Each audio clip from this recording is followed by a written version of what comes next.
Chapter 001. The Tenant's Hundredfold Rebate. The silver strands flowed like a river under the moonlight, silently extending and ultimately vanishing at the edge of the bed. The echoes lingered. The sound of breath gradually ceased. A piece of intimate clothing, imbued with a faint fragrance, slipped from her grasp and gently fell to the floor, barely making a sound. Bai Qianqian bent down, her fair fingers delicately picking up the soft fabric. The gentle light outlined the curves of her rising form, nearly flawless.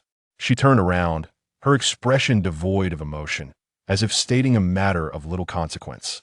"Sumu, I've passed the civil service exam," Bai Qianqian spoke, her voice cold, imbued with a sense of finality. "Let's break up." She offered him no time to react. Bai Qianqian walked straight towards the door, retrieving the suitcase she had prepared long ago. She opened the door, dragged the suitcase out, and closed the door behind her with a click. The entire sequence was executed with such fluidity that it appeared rehearsed countless times, devoid of hesitation and lacking any trace of nostalgia. A breeze wafted in through the crack left by the door, seemingly carrying the familiar scent that lingered around her, drifting in the air, yet chilling to the bone. Sumu remained seated on the bed, frozen in the same position, his mind rendered blank.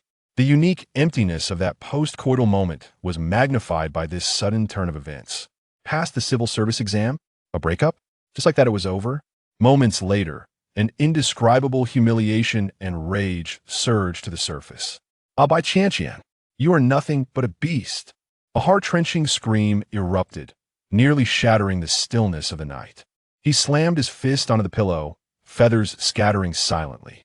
Sumu and Bai Qianqian had been college sweethearts, cohabiting for several years after graduation.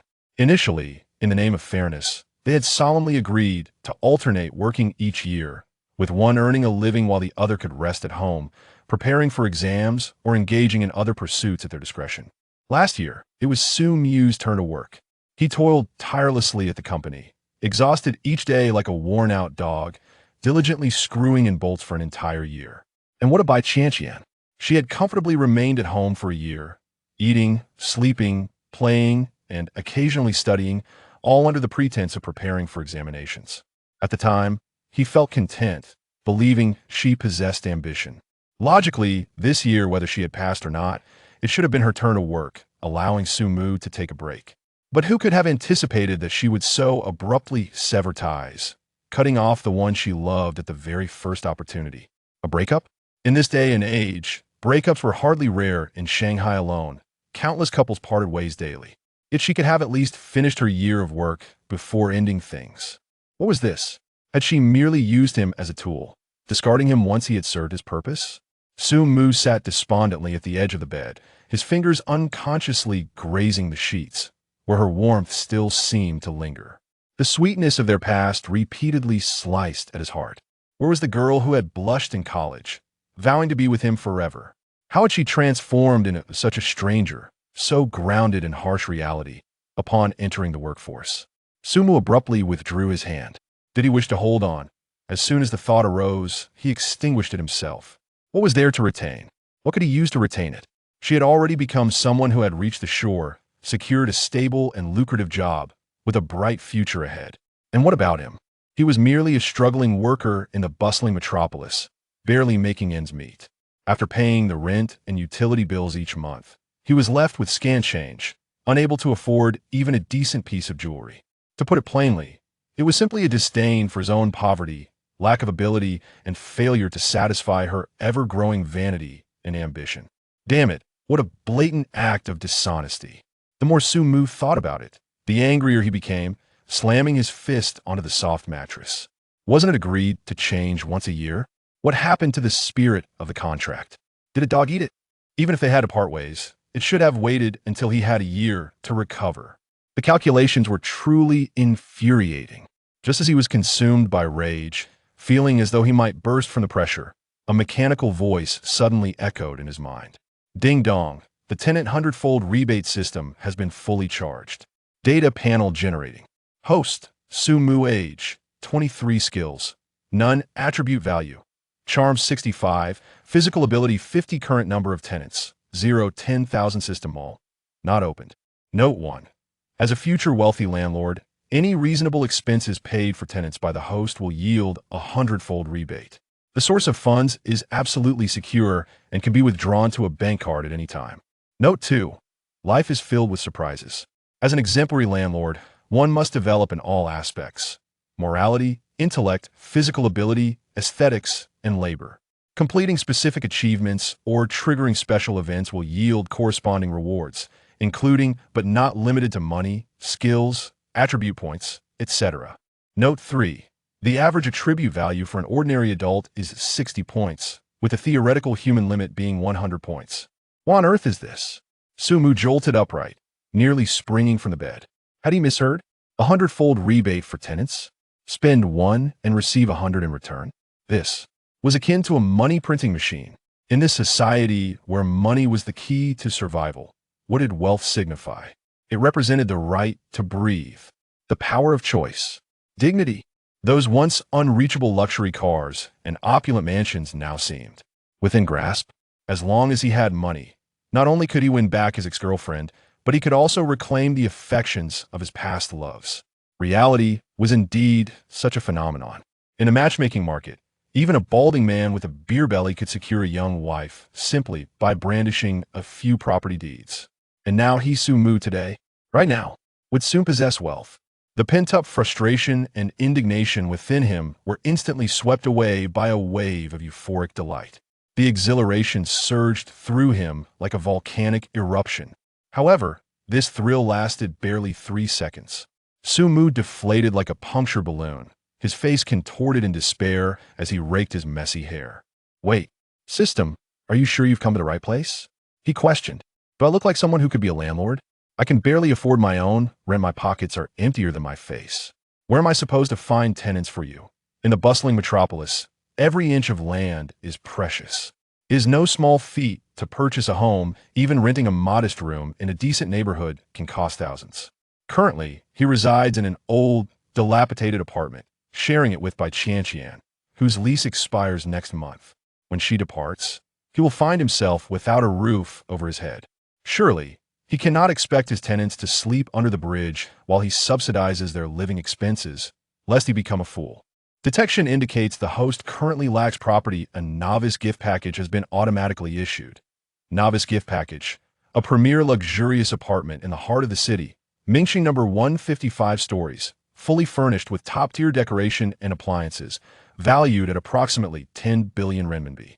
As soon as the words left his mouth, a gilded property deed appeared out of nowhere, gently landing in Sumu's hands. The cover, emblazoned with the words Mingxing number 1 in an elegant calligraphy, displayed a detailed address down to the door number. What the hell? 10 billion for an entire building, fully furnished. Sumu felt as if he were in a dream, overwhelmed with joy to the point of fainting. This system, it was truly considerate. It felt like having benevolent parents reborn. Wait a moment. Sumu suddenly realized and slapped his thigh. Oh no, system, why didn't you show up 10 minutes earlier? Had the system appeared just 5 minutes sooner, he could have flaunted his newfound wealth in front of Bai Chanchian, the woman who despised poverty and loved wealth.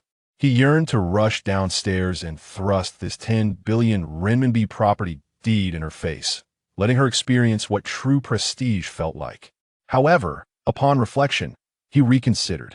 It was not worth his time to stoop to the level of such a woman. He needed to broaden his horizons. With the system at his side, he was on the verge of becoming a wealthy magnate with assets worth billions. It would be beneath him to squabble with a woman who, upon securing a stable position, hastily discarded her boyfriend. Out with the old, in with the new. Brighter days are ahead. Sumu took a deep breath, striving to calm the tumultuous emotions swirling within him. The immediate priority was to see what this 10 billion renminbi Mingxiang number 1 looked like. Moreover, it was high time he began to thoughtfully plan for his future. Since childhood, he had harbored a dream of becoming a landlord. However, he envisioned not the stereotype of a slovenly man in slippers, going door to door to collect rent. No, he aspired to be a rather unique type of landlord. He imagined owning an entire building, filled with a diverse array of beautiful women.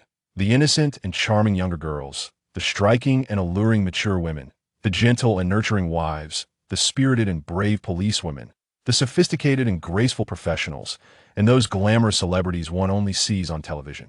Just thinking about it filled him with excitement. His daily routine would consist of working out in the gym with sporty ladies in the morning, engaging in philosophical discussions over coffee with artistic women during lunch, enjoying quiet reading time in the sunroom with serene companions in the afternoon, and in the evenings would be even more lively. They would gather for a barbecue party on the rooftop garden or enjoy a film in the private cinema. If one finds themselves with an abundance of leisure, they might as well organize a few tables of mahjong and play through the night. Such days seem almost celestial, do they not? This desire is hardly excessive, is it? In the past, such thoughts could only reside in dreams. Yet now, with the system in place, it appears that everything is within the realm of possibility. The more Su-mu contemplated, the more delightful the prospect became, and he could not help but let a smile bloom upon his lips.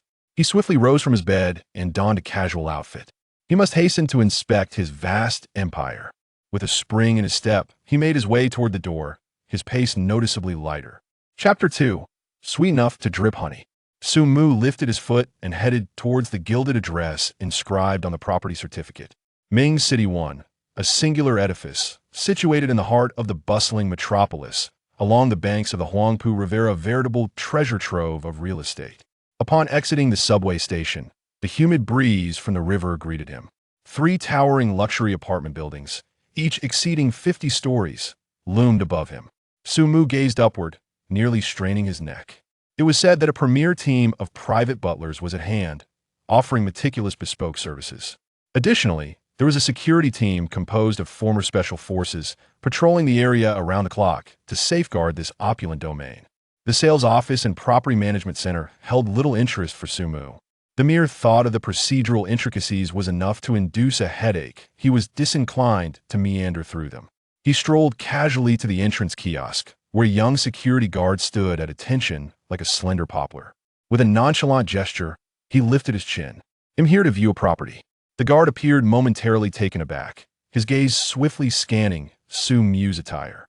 A t-shirt, jeans, and sneakers altogether, likely costing no more than 500 yuan. "Here to view a property? At Ming City 1? The security guard pondered inwardly, though his demeanor remained respectful. He quickly grasped the intercom, lowering his voice. "Manager Lin, there's a gentleman at the entrance. He says he wishes to view a property." Such times had seen an abundance of understated magnates, and one could never be too cautious. What if he were indeed a concealed, affluent individual, opting for a casual ensemble to experience life? One could not afford to offend. Before long, the sound of crisp high heels echoed closer. A figure clad in a meticulously tailored gray business suit approached swiftly, her silhouette graceful and commanding. "Good day, sir. I am the property manager here, and I have come to assist you." Her voice was bright and melodious, imbued with the perfect touch of professionalism. Yet, something about that voice struck a chord of familiarity. Su-mu raised his eyes, and upon meeting her impeccably made-up visage, he was momentarily taken aback. Had he seen her before? Fragments of memory flitted through his mind, elusive and indistinct. His gaze inadvertently drifted to the silver nameplate affixed to her chest. Property manager, Lin Mishue. Lin Mishue? Wasn't she a classmate from university? The belle of the finance department, elected by the male students in an informal ballot, firmly securing the top spot. Sunlight streamed through the windows of the lecture hall, lazily illuminating her figure. Dressed in a simple white t-shirt and a blue pleated skirt, she sculpted an alluring silhouette of youthful vitality. Beneath the desk, her long, fair legs swayed restlessly, stirring the hearts of countless young men. Although the university had never engaged in such pedestrian beauty pageants, the allure was undeniable. Yet, during the late-night discussions in the boys' dormitory, Lin Mixu's name undoubtedly ranks among the most frequently mentioned. She is widely recognized as the sweet first love face. However, Su-mu recalls that beneath this charming visage, there appears to be something more concealed. In their university days, she was perpetually surrounded by a multitude of attentive admirers, relishing the treatment of being the center of attention. Yet, she maintained an elusive distance from each individual, teasing them without offering any definitive answer. In contemporary lingo, one might describe her demeanor as somewhat regal. Ah, how unpredictable life can be. Sumu couldn't help but utter inwardly. The once celebrated campus figure, the darling of the finance department, has now transformed into a property manager of a luxurious estate. He had assumed that someone of her caliber would either be swept away by a wealthy heir post-graduation or venture into the realm of beauty, streaming for quick gains. Yet, it seems her situation is not as royal as initially thought. Perhaps, to be royal, one must first secure employment? Sumu, a voice tinged with evident surprise and a hint of unexpected delight, interrupted his wandering thoughts. Lin Mishue unmistakably recognized him, her previously standardized professional smile blossoming into a vibrant and warm expression, radiating an increased enthusiasm. Encountering a former university classmate during the monotonous hours of work was likely the most delightful surprise of her day. This meant she could legitimately indulge in a brief respite, engaging in delightful conversation. It's as if you vanished from the earth after graduation. You've been summoned multiple times for class reunions in the WeChat group, yet you've never made an appearance. Lin Mishue playfully chided him, her tone familiar, imbued with the unique blend of reproach and intimacy that characterizes old friends. She quickly appraised Sumu, her gaze lingering momentarily on his ordinary t-shirt and jeans. However, she paid it little mind. After all, 2 years post-graduation, the harsh realities of the professional world are no trivial matter. Ultimately, only a select few manage to rise above the fray. Most classmates are still grappling within cubicles, fretting over rent and bills. Look at you, Sumu, the real deal in disguise. You come to Mingxing number 1 to view properties, huh? Impressive, my old classmate. Have you struck it rich recently? Or perhaps won the lottery? Lin Mishue blinked her beautiful eyes, her lips curving into a teasing smile, clearly intrigued. Haha, just browsing, taking a casual look around. After graduation, one must labor diligently, right? In this city, who isn't being relentlessly pursued by KPIs. There's hardly any time for gatherings. Sumu responded with a chuckle, maintaining a nonchalant demeanor, not intending to reveal too much just yet. Meeting a classmate and reminiscing about the past is delightful. There's no need to make it feel like a grand spectacle. Lin Mishue pouted slightly, a flicker of understanding in her eyes. Men are all the same. She paused, her face once again adorned with a warm smile. All right, let's not dwell on that. Since we've met by chance, how about I take you in to tour our development? The river view here is absolutely breathtaking. Lin Mishue enthusiastically invited him, yet her feet seemed rooted to the spot, refusing to budge. She simply did not believe that Sumu had genuinely come to view the property. It was absurd. Mingxiang number 1 was not just any location. The starting prices for homes here were in the 8-digit range, and the penthouse units could easily reach several million. With Sumu's attire, which barely totaled 1,000 yuan, how could he possibly afford such a place? She speculated that Sumu had likely transitioned into real estate, perhaps scouting properties or escorting clients. Alternatively, he might simply wish to enter and take a few photos to flaunt on social media, indulging in a bit of vanity. After all, during their university days, Sumu came from an ordinary background. Though he excelled academically and was quite intelligent, what remarkable change could occur in just 2 short years? However, to her surprise, Sumu gently shook his head. There's no need for that. I'm not here to view a property. I live here in building 1. Sumu casually remarked, pulling a set of keys from his jeans pocket and nonchalantly waving them. Lin Mixu's warm smile instantly froze. What did you say? You live here? In building 1 of Mingxing number 1? If Sumu had merely claimed to have purchased an apartment there, Lin Mishue might have entertained some skepticism. After all, Sumu had been a top student. Perhaps he had encountered some fortuitous success or found himself in the company of a wealthy benefactor, though the likelihood seemed slim. But to assert that he lived there? In fact, in building 1. One outrageous joke. Building 1 of Mingxing number 1 had long been acquired in its entirety by a mysterious tycoon. This fact was common knowledge among the staff of Mingxiang Property and within the community of owners at Mingxing number 1. Yet, no one knew the identity of that enigmatic buyer. This old classmate, whom she hadn't seen in years, had evidently mastered the art of boasting without a hint of modesty. In university, he appeared rather earnest and reliable. How had he become so ostentatious now? Was he attempting to impress her, to show off and make her regret not having pursued him back then? Lin Mishue felt a twinge of discomfort. Having served as a housekeeper in luxury residences for several years, she had encountered a myriad of individuals and had honed her ability to converse adeptly with all sorts. Yet, at this moment, faced with Su Mu's clumsy performance, she couldn't help but feel a flicker of disdain and irritation. Was it really necessary for an old classmate to put on such a facade? Her initial spark of surprise at encountering a former peer had been thoroughly extinguished by this cold splash of reality. The fleeting affection she had for Su Mu, grounded in their shared academic memories, plummeted to an all-time low. What a bore! What was Su Mu made of? He saw through Lin Mixu's thoughts in an instant. Rather than fuming, he found it rather amusing. He rummaged in his pocket once more and produced a small, bright red booklet. "Am truly living here, am not deceiving you. Here, the property deed." Su Mu extended the red booklet towards her. Lin Mixu's gaze was riveted on the small red book.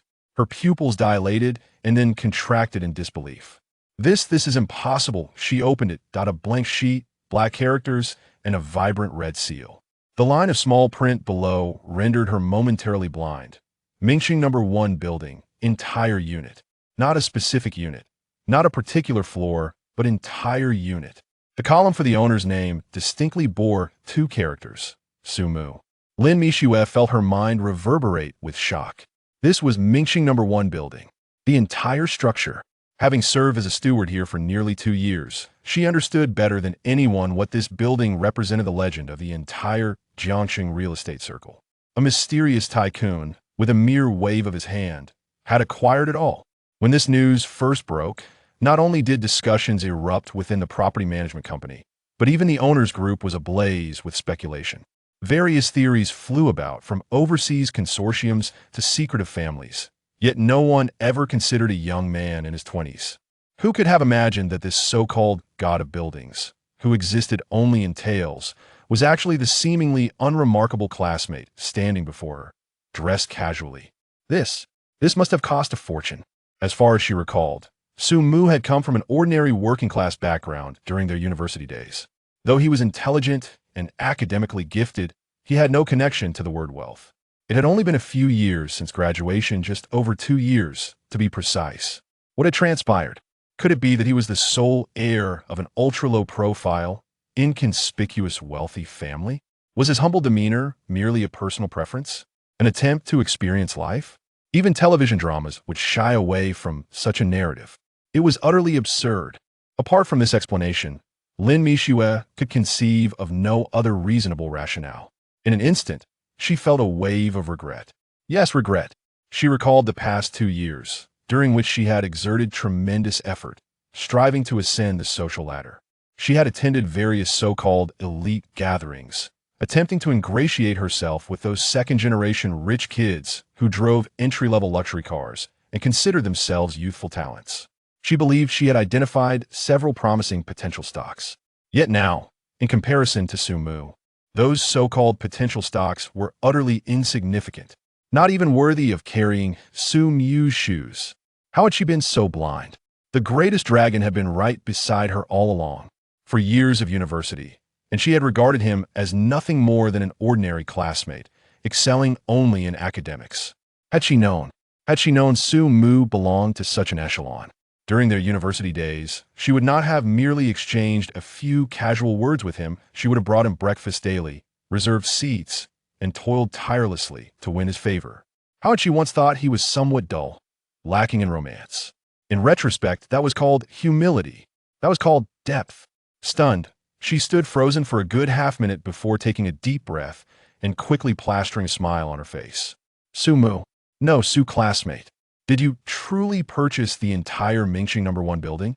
Su Mu did not respond directly, but merely inclined his head slightly. Then, without another glance at her, he strode purposefully toward the magnificent entrance of Mingxing number 1 building. His pace was unhurried.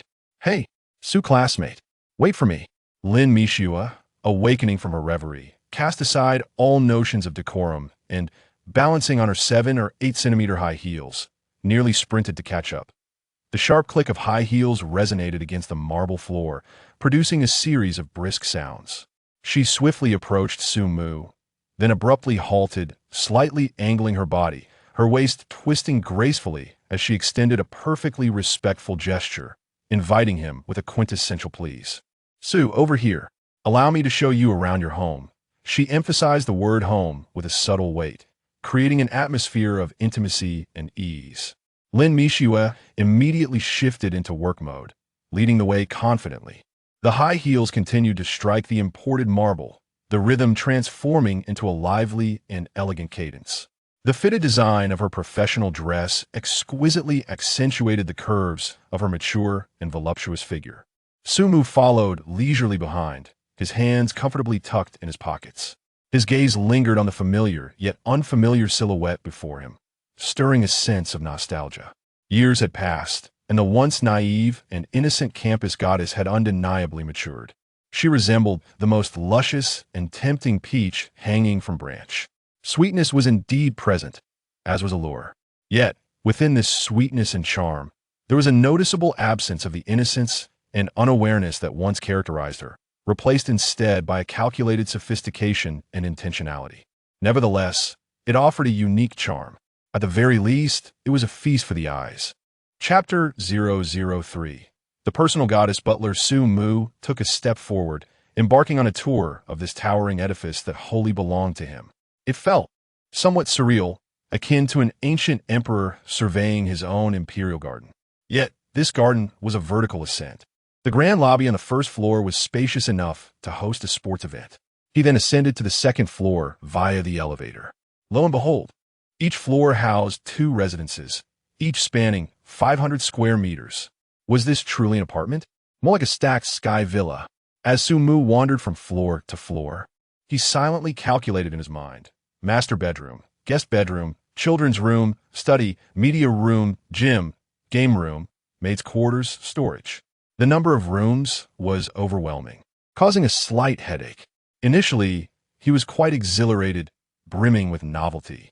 There were rooms styled in wabi-sabi, European classical aesthetics, and even a pink Hello Kitty-themed room. However, after traversing 10 or so floors and viewing nearly 30 uniquely styled luxury homes, Sumu's legs began to protest. How long would this take? Leaning against the wall, he huffed and puffed. He began to understand why ancient emperors required palanquins. The joy of the wealthy could indeed be quite taxing on the legs. Upon reaching the 30th floor, Sumu could no longer endure and pulled out his phone for a quick glance. Goodness, his WeChat step count had soared past 30,000. Typically, a day spent at home would yield no more than 3,000 steps, akin to a leisurely dog walk. Today's exertion was off the charts. His calves felt as though they had just completed a marathon. He realized he could not continue. If he did, he might just fall apart. Sumu decisively chose to abandon his exploration. If he continued, he risked aesthetic fatigue, not to mention complete exhaustion. He turned around and found the elevator, promptly pressing the button for the top floor. The pinnacle must be the finest. Time to indulge. With a chime, the elevator arrived. The top floor did not disappoint. It was extravagantly luxurious to an almost absurd degree. On the vast terrace, a shimmering infinity pool glistened under the sun, its surface mirroring the sky. Nearby, a fully equipped outdoor bar showcased an array of foreign liquors, each bottle exuding an air of opulence. There was also a barbecue grill, outdoor sofas, and umbrellas. Everything one could desire. Sumu casually chose the most inviting beach lounge chair, sinking into it with a contented sigh.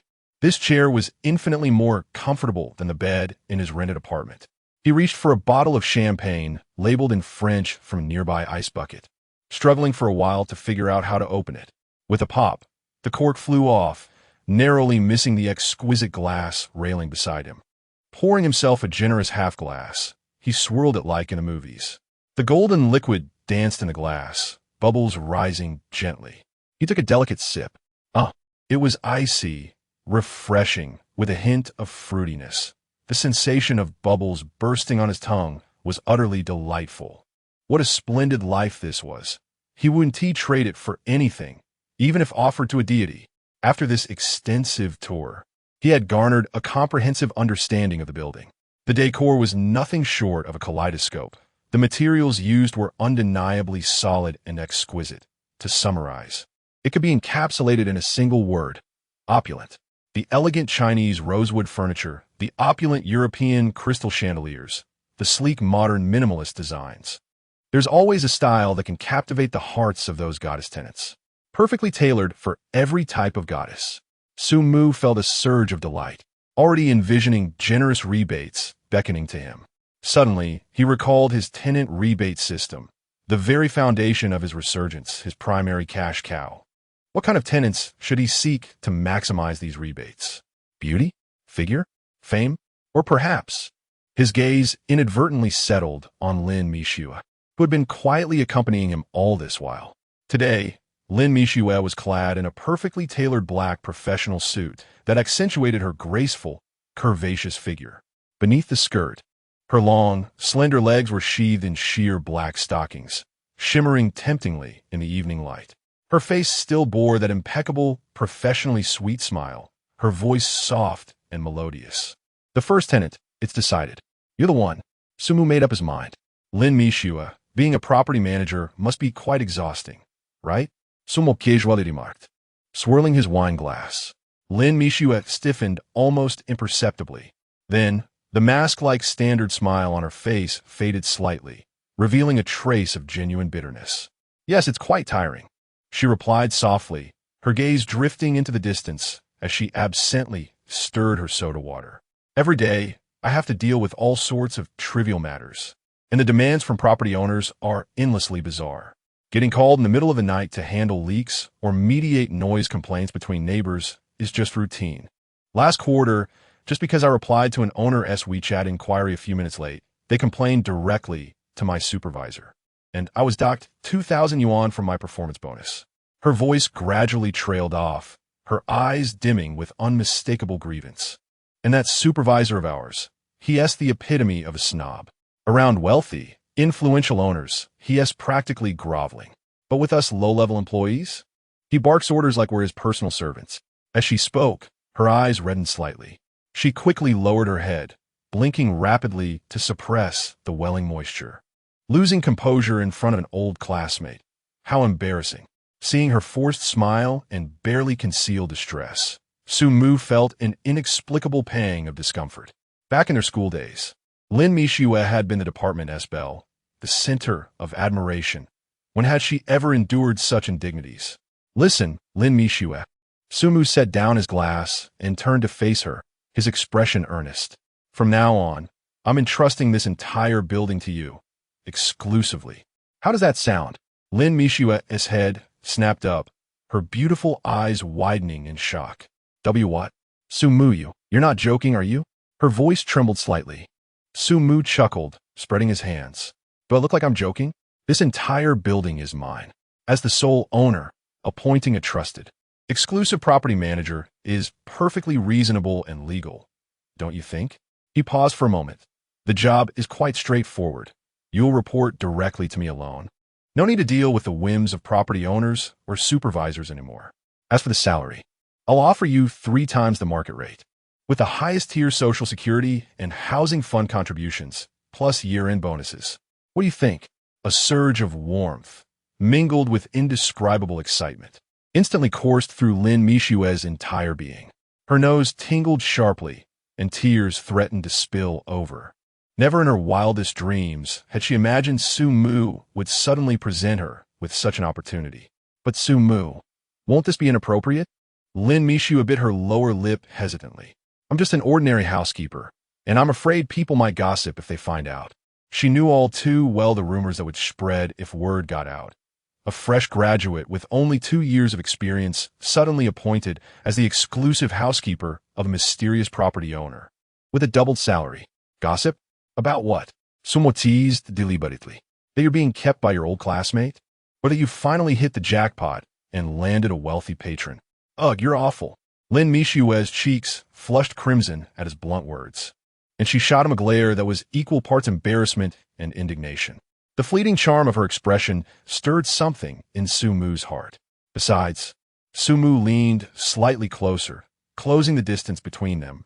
Hiring the campus belle who once captivated countless young men during our university days as my personal housekeeper.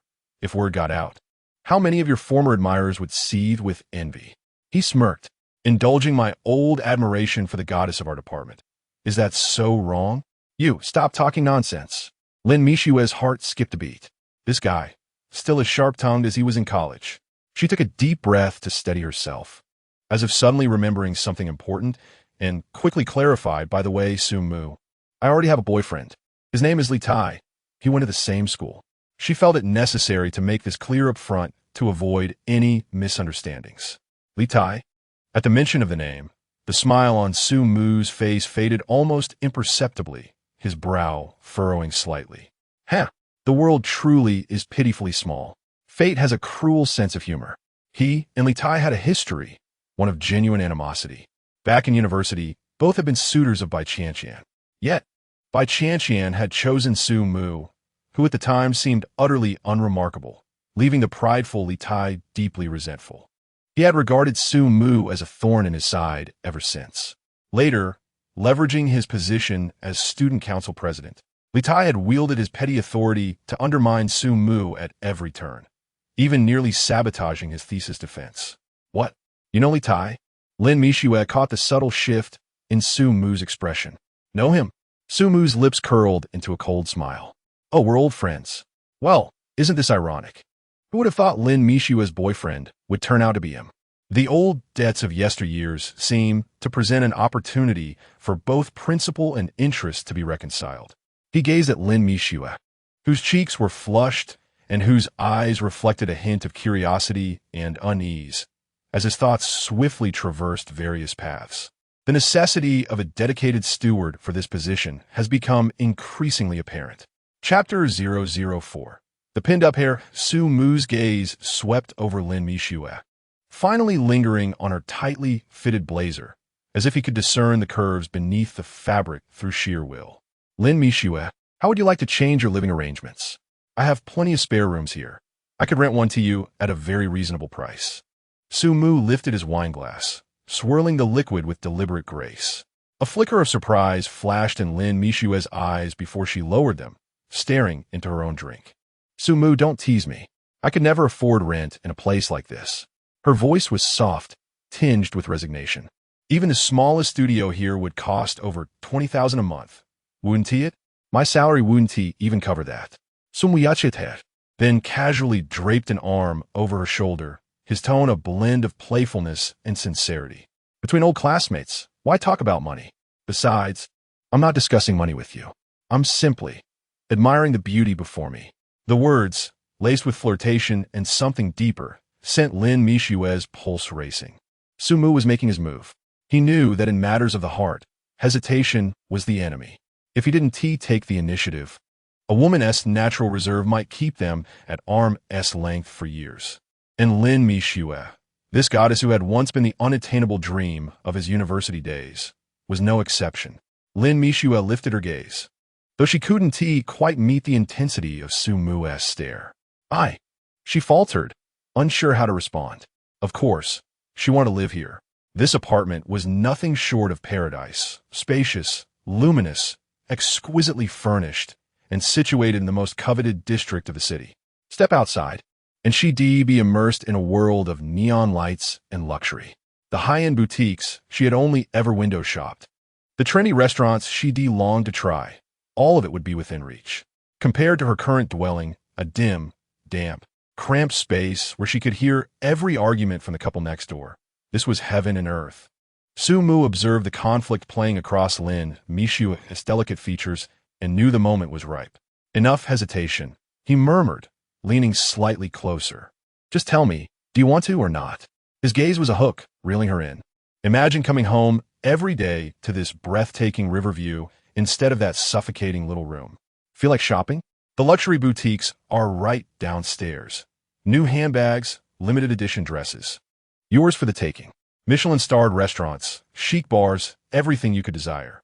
No more squeezing on a crowded subways. No more enduring that endless noise. His voice was intoxicating, painting a vision so vivid it made her feel like a parched traveler stumbling upon an oasis. Crystal clear waters, sweet fruits, and a man who set her heart aflame. Lin Mishue's breath hitched. She couldn't deny it. She was tempted. Just then, the shrill ring of her phone shattered the charged atmosphere. It was Li Tai calling. Lin Mishua shuddered as if struck by an electric current, instinctively reaching to end the call. Yet Sumu was quicker, gently restraining her hand with a subtle shake of his head, silently urging her to answer. A mysterious smile played upon his lips, betraying his anticipation for what was to unfold. Adjusting her tone to one dripping with saccharine sweetness, Lin Mishua cooed, "Hello, darling. What brings you to call at this hour?" Her voice, honeyed to the core, revealed not a trace of unease. "Nothing special, just missing my precious. What are you up to?" Li Tai's voice carried through the receiver. "Working overtime. Unlike you, the big boss, I'm just a lowly employee. No one to spoil me," she pouted playfully before launching in a complaint. "Today, I ran into the most ridiculous client. He accused me of dressing like some seductress, trying to lure him in. Can you believe the nerve? What? How dare he? Eli doi iruteth. Don't you worry, sweetheart. Once I wrap up here, I'll make sure he regrets ever looking at you the wrong way. No one messes with my woman." Sumu listened, an odd sensation stirring within him. Li Tai's tone sharpened. "What was that noise just now?" "And nothing. I'm just jogging to lose weight. I put on a few pounds lately. If I don't exercise, you might start finding me unattractive," Lin Mishua stammered, her eyes darting nervously. Clutching the phone, her voice dropped to a desperate whisper. "Please, not now." Sumu's lips curved into a gentle smile. "My apologies, Miss Mishua. You're simply too enchanting, like a celestial maiden descended to earth. I couldn't resist admiring you up close. Sumu, please, just let me finish the call first. I'm begging you. No hanging up." Without ceremony, Sumu guided her to the glass-enclosed balcony atop the building. Gesturing to the sprawling cityscape below, he murmured, "Do you see? This is the world I can offer you. All of this could be yours, if you're willing." He paused, then added with quiet amusement, "Though, as your conscientious landlord, I will expect rent in return." His gaze lingered on her, unreadable. Content omitted. Chapter 005. Sweet Snow City before dawn broke. Lin Mishua had sent her boyfriend Li Tai 3 WeChat messages. The first arrived at 8 in the evening. "I miss you a little, baby." The second came at midnight. "I miss you so much, baby." The third was sent at 2 in the morning. "I love you, darling, more than words can say." Receiving these messages, Li Tai was overjoyed, believing Lin Mishua truly adored him. He daydreamed happily, convinced their next date would finally allow him to hold her hand, to win her affection. He had persevered from university until now, working tirelessly. The thought invigorated him, making even overtime coding feel effortless. The first rays of morning sunlight streamed through the expansive floor-to-ceiling windows, casting golden streaks across the disheveled silk sheets. Lin Mishua's eyelids fluttered open. The lingering soreness in her body served as a stark reminder. Last night had been no dream. It was an experience both intoxicating and terrifying. Her hand instinctively reached for the space beside her, only to find cold emptiness. The other side of the bed was deserted. "Sumo," she called softly, but only silence answered. Struggling upright, she stepped barefoot onto the marble floor, her ankles still tender. The master bedroom was absurdly spacious, over 100 square meters, every lavish detail whispering of the owner's wealth. Padding into the grand living area, she spotted Sumu at his desk, writing intently. Curiosity drew her closer on silent feet. It was a rental agreement. Landlord, Sumu tenant. Lin Mishu monthly rent. 100 yuan. A sly smile curved her lips as comprehension dawned. Was this some landlord and tenant roleplay? Sliding behind him, she draped her arms around his neck, breath warm against his ear. "Landlord," she purred, "could I possibly pay the rent another way?" Without looking up, Sumu pushed the document toward her. "Rules are rules. Sign it. There's a surprise afterward." She pinched the paper between delicate fingers, pouting theatrically. 100 yuan? Sumu, you're stingy. You're getting all of me, aren't you? Even as she complained, her pen was already scratching across the tenant line. Lin Mishue. The instant the ink dried, a crystalline chime echoed in Sumu's mind. The long-awaited system prompt. Ding. Host's first tenant acquired. Hundredfold rental return system activated. Current tenants. 110,000 active tenant. Lin Mishue return mode. 100x reimbursement on all tenants' reasonable expenses. Sumu exhaled in relief. Finally, the system had arrived. Any later, and he'd have gone from tycoon to bankrupt. This exquisite luxury apartment, a gift from the system, is worth a fortune. However, he finds himself with merely 10,000 yuan in cash. Next month, the property management fee alone starts at 500,000. Not to mention the myriad of other maintenance expenses. It is truly a fade of grandeur, concealing an empty wallet. He slowly turned his chair, his arm instinctively reaching out. Lin Mishua gasped softly, falling into a warm embrace tinged with a hint of tobacco.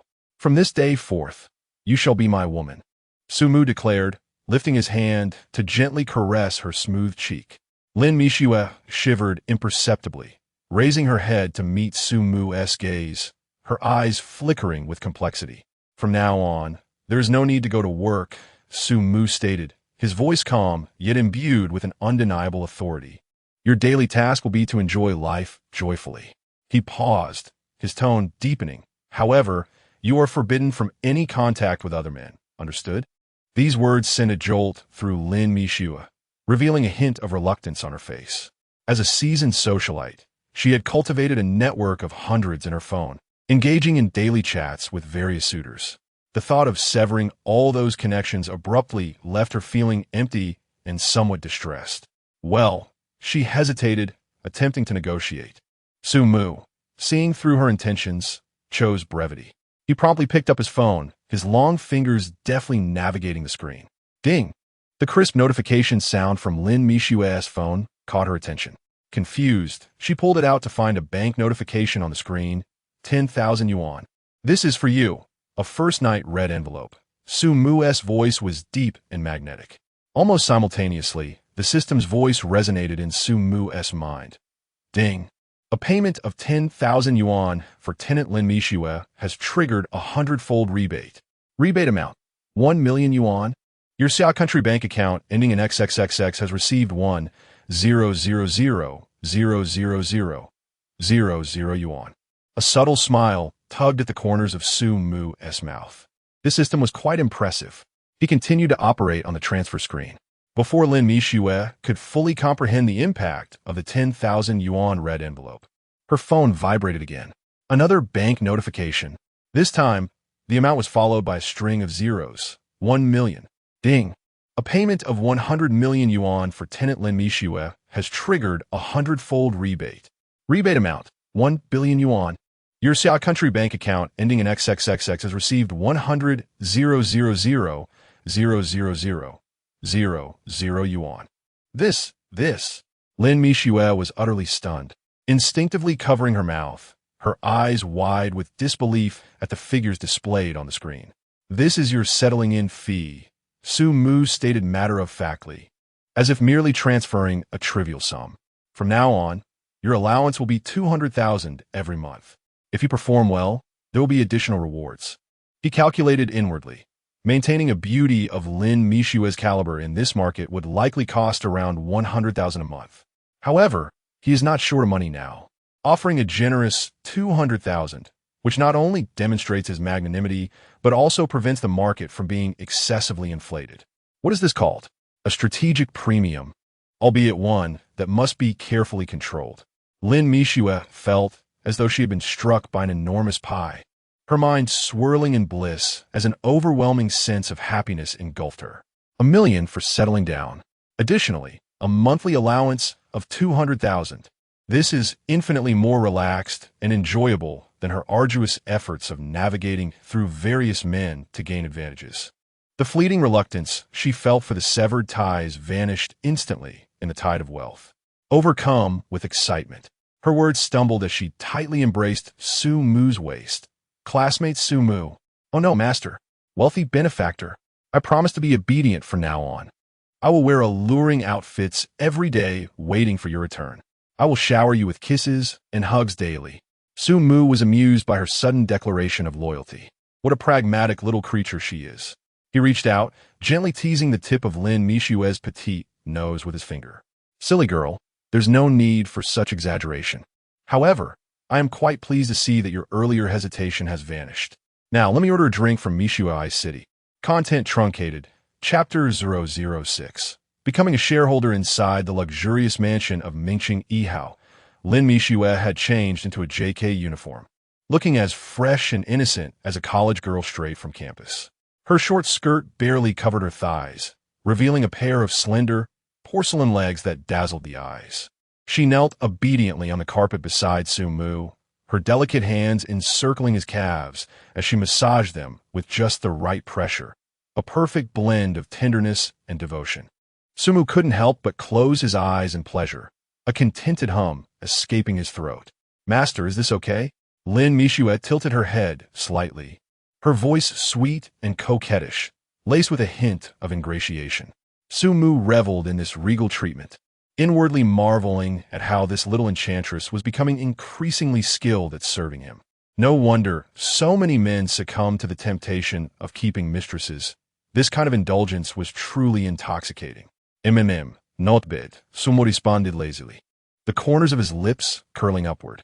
Sensing his satisfaction, Lin Mixue's heart swelled with joy, and she redoubled her efforts. As she worked, she cautiously ventured, "Darling Su Mu, there's a class reunion next week. Will you go? You haven't shown up in so long. I could walk in on your arm. It would shock all those snobbish people out of their wits." Su Mu saw right through her little scheme. This minx wanted to bask in his glory and flaunt her newfound status in front of her classmates. But far from disliking it, he found her petty vanity rather endearing. What man didn't he enjoy being adored and worshipped by a woman? "Sure," Su Mu agreed casually, "but you'd better make sure you look your best. Don't embarrass me."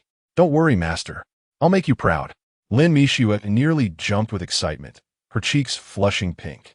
She had known Su Mu would agree. This was her chance to become the queen of the evening, to make all those who had once looked down on her seethe with envy. Just then, Su Mu's phone rang, shattering the intimate atmosphere. He glanced at the screen, an unfamiliar local number, its last few digits a striking sequence of eights. Such a number wasn't something ordinary people could possess. "Hello," Su Mu answered, a note of curiosity in his voice. "Good day, is this Mr. Su?" "This is Zhang Yongkong, president of Xiagua Bank Eslina branch in Modu." A middle-aged man's voice, tinged with deference, came through the line. A bank president? Why would he be calling personally? Su Mu grew even more puzzled. "President Zhang, hello. What can I do for you?" he asked politely.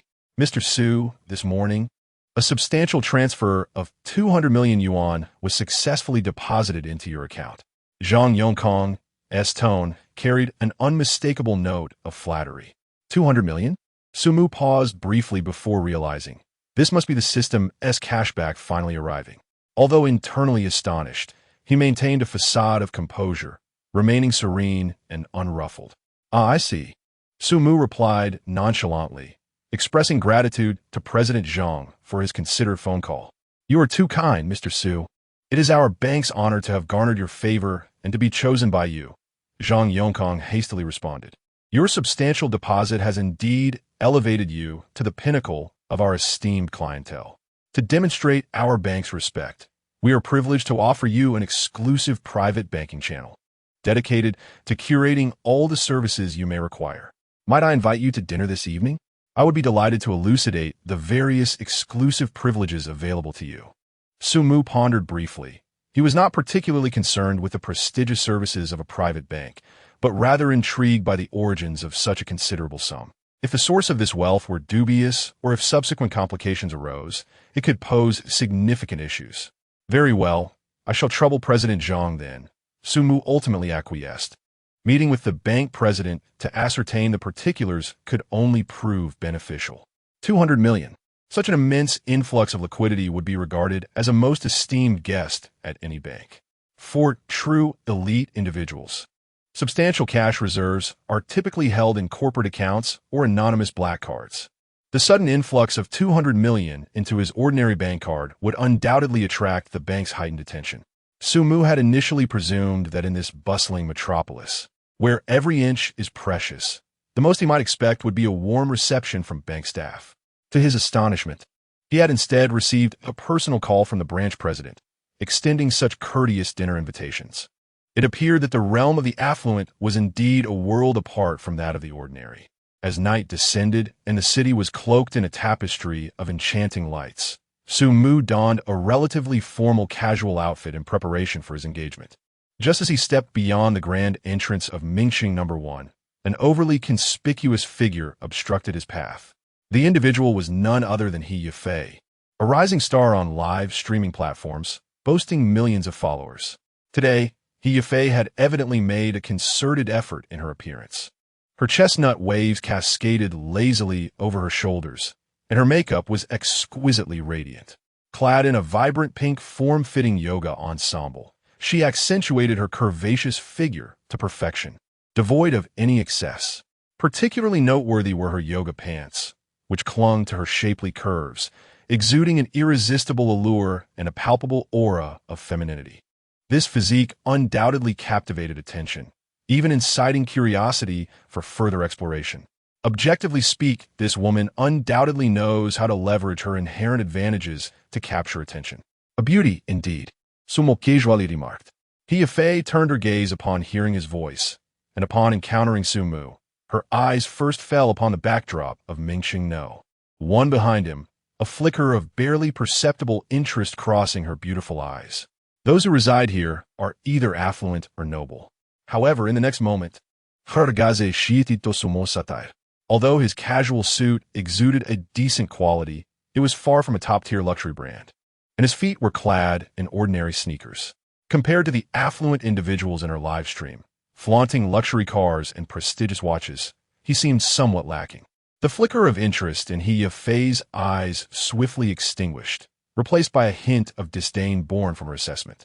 Her smile directed at the phone camera remained sweet, yet her body subtly turned away, no longer focusing on Su Mu. The tone of her live stream became somewhat absent, as if she were merely placating her audience. Yes, dear brothers, let us continue to stroll. She cooed at the screen, then began to sway her waist, strutting towards the street. Her demeanor suggesting that standing alongside someone as ordinary as Su Mu would tarnish her status as a million-dollar internet celebrity. Sumuyachit her retreating figure. A wry smile curving upon his lips. This woman indeed changes her demeanor swiftly. He was not angry. Rather, he found the situation somewhat amusing. He vaguely recalled her face from the news about the top donor who spent $3 million merely for a smile from her. A story that had created quite a stir recently. He was taken aback by her true nature. Could it be that one could be so enraptured by a few million, yet dismiss another based on humble attire? Truly fascinating. Nonetheless, one must acknowledge her enviable figure. In the past, he would not have dared to even dream of such a woman. But now, perhaps investing in this venture could be worth consideration? Alas, it was evident that she currently looked down upon him, this impoverished young man. Chapter 007. The livestream cheating scandal. Su Mu chuckled self-deprecatingly and strode toward his awaiting vehicle. He Yifei stood at the intersection, her gaze trailing his figure until he approached her. Her heart skipped a beat. Was this guy really going to make things difficult for her? What are you following me for? He Yifei arched her delicate brows, her tone sharp. I have zero interest in befriending someone like you. Su Mu halted, his eyes sweeping over her with an amused glint. She was undeniably materialistic, but her assets were undeniable. Voluptuous curves, a sultry figure, exuding a charm entirely different from Lin Mishui's. No wonder she could make top-tier patrons splurge millions on her. Just then, a sleek, brand-new blue Bentley Continental glided silently to the curb. The door opened, revealing Lin Mishui in an impeccably tailored butler-style suit, stepping out in stiletto heels. Her presence instantly transformed the atmosphere around them. Mr. Su, we're pressed for time, she said with a slight bow. I pulled some strings and secured this Bentley Continental from a trusted dealership. Just over $3 million. Will this suffice as a temporary ride? More exclusive models require advance orders. Su Mu nodded, his gaze drifting indifferently over the car's mirror-like finish. You've done well. This would do for now. An hour earlier, he had casually instructed Lin Mishui to arrange a vehicle. After all, navigating the city without one was inconvenient. But luxury cars of this caliber weren't exactly sold like cabbages in a market. Lin Mishui's efficiency was impressive. Beside them, He Yifei stood frozen, her mind blank. $3 million, just for a temporary ride? And he called it adequate? Her thoughts spun wildly. leaving a prestigious estate like Ming Chung E. Hao, casually driving a multi-million luxury car. Was this man actually a resident there? Properties in this district started at hundreds of millions. She had fantasized about renting here, even for just a few days, to taste the elite lifestyle. And now, she had unwittingly insulted a true tycoon. Her earlier disdain, her scornful words, directed at someone who lived in the pinnacle of wealth, treating millions like pocket change. Was this how the ultra-rich amused themselves? Wearing bargain bin clothes, flaunting no jewelry, relishing the thrill of playing the underdog?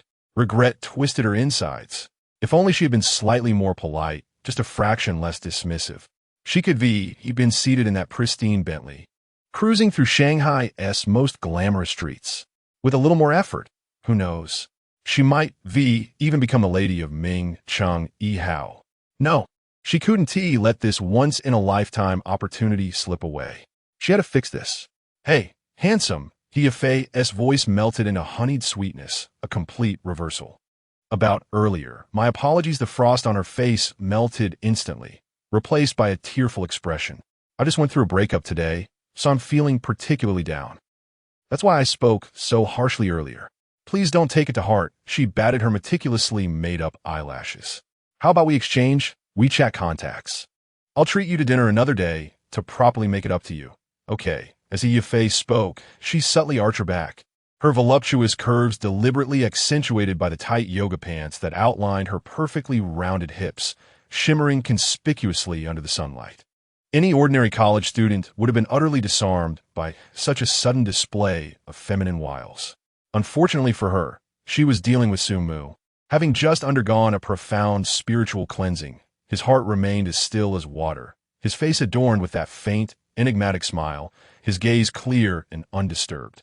With keen amusement, Sumu observed her performance before taking a step closer, his warm breath brushing against her ear as he whispered, making it up to me. That could be arranged. Fei's heart leaped. This was her chance. Tomorrow night, 9 o'clock. This building my place. Sumu's eyes roamed over her alluring figure without restraint, his lips curling into a meaningful smirk. And remember, were these yoga pants? Fei's face flushed crimson, heat rushing to her temples. His place? At 9? And he specifically wants me in these figure-hugging yoga pants? The implication couldn't have been clearer. Her pulse quickened, hammering so violently it threatened to burst from her chest. She had assumed Sumu was the reserved type, but his words were unmistakably bold. Agreeing meant tonight might demand a certain sacrifice. Refusing, however, would mean snuffing out her golden opportunity to climb the social ladder. A Bentley worth millions, just as a casual ride. Just how wealthy is he? She dared not dwell on the numbers. They might suffocate her. After a brief hesitation, temptation overpowered all else. "All okay. I'll do as you say," biting her lower lip. She suppressed her bashfulness and excitement, her voice dripping with sweetness. "Tomorrow night, it's a date deal." Sumu smiled faintly, as if her choice was no surprise. He raised his hand and delivered a firm, deliberate slap to her pert, top backside, the sensation both supple and resilient. Hia's face stiffened, her face burning even hotter, but she didn't dare pull away. Sumu withdrew his hand and turned toward the gleaming Bentley, where Lin Mishue already held the rear door open for him. Meanwhile, Hia's live stream had erupted into chaos. She had forgotten to turn it off. Her tussle with Sumu just now, that ambiguous "see you later," and Sumu's meaningful pat at the end. Every word, every frame was captured by the camera and broadcast live to thousands of viewers in the stream.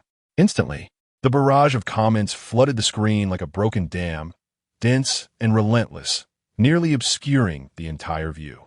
What the hell? What did I miss? Some kind of dramatic showdown? Is Fei cheating right now? The top donor just got cuckolded? Glowing green? Who is that guy? His profile is unreal. And he drives a Bentley? I looked it up, a Continental GT, nearly 4 million out the door. Top donor, measly million doesn't even compare. This is wild. Exactly the kind of drama I live for. Fei, how could you? The top donor treated you so well. Well, money talks. And this guy clearly outshines him. Wow, morals just flew out the window with that face, huh? The rich really play by different rules. Fei, explain yourself. The top donor, still watching. Amid the chaotic flood, one comment stood out, bold, crimson, and seething with rage, sent by her top donor. Love you 10,000 years. He what the hell is this? Explain yourself. Go in his place tonight? In yoga pants? Do you take me for an idiot? The fury and humiliation practically radiated through the screen, as if the furious pounding of a keyboard could be heard. He-Fei's vision darkened, her heart plummeting. This is bad. She'd been so focused on reeling in her new catch that she'd completely forgotten she was still live. Forgotten that her top donor, the one who poured over $1 million into her, was still watching. And now, past and present had collided, unfolding in real time for the world to see. How the hell do I salvage this? Her palms slick with sweat, mind reeling, she forced a smile for the camera. Everyone, you got it all wrong. She tried to laugh it off, deflect. That guy and I were just friends, joking around before she could finish. Love you 10,000 years struck again, his red text dominating the screen. Just friends? Friends invite you over at night. Friends tell you to dress like that. He-Fei, do I look like a child to you? The donor wasn't buying it. His rage was at full throttle. He-Fei's words caught in her throat, her smile freezing. She couldn't outright admit she was ditching her top donor for a richer man. That would send him straight to the police for fraud. Her mind raced, and in a flash, she found her scapegoat. Sumu doesn't exactly seem like a saint anyway. If anyone's taking the fall, it's him. Big bro, don't be mad, instantly shifting to wounded innocence. She pouted at the camera, her eyes welling up on cue. It's all that guy's fault. He had been persistently pursuing her, flaunting his Bentley as if it were an impressive feat, insisting on meeting her. As a delicate woman, what could she possibly do? She dared not offend him. With a playful wink at the camera, she attempted to charm her way out of the situation using her most practiced art of allure. However, having navigated the complexities of society for many years, she had encountered all manner of pretentious individuals. He-Fei, spare me your theatrics. Did you think I was blind to your coy demeanor? Let me make myself clear. If you dare to betray me, you'll find yourself in a world of trouble. The tone of the wealthy gentleman turned ominous, laced with unmasked threats. I invested over $1 million. I did not do so to be cuckolded. Listening to his words, He-Fei felt a wave of disdain and irritation wash over her. This top-tier gentleman was indeed affluent and generally generous, yet his possessiveness was suffocating. Monitoring her whereabouts, questioning her plans, meddling in her friendships. She had tolerated it all for his sake, but now, a fleeting image of Sumu's calm, yet mischievous face crossed her mind, along with the Bentley that symbolized absolute wealth. A few million for a car was merely a means of transportation.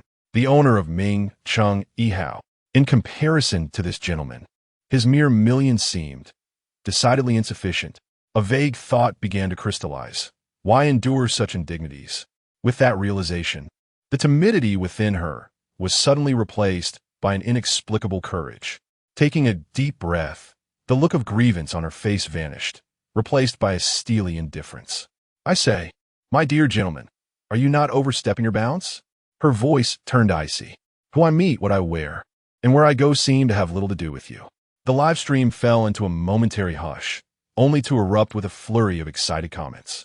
Is Fei really standing up to the top tier? Wow, incredible. Is the mask finally coming off? The wealthy gentleman's face paled at her audacity, and he was momentarily speechless. What did you say? I said, you provide me with funds, for which I am grateful. Our relationship is purely transactional. However, that does not grant you the right to interfere in my private life or dictate my actions. The top-tier gentleman was left seething, unable to respond for a time. He-Fei, you're something else. Just wait. Let's see who will support you when I'm gone. Wait, I'm more than willing. Who's afraid of whom? She scoffed, a flicker of disdain in her eyes. With access to someone of Sumu's caliber, why should she concern herself with the whims of a top-tier gentleman? Worst-case scenario, she would simply quit the live stream. With that thought, she dismissed any further conversation, tapping a button to end the broadcast. Silence enveloped the world. As for the tumult that ensued in the live stream, the furious outbursts of the top-tier gentleman, Sumu remained blissfully unaware and unconcerned. He casually flirted with He-Fei, merely a whimsical impulse. This woman, materialistic and pragmatic, possessed a certain charm in her unabashed ambition and desire. She resembled a flower blooming too vibrantly by the roadside, worthy of admiration, perhaps even plucked for a few days of enjoyment. However, to speak of genuine affection, that was a different matter entirely. In his eyes, individuals like he of Faye, the internet celebrities, were nothing more than frivolous playthings to occupy his leisure time, exquisite and entertaining, yet ultimately inconsequential. The Bentley Continental glided smoothly through the bustling streets of the metropolis. Sumu held the steering wheel with one hand, feeling quite pleased. The Huangpu restaurant should be approaching soon. Chapter 008. Surrounded by beauty, wealth opens the way. Sumu gently patted Lin Mishua, signaling the car to come to a steady halt. We have arrived. Lin Mishua, jolted back to reality, straightened her posture. Sumu's intention in bringing her today was not merely to enhance his social standing. Engaging with someone of President Zhang's caliber necessitated a suitable companion to mitigate unnecessary complications and probing.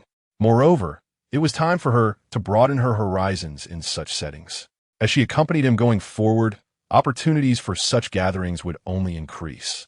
The presence of a remarkable female companion often surpasses one's expectations.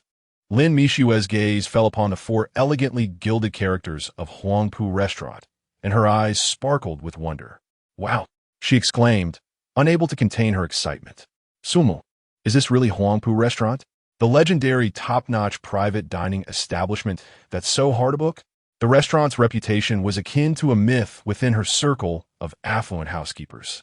It was said to accommodate only one table of guests per day, with reservations extending from the start to the end of the year. Dining here not only satisfied one's culinary desires, but also symbolized status and prestige. Sumu was mentally prepared for President Zhang to choose a high-end restaurant. Yet he was pleasantly surprised by the selection of the renowned Huangpu, known for its exclusivity and difficulty in securing a reservation. Clearly, President Zhang was sincere in his intentions. Sumu, how did you manage to secure a reservation? That's impressive. Lin Mishua looked up at him, her face glowing with admiration, nearly overflowing with enthusiasm. Under the fervent gaze of this young lady, Sumu couldn't help but feel a twinge of pride. However, he maintained his composure, casually smiling and downplaying the achievement. It's nothing, just a minor feat. Oh, Sumu, you are simply my idol, Lin Mishua exclaimed, nearly leaning against him in her excitement. All right, mind your image. Let's head inside first, Sumu said, slightly exasperated as he nudged her along. As the two entered the restaurant side by side, they were greeted by a waitress clad in a light blue qipao adorned with subtle patterns. The dress was perfectly slit, revealing glimpses of her elegance with each step. With a warm yet polished smile, she spoke in a gentle voice. May I ask if you are Mr. Su? That's me, Sumu replied with a nod. Mr. Su, please follow me. President Zhang has been waiting for you inside, the waitress said, leading them through a graceful corridor. The interior of the restaurant was exquisitely decorated, with a delicate scent of sandalwood wafting in the air. Everywhere one looked, there were antique redwood furnishings, smooth to the touch. The walls were adorned with ethereal ink paintings. In a corner displayed a celadon vase holding flowers glistening with morning dew. Every detail exuded understated luxury and refined taste. As Sumu scanned the room, he quickly spotted their target at a window-side table. A middle-aged man, impeccably dressed in a tailored suit, with meticulously styled hair and gold-rimmed glasses perched upon his nose, exuded an air of astuteness and competence. Beside him sat a young woman clad in the professional attire of the Summer Country Bank, her makeup flawless and her figure graceful. Mr. Su, greetings. I am Zhang Yongkong, the president of Summer Country Bank. Upon noticing Sumu approaching, the middle-aged man promptly rose to his feet, extending his hand with warmth and enthusiasm. Hello, President Zhang, Sumu replied, shaking his hand with a firm yet measured grip. Following a brief exchange of pleasantries and introductions, Zhang Yongkong expressed his sincere gratitude to Sumu for choosing Summer Country Bank and courteously invited him to take a seat. Mr. Su, this is our bank's most outstanding private wealth manager, Lu Su. Zhang Yongkong gestured towards the young woman beside him. Lu Su from now on. You will be entirely responsible for Mr. Su's wealth management needs. Please ensure that he receives the highest level of service. Understood? Lu Su immediately rose, moving to Su Mu's side, and performed a slight bow, her movements elegant and precise, imbued with a professional detachment. Hello, Mr. Su. I am Lu Su. From this day forward, I shall serve as your dedicated wealth management secretary, providing you with personalized, one-on-one assistance. Whether for financial planning or any personal needs, you may contact me at any time. I will be at your service around the clock. Her voice was melodious and clear, her demeanor respectful, yet devoid of any semblance of subservience or excessive eagerness, perfectly balancing her approach. Sumu silenti admirat had professionalism, acknowledging her as a true asset of the prestigious bank. Thank you for your assistance, Secretary Lu. Sumu nodded slightly. You are too kind, Mr. Su. It is my honor to serve you. Lu Su maintained a poised smile as she returned to her seat. Brother Su, that lady is truly beautiful. Lin Mishue whispered softly into Su Mu's ear, her tone imbued with evident envy, tinged with a hint of subtle wariness. Has she sensed a potential threat? Su Mu's lips curled into a slight smile, refraining from responding. Objectively speaking, Lu Su was indeed a rare beauty. With her almond-shaped eyes that sparkled with innocence yet hinted at a beguiling allure, she was captivating. The snug bank uniform accentuated her exquisite figure, her waist slender and curves remarkable. A harmonious blend of gracefulness and allure, innocence and sensuality, seemingly contradictory qualities coalesced within her, emanating a unique charm. Su Mu quietly acknowledged that Lu Su was indeed exceptional. Shall we take our seats? Su Mu proposed. Zhang Yongkong gestured for Lu Su to sit beside Su Mu, maintaining an ideal distance between them. To Su Mu's left was Lin Mishue, who mirrored his movements with a dependent gaze, while to his right was Lu Su, exuding an aura of maturity and professionalism. On one side was the innocence of a charming companion, on the other, the intellect and competence of a capable assistant. Su Mu felt a subtle shift within, as if the changes brought by wealth were unfolding with greater swiftness and clarity than he had anticipated. Zhang Yongkong observed the scene, quietly envying Su Mu's good fortune. He cleared his throat softly, shattering the brief silence, and commenced his exchange of compliments. Mr. Su, at such a young age, has already attained such remarkable achievements and possesses an admirable demeanor. It is truly commendable. He initially intended to add a light-hearted remark about Mr. Su's fortunate romantic prospects, but as the words hovered on the tip of his tongue, he reconsidered and refrained from uttering them. After all, his status demanded a certain decorum, and he could not afford to appear frivolous. You flatter me excessively, Director Zhang, Su Mu replied, his tone remaining unperturbed. Such pleasantries were merely for show, to be acknowledged but not taken to heart. Chapter 009. The black card of 3 billion. Zhang Yongkong wore a beaming smile as he addressed Mr. Su. At our Summer Country Bank, we are dedicated to providing the most elite and exclusive services for distinguished clients like yourself.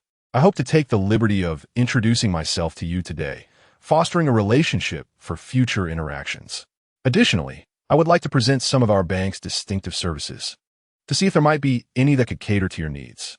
Zhang Yongkong adopted a humble demeanor, stating, should you have any financial requirements in the future, be it deposits or other transactions, please do not hesitate to instruct me. I will personally ensure the utmost efficiency and the finest experience for you. Su Mu nodded gently, not elaborating further, though internally he mused. Has the competition within the banking sector escalated to this extent? The bank president personally soliciting deposits. Ah, how true the ancient spoke. Money can indeed move mountains. The two engaged in a casual exchange, the atmosphere easing considerably.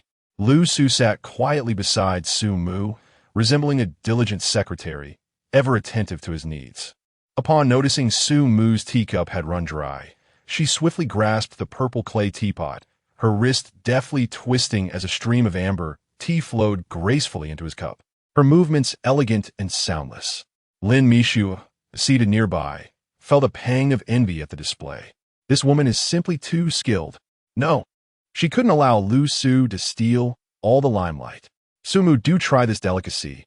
It looks absolutely delightful, Lin Mishua exclaimed, swiftly picking up a pastry shaped like a lotus flower and carefully placing it onto the fine porcelain dish before Su Mu, with her large, sparkling eyes fixed on him. Her voice dripped with sweetness. This is called lotus crisp. It appears so exquisite. I am certain it tastes divine, sweet yet not cloying, perfect for you. As she spoke, her peripheral vision discreetly darted towards Lu Su, laced with a subtle challenge. Su Mu glanced at the overly refined pastry, and then at Lin Mishua's eager expression, finding it somewhat amusing. He picked up his chopsticks and took a small bite. Indeed, quite delightful and aromatic, he replied casually. Instantly, Lin Mishua's face lit up with glee, her lips curving into an uncontrollable smile as she cast a sly glance at Lu Su, her eyes sparkling with triumph as though she had won a silent battle. Lu Su, seemingly oblivious, merely allowed a faint smile to grace her lips, continuing to arrange the tea set with poised elegance. At that moment, the waitstaff began to serve dishes in a continuous flow. Exquisite culinary creations soon adorned the table, a feast for the senses. Zhang Yongkong seamlessly transitioned into food commentary mode, enthusiastically gesturing towards the dishes. Mr. Su, behold this dish, dragon soars across the seas, crafted from premium E-Star grouper. It is said that its capture depends entirely on fate. Accompanied by top-tier ingredients, such as imperial bird's nest and truffles, prepared meticulously by our head chef, the broth alone requires 2 days and nights to achieve its rich, exquisite flavor. In this dish, Phoenix dances in the heavens, features. Zhang Yongkong spoke eloquently, demonstrating an evident prior familiarity with the menu. Su Mu's face bore little expression, yet his mind mused.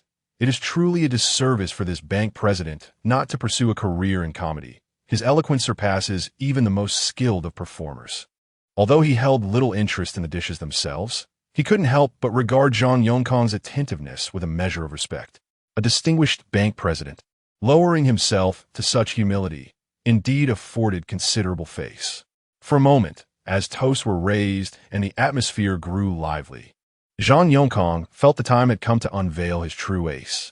With a solemn demeanor, he retrieved a velvet box from his briefcase and opened it, revealing a card of pure black hue nestled within. He presented it with both hands, reverently offering it to Su Mu. The card, entirely matte black, glimmered subtly under the lighting, exuding an air of mystery. At its center was a gilded emblem of the Summer Country Bank, accompanied by a minuscule diamond, understated yet luxurious. Mr. Su, this is our specially crafted black gold card, issued in a globally limited edition. By possessing this card, you will automatically become our bank's most esteemed client, entitled to the finest exclusive services. Su Mu accepted the card, its cool surface imparting a unique metallic sensation. The design was strikingly minimalist, devoid of embellishments beyond the bank's logo and that solitary diamond. Oh, what services does it entail? Su Mu inquired, his fingertips grazing the card's surface, his tone neutral, betraying neither elation nor discontent. His perception of money had shifted significantly. Such an alleged elite card might not even catch his interest. Noticing Su Mu's unremarkable response, Zhang Yongkong felt a pang of anxiety and hastened to elaborate. Mr. Su, this card is not merely a banking tool. It symbolizes status and identity. With this card, you will enjoy VIP access and lounges at all global airports, a personal client manager, unrestricted play at the world's premier golf courses without reservations, a dedicated team of private physicians on standby, and tailor-made luxury travel itineraries. He paused, leaning slightly forward, lowering his voice to a conspiratorial whisper as he drew closer to Su Mu. Most importantly, as long as you continue to choose our Summer Country Bank as your primary financial institution, I can assure you that many matters will become significantly more convenient.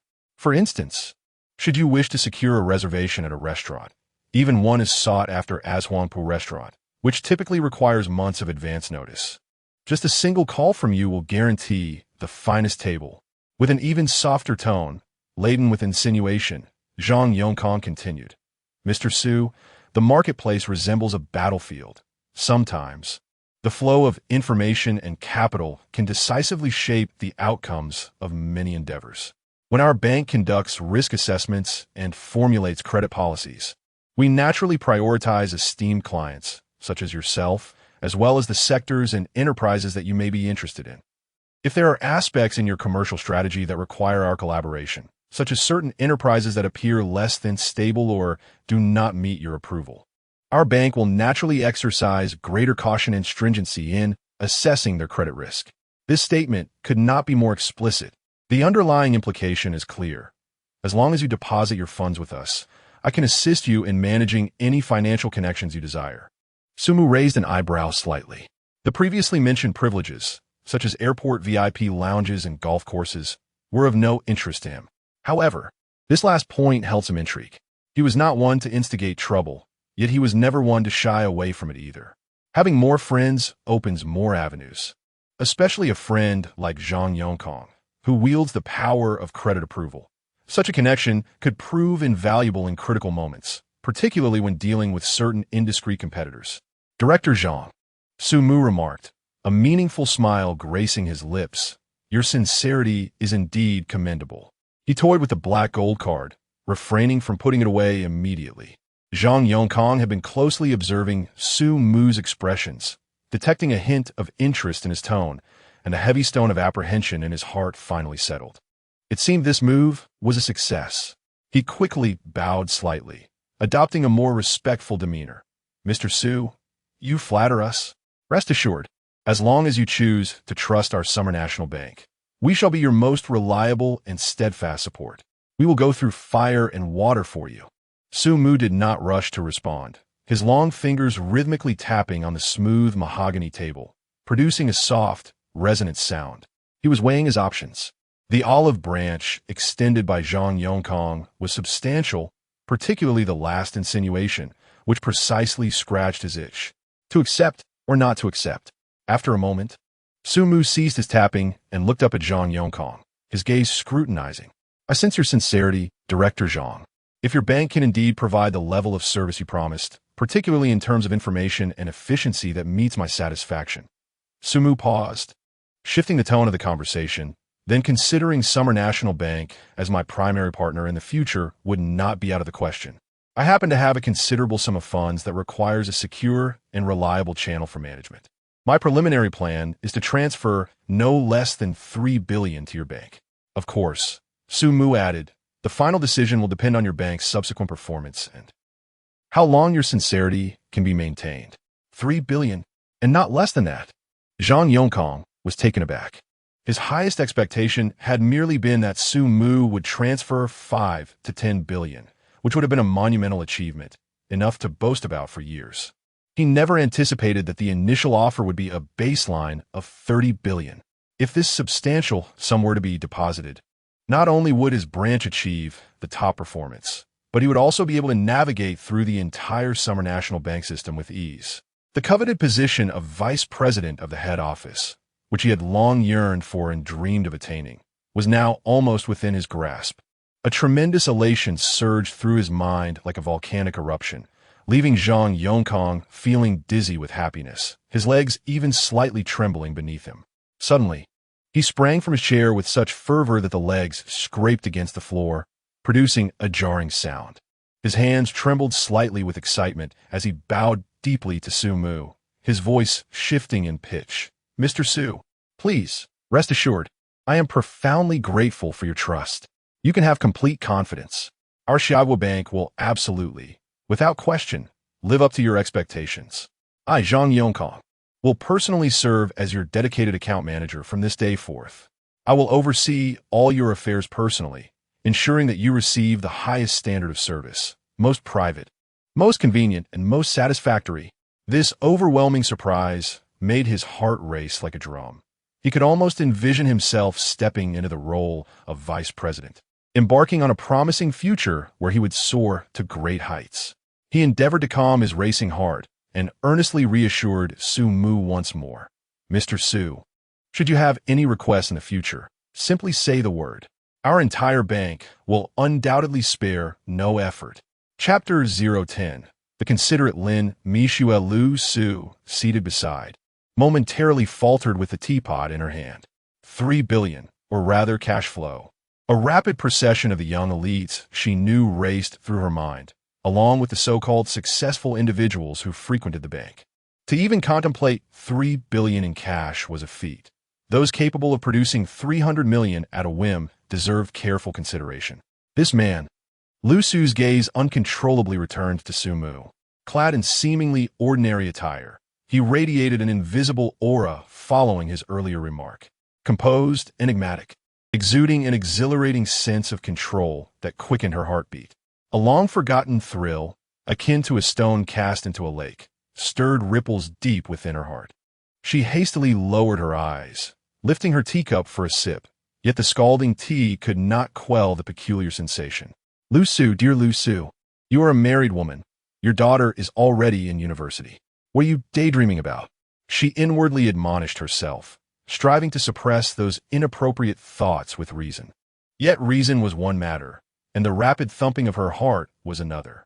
Faced with a man capable of effortlessly maneuvering $3 billion in cash flow, her heart, long dulled by the grind of marriage, surprisingly began to stir with restless anticipation. She even found herself uncontrollably speculating, what if she could establish some connection with him, even if just a tiny one? As the evening continued, the atmosphere grew congenial after several rounds of drinks and delightful dishes. Zhang Yongkang glanced at his watch, a perfectly timed smile gracing his face as he stood. Mr. Su, it has truly been an honor today. The hour grows late, and we shall not impose further. He looked at Lu Su, signaling her to accompany him. At the entrance of the magnificent Huangpu restaurant, a cool night breeze wafted through.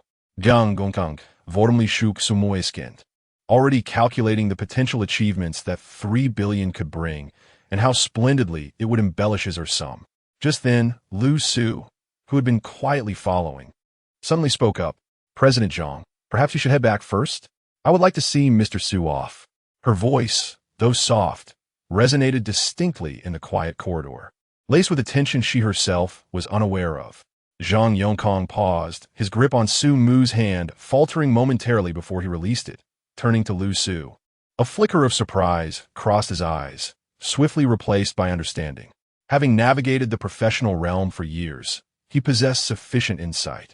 He smiled knowingly, nodding in approval. Oh, that sounds good. Mr. Su is our bank's most esteemed guest. Lu Su, you represent our institution.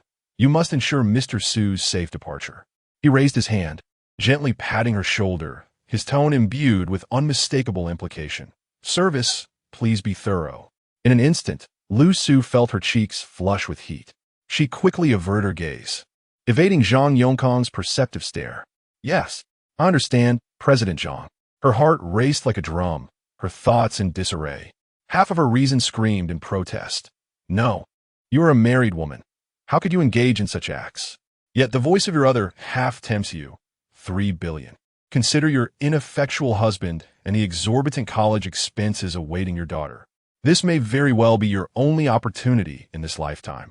As she watched Zhang Yongkang's black Audi A6L merge into the dazzling traffic, disappearing into the depths of the night, Lu Su took a deep breath and slowly turned back to face Su Mu. The evening breeze tousled a few strands of her curly hair, which clung to her smooth forehead, adding an unexpected touch of vulnerability and allure. Mr. Su, which hotel are you staying at? My car is right nearby. May I offer you a ride? She endeavored to make her voice sound calm, natural, and even tinged with a hint of professional respect. Before Su Mu could respond, she swiftly approached the blue Bentley, deftly opened the passenger door, and gestured with elegance. Her attentiveness was perfectly balanced, neither obsequious nor lacking in sincerity. A faint smile danced on Su Mu's lips as he accepted her offer without hesitation. He bent down, settled into the seat, activated the massage function, leaned back, closed his eyes, and comfortably adjusted his posture while softly mentioning the name of a hotel. Throughout this exchange, Lin Mishue stood quietly by, seemingly invisible. Far from exhibiting any displeasure, her eyes sparkled with a mischievous delight at the unfolding drama. She was acutely aware. How could such an exceptional man as Su Mu possibly have only her as his companion? To think of monopolizing him was merely a fairy tale. She had long prepared herself psychologically. Su Mu's happiness was paramount. Everything else would unfold naturally. She had no desire to compete or vie for his attention. A competent companion must possess keen insight, ensuring that Su-mu felt at ease and relaxed at all times, rather than causing him distress or indulging in jealousy. Such behavior was utterly unappealing. When necessary, a helping hand could be extended. Thus, she stepped forward with a sweet, innocent smile, proactively opening the driver's door for Lu-su. "Sister Lu-su, I have plans with friends, so I won't be returning with you," she chimed, her tone light. "Drive safely on the way." Her obedient and understanding demeanor epitomized the perfect model of a supportive partner. Leaning back comfortably in his seat, Su-mu reveled in the soothing sensations against his back, opening his eyes to observe Lin Mishue's quick-wittedness, which brought him a sense of contentment. He could not resist reaching out to gently pinch her soft cheek, marveling at its delicate texture. "Our Mishue is the most obedient and understanding." Lin Mishue proudly lifted her petite chin. She cared not for the number of women surrounding Su-mu, as long as she knew that in his heart, she, Lin Mishue, was the one and only that was sufficient. Chapter 011. The Canary. As Lu-su entered Su-mu's vehicle, an air of tension enveloped the interior. Her fingers tightened slightly around the steering wheel, the supple leather beneath her touch exuding warmth and delicacy. The earlier moment of impulsiveness and flirtation in the garage now receded like the tide, leaving her with an awkward sense of self on the shore. The visage of her daughter flitted through her mind. No, this cannot be allowed to transpire. She inhaled deeply, her fingertips lightly tapping the steering wheel twice, discreetly regulating her breath. In a tone restored to professional calm, she addressed him. "Mr. Su, I apologize, but I do have arrangements this evening and may not be able to accompany you for long. I shall first take you to the hotel, and then I must return." Having spoken, she cautiously stole a glance at the passenger seat. Su-mu reclined against the backrest, his demeanor languid, yet a faint, elusive smile played at the corners of his mouth. This woman, has she faltered at the last moment? How intriguing. Her eyes, brimming with yearning for material wealth and a certain thrill, feigned restraint. He had witnessed countless such performances, yet he could not deny that Lu-su's genuine struggle between desire and denial piqued his interest even further. "Oh!" Su-mu's voice betrayed no discernible emotion, yet his gaze bore a scrutinizing weight. "Miss Lu seems rather busy. One can only imagine that the domestic affairs causing you to decline my invitation are quite significant." Lu-su felt momentarily flummoxed. How should she respond? Should she confess a fear of her daughter discovering this rendezvous, or admit her own inability to resist temptation? "Mr. Su, you jest," Lu-su replied, meeting his gaze with a composed smile, artfully sidestepping the sharpness of his inquiry. "I merely wish to avoid impeding your important business, but I do not wish to return to the hotel just yet. Let's change direction and head there instead." Su-mu gestured toward the resplendent buildings outside the window. The KK Mall. Lu-su paused, taken aback. The KK Mall, it was not merely a haven for luxury goods, but also a symbol of status and prestige. A place where ordinary individuals might feel the weight of pressure just by stepping inside. Silently, she adjusted the steering wheel, guiding the Bentley smoothly into the flow of traffic. The vehicle fell into silence once more, the only sound being the deep roar of the engine, akin to a slumbering beast. In the brightly lit underground parking lot of the KK Mall, the ambience was vibrant, with parked cars rarely valued below 7 figures. "Mr. Su, we have arrived," Lu-su gently announced. Su-mu exited the car and surveyed his surroundings. "Let's proceed and take a look around." He was the first to stride toward the elevator, and after a moment's hesitation, Lu-su followed suit. Inside the Chanel boutique, the bright lights illuminated the space, and the air was suffused with the scent of high-end fragrances. "Good evening, sir and madam. Is there something in particular you wish to see? The latest collection has just arrived." The impeccably dressed sales associate greeted them with a standard smile and a sweet tone. Lu-su's gaze was involuntarily drawn to a tweed coat draped on a mannequin, only to be met with the sight of a petite price tag bearing a string of numbers. 188, 800. Her heart skipped a beat as she quickly calculated the implications. 188,000, nearly double the residual value of her modest vehicle or the anticipated tuition fees for her daughter over the next 2 years. She had attended to numerous affluent clients, yet witnessing such blatant disregard for price instilled within her a sensation of surrealism. Sumu, however, appeared as if he had stepped into his personal wardrobe, casually sifting through the selections. Indeed, he required some wardrobe enhancements. Having recently acquired wealth, his closet felt rather sparse. Soon he indicated several shirts and jackets. This one, that one, and the other. The sales assistant's eyes sparkled with excitement. Certainly, sir. Please hold on a moment while I fetch them for you. Please bring them directly to the fitting room, Sumu instructed, entering the space and nonchalantly selecting a deep blue silk shirt. I shall try this one first. Moments later, the curtain was drawn aside. One could not deny that Chanel's tailoring was indeed exquisite, accentuating Sumu's broad shoulders and narrow waist, bestowing upon him an air of nobility. Not bad, he mused, casually appraising himself in the mirror. For this style, aside from the blue, I would like 3 pieces in other colors as well. Certainly, sir. The sales assistant's voice quivered with barely contained enthusiasm as she hurried to retrieve the garments. Lu Su stood nearby, observing the staggering prices and Sumu's nonchalant demeanor, feeling a ripple of emotion within. Though her expression maintained a polite smile, her eyes betraying a flicker of complexity. The same style, purchasing so many pieces? The total for these items alone might well exceed $1 million. She had served numerous wealthy clients, yet witnessing such extravagance in shopping was a first for her. Sumu's peripheral vision caught the tension in Lu Su's tightly clasped fingers and the fleeting disturbance in her gaze. It appeared that the allure of Chanel had a far greater impact on her than she let on. He suddenly turned to the sales assistant. Select 2 outfits for her as well. The style here is splendid, though perhaps not quite suitable for my daily wear. I appreciate the sentiment. Thank you, Mr. Su, Lu Su replied, her tone calm, yet imbued with an undeniable distance. Sumu disregarded her modest protest, his gaze lingering on her as if assessing her dimensions. His eyes subtly paused at her chest. Size, he remarked leisurely, 36D. Lu Su felt her breath hitch imperceptibly, a warmth suffusing her cheeks as she slightly turned her head to evade the sales assistant's inquisitive glance. How could he say such things in front of so many? The surrounding sales assistant's gazes seemed to converge upon her. She wished to vanish immediately. Size S, Sumu added, providing the crucial information before further instructing. Choose a style that leans towards the mature. Certainly, sir. Your taste is impeccable. This Lady S elegance is perfectly aligned with our collection. The sales assistant immediately grasped the implication, her smile blooming even brighter as she turned to select the garments. Lu Su stood there alone, unsure of where to place her hands and feet. What was Su Mu implying? Was he truly intending to gift her Chanel? Why the days? Su Mu's voice filtered through casually. Try it on. Consider it a small token of appreciation from my personal financial advisor.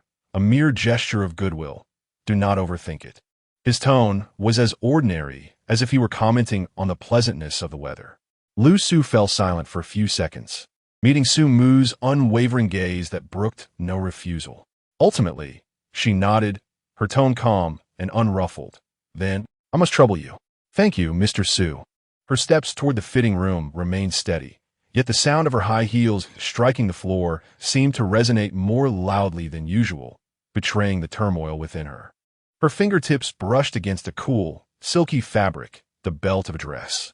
Chanel, a brand that typically required her to muster great courage even to browse its store. Now, it lay within her reach. Inside the fitting room, she inhaled deeply several times, struggling to quell her excitement.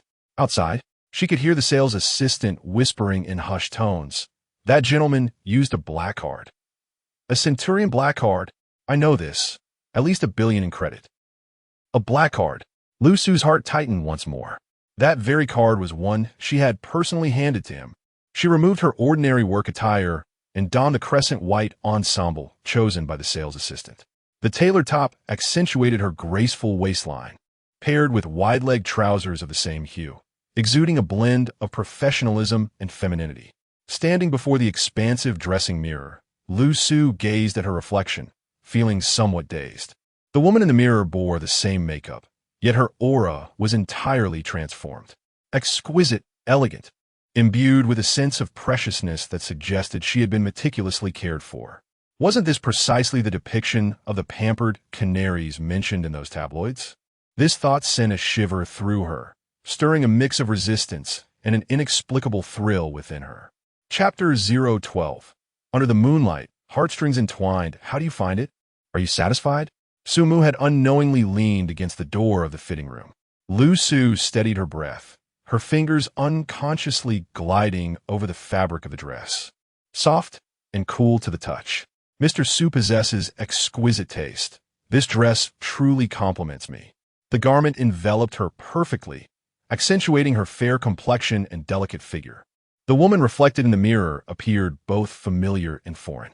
The elegance and subtle nobility emanating from her left her momentarily disoriented, wondering when she had ever looked so refined. Before Lu Su could gather her thoughts, Sumu stepped inside. The fitting room, already small, felt even more constricted with his presence. Quite nice. It fits well, he nodded approvingly. Let us remove the tag. Now, are you certain, Mr. Su? This dress is quite expensive, she replied, a hint of panic creeping into her voice. Moreover, the store has a policy, removing the tag affects returns. Are you in such a hurry because you fear I might run away? She attempted to remind him, uncertain if his interest was merely a fleeting whim. The cost. It was beyond her means to bear.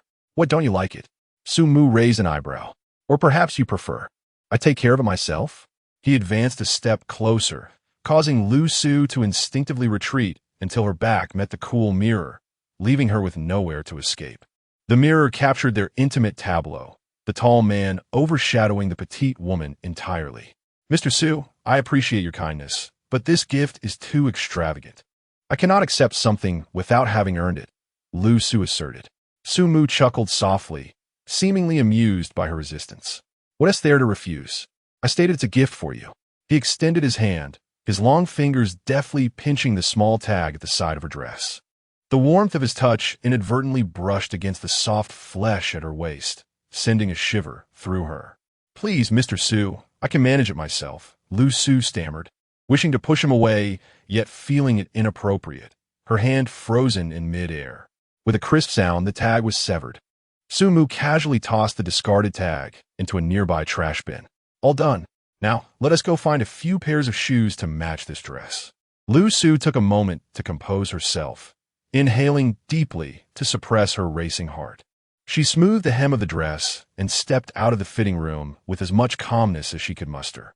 Standing amidst the dazzling array of shoes, she gazed at the high heels shimmering under the lights, her mind still in disarray. What exactly did Sumu intend? First clothes, now shoes. Could it be that he truly meant to support her?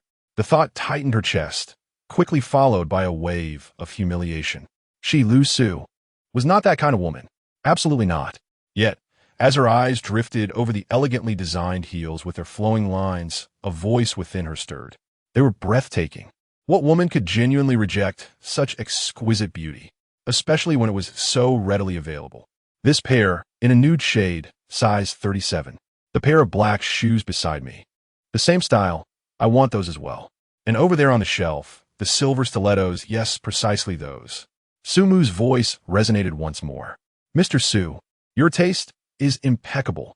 These pairs are the latest creations from our Italian designer, exuding grace and sophistication. They would be a perfect match for your girlfriend with that dress.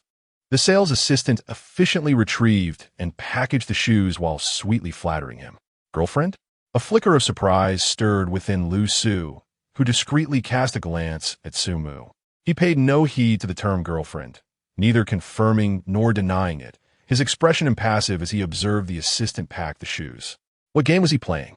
Lu Su furrowed her brow internally, reminding herself to remain vigilant and not to be swayed by such trifles and ambiguous gestures.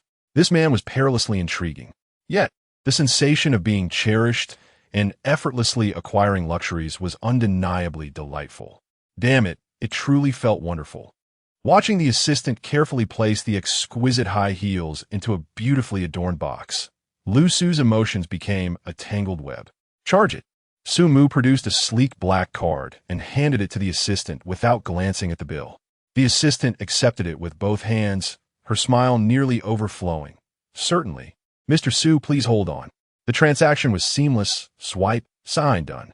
Su Mu took the shopping bag and naturally handed one to Lu Su. She hesitated for a moment, gazing at the bag emblazoned with a luxury brand logo, but ultimately accepted it. Upon returning to the car, Su Mu started the engine, but did not immediately head towards Lu Su's residence. The atmosphere inside the vehicle was subtly charged with silence. Lu Su's heart skipped a beat. Mr. Su, where are we going? It was still early. The mall had been crowded and stifling. I'll take you somewhere to enjoy the breeze and the night view. Shall we? Su Mu's tone was casual. Lu Su refrained from further questioning, her gaze shifting to the window as the vibrant neon lights rapidly receded. The traffic began to thin, the silhouettes of skyscrapers elongated and ultimately faded, replaced by the outlines of lowly bungalows. A feeling of retreating from the hustle and bustle gradually enveloped them. Finally, the view opened up magnificently. A vast expanse of dark green grass lay tranquil under the moonlight, resembling a colossal, soft carpet. In the distance, a full moon hung in the velvet night sky, casting a cool yet gentle silver glow. The scenery was astonishingly expansive.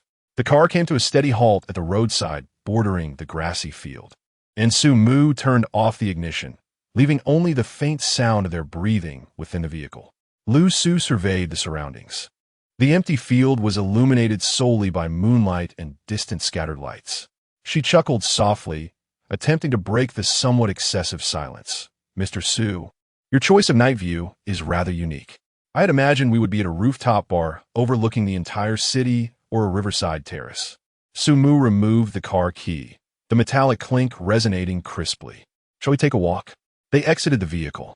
Instantly, the evening breeze enveloped them, infused with the refreshing scent of grass and earth, accompanied by a hint of coolness.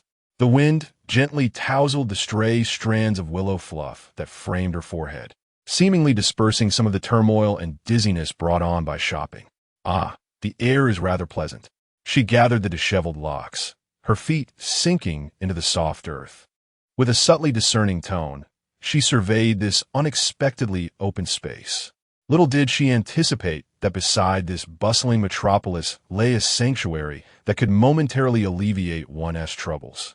It is hard to fathom that in the densely populated city, such a near-luxurious tranquility could be so discreetly tucked away. Su Mu did not glance at her, his gaze fixed on the distant moon. The cacophony of the city is overwhelming, its pace relentless, a colossal, ever-spinning machine that ensnares everyone within its grasp. It is a rare occasion to pause, to behold the scenery, to catch one's breath. His words seemed directed at her, yet also bore the weight of introspection, striking a chord with Lu Su's innermost thoughts, like a delicate needle piercing through her taut nerves. As a private financial consultant, her existence resembled a whirling top, ceaselessly in motion. Pressure, anxiety, unending overtime, demanding clients, and her husband's indifference. Her personal time was all but non-existent. Does Mr. Su ever feel weary? Lu Su couldn't help but inquire. To her, someone like Su Mu seemed to reside in the clouds, exuding an air of noble composure, untouched by the mundane struggles of life. Su Mu turned his head, the moonlight casting profound contours across his face, revealing a complexity of emotions that transcended the authoritative demeanor he exhibited in the corporate realm. How can I not be tired? I've merely grown accustomed to it. He paused, his gaze penetrating Lu Su's carefully maintained facade. However, I truly admire you. Admire me? Lu Su was momentarily taken aback, soon feeling a twinge of absurdity. What could possibly warrant his admiration? She was merely an ordinary woman struggling in the mire of life, attempting to maintain a semblance of dignity. Indeed, Su Mu's tone shifted to one of earnestness, shedding the earlier nonchalance. As a woman, you work tirelessly, dealing with difficult clients by day and managing household duties by night. Your nerves must be perpetually taut. How could he know? It seemed he could see through her meticulously curated exterior, recognizing the fatigue and burdens concealed beneath. Lu Su's heart tightened, a sudden wave of bitterness surged unexpectedly, causing her eyes to well up. She fought to suppress it, quickly averting her gaze toward the moon, striving for steadiness in her voice, even feigning a light-hearted jest. Mr. Sue, you overthink it. In the adult world, who isn't stumbling forward while self-healing. I've long since become accustomed to coexisting with pressure. She did not wish to reveal her vulnerabilities before him. That would be too humiliating, akin to having her hard shell stripped away to expose her tender core. Sumul, seemingly oblivious to her evasion and bravado, let out a gentle sigh, the sound resonating clearly in the quiet of the night. Sometimes, relying on others is not a sign of weakness. There is no need to shoulder everything alone. Forcing oneself too harshly can snap the string, bringing no benefit to anyone. His words flowed like warm water, slowly yet powerfully penetrating the hard shell that Lu Su had desperately maintained. The understanding in his tone silently opened the floodgates of long-buried grievances within her heart. She had once yearned for someone who could allow her to lay down her defenses, to provide a shoulder to lean on, to share her joys and sorrows, rather than facing the world alone as she did now. Yet what was the reality? Her husband, that man who was so compliant outside, yet offered her no warmth or support at home. As these thoughts crossed her mind, Lu Su found her eyes uncontrollably moist. She quickly blinked, attempting to suppress the tide of unshed tears. A slender hand, defined by its knuckles, extended a packet of tissues, shimmering softly under the moonlight. Lu Su paused momentarily, then silently accepted it, lowering her head to gently dab at the corners of her eyes. "Thank you." Her voice was somewhat muffled as she swiftly composed herself. When she raised her gaze again, apart from the barely perceptible blush at the corners of her eyes, she had regained her usual composure. Rarely did anyone notice such subtleties. Mr. Su, however, possessed keen observational skills. As Su Mu gazed at her lowered profile, the moonlight cast a gentle glow upon her hair, and the silhouette of her new dress was soft and elegant. In truth, from the very first moment I met you, I sensed that you were different from others. There's a certain seriousness and resilience about you that is truly remarkable. Lu Su abruptly lifted her head, her eyes still glimmering with unshed tears, staring at him in astonishment. What did he mean by this? Was Mr. Su genuinely complimenting her? This revelation was utterly unexpected.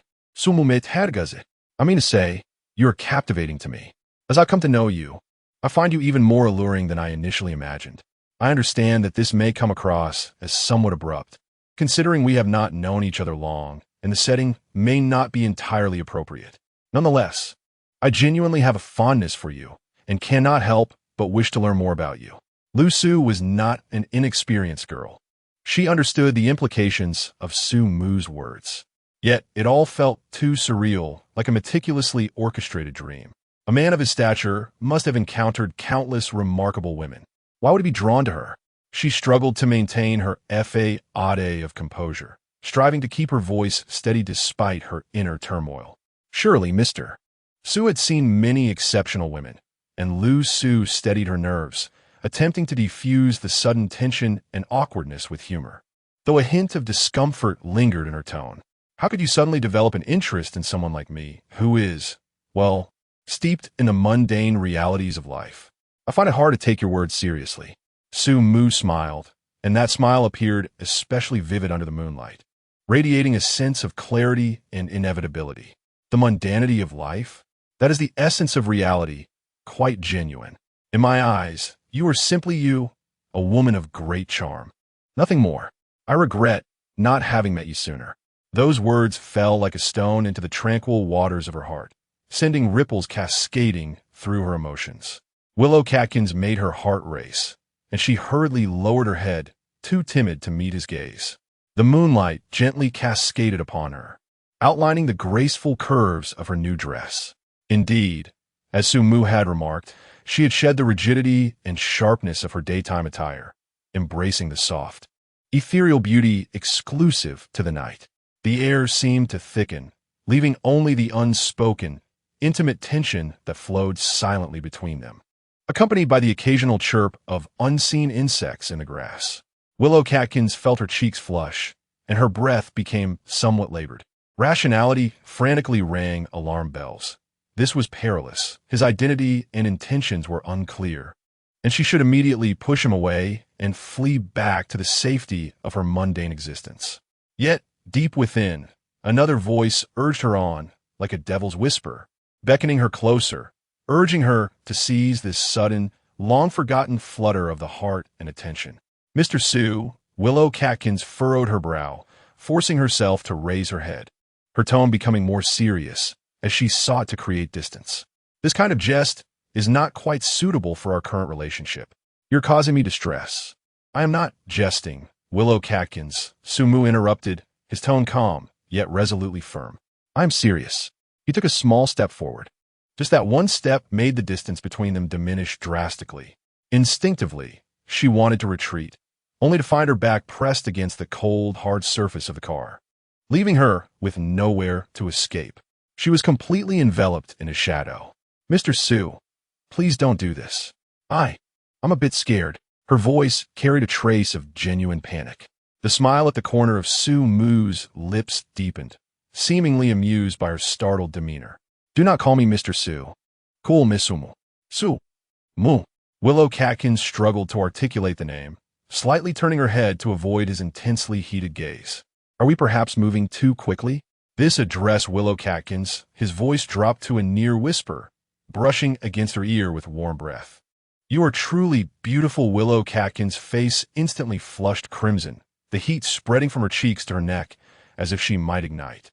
Such direct and assertive praise left her utterly flustered. Sumu observed her almost blushing to the point of tears, a flicker of satisfaction gleaming in his eyes as he decided to stoke the fire further. Do not suppress yourself. Do you know the meaning of your name? Willow Catkins gazed at him in confusion, her mind having completely ceased to function, a blank slate. Sumu's fingertips grazed her cheek ever so lightly. Willow Catkins. The Willow Catkins danced with the wind. Appearing gentle, he leaned in slightly, his breath caressing her ear. Yet they ignite with the slightest spark, do they not? Chapter 013. Precious daughter Shang Yinxin. The morning sun spilled across the master bedroom of the penthouse duplex in Mingxingyihao. On the beige, country-style bed, Sumu opened his eyes. A lingering soreness around his waist served as a reminder of last night's intensity. Lu Su, this woman, outwardly elegant, yet unexpectedly alluring beneath the surface. He turned his head slightly. The woman beside him slept peacefully, her silk nightgown having slipped off at some point, revealing the graceful curve of her shoulder and neck. A few damp strands of hair clung to her cheek, adding a touch of languid charm. Lu Su's long lashes fluttered faintly as she awoke. Their gazes met. A delicate flush quickly spread across her cheeks, and she instinctively tugged at the fallen blanket to cover herself. Morning, Sumu murmured, his voice rough with sleep. Watching her slightly flustered movements, a subtle sense of control stirred within him. Morning, Lu Su replied softly, turning her face slightly away. Sumu leaned down, pressing a light kiss to her smooth forehead. Lu Su's body tensed almost imperceptibly before relaxing again. This place of yours? Lu Su's calm eyes swept across the luxurious yet tastefully decorated room before settling on the grand river view outside the window. Her tone carried a hint of quiet scrutiny. Good taste. Her gaze drifted past the expansive walk-in closet where rows of high-end designer labels, one she had only seen in fashion magazines, hung neatly. Outside, the Huangpu River meandered, the glittering lights of the opposite shore not yet fully extinguished, all visible from this vantage point. This location, this decor, this view. Lu Su's heartbeat quickened involuntarily. This apartment must be priced in the hundreds of millions, surely? Top-floor duplex, with a sky garden and pool, Su Mu said casually. Lu Su arched a slender brow. Huh. People who live in places like this probably have only one worry. Too much money, and how to spend it. Her words carried a barb, yet also a trace of amusement. Do you like it? Su Mu studied her. I like. Lu Su blurted out before quickly adding, the environment here. She was no naive young girl, but the opulence before her still surpassed her everyday understanding. If you like it, that's good. Su Mu smiled, his long fingers toying with a loose strand of her hair in an intimate gesture. This could be your home too, in the future. Lu Su's breath hitched as she looked at him. Raising a daughter alone isn't easy, and your old place isn't the best environment. If you're willing to move in, the rent, let's say 100 a month, just for formality. Lu Su was utterly stunned. 100 yuan? To live here? This was practically giving it away. She understood perfectly. Su Mu wasn't acting on a whim. This was him drawing her completely, irrevocably under his wing. But what about Yanxin? Her daughter had just started university. Though she lived on campus, she would return on weekends and holidays. If that girl were to discover that her mother had moved into the luxurious penthouse of a stranger, Lu Su furrowed her delicate brows, her tone returning to its customary calm as she articulated the objective dilemma. My daughter, Yanxin, is particularly wary, especially towards any males who appear in my vicinity. This matter requires some time for her to accept. She did not outright refuse, but instead highlighted the critical obstacle. Su Mu was about to utter some soothing words when the jarring, urgent ringtone of a mobile phone shattered the morning tranquility. Lu Su picked up the phone beside her pillow, her heart inexplicably tightening upon seeing the name of her beloved daughter, Shang Yanxin, flashing on the screen. Yanxin, what is it? Lu Su quickly composed herself and answered the call, her voice sounding as usual. Mom, where are you? Didn't we agree you'd take me to school today for registration? Where's the car? You haven't forgotten again, have you? A sharp and impatient young woman's voice erupted from the other end, brimming with the entitlement of being spoiled. All my classmates are here. Their parents have dropped them off at the gate and are checking in on them. What on earth are you doing? Are you with some unscrupulous man? Aren't you embarrassed? It suddenly dawned on her. Today was a significant day for her daughter, the day she registered for university. Last night, she had completely forgotten this crucial matter. I'm sorry, darling. I was caught up with an urgent matter last night, Lu Su replied, suppressing the embarrassment and guilt that swelled within her. Don't worry, I'll arrange it right away. Excuses. You always have excuses. Forget it, I'll just take a taxi. I can't count on you. The call was abruptly terminated with a dismissive tone. Lu Su stood there, holding her phone, engulfed by an overwhelming sense of humiliation and helplessness, especially in front of Su Mu. Su Mu had listened intently to the conversation. The relationship between this mother and daughter was quite intriguing. This Shang Yanxin certainly had a fiery temper, clearly indulged by Lu Su to the point of recklessness. Yanxin, she has been rather spoiled and has developed a bit of temper, Lu Su remarked as she set down her phone. It's normal for a young girl to have a bit of a temper, Su Mu replied gently, wrapping his arm around her slightly trembling shoulder to offer silent comfort. Don't take it to heart. Lu Su lifted her gaze to meet his, revealing a hint of vulnerability that was barely perceptible. She bent down to pick up her nightgown that had fallen onto the carpet, but her legs suddenly felt weak. Ouch, she gasped, her body swaying as she nearly collapsed onto the carpet. Su Mu quickly steadied her. What happened? Lu Su frowned slightly, resting her arm on the edge of the bed, exerting a bit of force. Last night, I may have overexerted myself. She cast a swift glance at Su Mu, her eyes betraying he quickly contemplated in his mind before speaking. Given your mobility issues, it would be best for you to rest at home. I shall escort Yanxin to school, as I had intended to visit the university town today. Lu Su raised her eyes to look at him, her gaze flickering as if she were weighing the pros and cons. Should he be the one to take their daughter? Was that appropriate? Yet, upon reflection, her current condition indeed rendered her unable to venture out, and Su Mu's offer was made with genuine goodwill. After a few seconds, she gently nodded, very well. I appreciate your help. It saves me the trouble. There's no need for formality between us. Su Mu replied casually, shrugging his shoulders as he began to dress with ease. Besides, I'm curious to experience the vibrance of that area again. It has been quite some time since I last roamed the university town, and I yearn to feel the pulse of youth. Lu Su observed Su Mu as he dressed, touched by his thoughtfulness and willingness to assist, finding comfort in his apparent ability to resolve any issues. Ultimately, she nodded in agreement. All right, I entrust this to you. By the way, which university does Yanxin attend? Su Mu adjusted the cuffs of his shirt. Shanghai Arts University, Dance Academy, Lu Su replied. Shanghai Arts University? Su Mu raised an eyebrow. That place is indeed a haven for beauty, a cradle for future stars. Quite impressive. He approached Lu Su, leaning down to lightly brush his lips against hers. His breath warm. Wait for my return at home. With that, Su-mu turned and departed the bedroom with measured steps. Lu-su stood frozen in place, her fingertips unconsciously caressing her lips. Chapter 014. The splendor of a broken Mercedes, Su-mu leisurely drove the ostentatious blue Bentley into the dilapidated urban village. The car's sleek lines resembled a work of art, its paint glistening in stark contrast to the dreary surroundings. It was as if two worlds collided, juxtaposed against the low, weathered brick houses and the uneven muddy roads. As he navigated through, he attracted countless gazes, envy, jealousy, and sheer curiosity, all converging like spotlights on him and his vehicle.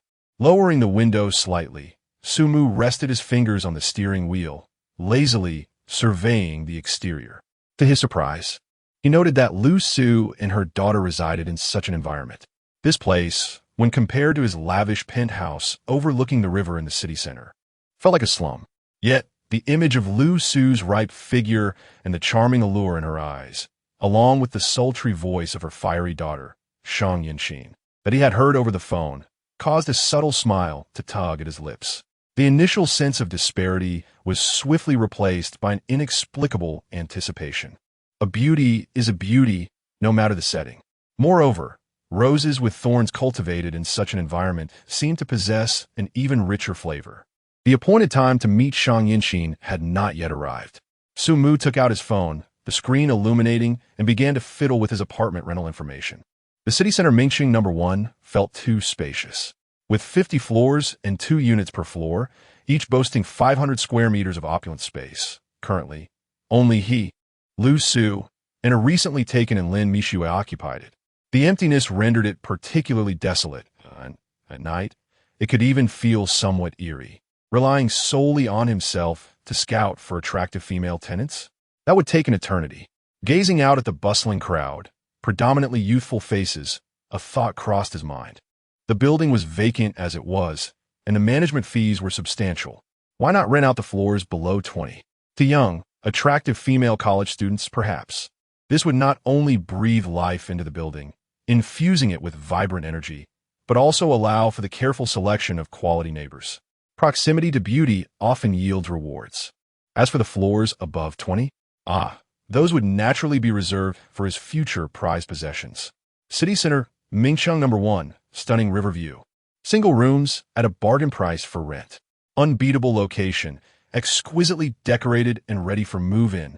Launching the most beautiful tenant selection campaign.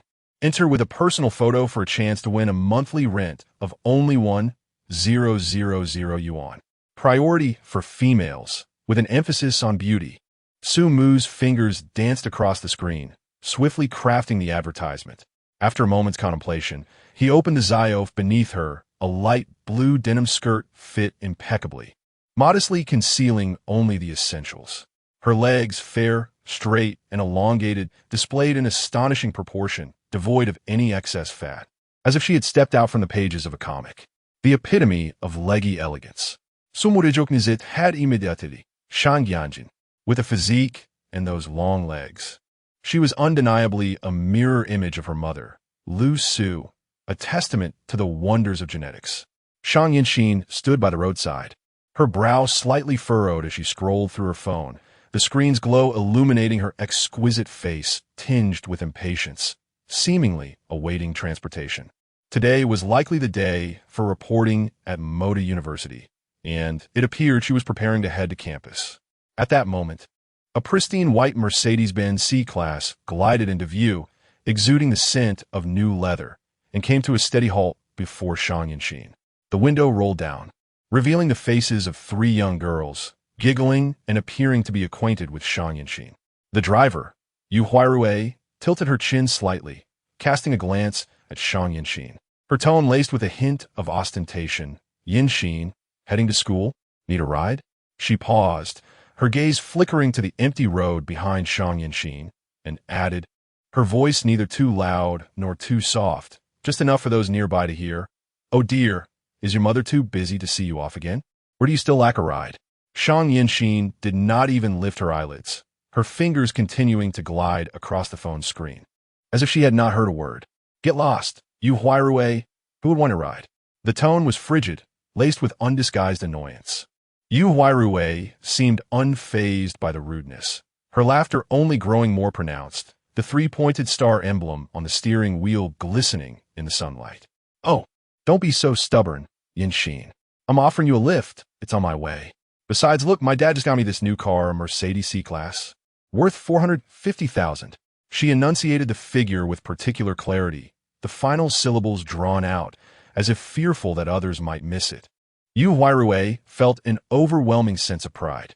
Among her circle of freshly graduated friends, she was the only one driving a Mercedes.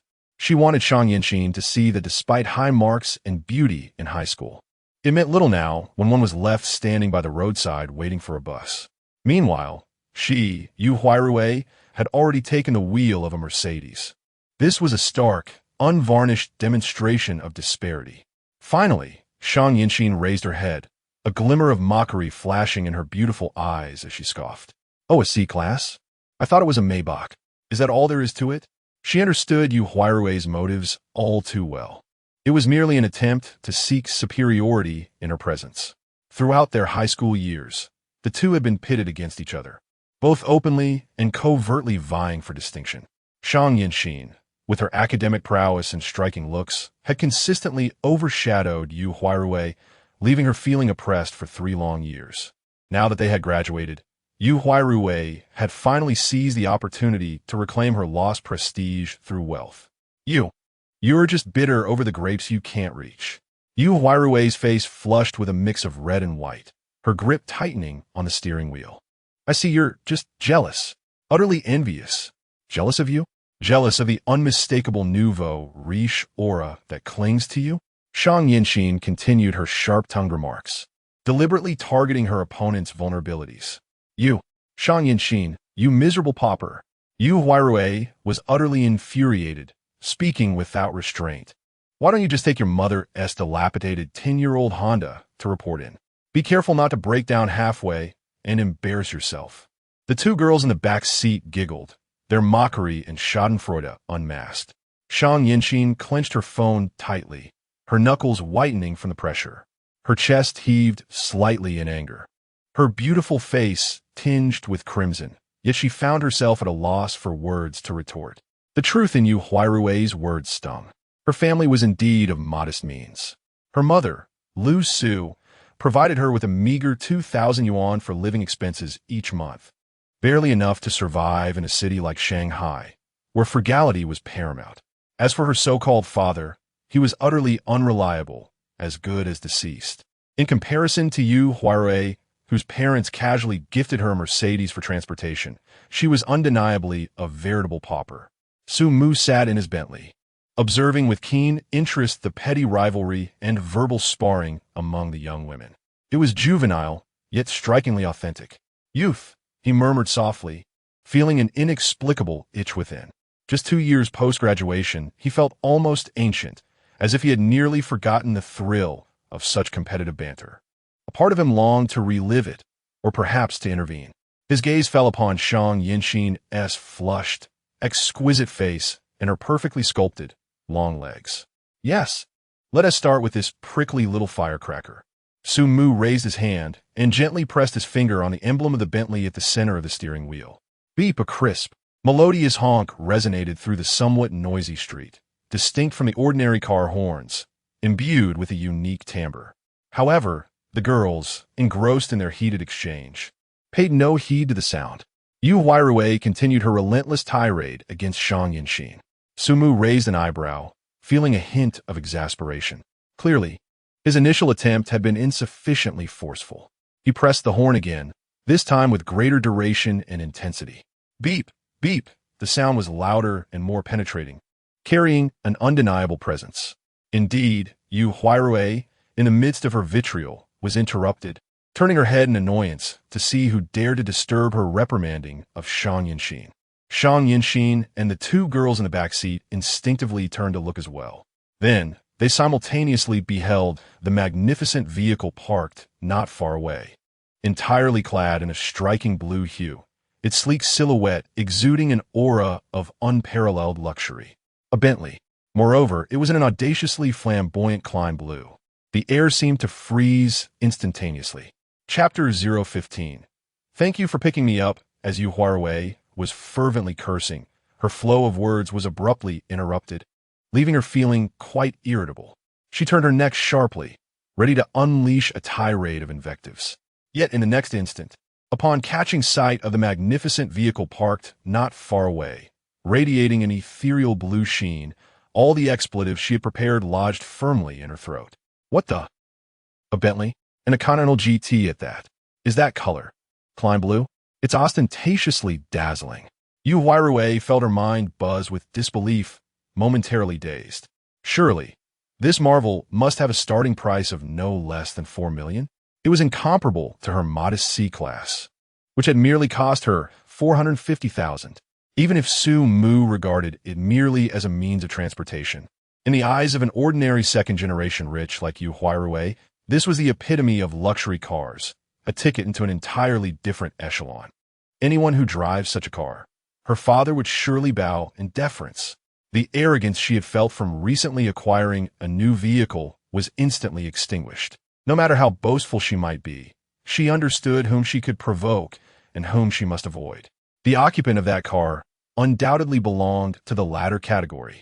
With her indignation having no outlet, Yu Huarui could only redirect her frustration towards Shang Yinxin. She glared fiercely, her voice inadvertently dropping to a lower register as she venomously spat. What are you staring at? Country bumpkin. Never seen a luxury car before.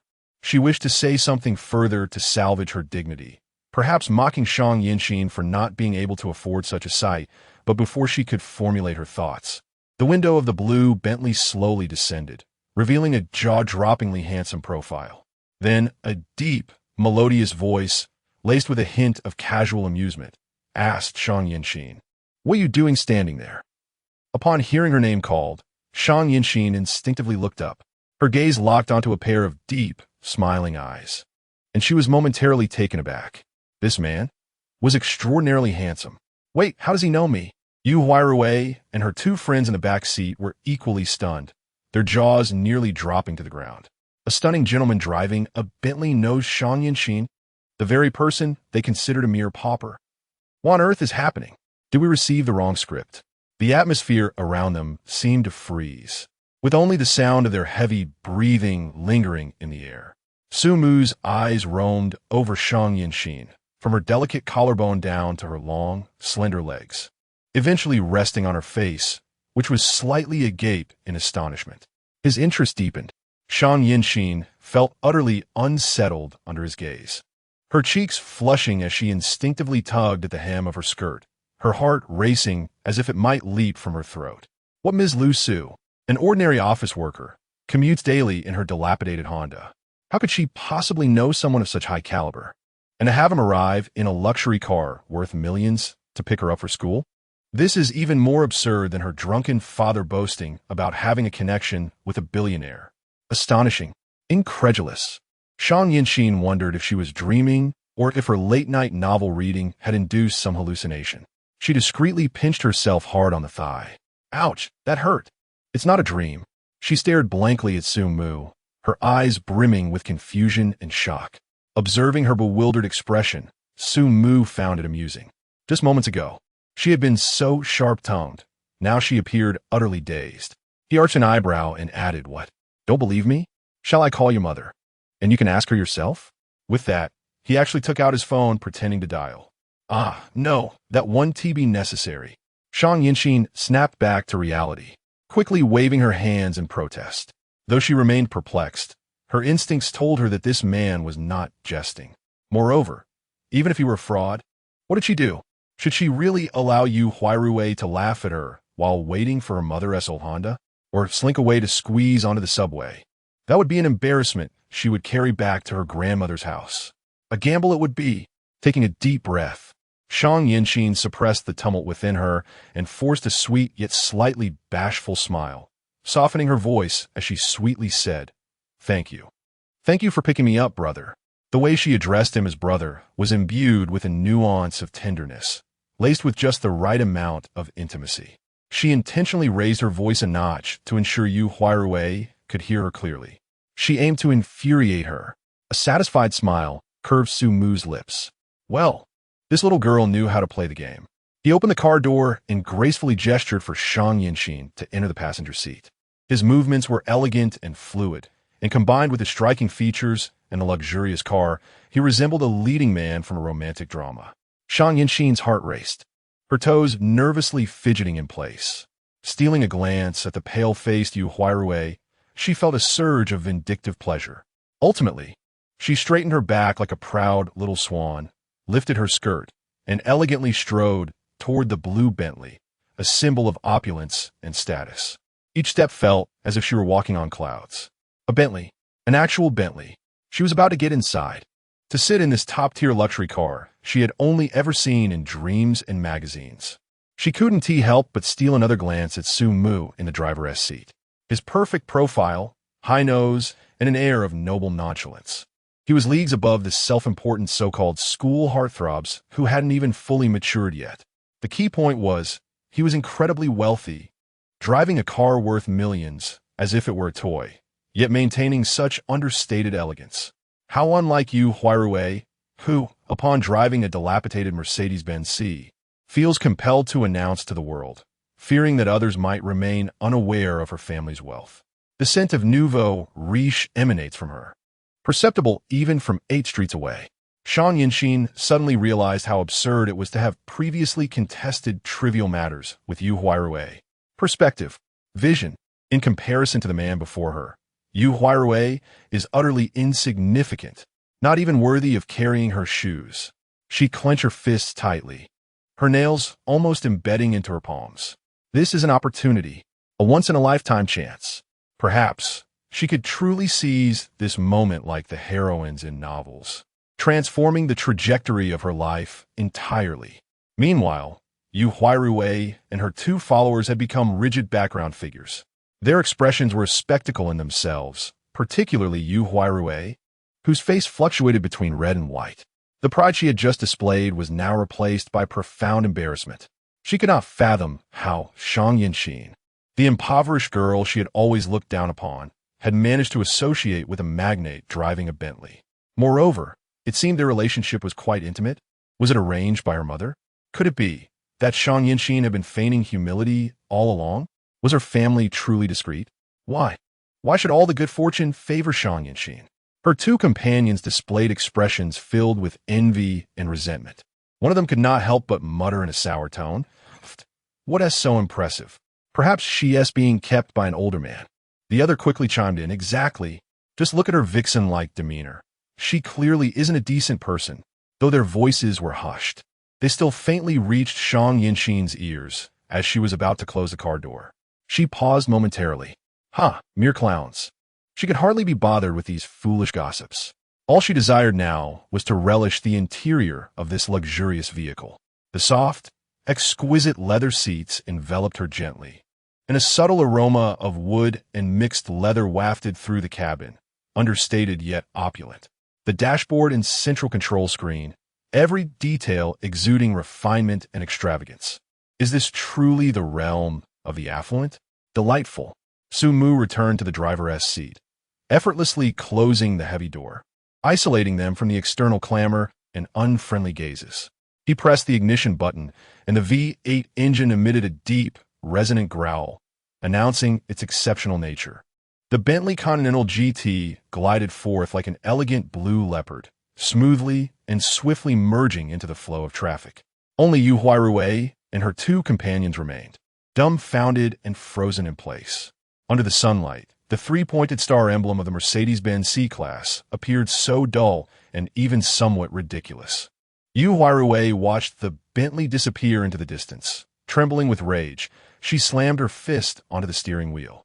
"Damn it, Shang Yinxin. Just wait." Chapter 016, The Alluring Long-Legged Junior. Meanwhile, inside the Bentley, Shang Yinxin remained oblivious to these thoughts. She stole a glance at Su Mu, then quickly averted her gaze. Pretending to admire the scenery outside the window, Su Mu was focused on driving, his chiseled profile sharp and defined under the sunlight streaming through the window, casting alternating shadows across his angular features. This guy isn't bad looking at all. Way better than those self-important campus heartthrobs at school. And he was driving a Bentley. No less. Shang Yinxin exhaled softly, deciding to break the silence before the atmosphere grew too awkward. Brother, thank you so much for picking me up today, she said sweetly. The corner of Su Mu's lips curled slightly, though his eyes remained fixed on the road. What is there to thank? It's my honor to help out such an adorable girl. Adorable? Shang Yinxin blinked, her cheeks inexplicably warming as her heartbeat stuttered. She instinctively touched her face. She had rushed out the door today, only applying a bit of primer and filling in her brows, not even bothering with lipstick. And that counts as adorable? Back in the school library, the love letters secretly slipped to her by male students were all repurposed as scrap paper. Their contents cliché and tiresome. The word adorable was worlds apart from the icy, aloof image of the top student and campus beauty she meticulously maintained. Unable to resist, she pressed further, her tone laced with uncertainty and a hint of concealed anticipation. What about me is adorable? Sumu didn't answer immediately. Instead, he tilted his head slightly, his gaze sweeping over her with subtle but unmistakable appraisal, a look that wasn't overtly bold, yet carried the quiet intensity of a grown man. It made Shang Yinxin shift slightly, her knees pressing together as she adjusted her posture. Finally, Su Mu's eyes settled on her long, slender legs. Sunlight filtered through the window, casting a soft glow over her fair, smooth skin, delicate, straight, and perfectly proportioned, as if meticulously sculpted by divine hands. With a meaningful smile, he drawled in a low, magnetic voice, "Your legs are adorable." Shang Yinxin. She followed his gaze downward. Today, she wore a simple white dress that ended just above her knees. The hem swayed slightly from her earlier movement, revealing the graceful curve of her calves and delicate ankles. Her cheeks burned even hotter. This man, how can he say something like that so directly? And with such impropriety? Yet, despite the flustered embarrassment, as if her thoughts had been laid bare, Shang Yinxin didn't feel repulsed. Instead, a faint sense of pride flickered within her. What girl wouldn't feel a little giddy being complimented by a handsome, successful man driving a multi-million-dollar Bentley? This was far more satisfying than receiving those juvenile love letters. In an attempt to conceal the subtle flutter in her heart, and driven by a faint desire to showcase her assets before him, Shang Yinxin hesitated momentarily. Should she? Ultimately, vanity prevailed. She lifted her slender legs with deliberate grace, resting her fair, delicate toes tentatively upon the sleek black leather dashboard ahead. The movement was calculated, even subtly adjusting the angle to arch her feet, elongating her legs under the sunlight to appear more striking and alluring. With a slight tilt of her chin and a touch of playful pride, her tone lightened. What's the big deal? I'm trained in dance. Long legs are just the basics. The hint of smugness in her voice was unmistakable. Sumu observed her almost childlike display, amusement deepening in his gaze. He merely nodded faintly, offering no comment, though his eyes lingered for an extra second on the smooth curve of her calves. Noticing his subdued reaction, a flicker of disappointment stirred within Shang Yinxin. Of course, a man like him must be surrounded by beauties. Long legs are nothing new. My little act probably doesn't even register. Slightly deflated, she began to withdraw her feet. Little did she know, Su Mu was barely maintaining his composure. Heavens, is this a test of my restraint? He was here to pick up Lu Su's daughter, not to engage in some unconventional friendship, much less scout for new romantic prospects. Yet here was this vibrant junior, radiating youthful energy, her fair, straight legs shamelessly displayed before him, teasing his senses. How is anyone supposed to resist this? If he faltered, if his gaze grew too bold or his words too suggestive, how would he ever explain himself to Lu Su later? Clearing his throat, Sumu adopted the tone of a serious scholar. Yinxin, you mentioned you study dance? What about it? She blinked innocently. I've always had an interest in dance. Could you enlighten me? How does training affect leg structure specifically? He sounded almost clinical. Don't misunderstand. I'm merely an art enthusiast. This is purely academic. For instance, do female dancers develop distinct muscle definition, flexibility, or skin firmness compared to the average person? Art stems from life, after all. I'd like to delve deeper into the subject. Shang Yinxin paused, then burst into laughter, the sound like wind chimes dancing in the confined space of the car. "You're impossible," she chided, her cheeks blooming with a rosy hue. This man, pretending to be scholarly, an art lover, and yet, his flimsy excuses struck her as oddly endearing. "Research is fine," she declared, feigning sternness, but no touching. With that, she deliberately wiggled her toes against the dashboard.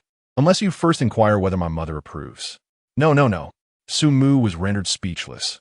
What was this about informing parents? A jest, perhaps. If Lu Su were to find out, he would likely erupt, wishing for a cozy and harmonious sandwich. "Inexian, I am not jesting. This matter should remain between us. Please do not disclose it to your mother, as it may lead to unfavorable consequences." Sumu hastily waved his hands. Shang Yinxin observed his expression, which bore the fear of being reported, and her heart brimmed with delight. An idea sparked within her. It might not be entirely out of the question. She deliberately elongated her tone. "On the first day of school, if you could accompany me throughout the day, assisting me in resolving all matters, I would reluctantly cooperate with your academic research." She proposed her terms, her tone tinged with a hint of triumph. Her curiosity towards Su Mu had intensified. This man, driving a luxurious car, possessing striking looks, and aiding her against the insufferable Yu Huirue, seemed like a divine intervention. Spending more time in his company appeared rather appealing. Sumu hesitated for a moment. Accompanying her for an entire day, registration, collecting materials, familiarizing herself with the campus. It seemed rather cumbersome. "What, are you unwilling?" Shang Yinxin noticed his hesitation and pretended to withdraw her foot. "No, it's merely that I haven't returned to campus in quite some time. I feel somewhat shy about it. I can accompany you," Su Mu promptly declared. He thought to himself, after all, it was a favor requested of him. One should deliver a Buddha to the West. Moreover, he had no other plans for the day. Accompanying this charming and intriguing young lady through the campus was certainly preferable to returning home alone to face the computer. Perhaps it would be akin to reliving one's youth? That sounded more agreeable. Satisfaction dawned upon Shang Yinxin as she nodded, her toes lightly swaying on the dashboard. However, Sumu felt it necessary to reiterate his position. "Yinxin, do not misunderstand. My companionship is solely due to your mother's request for me to look after you. I harbor no other intentions." Shang Yinxin observed his rather transparent demeanor, her amusement growing. This man, professing disinterest, was undeniably honest in his actions. Very well, I understand, Brother Su." She playfully stretched her words, smiling sweetly as she urged, "Let us be off. We're going to be late for registration." Sumu restarted the engine. The Bentley smoothly merged into the flow of traffic, and the atmosphere within the car transformed into one of ease and subtlety. From time to time, Shang Yinxin stole glances at Sumu, her heart fluttering like a small rabbit, thumping incessantly. Today was extraordinarily fortunate. Not only had she evaded the clutches of Yu Huirue, but she had also encountered such a remarkable man. She began to anticipate her upcoming university life, which seemed to have become particularly intriguing due to this unexpected twist. Chapter 017. The long-legged junior enrolls. He could have parked the Bentley right at the most conspicuous entrance of the Shanghai Art Institute. After all, that ostentatious Klein Blue Continental would effortlessly overshadow the so-called luxury cars at the gate, becoming the center of attention. But Su Mu glanced at the restless, slender legs swaying beside him on the passenger seat and reconsidered. The situation was somewhat delicate. He slowly pulled into a relatively secluded corner, positioning the car facing outward for a quick escape if needed. Being the center of a spectacle was never his preference. Turning his head, he saw Shang Yinxin covering her mouth with one hand, laughing so hard her eyes curved into beautiful crescents. Her gleeful amusement was utterly unapologetic. Still laughing? Su Mu sighed inwardly, extending a finger to lightly tap her smooth, fair forehead. Troublemaker. A soft thud, more playful than reprimanding. He flicked her forehead again, this time with slightly more emphasis. No respect for your elders. Ow. Shang Yinxin clutched her forehead, giggling even harder. Who told you to have zero self-control? As if that weren't enough, she deliberately adjusted her posture, letting those dazzlingly pale legs sprawl even more brazenly in Su Mu's line of sight. His throat felt dry. This little minx was doing it on purpose, wasn't she? He exhaled quietly and averted his gaze, lowering his head to straighten his slightly disheveled collar and cuffs. Earlier in the car, to keep her from fidgeting, they had engaged in a minor tussle. Had his willpower not held firm, things might have escalated far beyond mere wardrobe adjustments. That girl, deceptively innocent-looking, yet audacious beyond measure. All right, you win. Happy?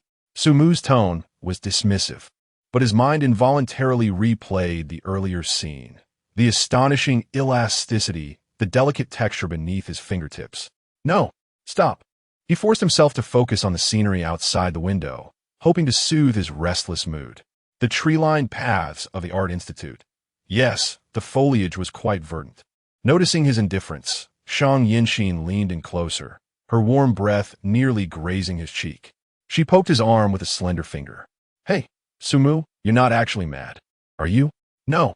His voice was calm, but his body tensed almost imperceptibly. Really? She tilted her head, relentless, her eyes gleaming with feline curiosity. Then why won't you look at me? Guilty conscience? I'm contemplating life. A blatant lie. Contemplating what?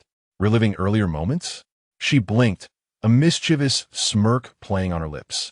Sumu, time for subject change. I was thinking, if your mother knew how unruly you re being right after starting college, she might skin you alive. Careful. I might just tattle. Buffed. Lady Lu Su couldn't care less about me. Shang Yinxin scoffed, entirely unbothered. Besides, she's probably more interested in when you'll officially become my stepdad. Sumu's lips twitched slightly. The thought process of this girl was always so peculiar. He was too lazy to engage in further banter with her and continued to arrange his attire, ensuring that he appeared impeccably presentable. After all, he was about to meet a popular female internet celebrity with millions of followers, and maintaining a polished image was paramount, especially at the entrance of the Art Academy. A place bustling with stunning beauties, he could not afford to lose face. After some effort, he finally tidied up his clothes, smoothing out any unwanted creases. Sumu restarted his vehicle and smoothly drove towards the school gate. The Shanghai Art Academy truly deserved its reputation as a premier artistic institution. The entrance was indeed bustling with activity. The streets were nearly overwhelmed with an array of vehicles. BMWs and Mercedes were commonplace, while an Audi A6 appeared somewhat mundane. Occasionally, a Porsche Cayenne or a Maserati Quattroporte would catch the eye, drawing considerable attention. However, the moment Sumu's Klein blue Bentley Continental GT made its appearance, it instantly overshadowed the other cars, rendering them dull in comparison. Priced at over $4 million, with its unique and flamboyant hue, and a design that exuded both elegance and power, it stood out like a crane among chickens. As the car came to a halt, all eyes swiftly converged upon it. Numerous students and parents escorting their children paused in their tracks, pointing and whispering about the luxury vehicle. Wow, a Bentley, and it's a Continental GT. That color is absolutely stunning. Klein blue? That must be worth millions. Which department's rich heir is this impressive? Look, the door is about to open. Amidst a chorus of curiosity and admiration, the front passenger door slowly swung open. The first sight that greeted the crowd was an exceptionally long and exquisite leg. With fair, delicate skin and perfectly sculpted lines, it was nothing short of perfection. Following that, Shang Yinxin's entire figure emerged before everyone. Her tall stature, flawless proportions, and exquisitely refined features, complemented by skin as fair as jade, were breathtaking. Sunlight cascaded upon her, as if bestowing a halo around her. In that fleeting moment, the surrounding air seemed to quiet down for a few seconds. Everyone was entranced.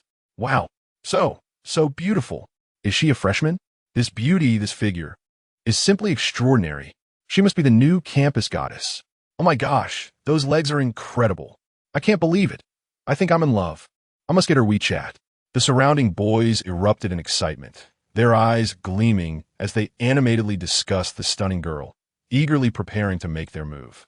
However, when the driver's door swung open and Sumu stepped out of the car, the previously exuberant boys suddenly seemed to have hit a pause button, their intentions to flirt cooling significantly.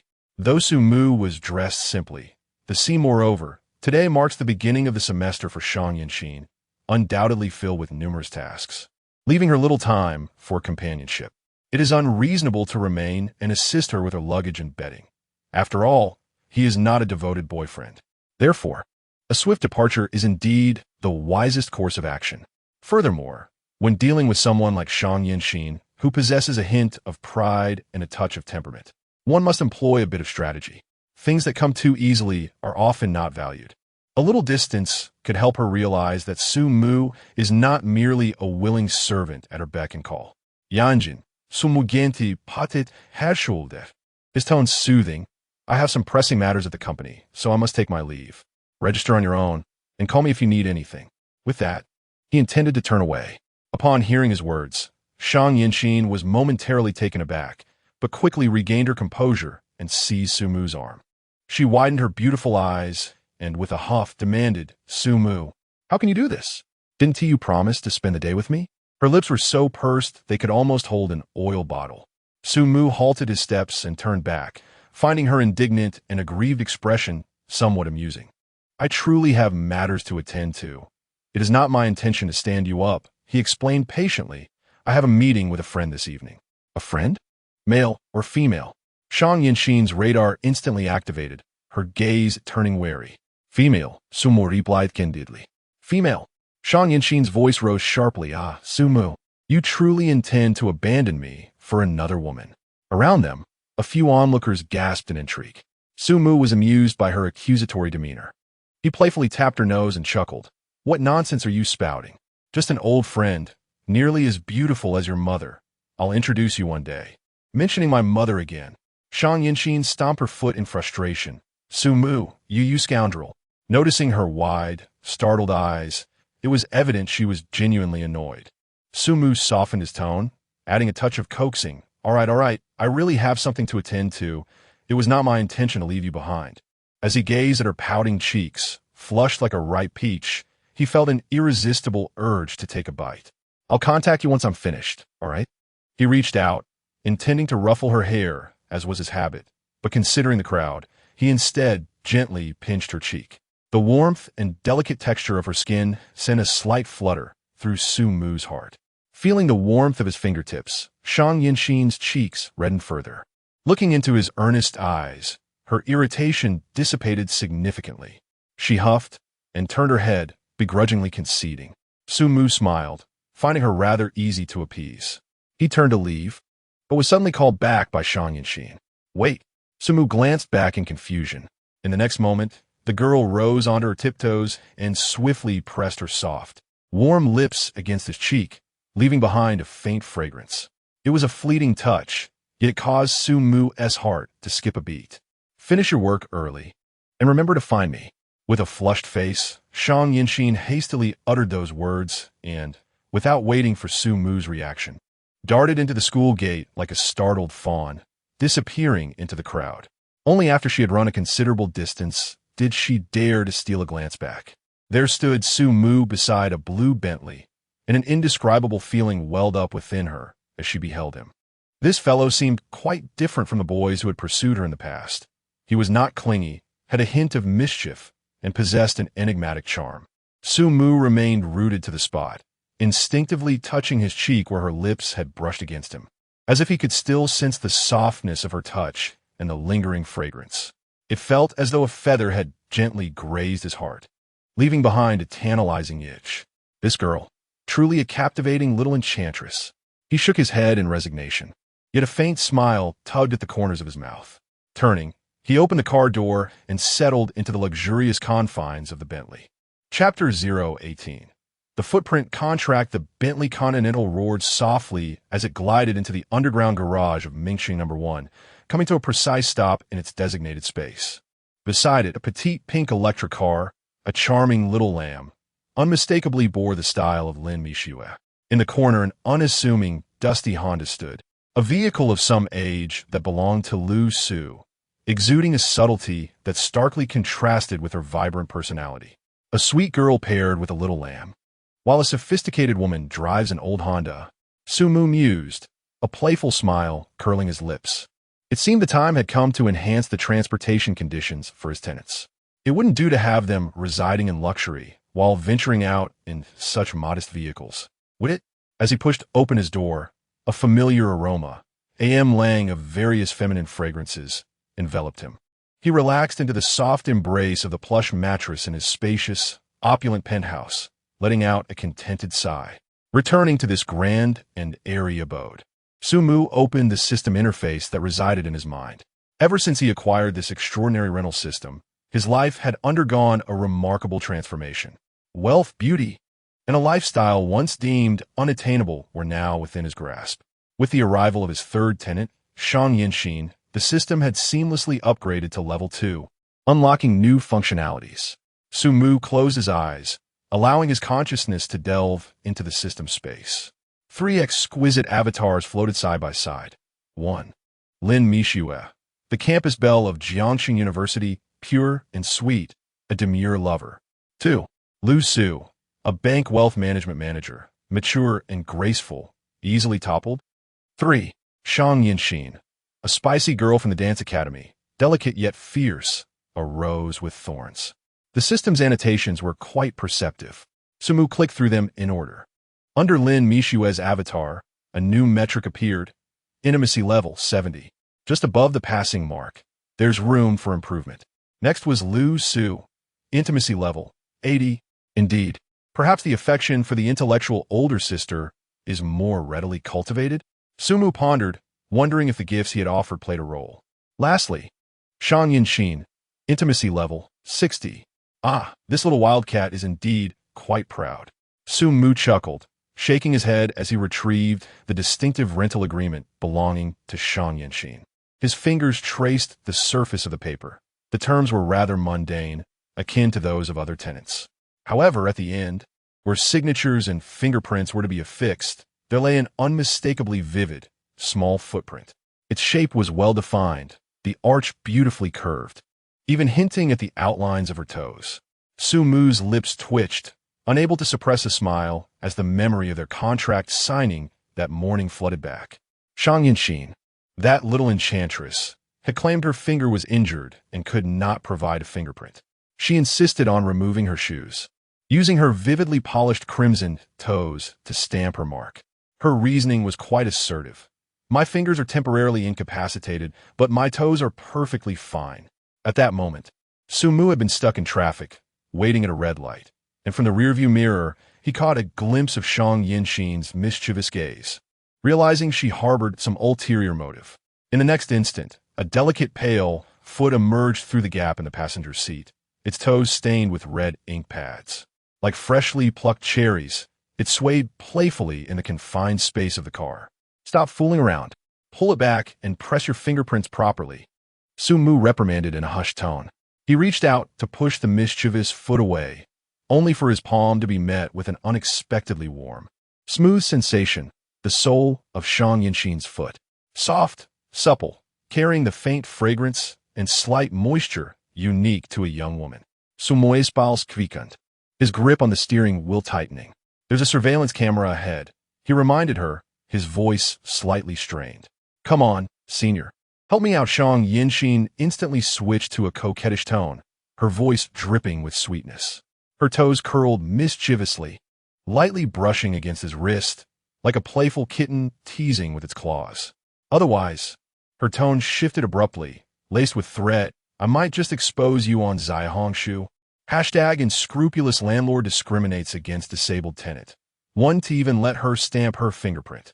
And tag all the major news outlets in Jiangxing. Sumu. He had come to realize this girl was like a stubborn mule, yielding only to coaxing, not coercion.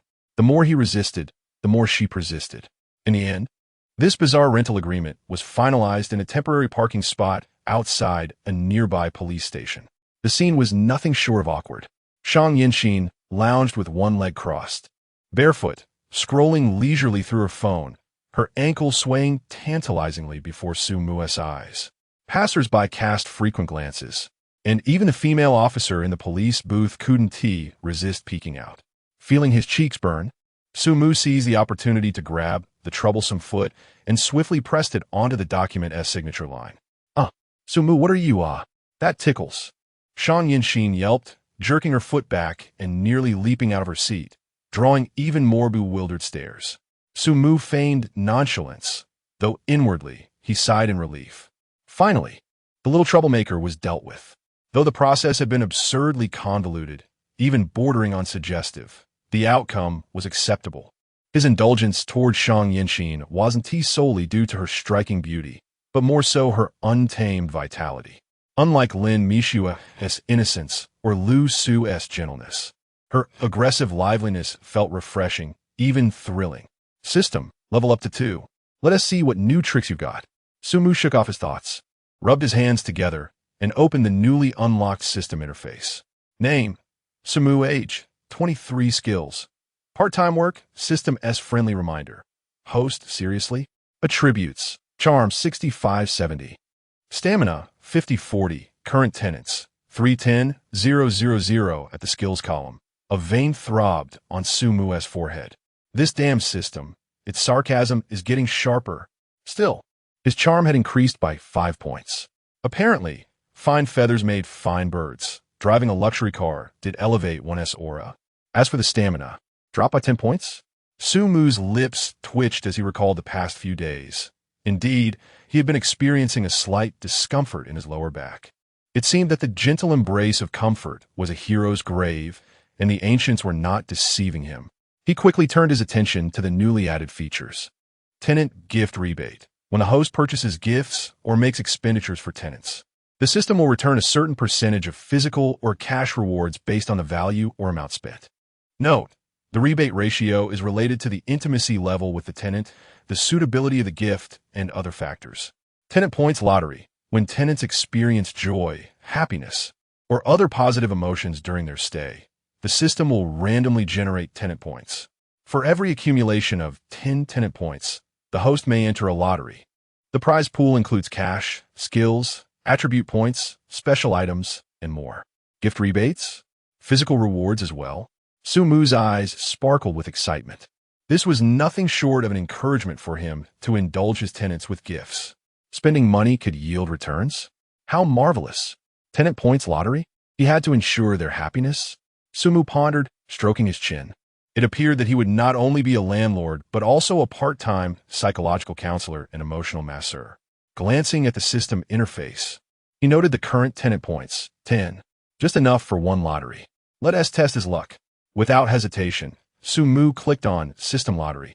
Before his eyes, a dazzling virtual roulette appeared, spinning rapidly. The wheel was divided into various sections. 1 million cash, 1 charm, supreme driving skills, 5 physical points, a random property, judo, expert. Thank you for your patronage. The array of prizes made Su-mu's eyes gleam with desire. Judo expertise? That could prove useful when dealing with that little wildcat. Shang Yangxin. Su-mu memes to himself. Stop. With a mere thought, the roulette slowed to a halt.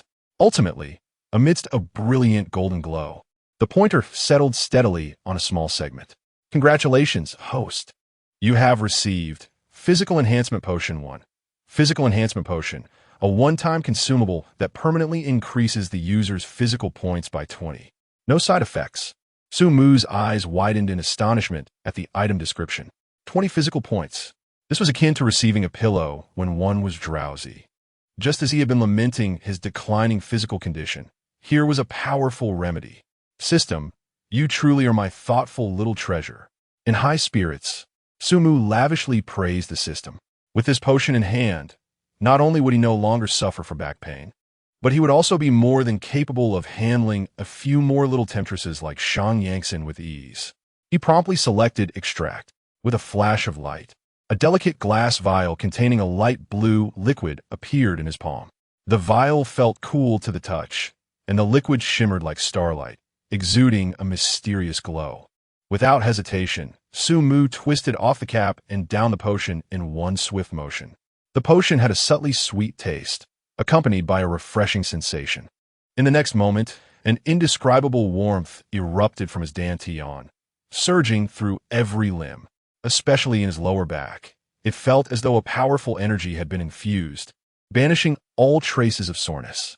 Instead, a long-lost, invigorating sensation surged within him, as if every cell in his body had been reawakened, brimming with explosive vitality. Sumu even felt an illusion that he could effortlessly complete a marathon at this very moment. Exhilarating. He could not help but utter a low exclamation, stretching his limbs, feeling an unprecedented lightness and strength coursing through his body. His stamina soared from 40 to 60. This sensation was akin to a rebirth. Satisfied, he exited the system interface, opened his eyes, and felt utterly refreshed. At that moment, his phone screen illuminated, chiming with a notification of a WeChat message. It was from He Brother Sumu. See you at 7 tonight. Don't be late. Heart emoji. Below the message was a photograph. Sumu clicked on it, and his breath caught sharply. In the picture, He was clad in a light gray, form-fitting yoga outfit, posing for a selfie in front of the mirror. The sports tank top accentuated her stunning curves, while the yoga pants showcased her pert backside and long legs to perfection. The contrast between her slender waist and voluptuous curves created a striking visual impact. A hint of sweat glistened at her temples and neck, adding an alluring touch of post-workout sensuality. Sumu felt a dryness in his throat, as his recently restored stamina began to stir restlessly once more. Who could withstand such temptation? It was a blatant test. He quickly inhaled deeply, suppressing the agitation within, and rapidly typed a reply. Rest assured, I will arrive on time. Setting his phone aside, Sumu leaned back in his chair, a playful smile gracing his lips. Life, it seemed, was becoming increasingly intriguing. He began to ponder the system's tenant gift rebate feature, buying gifts for tenants and receiving cashback or tangible rewards. Wasn't this a subtle encouragement for him to curry favor with his female tenants? Oh, system, you have broadened your horizons. But what to gift? Lin Mishiwe. That girl seemed particularly fond of pink, her room adorned in soft hues. Ah, her WeChat profile picture was a cartoon sheep, if he recalled correctly. A spark of inspiration ignited in Sumu's mind, and a mischievous smile crept onto his face. Perfect. He would surely delight her. As for Lu Su, the gentle, classical beauty, what could he gift her that would exude sophistication without appearing frivolous? This required careful consideration. And then there was Shang Yinxin, that little wildcat. A gift for her. Sumu's mind conjured images of her restless little feet, along with her threat to expose him. How about a foot chain? No, that would be too complicated. He would set that aside for now. His immediate priority was to honor He Yafei's invitation. After all, this was a direct invitation from an internet celebrity with 1 million followers. Moreover, considering the photograph he had just seen, Sumu stroked his chin, his gaze turning fervent. It seemed the efficacy of the stamina potion also warranted an opportunity for practical testing. Chapter 019. The Arrival of the Number One. Buy one, get one free. As Sumu hummed an unfamiliar tune, he descended the stairs with a buoyant spirit, feeling quite content. The system had just bestowed warmth upon him, and he was to be accompanied by a beautiful woman that evening, making life particularly delightful. Upon stealthily reaching the entrance of the building, he instinctively cast a glance outside. The relaxed and pleasant expression on his face abruptly froze. What on earth? Sumu rubbed his eyes vigorously. What spectacle was unfolding beneath the building? A dazzlingly red Ferrari, so bright it could blind the unprepared, was arrogantly parked by the roadside. Leaning against the car door was a woman, her figure strikingly alluring. It was He with whom he had just been engaging in lively conversation on WeChat. Clearly, He had put thought into her appearance today. The black yoga pants hugged her curvaceous form, extending down to a pair of long, shapely legs that were difficult to look away from. This figure could only be described as a celestial beauty. However, that was not the most blood-tingling aspect of the scene. Even more provocative was the presence of another woman standing opposite He commanding and equally seductive. Her style was in stark contrast to He If He embodied a blend of innocence and allure, this woman radiated raw wildness and aggression. Clad in a striking red leather jacket, unzipped to reveal glimpses of exquisite black lace beneath, her ample bosom seemed on the verge of bursting from its confines, stirring an intense response in onlookers. A sudden thought crossed Sumu's mind. Am I really this fortunate today? Buy one, get one free? A sense of inexplicable excitement surged within him. Was the effect of the vitality potion already taking hold, leading to such fortuitous encounters? And not just one, but two exquisite women? Who could withstand such temptation? Clearing his throat and adjusting his collar, he prepared to step forward and greet the two striking beauties, intending to casually exude his own charm. However, before he could take a step, he keenly sensed that something was amiss. The atmosphere was palpably tense. Though both women were undeniably captivating in their own right, the air between them seemed to be thickening with an unbreakable tension, reminiscent of impending conflict. Particularly the woman in the red leather jacket, her gaze sharp as a poisoned dagger, fixated on He-Fei, as if poised to pounce and tear her apart at any moment. He-Fei, stop pretending to be the innocent little rabbit here. You think you can catch a wild man and run off? Let me tell you, that's not happening. I've invested millions in you, and it was meant for your enjoyment, not for you to entertain those filthy men outside. Today you are coming with me. Her chest heaved with agitation, the snug leather jacket seeming to strain against her fervor. He-Fei, under the pressure of her aggressive demeanor, wore an expression filled with helplessness and distress, tinged with a barely perceptible plea. Sister Yuchi, please. I beg you, let me go. I am truly grateful for the multitude of gifts you have bestowed upon me. Indeed, over 1,000,000 is no trifling sum. However, my inclinations have always been quite conventional. I genuinely do not have an affinity for women. Moreover, I actually have a date today. As she spoke, the corner of her eye darted quickly towards Su-Mu, her gaze unmistakably conveying a plea for assistance. Su-Mu stood rooted in place, his mind momentarily paralyzed. Sister Yuchi, the top donor, spent millions? Accompanying her? These keywords whirled chaotically in his mind, ultimately coalescing into a conjecture that nearly dislocated his jaw. This enchanting woman in red is a female. She is the foremost patron in He-Fei's livestream, the extravagant tycoon. So this was a blossoming romance? Was it that this prominent lady was aware of He-Fei's date with him today, and in a fit of jealousy, had driven her Ferrari to intercept? The magnitude of this revelation was rather sensational. Su-Mu felt as though he had unwittingly stumbled into the set of some peculiar urban romantic drama. Clearing his throat softly, he resolved to shatter this bizarre stalemate. If he continued to observe, he feared he might be unable to stifle a laugh. Ladies, let's not be so hostile. Is there not a better way to communicate? He wore a perfectly warm smile, attempting to assume the role of a peacemaker. After all, who would wish to quarrel with such stunning women, particularly two strikingly distinct beauties? Upon hearing his voice, Zhang Yuqi abruptly turned her head, her gaze scanning him like a scanner, imbued with unabashed disdain and contempt, assessing him from top to bottom. Her look seemed to appraise him as mere inconsequential refuse. Who the hell are you? Scram! This is not a place for you to speak. She scrutinized Su-Mu once more, her lips curling into a profoundly insulting smirk. Oh, I see. You must be the new pretty boy she has taken up with. TSK, you look decent enough, but what can you actually do? Is it your skills or your wealth? Daring to seduce my woman? You got some nerve. Su-Mu was momentarily taken aback by her barrage of insults. He pointed to himself, then gestured towards He-Fei, who wore an expression of embarrassment and awkwardness. Your woman? My dear lady, is that label not a touch too presumptuous? There are more tactful ways to provoke, are there not?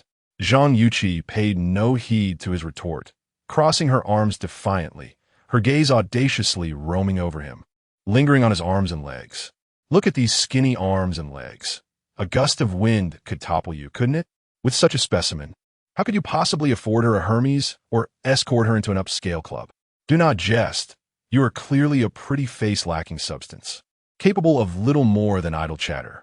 She paused, her tone becoming even more acerbic, imbued with an inexplicable, condescending superiority.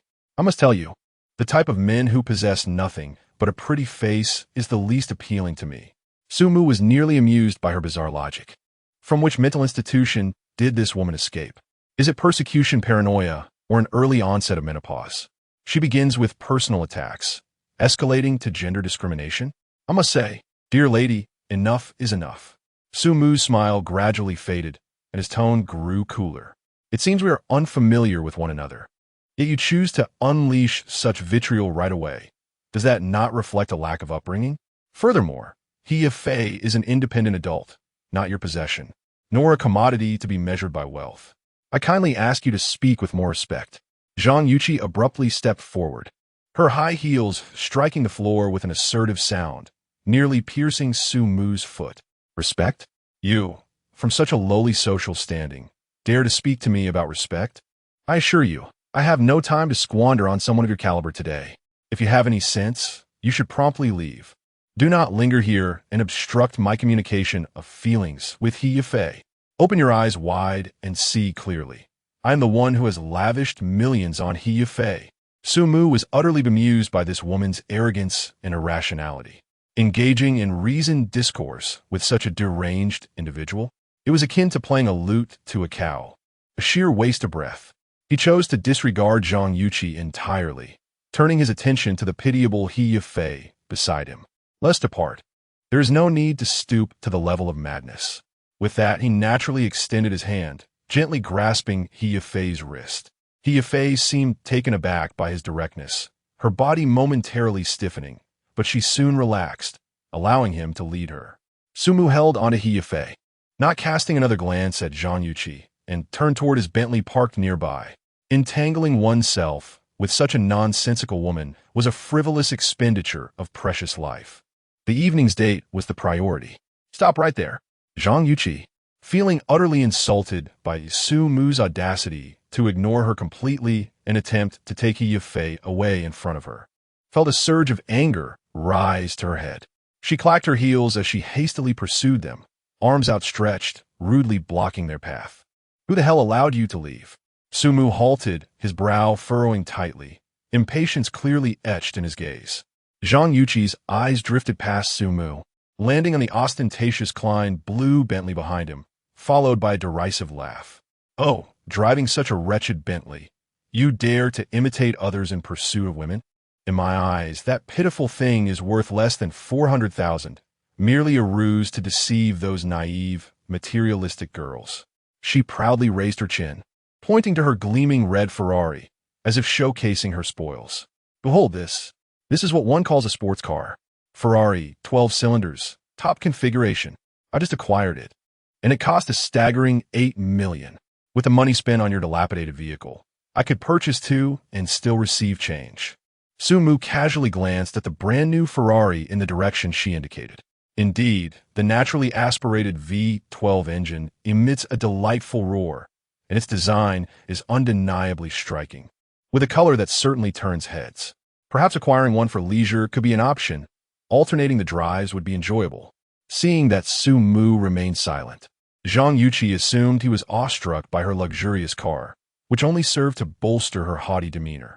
She could scarcely be bothered to look at Su Mu again, turning her attention to He Fei, whom Su Mu had been escorting, and exclaimed, He Fei, listen closely. Come with me. Here I have wealth aplenty, and I can offer you amusement beyond compare, far superior to being with someone like this. What can such a man provide you? Empty promises? Or a trip to a roadside stall for spicy hot pot? They guard their money more tightly than anyone else. They may show you a good time, but spending it? Dream on. I am different. My wealth is meant for you to enjoy. Want something? Just ask. Handbags? Cars? Whatever you desire. I can introduce you to what true high society is like and show you how the elite conduct themselves. Rather than mingling with someone who drives an old Bentley and thinks he is impressive. What an embarrassment. He Fei stood there, her heart racing and palms slightly sweaty. Zhang Yuqi's words stirred her thoughts.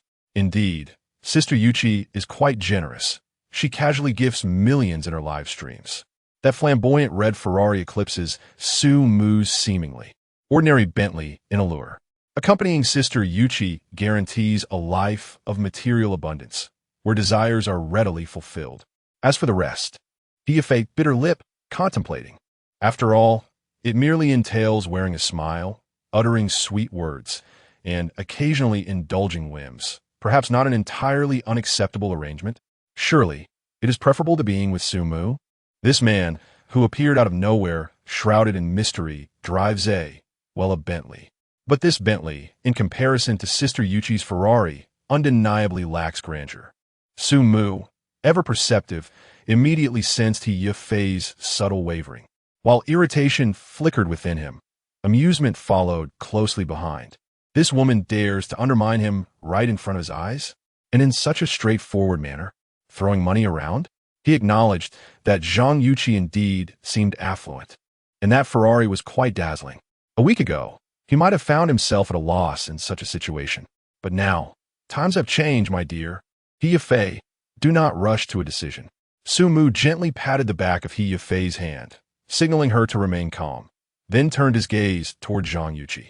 His expression bore no anger, rather a hint of amusement danced in his eyes, revealing a sense of playful intrigue. Zhang Yuqi, is it? For what you imply. You consider yourself exceptionally wealthy? Zhang Yuqi observed that Su Mu had finally broken his silence, and, assuming he was about to either relent or issue a harsh retort, she immediately lifted her chin with an air of superiority, nostrils flaring. Nonsense. I am wealthy. What, are you envious? Jealous? Or perhaps resentful of your own circumstances? Let me tell you, even if you toil for 2 lifetimes, you could never match my pocket money. With her arms crossed and chin elevated even higher, she adopted a disdainful expression that screamed of his inferiority. The smile on Su Mu's face grew more pronounced, yet bore a chilling undertone. All right, since you are so confident and affluent, dare you engage in a high-stakes wager? A bet? Zhang Yuqi paused, momentarily taken aback, before bursting into laughter as if she had heard the grandest joke. Bet against me? With what? Your dilapidated Bentley? Or perhaps your monthly salary? Su Mu gestured towards the not-so-distant city center, where several luxury car dealerships were likely situated. Let us wager that the car I currently have parked at the dealership exceeds the total value of all the vehicles in your possession by 5-fold. Do you dare accept? Zhang Yuqi was momentarily stunned, even digging into her ears in disbelief, questioning whether she had misheard. 5-fold? Is this fool truly mad or merely pretending? A vehicle parked at the dealership that surpasses the combined worth of all her family S-cars by 5 times? Her garage alone housed 2 Ferraris, 3 Aston Martins, and several top-tier Mercedes G-Wagons, totaling nearly 20 million. 5 times? That amounts to 100 million. 100 million worth of car? Waiting for him to claim it? Such audacious boasting is beyond comprehension. Huh? Are you suggesting you intend to purchase a car worth 100 million at the dealership? Zhang Yuqi's realization sent her into a fit of laughter, tears nearly spilling from her eyes. What a grandstanding fool. Does he think buying a cabbage? 100 million. She utterly disbelieved that Su Mu could produce such an astronomical sum for a vehicle. It was sheer fantasy. Let me inform you. The mere value of my 2 Ferraris and 3 Aston Martins is nearly 15 million. Adding in the Mercedes, the total approaches 20 million. You think you can compete with me? Su Mu remained unfazed by her mockery, merely gazing at her with a calm demeanor. Whether I can compete will be revealed through the wager. Simply answer, do you dare or do you not? Zhang Yuqi felt a flicker of doubt at Su Mu's unwavering confidence. Could it be that he possessed some unknown background? Impossible. 100 million. Even in this city teeming with the wealthy, those who could casually produce such liquidity for a vehicle are exceedingly rare. Among the elite second-generation rich she knew, she could count them on one hand, and she was familiar with each. None matched the caliber of Su Mu. This fellow is undoubtedly bluffing, attempting to intimidate me. Yes, that must be it. As this realization dawned upon her, a glimmer of greed and excitement flickered in Zhang Yuqi's eyes.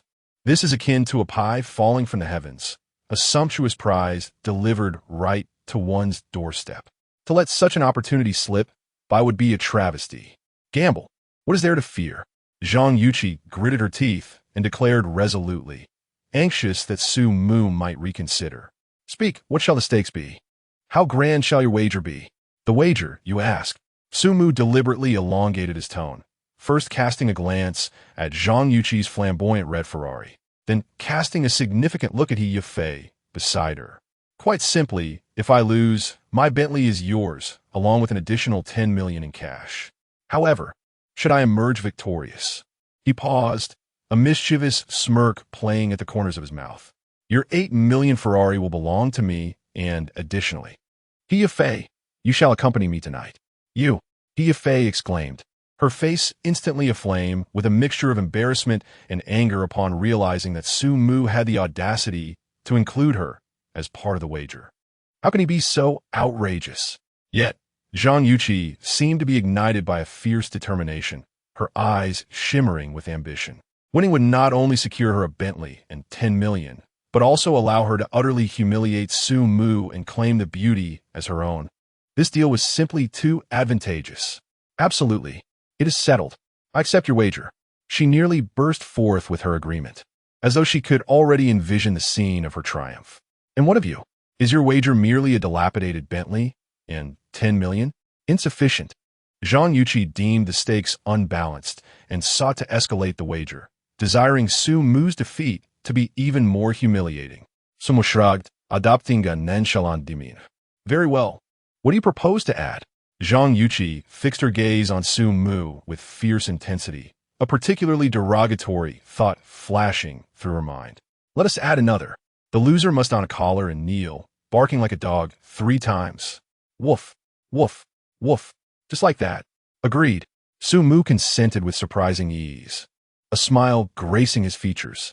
This dispelled any lingering doubts in Zhang Yuqi's mind. This fellow is clearly bluffing. He must be utterly dazed. Get in, Zhang Yuqi commanded as she flung open the door to her Ferrari, directing her orders at Su Mu and He Fei with an air of superiority. Today, I shall enlighten you 2 simpletons on what a true sports car feels like. Su Mu, undeterred, grasped the somewhat bewildered and annoyed He Fei. She instinctively attempted to pull away, yet Su Mu firmly held her, directly opening the passenger door. The confined space of a sports car could hardly accommodate 2. Thus, Su Mu boldly took a seat inside, swiftly maneuvering to pull He Fei onto his lap. You, He Fei gasped, her face reddening further, a mixture of embarrassment and discomfort washing over her as Su Mu held her firmly in place. Upon witnessing this scene, Zhang Yuqi's expression turned an ashen shade, the veins on her hands gripping the steering wheel prominently visible. She shot a lethal glare at Su Mu, as though she could obliterate him with her gaze. Then, with a sudden burst of energy, she slammed her foot down on the accelerator. Roar, vroom. The V12 engine erupted with a deafening growl, akin to an enraged beast, instantly capturing the attention of every passerby. Zhang Yuqi let out a triumphant sneer, deftly steering the wheel. The Ferrari shot forward like a crimson flash of lightning, accompanied by the piercing sound of tires screeching, racing towards the grandest luxury car hub in a magical metropolis. Chapter 20. Not understanding cars? Then by the most expensive one Zhang Yuqi's striking crimson Ferrari 12 Cylindri came to a sudden halt, its tires screeching against the pavement. The vehicle was awkwardly positioned at the entrance of the dealership, almost obstructing one of the glass doors. As the gull-wing doors swung upward, Zhang Yuqi stepped out, her 10-centimeter stiletto heels accentuating her every move. The tight leather skirt clung to her waist, swaying with an alluring grace. Pushing her sunglasses atop her head revealed a face radiating confidence, proclaiming to the world that she was indeed the best. The security guard at the entrance stared, his throat tightening as he swallowed hard. Goodness, who is this woman, driving such a monstrous luxury vehicle? Inside, Manager Huang was preoccupied with the sales reports, his brow furrowed in concern. A flash of vivid red caught his peripheral vision, sending his heart racing. Wasn't that Miss Zhang? What a surprise! His expression instantly transformed into a broad grin as he abandoned his paperwork and rushed outside, bending almost parallel to the ground in his eagerness. Ah, Miss Zhang, what brings you here? A rare visit indeed. Please come inside. It's quite sunny out here. Manager Huang was acutely aware that she was a VIP of the highest order, purchasing cars as effortlessly as one might buy groceries, without so much as batting an eye at prices in the millions. However, he was perplexed by one aspect. How could such an exquisite and affluent woman have no interest in men? Such beauty and charm seemed wasted. Enough of that, Manager Huang, Zhang Yuqi said, waving her hand dismissively, her chin gesturing toward the individuals behind her. I am not here to indulge your business today. Manager Huang then noticed the 2 figures accompanying her. One was a young man clad in a simple t-shirt and jeans, sporting unremarkable sneakers. His demeanor was clean-cut, yet he could easily blend into a crowd, resembling a recent college graduate with a rather mundane expression. The other was a striking young woman, her form-fitting yoga pants accentuating her curvaceous silhouette and long legs. Yet, she appeared somewhat anxious, her eyes darting about nervously. This combination left manager Huang momentarily perplexed. The contrasting energies between Zhang Yuqi and her companions were strikingly disparate. Miss Zhang, who might this be? Manager Huang inquired, his smile firmly affixed, treading carefully in his curiosity. Zhang Yuqi's lips curled into a playful smile as she pointed at Su Mu. He the one looking to purchase a car today. Manager Huang was utterly baffled, his gaze scrutinizing Su Mu from head to toe. The attire was indecipherable, adorned with no luxurious accessories. Was he here to buy a model car instead? Yet, with Ms. Zhang personally vouching for him, it seemed improbable. Could he be a concealed heir experiencing the hardships of life? Or perhaps, Manager Huang stole a glance at Zhang Yuqi, whose expression suggested she was merely enjoying the spectacle. It didn't seem like a sugar daddy situation. It felt more like a quest for amusement. Before Manager Huang could untangle his thoughts, Su Mu stepped forward, his demeanor calm as he nodded in greeting. Hello, I'm here to look at cars. Welcome. Please. Come in. Manager Huang exclaimed, ushering him into the dealership. Manager Huang immediately dispelled any distracting thoughts, his professional demeanor allowing him to seamlessly shift into a more enthusiastic mode. He personally guided the trio inside. A distinguished guest had arrived. What type of vehicle are you interested in? We boast a complete range of brands, from entry-level models to top-tier supercars, all readily available. The showroom was ablaze with light, the gleaming floor reflecting rows of pristine luxury vehicles. The air was infused with a mlang of leather, fragrance, and the unmistakable scent of wealth. The sales staff had already taken note of the Ferrari at the entrance and the grand welcome orchestrated by Manager Huang. Each one of them sparkled with anticipation, standing at the door to greet the guests. Hello, Mr. Zhang. Zhang Yuqi observed the scene, her vanity immensely gratified. She was determined to showcase to Su Mu what true high society looks like. She wanted him to feel utterly insignificant. Su Mu casually scanned the showroom, his gaze flitting over the twinkling emblems of the cars. Porsche, Ferrari, Lamborghini. He slightly shook his head, his expression remaining notably neutral. Zhang Yuqi caught this subtle gesture and scoffed. What's the matter, Su Mu? Are you too stunned by this spectacle? Have your legs turned to jelly? Or do you find these cars too low-end to catch your discerning eye? Manager Huang's heart skipped a beat. He quickly intervened, personally pouring 3 cups of warm water and handing them over.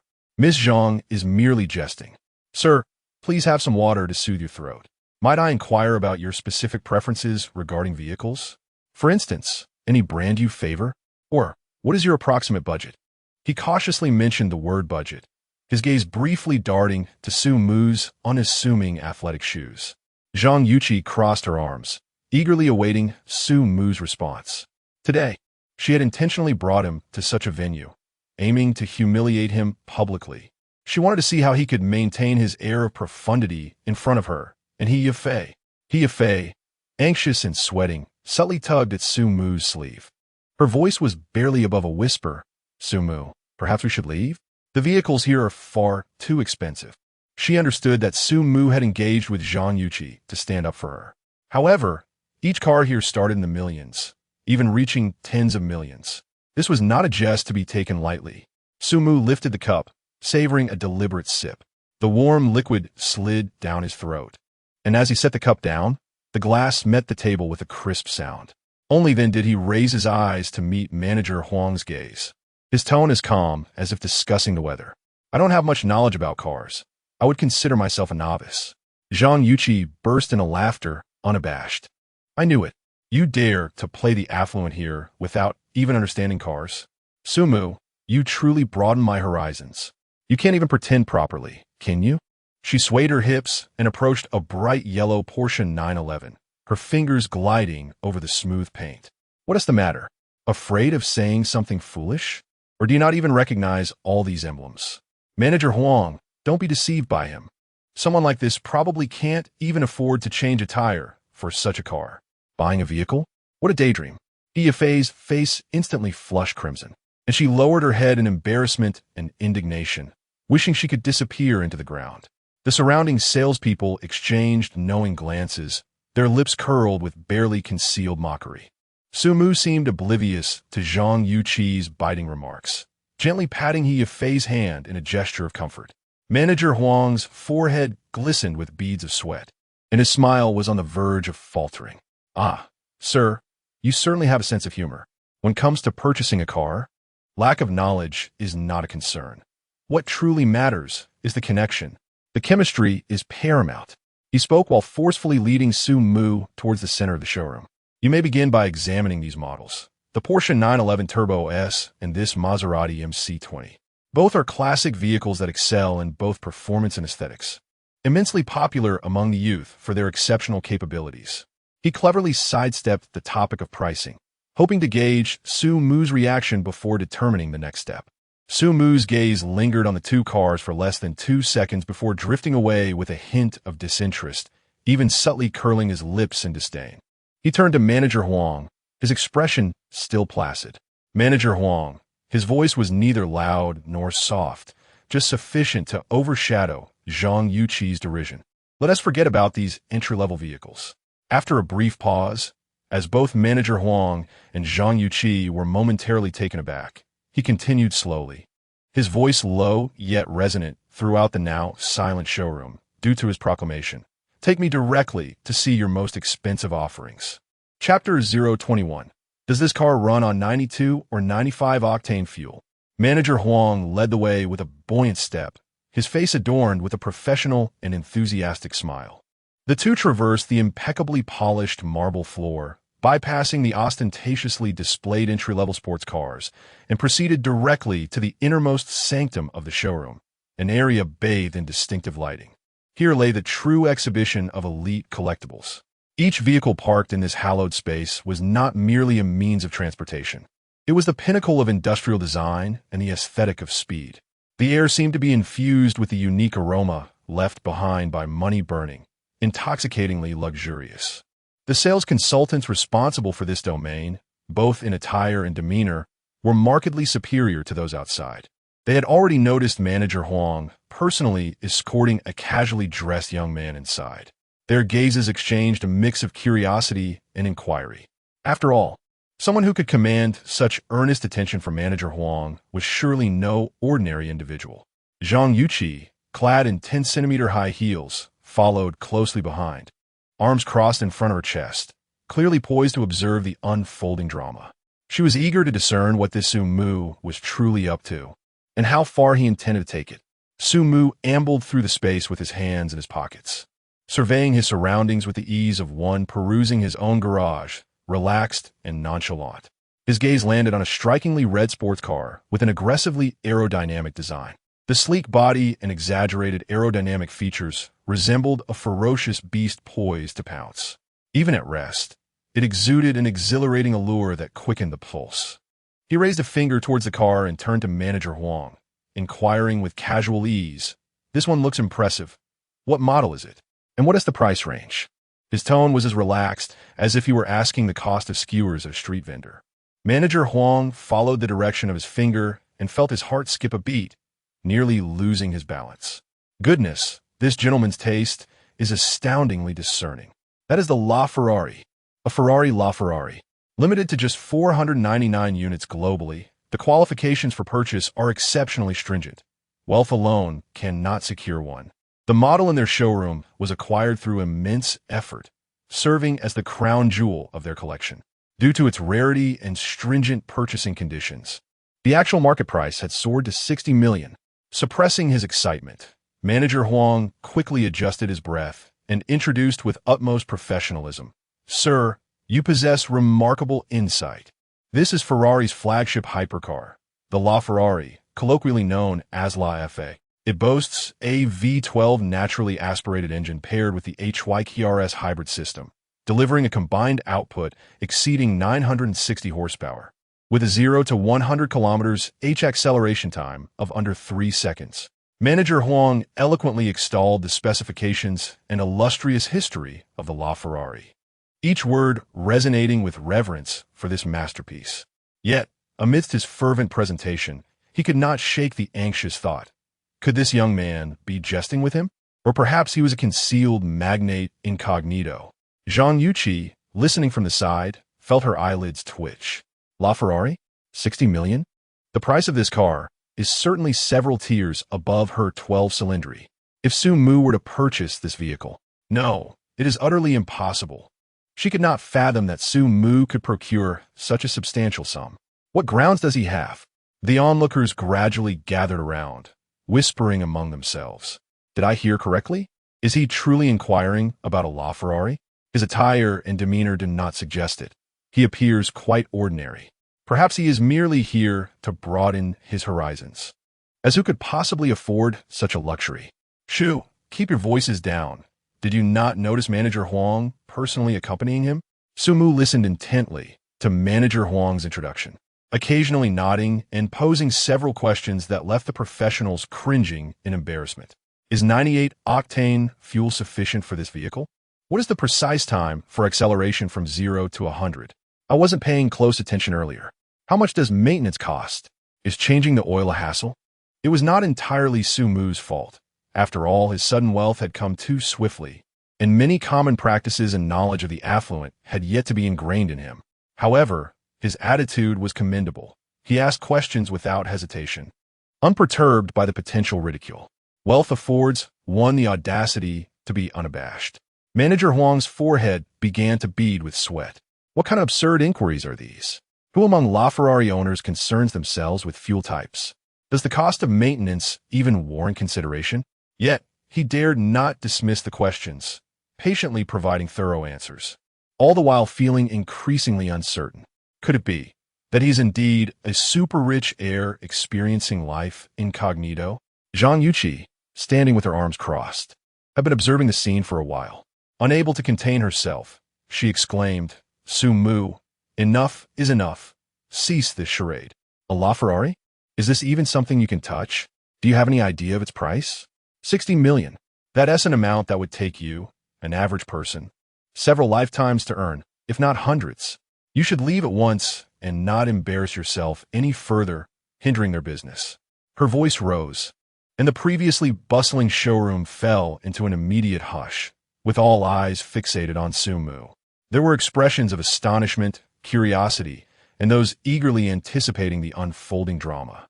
Su Mu seemed to have just noticed her presence, turning his head slightly. His gaze brushed over Zhang Yuqi with a hint of impatience. Is it your place to meddle in my affairs? Or is it that the protocol for purchasing a Ferrari mandates informing unrelated parties of one's financial standing? You. Zhang Yuqi's cheeks flushed crimson at his words. A breath caught in her chest, nearly causing her to falter. She longed to retort, but meeting Su Mu's calm yet chilling gaze, her words became lodged in her throat. An inexplicable sense of guilt surged within her. Could it be that he truly... Su Mu dismissed her with another glance, turning back to the anxious yet expectant Manager Huang, stating, I shall take this one. I want to collect it now. Is card payment convenient? Or do you have other methods of payment? Manager Huang felt as though he had been struck by a bolt of lightning, or as if a golden ingot had fallen from the heavens, leaving him dazed. The happiness arrived too suddenly, too overwhelming. He nodded almost instinctively, exclaiming, yes, yes, of course. You can pick up the card any time. Swiping the card is most convenient. We support large transactions here. His hands rubbed together in excitement, his face flushed, and his eyes sparkled with anticipation as he gazed at Su Mu, eagerly awaiting the momentous occasion. Su Mu responded with a simple casually retrieving his wallet from his pocket and extracting a card from within. The card was entirely black, devoid of any ostentatious designs, save for a discreet bank logo in one corner and a string of embossed gold numbers. Yet, under the dazzling lights of the showroom, that black seemed to absorb all light, emanating an indescribable depth and mystery. It was a VIP black card from the Summer Country Bank. With a balance exceeding 200 million, it was more than sufficient to purchase this LaFerrari. Manager Huang's breath momentarily halted. He extended both hands, almost reverently accepting the card, his fingertips trembling uncontrollably. A black card. Truly a black card. This was a solid deal. Absolutely assured. He felt as though he were not merely receiving a bank card, but rather a monumental achievement that could forever immortalize his career. If this transaction succeeded, his status in the automotive sales sphere of the Magic City would be unparalleled.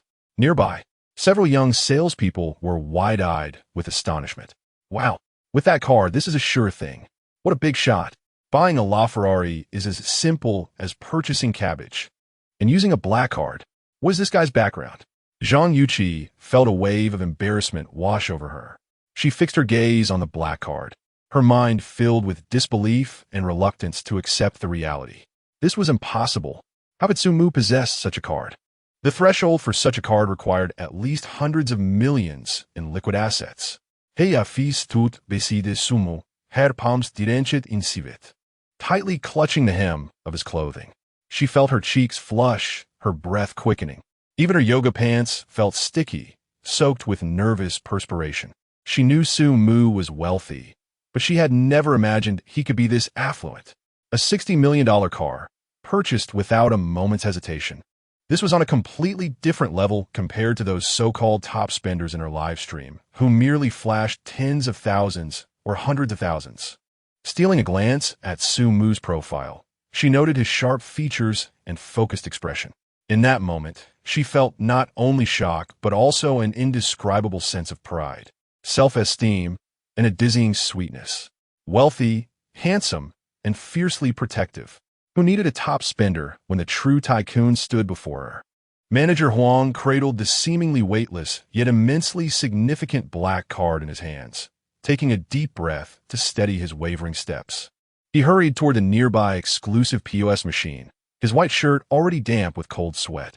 With utmost care, as if handling a rare treasure, he inserted the black card into the POS machine slot and then presented the machine to Sumu. Throughout the entire process, he dared not exhale. Everyone around held their breath, the air seemingly frozen. Only the faint electronic sounds of the POS machine breaking the silence. Ding! Payment successful. The crisp notification sound echoed, resonating distinctly in the quiet exhibition hall. Chapter 022. Adorned with a collar, the POS machine ejected a lengthy receipt, and a radiant smile blossomed on Manager Huang's face like a flower in full bloom. He graciously extended the receipt and the black card to Sumu, bowing at a 90-degree angle. Mr. Su, your generosity is truly remarkable. Thank you for your unwavering support of our establishment. Around them, both the sales staff and customers gaped in astonishment. Zhang Yuqi's face turned ashen, sensing that she might soon be regarded as someone not to be trifled with.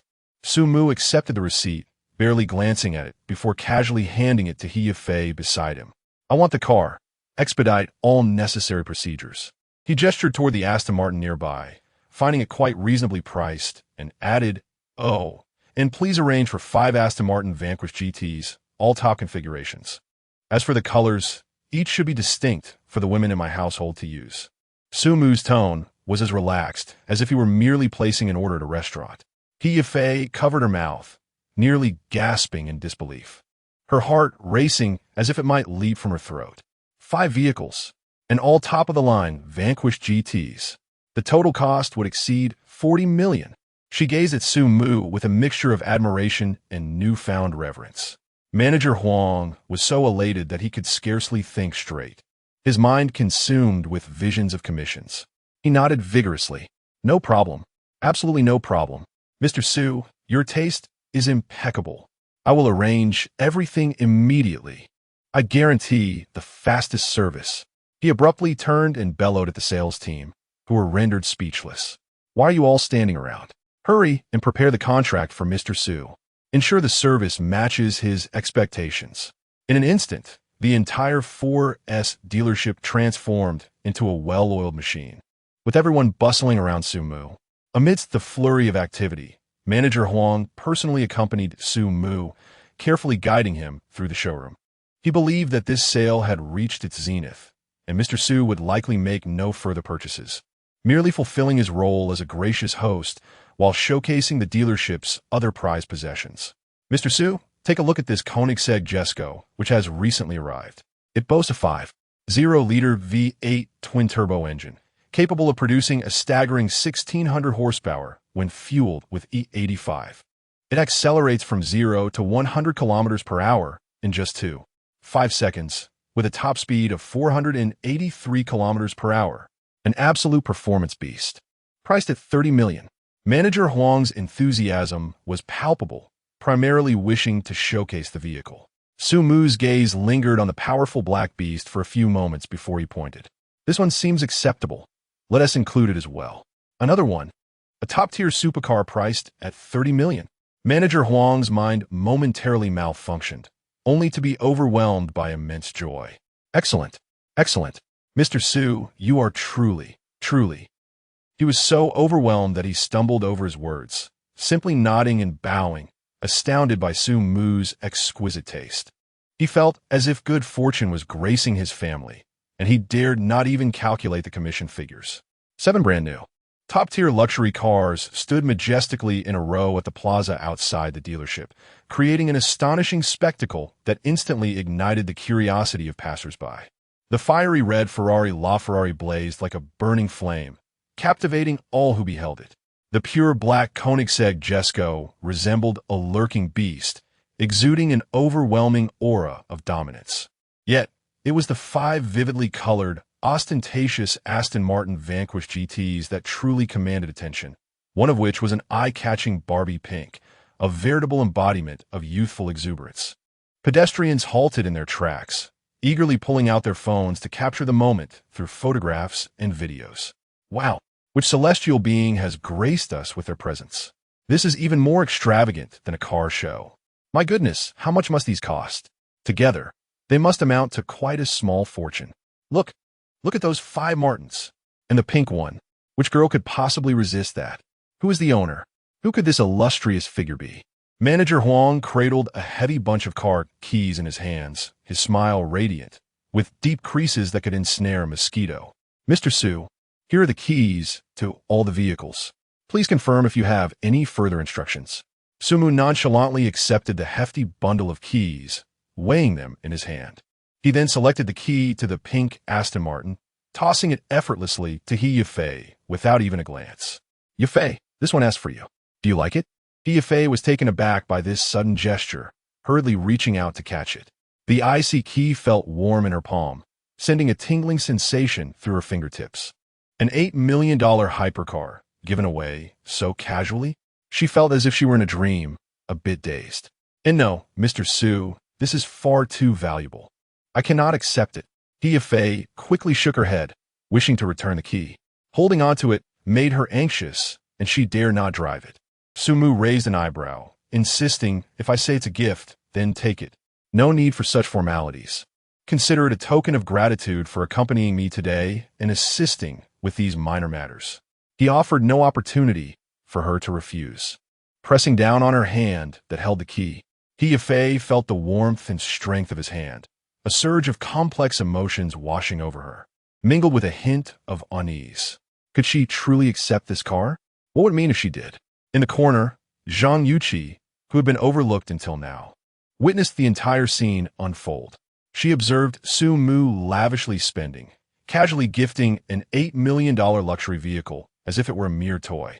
Reflecting on her earlier pride in flaunting her Ferrari 12-cylindry now felt utterly absurd. An overwhelming sense of humiliation and powerlessness engulfed her, nearly causing her to faint from anger. At that moment, Su Mu turned his gaze toward Zhang Yuqi, a teasing smile playing on his lips. Miss Zhang, I've purchased all the cars. It seems mine may be just a tad more expensive than yours. Now, it is time for you to fulfill the wager, isn't it? Come on, adorn the collar yourself, and then give me a couple of barks. As night descends and the lights begin to twinkle, in the opulent presidential suite at the top of the Dihao Hotel, the air is saturated with the scent of expensive perfume and the essence of wealth, leaving Zhang Yuqi in a state of suffocating panic. Su Mu leisurely approaches the wine cabinet in the corner of the room. He retrieves a bottle of Roman Economy, effortlessly and elegantly uncorking it. Here, Yifei, Su Mu offers one of the glasses to He Yifei to celebrate our delightful shopping excursion today. He Yifei, with a charming and captivating smile, reaches out to accept the glass. Her fingertips graze the back of Su Mu's hand with a barely perceptible flirtation as she takes the cup. She raises her glass, meeting Su Mu's gaze. The clear sound of their glasses clinking resonates in the serene, luxurious room. They each sip the red wine lightly, their eyes intermingling in a silent exchange of mutual understanding. They converse in hushed tones, punctuated by occasional soft laughter, entirely disregarding the presence of another individual in the room. Zhang Yuqi stands there, her hands and feet icy cold. She, Zhang Yuqi, has always been the unequivocal queen in her circle. She is notoriously averse to men, often referred to in private as a feminist warrior. Today, however, she must don a collar before a man and bark like a dog. This humiliation surpasses even the thought of death. Reflecting on her usual interactions, the men surrounding her have always been meticulous, eager to please. In the company, her male subordinates have treated her with utmost reverence, not daring to even breathe audibly in her presence. But now, she silently inhales deeply, exhaling slowly, enveloped in a profound sense of defeat. Tonight, she has utterly fallen, her dignity annihilated. Zhang Yuqi trembles as she retrieves an exquisitely wrapped small box from her invaluable LV bag. Opening the lid, she discovers a silver collar lying quietly within. This item was once prepared for certain special occasions, intended as a tool to discipline disobedient pets. She never imagined that one day it would be used on herself. She picks up the collar, the metal's characteristic chill sending a shiver through her. Raising her head, she casts one last pleading glance at Su Mu, hoping for mercy. Su Mu, holding his glass, reclines leisurely on the sofa, taking pleasure in her current disarray and struggle. Seeking mercy? Only now do you think of pleading for mercy? It is too late. Su Mu has never been a chivalrous gentleman, nor is he the kind who is rendered speechless in the presence of beauty. He relishes witnessing these proud, haughty women who typically look down upon him, gradually unraveling before him, revealing expressions of despair and submission. Moreover, the one before him is Zhang Yuqi, a woman brimming with hostility towards him, possibly harboring disdain for all men. In a state of despair, Zhang Yuqi closes her eyes. She lifted her trembling hands and slowly encircled the cold metallic collar around her delicate, fair neck. With a soft click, the collar fastened securely. The frigid metal tightened around Zhang Yuqi's throat. As she gradually opened her eyes, she noticed that the silver collar on her alabaster neck was, surprisingly, quite becoming. Su Mu set down his glass and approached Zhang Yuqi, scrutinizing the collar adorning her neck. Indeed, it suited you well. Ms. Zhang Yuqi has truly kept her promise. Chapter 023, is this correct? Answer me. Just as Su Mu was about to continue his mockery, he suddenly felt a chill around his neck. Looking down, his pupils trembled in shock. Zhang Yuqi was grinning, another end of the chain snugly fastened around his neck. A crisp click echoed, the lock sealing shut. It felt like a judgment from fate, cold and merciless. Su Mu was utterly bewildered. What on earth is this? A conjoined piece? Buy one, get one free? Is this the latest trend in your circles? Seeing him dumbstruck, Zhang Yuqi laughed even more, her demeanor exuberant. The breathtaking curve of her chest rose and fell dramatically with her laughter, dizzying to behold. Delete it. Zhang Yuqi, what the hell do you want? Hurry up and unfasten this. Su Mu growled. Zhang Yuqi raised an eyebrow, her finger playfully lifting Su Mu's chin. What's wrong? Feeling timid now? Where's that arrogance from moments ago? Do you yield? If not, hold it in. Beside them, He Yifei was already wide-eyed in disbelief. What kind of bizarre turn of events is this? She quietly retrieved a bag of cucumber-flavored chips from her Hermes bag. Crunch, crunch, munch, munch, munch, mm. Today's gossip tastes exceptionally crispy. Zhang Yuqi seemed to revel in the situation, observing Su Mu's predicament, and suddenly proposed a rather fair suggestion. Want to be freed? Beg me. Just utter good sister, I was wrong, and I might consider showing mercy. Su Mu would never agree. Just moments ago, he was the one in control. Now the tides had turned, and he was expected to bow down and call her sister. A man may be killed, but must not be humiliated. I am your father. Su Mu gritted his teeth. Not going to beg? Zhang Yuqi shrugged indifferently, then continued, well, that's fine. After all, I have a thick skin. Wearing this out with you is no bother. At her words, Su Mu's anger lessened, and his eyes brightened. A flicker of inspiration struck him, and he suddenly pulled Zhang Yuqi, still bound together, and declared, "Let us go. We're heading to the bun right now." Now, it was Zhang Yuqi's turn to panic. She had merely spoken in jest. To actually wear this out? She still valued her dignity. Hey. No, wait. I was joking. I'll unfasten it for you right now. Zhang Yuqi hurriedly grabbed his arm, her tone softening. Sumo halted, a smug smile curling at the corners of his mouth. He reached out, the roles reversed, and ruffled Zhang Yuqi's hair. Ah, that's more like it. Why didn't you do this sooner? Zhang Yuqi shot him a glare, reluctantly retrieving her LV bag, beginning to rummage for the key. 1 minute passed. 2 minutes passed. 5 minutes passed. The smile on Zhang Yuqi's face gradually faded, her expression growing increasingly tense, even tinged with a hint of panic. She emptied the contents of her bag onto the sofa: lipstick, compact powder, car keys, wallet. Yet, the key to the collar was nowhere to be found. Zhang Yuqi's gaze flickered and panic set in. It seemed the key might, perhaps, not be in her bag. Sumu nearly choked on his own disbelief. What is this? Are we jesting? In the presidential suite, an eerie silence enveloped the room. Su Mu and Zhang Yuqi, inexplicably tethered together by a bizarre collar, exchanged bewildered glances, each questioning the meaning of their existence. The collar was remarkably sturdy. Moments earlier, Su Mu had attempted to pry it off, but it had not budged an inch. He Yafei sat quietly in the gap between them on the sofa, silently munching on a potato chip. The crisp sound resonated loudly in the stillness of the room, making her feel as though she was watching an absurd comedy unfold. Well, it's futile to keep struggling. Su Mu was the first to relent, slumping onto the sofa, deciding to call a locksmith tomorrow. He rubbed his temples, feeling utterly drained. Since they were in this predicament, he suddenly lifted his gaze towards the other two and suggested, "Why not? Watch a movie together." This proposition was utterly unexpected. He Yafei froze, momentarily forgetting to bring the chip to her mouth. Watch a movie? Now, while wearing this contraption? Instinctively, she glanced towards Zhang Yuqi, who was also looking at her with a somewhat intricate expression. After a brief silence, a faint blush crept onto Zhang Yuqi's previously pale face, which had been clouded by her search for the key. "All right," she softly replied, her voice regaining its calmness. "Watching a movie sounds nice." Sumoe's eyebrows sadly arched. He moved to the audio-visual equipment in the corner of the room, deftly operating it. Soon, a vast projection screen illuminated, showcasing the latest Hollywood action blockbuster. He also dimmed the main lights, leaving only a few ambient wall lamps aglow. The soft, intimate light filled the room, creating an unusually warm atmosphere. The three settled back onto the spacious sofa, with Yafei strategically positioned in the center. Su Mu sat to her left, while Zhang Yuqi occupied her right.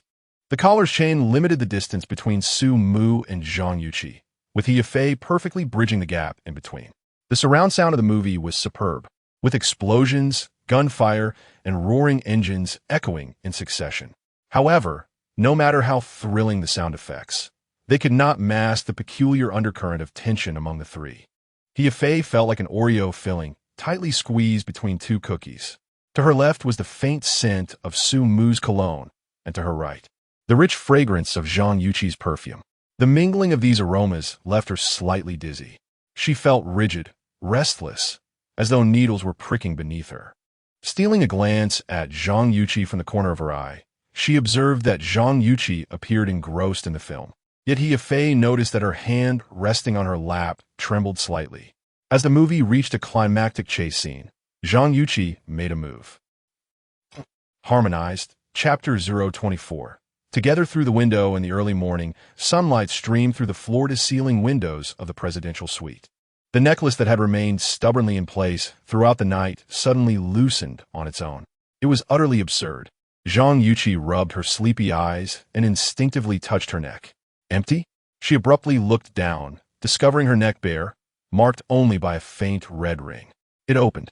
"The necklace has come undone," she exclaimed in delight. Su Mu and Yafei were roused from their slumber.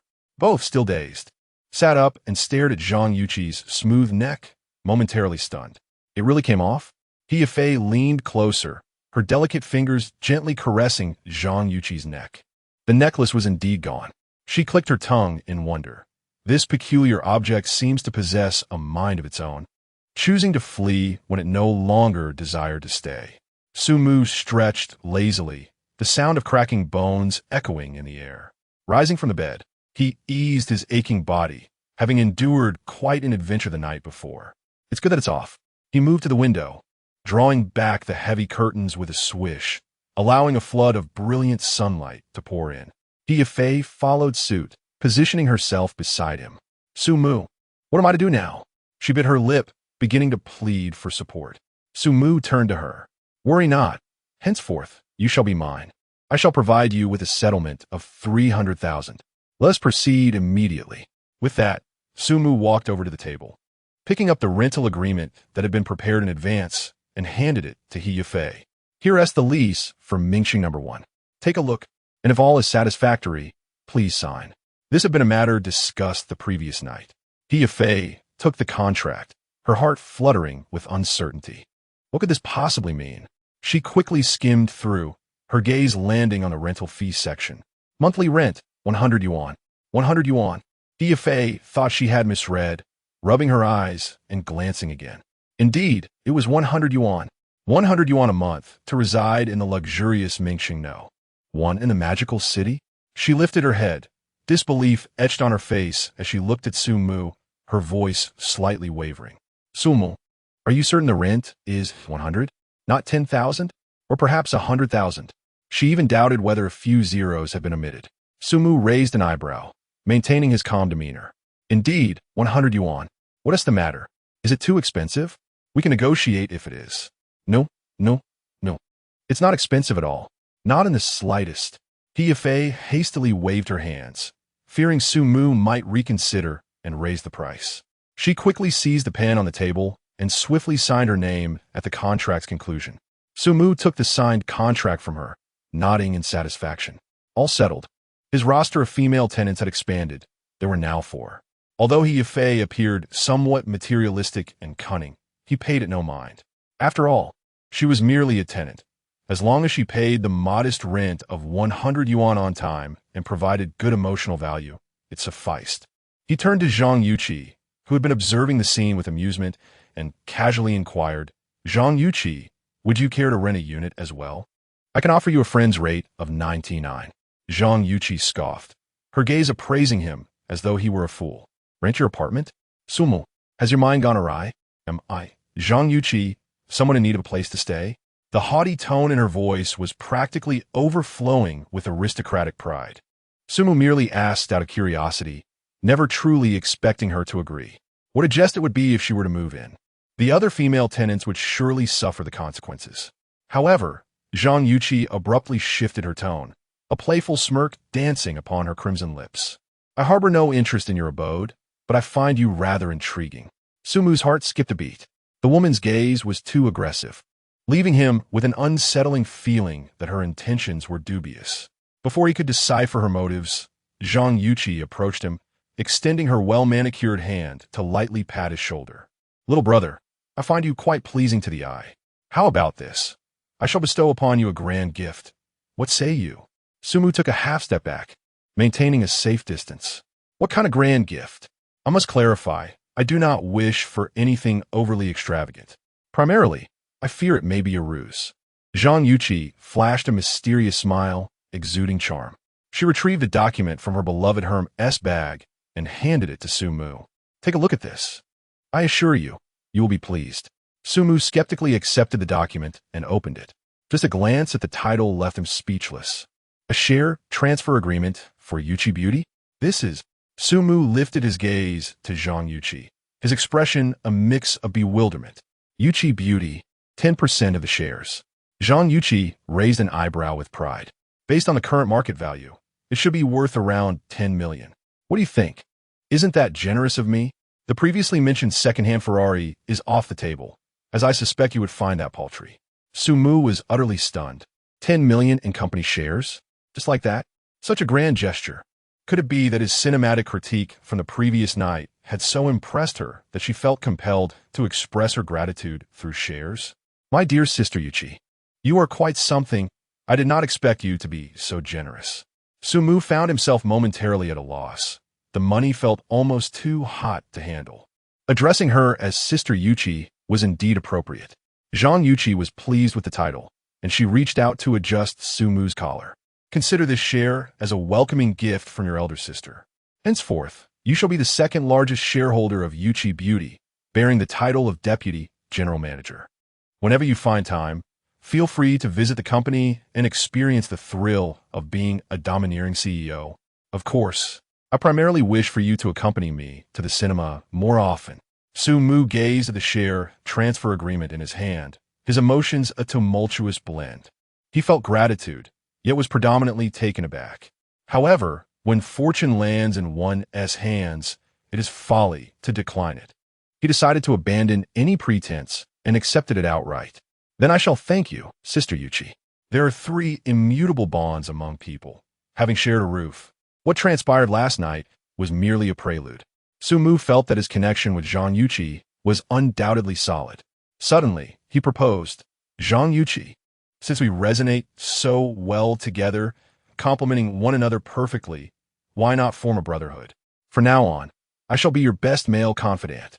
With a burst of laughter, Zhang Yuchi erupted into a fit of giggles, her body quivering with mirth, her ample bosom surging, leaving Sumu momentarily dazed. A male best friend? Sumu, you truly are amusing. She wiped the tears of laughter from her eyes, noting that it was hardly a flattering term. However, since we are partners now, I must share my treasures with you. Oh, what treasures? Sumu inquired, suddenly intrigued. Zhang Yuchi retrieved another document from her bag. Upon receiving it, Sumu glanced at the cover. Partnership Agreement of Xingyao Media Company, Limited Xingyao Media? Sumu echoed the name, pondering. Indeed, we're going to co-found a media company, Zhang Yuchi elucidated, her eyes sparkling with enthusiasm. Our primary focus will be on discovering and nurturing beautiful young women, engaging in live streaming and merchandise sales. Do you understand? Sumu comprehended immediately. How could he not? This woman harbored considerable ambition. On the surface, it appeared to be a venture for profit, yet beneath it all, she likely aspired to create her own harem, gathering an array of stunning women. And she wanted him as a partner? Sister Yuchi, you're not starting this company to assemble your own harem, are you? Sumu probed cautiously, his expression laden with nuance. What are you thinking? Zhang Yuchi shot him a glare, exasperated. Of course it's for profit. Do you think I'm like you, with nothing but thoughts of women? Isn't that the case? Sumu muttered under his breath. Zhang Yuchi caught his words and shot him another glare. Certainly not entirely. A playful smile graced her lips. However, once the company is established, we shall undoubtedly have a plethora of various beautiful young women. How about I reserve a few particularly enchanting ones for you? Would that suffice for a brother? Sumu felt a rush of warmth in his chest. He had to admit, he had little resistance to beautiful women, especially the youthful and lovely ones. Really? You mean it? His eyes began to gleam. Absolutely. When have I ever deceived you? Zhang Yuchi proclaimed, thumping her chest in assurance. All right, I'm in. I'll invest in this company. Sumu declared decisively. After all, money is no object for me at the moment. Splendid. Zhang Yuchi regarded him with admiration. What amount do you intend to invest? Let us start with 50 million for now, Sumu replied nonchalantly. 50 million? Zhang Yuchi was genuinely taken aback. Sumu, you're truly going all out for the sake of women. Ahem, primarily because I see great potential in the company, Sumu retorted, maintaining a serious facade. Very well. That shows sincerity. Zhang Yuchi waved her hand grandly. Since you're contributing the majority, you shall be the largest shareholder, holding 51%, while I retain 49%. You will have the final say in the company. Thus, rather bewilderingly, Sumu became the controlling shareholder of a media company. He calculated that having spent 3 million on He Yafei's settlement and now investing 50 million in the media venture, the 200 million he had recently acquired seemed to evaporate in an instant. Just as he felt himself reverting to a state of financial inadequacy, a notification from the system suddenly chimed in his mind. Ding! Congratulations to the host for successfully paying the relocation fee of 3 million yuan for the tenant Yafei, triggering a hundredfold tenant rebate. The rebate amount is a staggering 300 million yuan. 300 million. Just as 200 million were spent. The system immediately rewarded another 300 million. Sumu quickly took out his phone and opened the banking app. Indeed, the account balance had increased by 300 million. Incredible. The system is truly remarkable. Sumu felt an overwhelming joy. Just when he thought he had spent nearly all his money, the system replenished it instantly, and even doubled it. This sensation is simply delightful. With this substantial amount of over 300 million as a foundation, Sumu instantly regained his confidence to spend lavishly. At that moment, Hiyafei had swiftly packed her luggage. A modest suitcase contained her entire belongings. She was ready to follow Sumu and move into the coveted Mingxing No. 1 apartment. She would reside on the 20th floor, sharing an expansive flat with Lin Mixue and Lu Su. The layout of Mingxing No. 1 is indeed extravagant, with the smallest units nearing 500 square meters. Accommodating 3 people is no challenge. Even 10 would be more than sufficient. Hiyafei stood at the suite's entrance, pushing her suitcase, her eyes sparkling with anticipation as she gazed at Sumu. Chapter 25. Cohabitation. Hiyafei pressed the button for the 20th floor with her delicate fingers. The elevator doors slid shut, muffling the clamor of the outside world. She inhaled softly, her heart inexplicably unsettled. A new environment, a new roommate. Everything was unknown. Mingxing Yihao, a place countless girls in Jiangsheng would claw their way into. To live here was indeed a stroke of luck. But cohabitation. Hiyafei shook her head, trying to dispel those impractical fantasies. Ding! The elevator arrived. The metal doors parted smoothly. Before she could take in the hallway, a silver and red figure came barreling toward her like a gust of wind. Thud! The impact was so forceful it knocked the breath from her lungs, sending her stumbling backward, nearly toppling over. In her arms was a warm, soft presence, exuding a sweet, milky fragrance. Sumu, my chest light is flashing red. Quick! Use the charging rod to recharge me. Hurry, hurry, hurry! A voice so sugary it could drown in sweetness exploded in her ear, laced with unmistakable urgency, as if it might collapse from energy depletion any second. Hiyafei froze in shock. What was happening? A charging rod? For a chest light? And this outfit? Ultramantiga. A skin-tight latex suit. Instinctively, she tried to push the figure away, only to find herself trapped in an octopus-like embrace. In broad daylight, under the clear sky, she, a stunning beauty, was being forcibly hugged by a humanoid Ultraman. Wait, the name just called out was Sumu? Could this be Sumu's girlfriend? Some kind of cosplay roleplay? Taken as far? Ah, sorry. I mistook you for someone else. I thought Sumu had come back. The Ultraman finally realized her mistake, releasing Hiyafei as if electrocuted and stumbling back several steps. A petite, fair face flushed crimson in an instant. She fidgeted awkwardly, her head bowed. Now Hiyafei could see clearly. This was no Ultraman, but an utterly adorable, breathtakingly sweet girl.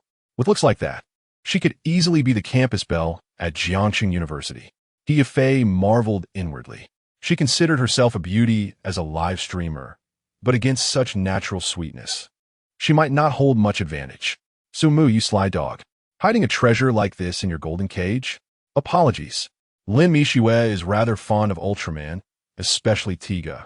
A slightly languid male voice came from behind, dissolving the awkwardness. Sumu had appeared at some point, leaning casually against the doorframe, a faint smirk playing on his lips.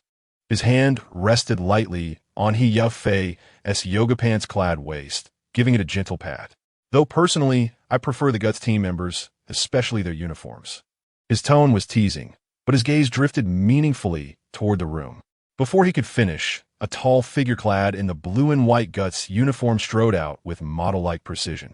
It was Lu Su. Her face bore a barely perceptible blush, her eyes slightly evasive, clearly unaccustomed to such an embarrassing getup.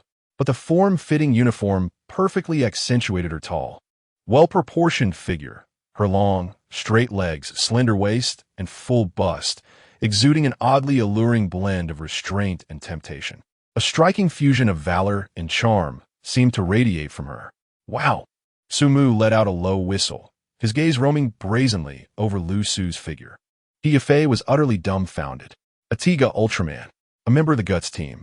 What kind of surreal crossover was this? Had she accidentally stumbled into a cosplay convention backstage, or some theme party? It felt as though she hadn't just opened an elevator door, but rather a gateway to an entirely new world. This Sumu was playing on a whole other level. This wasn't some high-end shared apartment.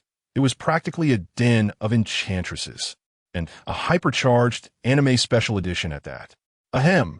Hello, I'm Hiafei, the new tenant, she said, taking a deep breath and forcing herself to appear composed. Hi there, I'm Lin Mishua. You can call me Mishua. Tiga instantly sprang back to life, flashing a dazzling smile complete with adorable dimples. Her sweetness dialed up to the max. Lu Su, the Guts member, replied succinctly, her voice cool and carrying an innate air of detachment. Hiafei's lips twitched almost imperceptibly. This one was really committed. Even her introduction came with an aloof aura. Do you always play like this? Hiafei couldn't suppress her curiosity and ventured to ask. Not at all. Today's a special occasion, Lin Mishua said, sticking out her tongue and playfully winking like a mischievous cat. It's our 1-month anniversary of moving in, so we agreed to celebrate. Anniversary? Shared living now warranted anniversaries? And for just 1 month? Were young people these days really this ceremonial? Does Sumu enjoy this kind of thing? Hiafei glanced at Sumu, but looked completely unfazed. Of course, Sumu loves it. I even bought a bunch of quirky little outfits for the occasion. Lin Mishua immediately chimed in. A vein pulsed at Sumu's temple as he shot her an exasperated glare. This girl was getting bolder by the day. Couldn't she at least preserve some of his domineering, mysterious CEO dignity in front of a new roommate? Really? Hiafei couldn't help but laugh outright. The contrast was unexpectedly amusing. Beside her, Lu Su also stifled a soft chuckle, the coolness on her face softening into warmth. Her gaze towards Sumu held a mix of resignation, indulgence, and a trace of something tender, almost imperceptible. Sumu stepped closer to Lu Su and, with effortless familiarity, reached out to adjust her slightly askew collar. The motion was practiced and intimate, as if he'd done it 1,000 times before. At least our Lu Su is well-behaved, unlike a certain troublemaker, he murmured, his voice lowering into a gentleness reserved only for those closest to him. Lu Su's cheeks flushed a deeper pink as she tilted her head slightly away, but she didn't pull back from his touch. Hiafei observed their intimate interaction, seemingly oblivious to her presence, and felt an inexplicable pang of jealousy. The abundance of affection was overwhelming and caught her off guard. All right, Hiafei, stop lingering at the door and come inside, Sumu suggested at the opportune moment, breaking the slightly awkward atmosphere. Your room has been prepared, just next to Mishua. Hiafei nodded, suppressing the chaotic thoughts swirling in her mind, and followed Sumu into the spacious living room. The house was indeed vast, decorated in a modern minimalist style that exuded understated luxury. Yet, the scattered plush toys and anime posters on the walls infused the space with a lively and warm ambience. Her room was at the end of the hallway, with a charming cat-shaped sign hanging on the door. Upon opening the door, she was pleasantly surprised by the delightful decor inside. The soft pink wallpaper and fluffy white carpet created a cozy atmosphere, while a vanity table adorned with a lace tablecloth stood by the window, complemented by a grand floor-to-ceiling window that framed the dazzling nightscape of the city outside. On the desk, alongside a brand-new laptop, were several figurines of her favorite anime characters, and even a small bouquet of fresh pink roses. The style was impeccably tailored to her tastes. What do you think? Are you satisfied? Sumu leaned against the doorframe, hands in pockets, smiling at her with an understanding glint in his eyes. I am very satisfied. Thank you, Sumu. Hiafei expressed her heartfelt gratitude. The room exceeded her expectations, resembling a princess's chamber crafted just for her. The thoughtfulness behind it moved her and piqued her curiosity even more. No need to mention it. From now on, we are all family, and it is only natural for us to look out for each other, Sumu replied. Oh, I haven't formally introduced everyone yet. He then introduced her to Lin Mishua and Lu Su. This is Hiafei, our new partner, previously a somewhat renowned outdoor beauty streamer. This is Lin Mishue, the campus belle of Jiangxing University, who clung to me after graduating 2 years ago.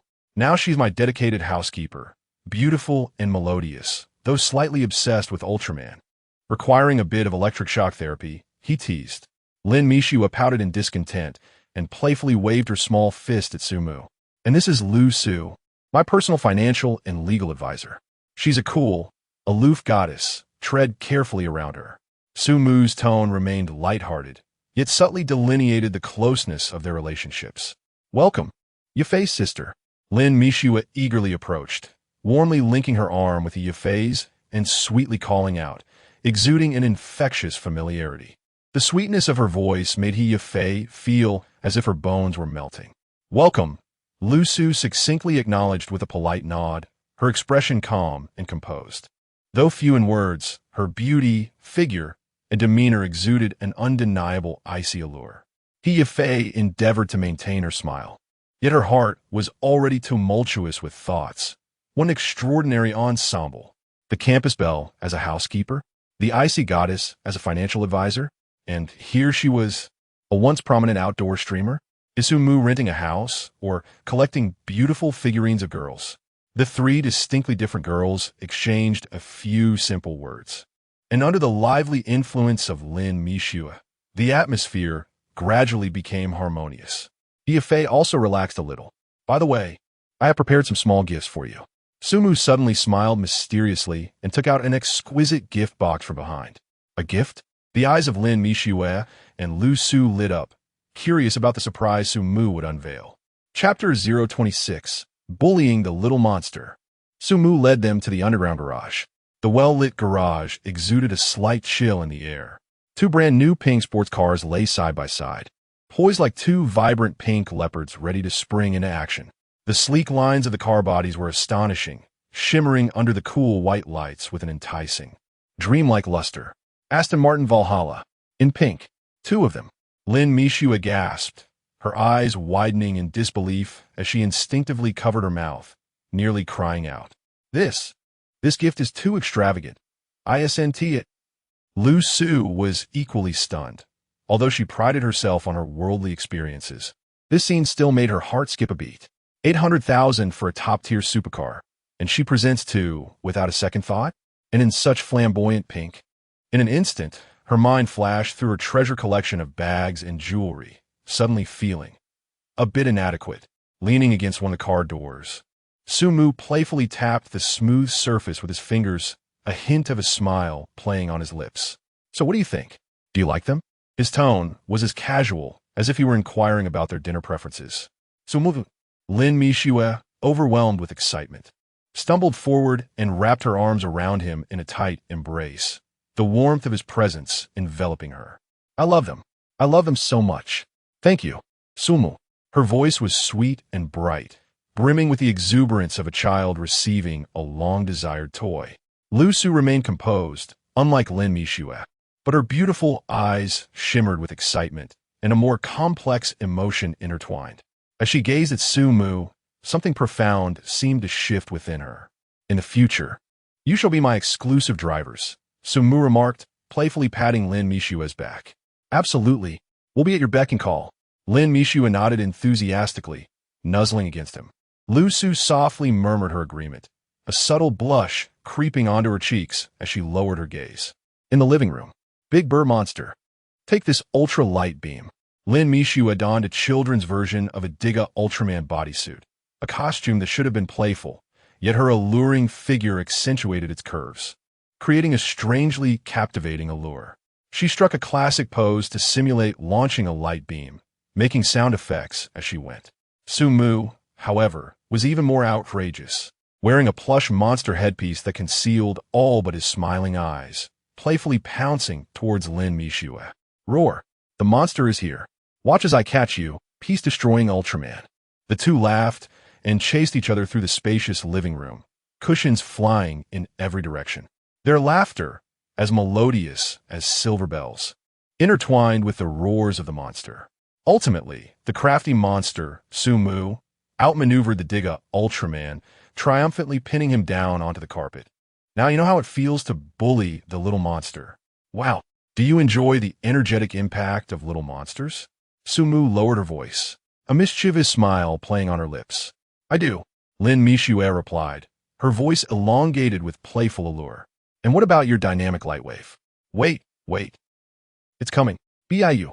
At that moment, Lu Su, portraying a member of the victory team, made an entrance, wielding a toy gun. Hold on. Digga has been petrified. Fear not. Where there is light, there is hope. Lu Su illuminated Su Mu with the promise of light.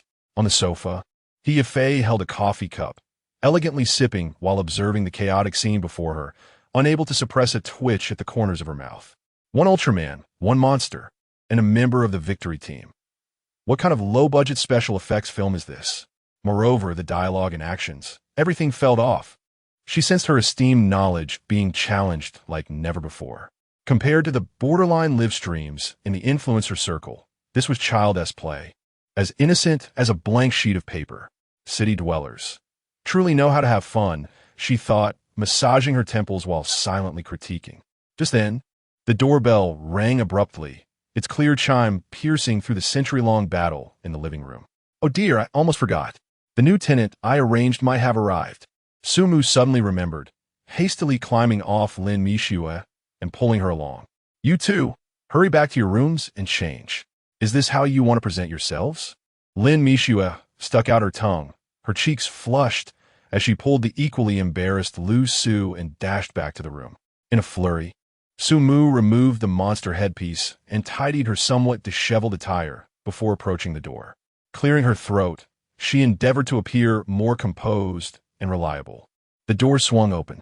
Standing outside was an elegant, mature woman. In her 30s, she appeared exceptionally well-maintained, her skin fair and taut, adorned with a meticulously applied makeup. Clad in a tailored cream-colored professional suit, she showcased the unique curves of a mature woman. Her presence exuded a blend of warmth and competence. Sumu's eyes brightened instantly. This beauty, this aura, this attire. A professional, a sophisticated lady, a commanding presence. It was as if she had perfectly hit his aesthetic mark. What a rewarding encounter. Hello, may I ask if you're Mr. Su? The woman spoke first, her voice soft and pleasant, imbued with just the right degree of distance. Yes, that's me. Are you here to view the property? Sumu quickly stepped aside, a warm smile gracing her face. Indeed, I am Gu Qingman. I found your rental information online. Gu Qingman nodded with a smile, politely surveying Sumu. Ms. Gu, please come in.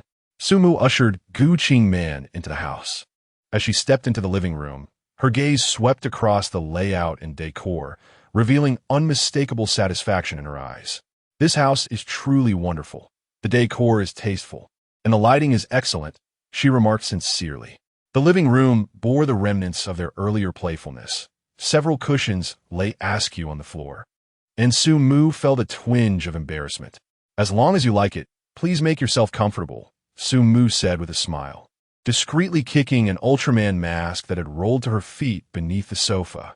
May I boldly inquire about your profession, Ms. Gu? I primarily engage in online beauty sharing. One might consider me a beauty blogger. Additionally, I manage marketing at a cosmetics company, Gu Qingman replied with poise. Sumu's heart soared with joy. A beauty blogger, a marketing manager. She possessed taste, financial means, and an appreciation for life. The epitome of a perfect tenant. Does Ms. Gu have any specific requirements for the property? Sumu inquired with genuine interest. Everything is quite satisfactory. I mainly hope for a spacious and well-lit living room, as I occasionally film videos. Moreover, it would be wonderful to have a separate makeup room. Gu Qingman articulated her needs. Then you are in luck, Sumu exclaimed, leading her to the modernly decorated flat on the second floor. Look, isn't this living room spacious enough? The lighting is absolutely top-notch.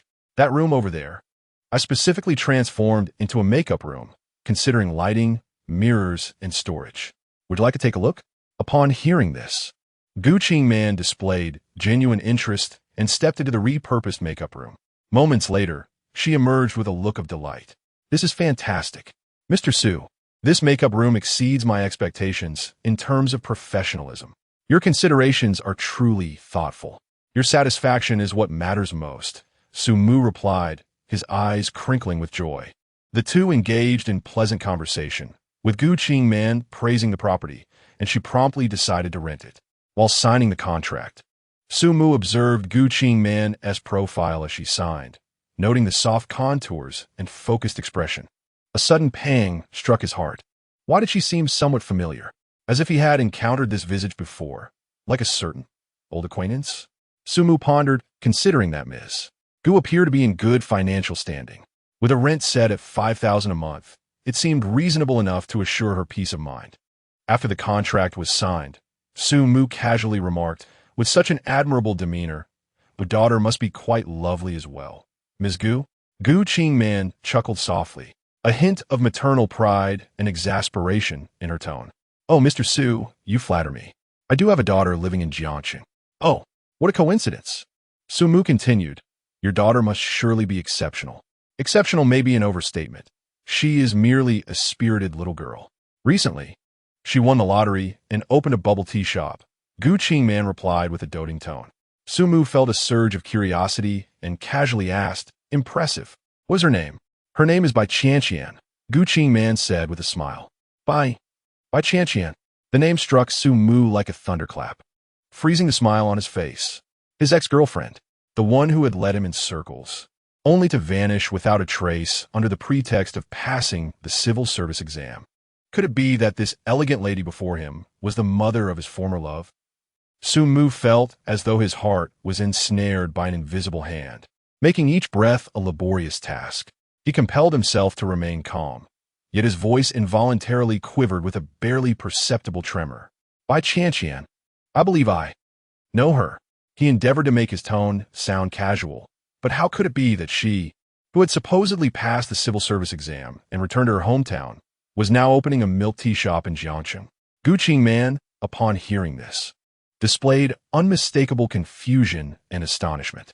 Civil service? Back to her hometown? She furrowed her brow. No, she never mentioned anything about pursuing civil service. Recently, she told me she won a lottery worth approximately 1 million, and with that money, she opened a milk tea shop near Jiangxing University, expressing her desire to start her own business. 1 million? A lottery? A milk tea shop? Entrepreneurship? Su Mu's mind buzzed, and in an instant, everything became clear.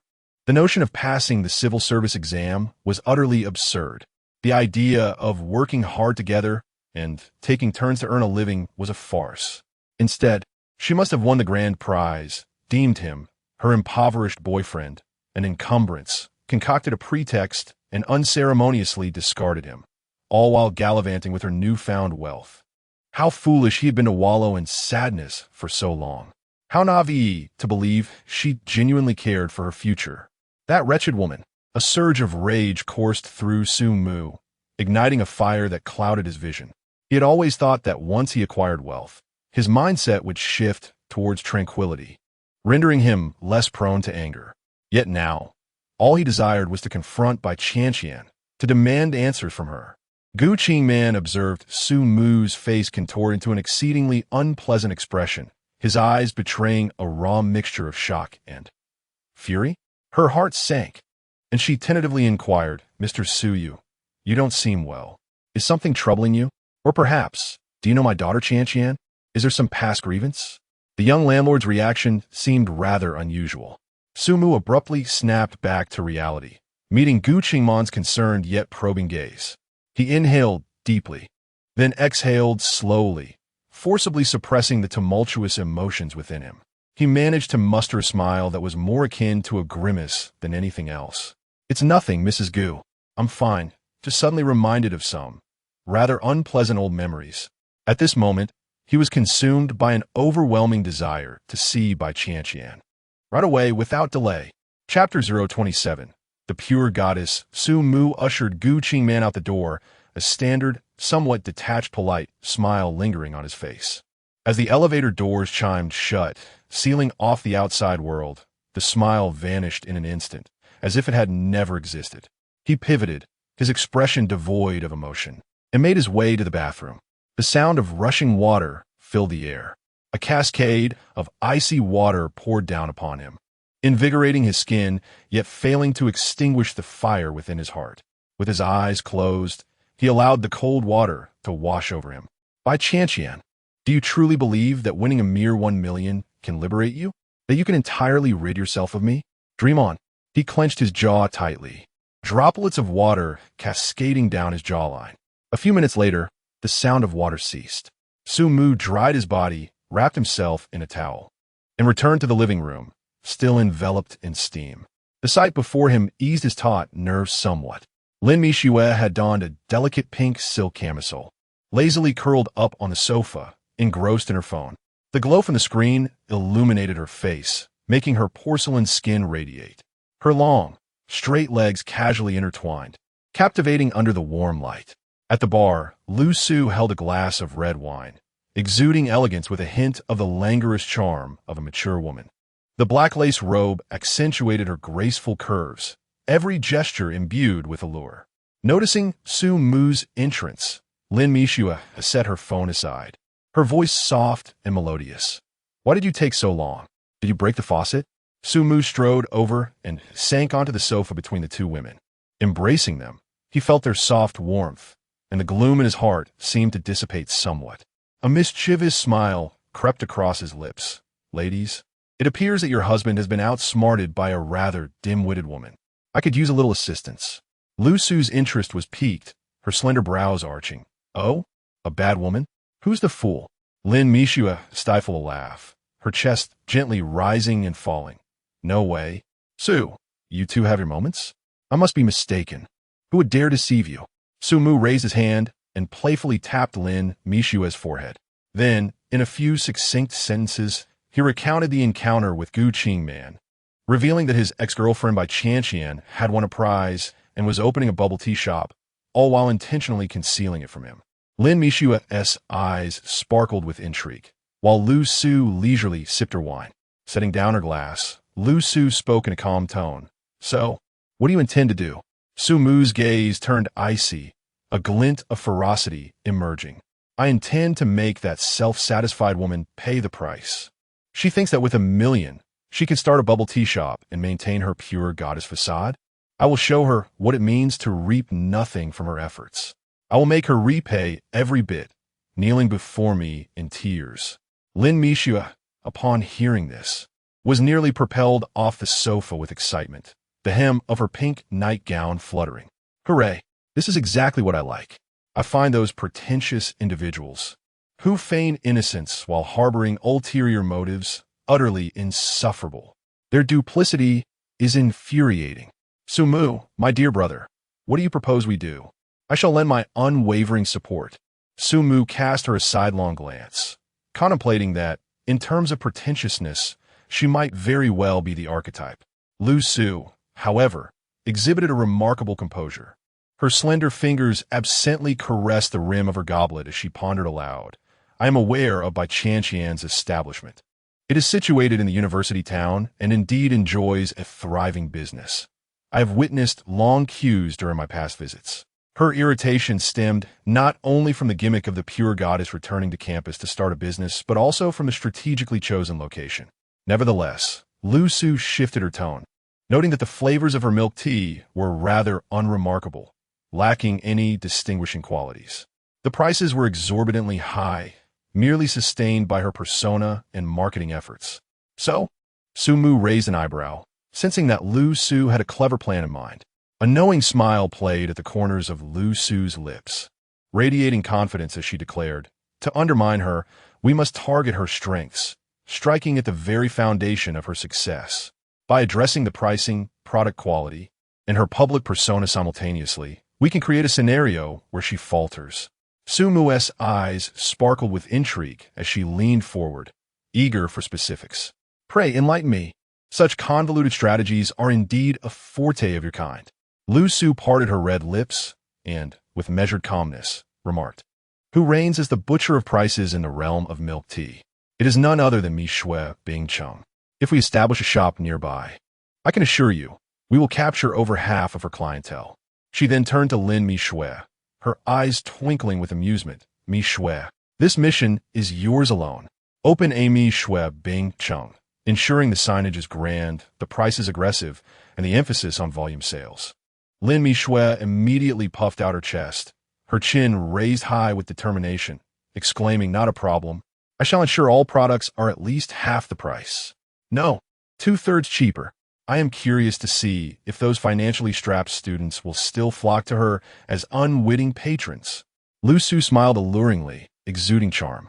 As for myself, she paused thoughtfully. I plan to open a high-end CAF adjacent to her milk tea shop. The ingredients must be of the finest quality, the ambience refined, and the service attentive.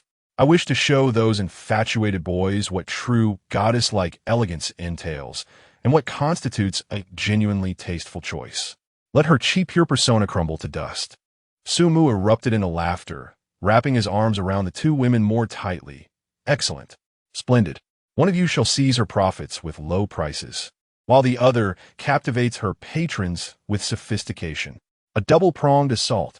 I am eager to see how long Bai Qianqian can withstand this onslaught. The three exchanged knowing smiles, their camaraderie palpable. Sumu lifted the bottle from the table, filling each of their glasses. To our grand scheme, cheers. Cheers.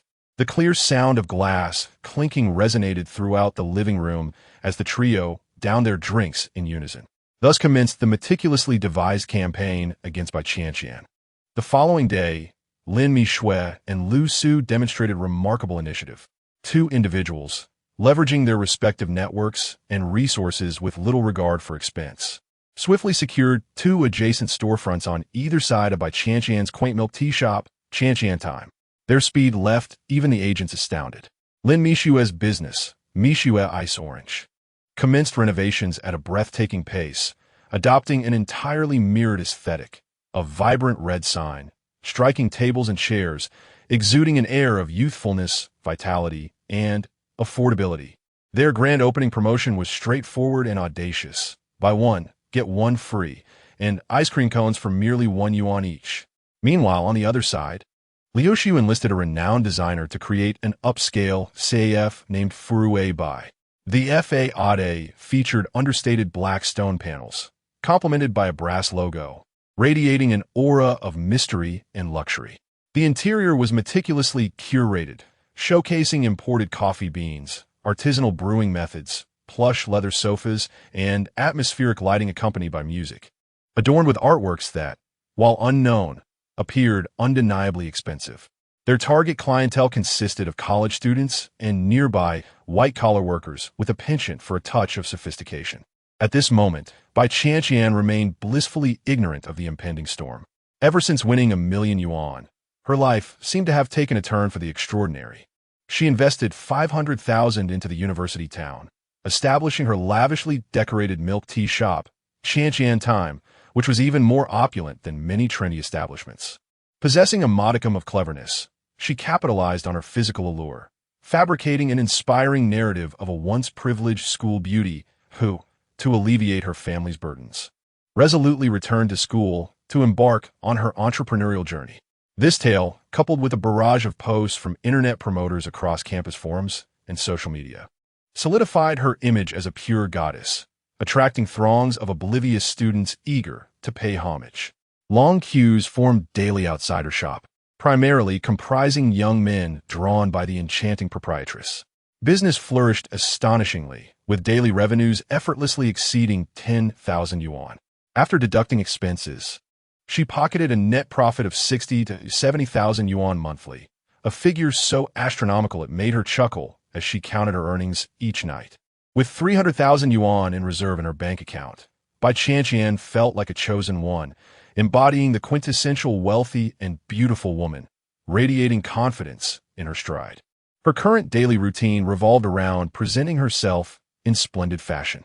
Adorned in newly purchased designer attire and carrying the latest handbag, she gracefully circled her shop, basking in the admiration and compliments of onlookers.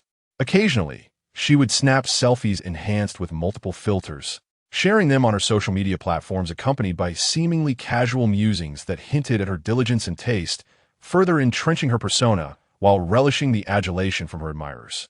As for the management of the milk tea shop, that responsibility had long been delegated to a well-compensated manager. Each day, she would rise at her leisure, indulging in spa treatments, manicures, and shopping excursions, only meandering into the shop in the afternoon to inquire about the day's profits from the manager's report. Life was exceedingly lavish, akin to that of a celestial being. And what of her ex-boyfriend, Sumu? That handsome but utterly inept pauper had been unceremoniously cast aside long ago. The memory of having feigned gentleness and concern to extract money from Sumu now left her feeling quite nauseated. Fortunately, she is now affluent and no longer needs to concern herself with anyone's opinions. Bai Qianqian sat by the window in the tea shop, observing the crowd queuing outside, her lips curling into an unmistakable smile of triumph. She even began to contemplate whether, after earning a bit more, she should acquire the 2 neighboring shops that appeared rather unremarkable, thereby expanding her business empire. Chapter 28. Is it really this intense? The speed at which the 2 new stores were being renovated was astonishing, truly a reflection of rapid transformation. The construction team seemed to be fueled by an inexhaustible energy, working in synchrony with a cacophony of sounds. In just a few days, the raw spaces morphed into exquisite establishments, showcasing an absurd level of efficiency. Merchants nearby and the ever-moving students were left dumbfounded by this spectacle. Whispers of bewilderment filled the air. What was happening? 2 stores seemingly appeared overnight, and they were strategically positioned adjacent to the Bai Qianqian milk tea shop. One was a Mzu Bingsheng, with its vibrant red sign that was unmistakably eye-catching, a veritable price butcher. The other, shrouded in darkness, was a coffee shop, its gilded lettering and extravagant decor starkly contrasting with the simplicity of our university town, exuding an aura of luxury. The materials used in the renovation were extravagant. One could only assume they were burning money as if it were mere paper. Could this be a direct challenge to the goddess Qianqian? It was abundantly clear, wasn't it? The left side was undercutting prices to seize market share, while the right side aimed to attract high-end clientele, seemingly intent on squeezing Qianqian's shop into oblivion. Recently, Qianqian's milk tea shop had been exceedingly popular, with long queues forming daily. Would these 2 new competitors succeed? It was difficult to say. The prices at Mzu Bingsheng were undeniably tempting for students. The coffee shop also appeared formidable. It was quite possible they could capture a portion of the clientele. Excitement was brewing, and the atmosphere in the university town was thick with gossip and a sense of dramatic anticipation. Meanwhile, at the eye of the storm, Bai Qianqian was floating on cloud 9. She was still reveling in the persona of the pure goddess she had meticulously crafted, basking in the vanity of her adoration. A luxurious caviar mask lay upon her face, cool and silky. Soothing music enveloped her ears, and the gentle touch of her personal beautician was both soft and professional. Life, indeed, should be this delightful. Suddenly, the piercing sound of her phone rang, shattering the tranquility. It was the employee, Xiao Li. Bai Qianqian frowned, somewhat displeased, and answered languidly. It's bad. Something serious has happened. Xiao Li's voice on the other end was tinged with panic, sharp enough to pierce through the silence. Bai Qianqian held the phone away from her ear, clearing her ears. What are you shouting about? Is the sky falling? This mask cost me over 1,000. Don't scare me into wrinkles. It's worse than the sky falling. Xiao Li was on the verge of a breakdown. Next to our shop, on both sides, 2 new stores have opened. One is Mzu Bingsheng, that tacky, ridiculously cheap chain. The other is even more outrageous. It's a coffee shop, dark and dreary. Yet it looks incredibly upscale. It doesn't even fit with our vibe. Qianqian, they are renovating at lightning speed, and their intentions. They're clearly targeting us. What should we do? What nonsense are you talking about? Bai Qianqian sprang up from the beauty bed in an instant. The caviar mask on her face splattered with a resounding slap onto the astonished beautician beside her. Beautician? Bai Qianqian, momentarily disregarding the 1,000 yuan facial masks and any thoughts of an apology, exclaimed, her voice splitting with shock and indignation. There's a new store opening next to mine, and it's 2 of them. Are you seeing clearly? Are your eyes deceiving you? Absolutely true, Sister Qianqian. The signs are already up. On the verge of tears. Bai Qianqian's mind buzzed, as if struck by a heavy blow. In a furious haste, she hung up the phone, not even pausing to change out of her pajamas, and rushed out in her fluffy slippers. The beautician, her face smeared with sticky caviar, stood bewildered in the wind. Bai Qianqian pressed the accelerator to the floor and sped toward her bubble tea shop. From a distance, she spotted it. Her charming and refreshing bubble tea shop, like a beleaguered victim, was tightly sandwiched between two distinctly styled establishments. To the left, the gaudy, glaring red sign of Mishue Bingsheng resembled a gigantic band-aid. To the right, a coffee shop exuded an air of aloof sophistication, its frosted black sign adorned with slender golden letters, emanating an aura that seemed to warn strangers away. Flanked by these two, her shop appeared somewhat pitiable. Standing across the street, Bai Qianqian felt cold, a chill seeping from her feet to the crown of her head. These ungrateful wretches. Is business now so fiercely competitive? I've barely enjoyed a few days of success. Have I not had my share of good fortune yet? Are they already jealous and attempting to pick my fruits? Her gaze fixated on the two shops. The more she looked, the more it fell off. The speed, the choice of location, the coordinated assault. Too deliberate. This was no mere commercial coincidence. Someone was conspiring against her. They were overtly trying to cut off her livelihood. Bai Qianqian's heart sank as she frantically dialed phone numbers, leveraging all her connections to uncover the details of these two establishments. However, the information came in fragments, like squeezing toothpaste from a tube. All she could ascertain was that these two shops seemed to have appeared out of thin air. No one knew who the owners were. They remained shrouded in mystery. The only certainty was their substantial financial backing, seemingly spending money as if it were a game, completing renovations in mere days that ordinary shops could only dream of. Bai Qianqian took a deep breath, exhaling slowly. Although a sense of urgency gripped her, despair had not yet set in. Who was Bai Qianqian? The acknowledged goddess of the university town. Her Douyin account, specifically tailored to attract local college students, was her trump card, with hundreds of thousands of followers. A simple post of serene and innocent videos could draw countless admirers and followers. If she merely shed a few tears in front of the camera, lamenting the cruelty of cutthroat competition, wouldn't her fans be heartbroken? At that moment, each of them could drown these two audacious new shops with their disdain. A cold smile crept onto Bai Qianqian's lips, her eyes sharpening once more. You wish to bring me down? It won't be that easy. Chapter 029. The Weeping of Bai Lian on the inaugural day of business. The university town resembled a scene struck by two explosive devices, with splashes of excitement everywhere. The two establishments under Su Mu's name, Mishue Ice Orange and the upscale CAF named Furue Bai, indeed flourished spectacularly. The entrance of Mishue Ice Orange boasted a garish red and white sign, glaringly unattractive. Yet it could not overshadow the high-decibel speakers incessantly broadcasting their enticing promotions. Mishue Ice Orange, sweet and delightful.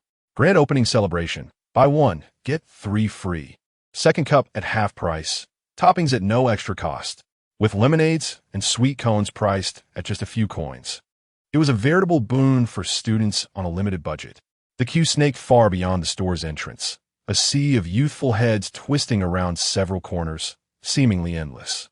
In stark contrast, the entrance of Bai Qianqian's milk tea shop lay desolate, reminiscent of an autumn that had arrived prematurely. On the other side, Furue Bai exuded an air of opulence with its black and gold decor, a design aesthetic in full bloom. The glass doors and windows sparkled with cleanliness, radiating an impression of affluence.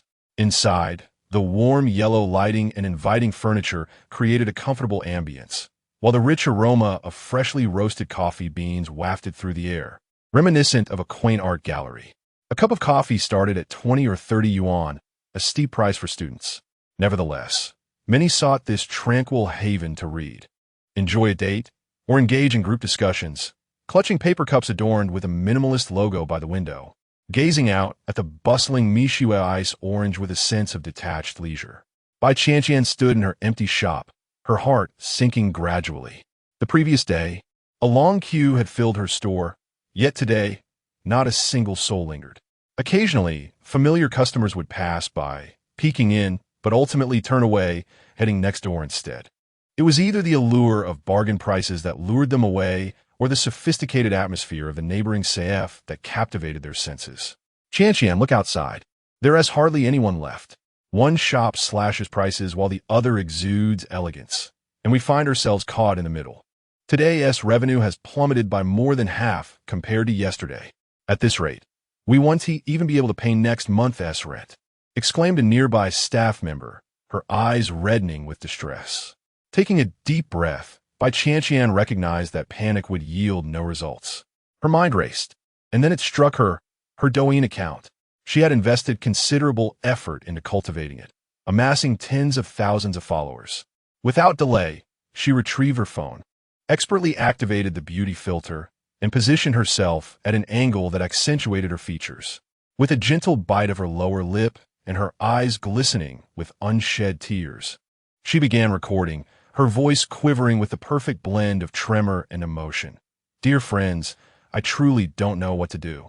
I've diligently managed my little shop in this university town for nearly a month, simply wishing to serve everyone a delicious cup of milk tea and earn a modest living. Yet today, 2 new shops have opened right beside mine simultaneously. She paused strategically, sniffing softly, her hand holding the phone trembling slightly, causing the camera to shake, amplifying her sense of vulnerability and authenticity. One is a nationwide chain brand that immediately launched promotions like buy one get 3 free, with prices slashed ridiculously low, just a few bucks per cup. The other is an upscale-looking coffee shop with exquisite decor, where a single cup costs as much as 3 or 4 from our place. The moment they arrived, all the customers vanished. Look, she turns the camera toward her empty storefront. Not a single soul in my shop now. I understand competition is part of business. That's normal. I'm not afraid of hard work, but being squeezed between them like this, isn't it just too cruel? I'm just a girl trying to make a living through my own efforts, running a small shop. Sniffles. At the end of the video, she lifts her glistening, tear-streaked eyes and forces a fragile yet defiant smile at the camera. It's okay, everyone. No matter how tough it gets, I'll keep going. Thank you for always supporting me. I want to be defeated. The video is posted. The impact is immediate, far beyond what she anticipated. Bai Qianqian's persona as the pure, inspiring, resilient entrepreneurial goddess becomes a devastating weapon among the impressionable university crowd. The comment section is instantly flooded with overwhelming sympathy and cheap outrage. Qianqian, don't cry. We'll always support you. Heading to your shop to order right now. Damn, this is just shameless. Can money really let them do whatever they want? This is too much. Sandwiched from both sides. Are they trying to drive her to ruin? No mercy at all. Boycott those 2 next door. Screw Mishu Bingxing and that pretentious coffee shop. Get out of the university district. Exactly. Support independent small businesses. Fight against this cutthroat competition. Buying Qianqian's milk tea tomorrow. My heart aches for Qianqian. Tomorrow, I'll just happen to pass by those other shops. Give them peace of my mind. Show them students aren't pushovers. Qianqian, don't be afraid. We guys will protect you. Never let them win. Guarding the best Qianqian. Within mere hours, the video racks up tens of thousands of likes and countless shares, spreading like wildfire across university group chats, on WeChat and QQ. The young student's pitifully malleable sense of justice and compassion is effortlessly ignited. The next day, sure enough, a crowd of university students gather spontaneously outside Mishu Bingxing and Frui White storefronts. They don't dare cause real trouble, just loiter in small clusters, holding up hastily made signs on printed paper or cardboard. Oppose cutthroat competition. Support Qianqian's small shop. Boycott predatory business tactics. Capital, get out of the university district. Whenever someone tries to enter the shops, they swarm over, offering earnest persuasion. Hey, classmate, Qianqian's little shop next door is struggling too. Support an independent business. One to you? It's so hard for a girl to start her own venture. Don't let big corporations crush small owners. Have a conscience. Being human isn't just about chasing cheap deals or luxury. Show some empathy. This tactic of moral pressure and human barricades does have an effect, particularly on those students with thin skin or a penchant for jumping on bandwagons. The queue at the entrance of Mishu Ice Orange has noticeably diminished, yet many remain unfazed, dismissing it as mere folly. Who does not cherish a few dollars worth of joy? On the other hand, Furu White, catering to a different clientele, attracts a more discerning consumer base. However, The presence of a group brandishing placards and chanting slogans at its entrance undeniably detracts from the ambience and experience. Those who initially sought a tranquil environment to indulge in reading and bask in sophistication found themselves frowning at this spectacle, feeling annoyed, and ultimately turning away. On the second day of operations, both new establishments experienced a dramatic plunge in business. Bai Qianqian, nestled behind the curtains of her shop, observed the desolate scene outside the two stores and the fervent outrage of her unwitting fans, who were being used as pawns. A smirk involuntarily graced her lips. A bunch of fools, easily incited to provide me with free labor. She scoffed internally, thinking, "You think you can challenge me? You're far too naive." She grabbed her phone and discreetly captured a few photos of the protests outside, planning to share a post later that evening, expressing gratitude for her supporters while advocating for rational consumption, so as not to disrupt others' experiences, thereby reinforcing her image as a kind-hearted and innocent individual. Lifting a freshly prepared signature milk tea, she savored a sip, as if envisioning the moment when those two establishments would shamefully close their doors and depart. Chapter 030. The sweet school bell to the rescue, however. This sense of pride did not endure for long. On the third day, the winds of change swept in unexpectedly. At the Mijio Bingsheng, the bustling figures behind the bar had transformed. Gone were the two ordinary staff members clad in matching uniforms, their movements slightly clumsy. In their stead appeared a girl who compelled every passing boy to slow his pace, glance back repeatedly, and even feign tying his shoelaces just to steal another look. Dressed in the simplest white crew-neck t-shirt adorned with a somewhat quaint red apron of Mijio Bingsheng, she exuded an aura reminiscent of haute couture. Her long, jet black hair was playfully tied into a high ponytail, which swayed gracefully as she turned to serve drinks, brushing against her fair neck. A sweet smile graced her lips, her skin glowing under the shop's lights, and her crescent-shaped eyes sparkled with joy. When she smiled, two delicate dimples appeared at the corners of her mouth, transforming the surrounding clamor into a symphony of sugary pink bubbles. "Classmate, your refreshing lemonade is ready. Be careful, it's icy," she chimed. "Hey there, would you like to try our new milkshake? The second cup is half price today." Her voice was sweetened to perfection, crisp and melodious, imbued with a unique warmth that drew people in. Suddenly, an incredulous gasp erupted from the crowd. "No way. Isn't that Lin Mishue? Which Lin Mishue?" A nearby onlooker asked, bewildered. "Who else?" "The campus belle from our finance department, who graduated 2 years ago. The legendary beauty of our school. She looks 100 times better in person than in her graduation photo. My goodness, it really is her. What on earth is she doing here, serving milk tea? I've heard. This Mijio Bingsheng is her family business? Is that true? The campus beauty herself, working as a staff member? What a remarkable turn of events." News spread like wildfire across the university town, propelled by the wings of gossip. Lin Mishue, once the epitome of beauty at Jiang University, renowned for her irresistible smile and innocent demeanor, had been an unattainable ideal for many boys. After graduation, she had disappeared from sight, only to re-emerge in such an unexpected manner. The boys who had stood defiantly at the entrance just yesterday now exchanged glances, their protest signs quietly lowered without their notice. One boy scratched the back of his head, unable to control his gaze drifting towards Lin Mishue. Guys, I think opposing the spirit of competition is commendable, but the campus belle is here working. Isn't it a bit inappropriate for us to block the entrance?" Yeah. Another quickly agreed, his feet unconsciously inching towards the line at Mijio Bingsheng. "She's earning a living based on her skills. It's not her fault she's beautiful. How about we go buy a cup to support her? Consider it backing a fellow alum's entrepreneurial endeavor? Sounds reasonable. Let us buy a cup and see if it's better than Qianqian's." And thus, their slogans of resistance and sense of justice began to fade away. In the face of absolute beauty, these matters seemed to lose their significance. The boys' modest empathy was swiftly supplanted by a more primal desire for aesthetics. What had once been a united front in opposition crumbled almost instantaneously. Many discarded their placards and joined the throng at Mijio Bingsheng. Each one craned their necks, wearing expressions of hope intertwined with shyness, all for the chance to glimpse the campus belle and hear her utter, "Handsome, your milk tea is ready." The line was even longer than on the day of the grand opening, an exaggeration indeed. Bai Qianqian's smile froze entirely. She gazed in disbelief at the neighboring scene that was bursting with fervor, her milk tea cup creaking under the pressure of her grip, the plastic beginning to warp. Li Mixue.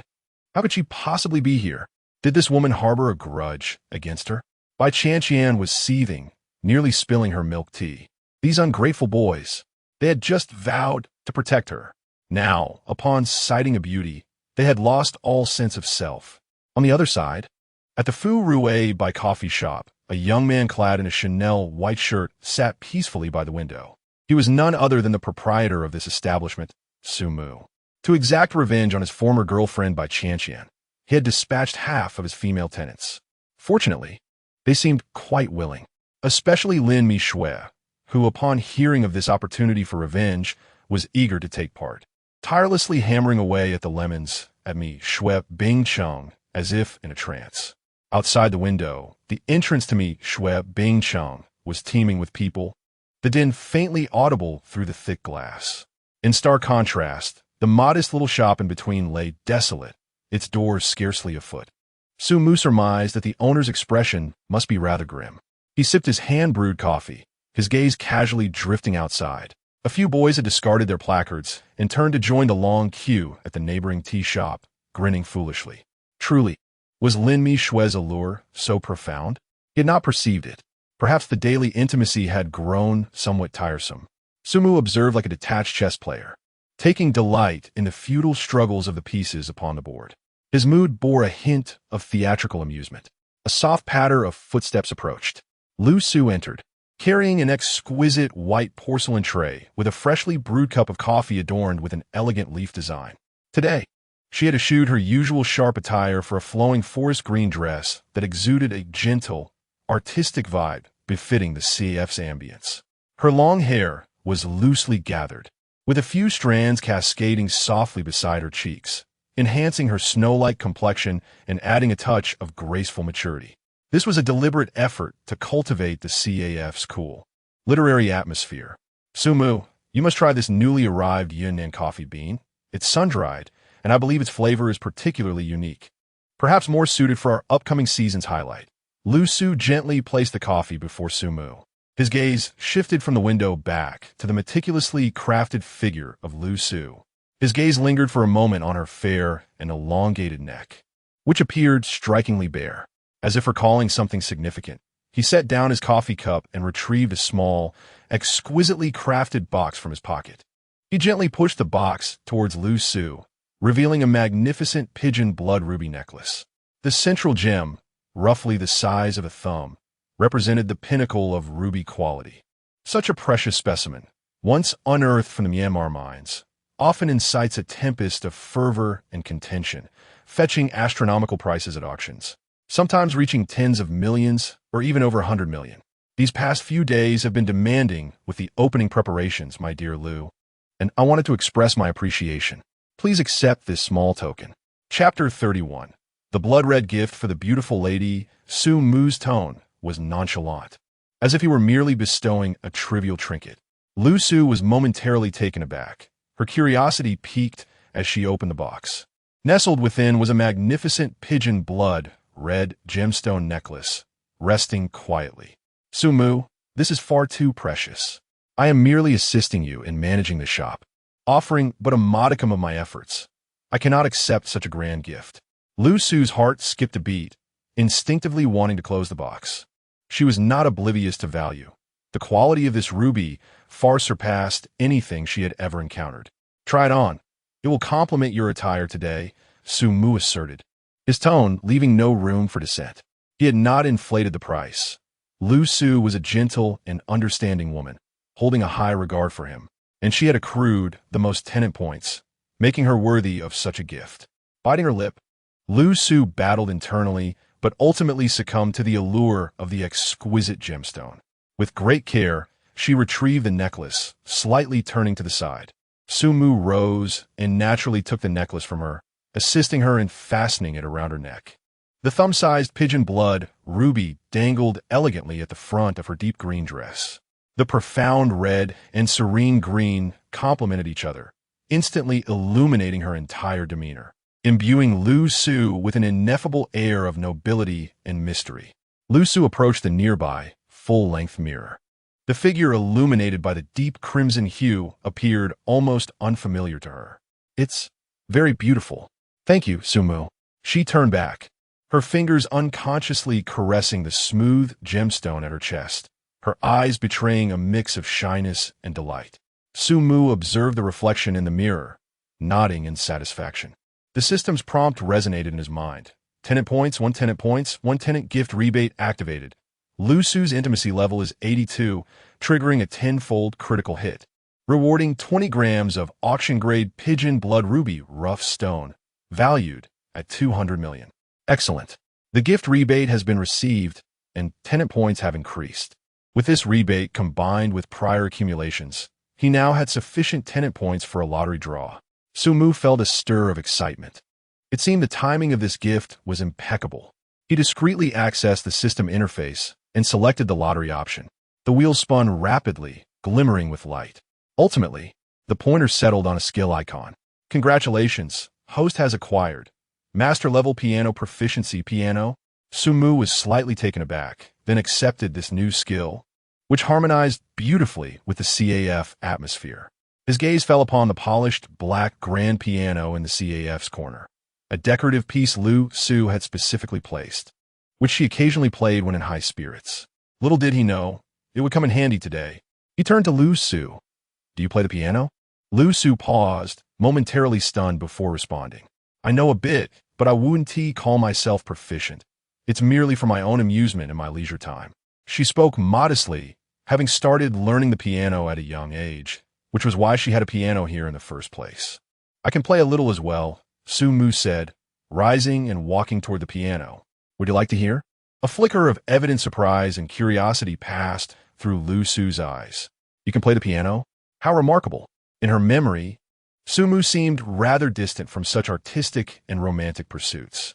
"How about we make a wager?" Sumu's elongated fingers gently glided over the frosty keys, producing a few crisp and melodious notes. "If my playing meets your standards of mastery." His gaze rested on Lu Su.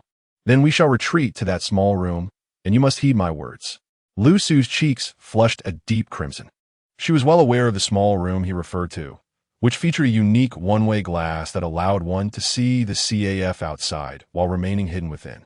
She bit her lip, feeling a mix of embarrassment and intense curiosity.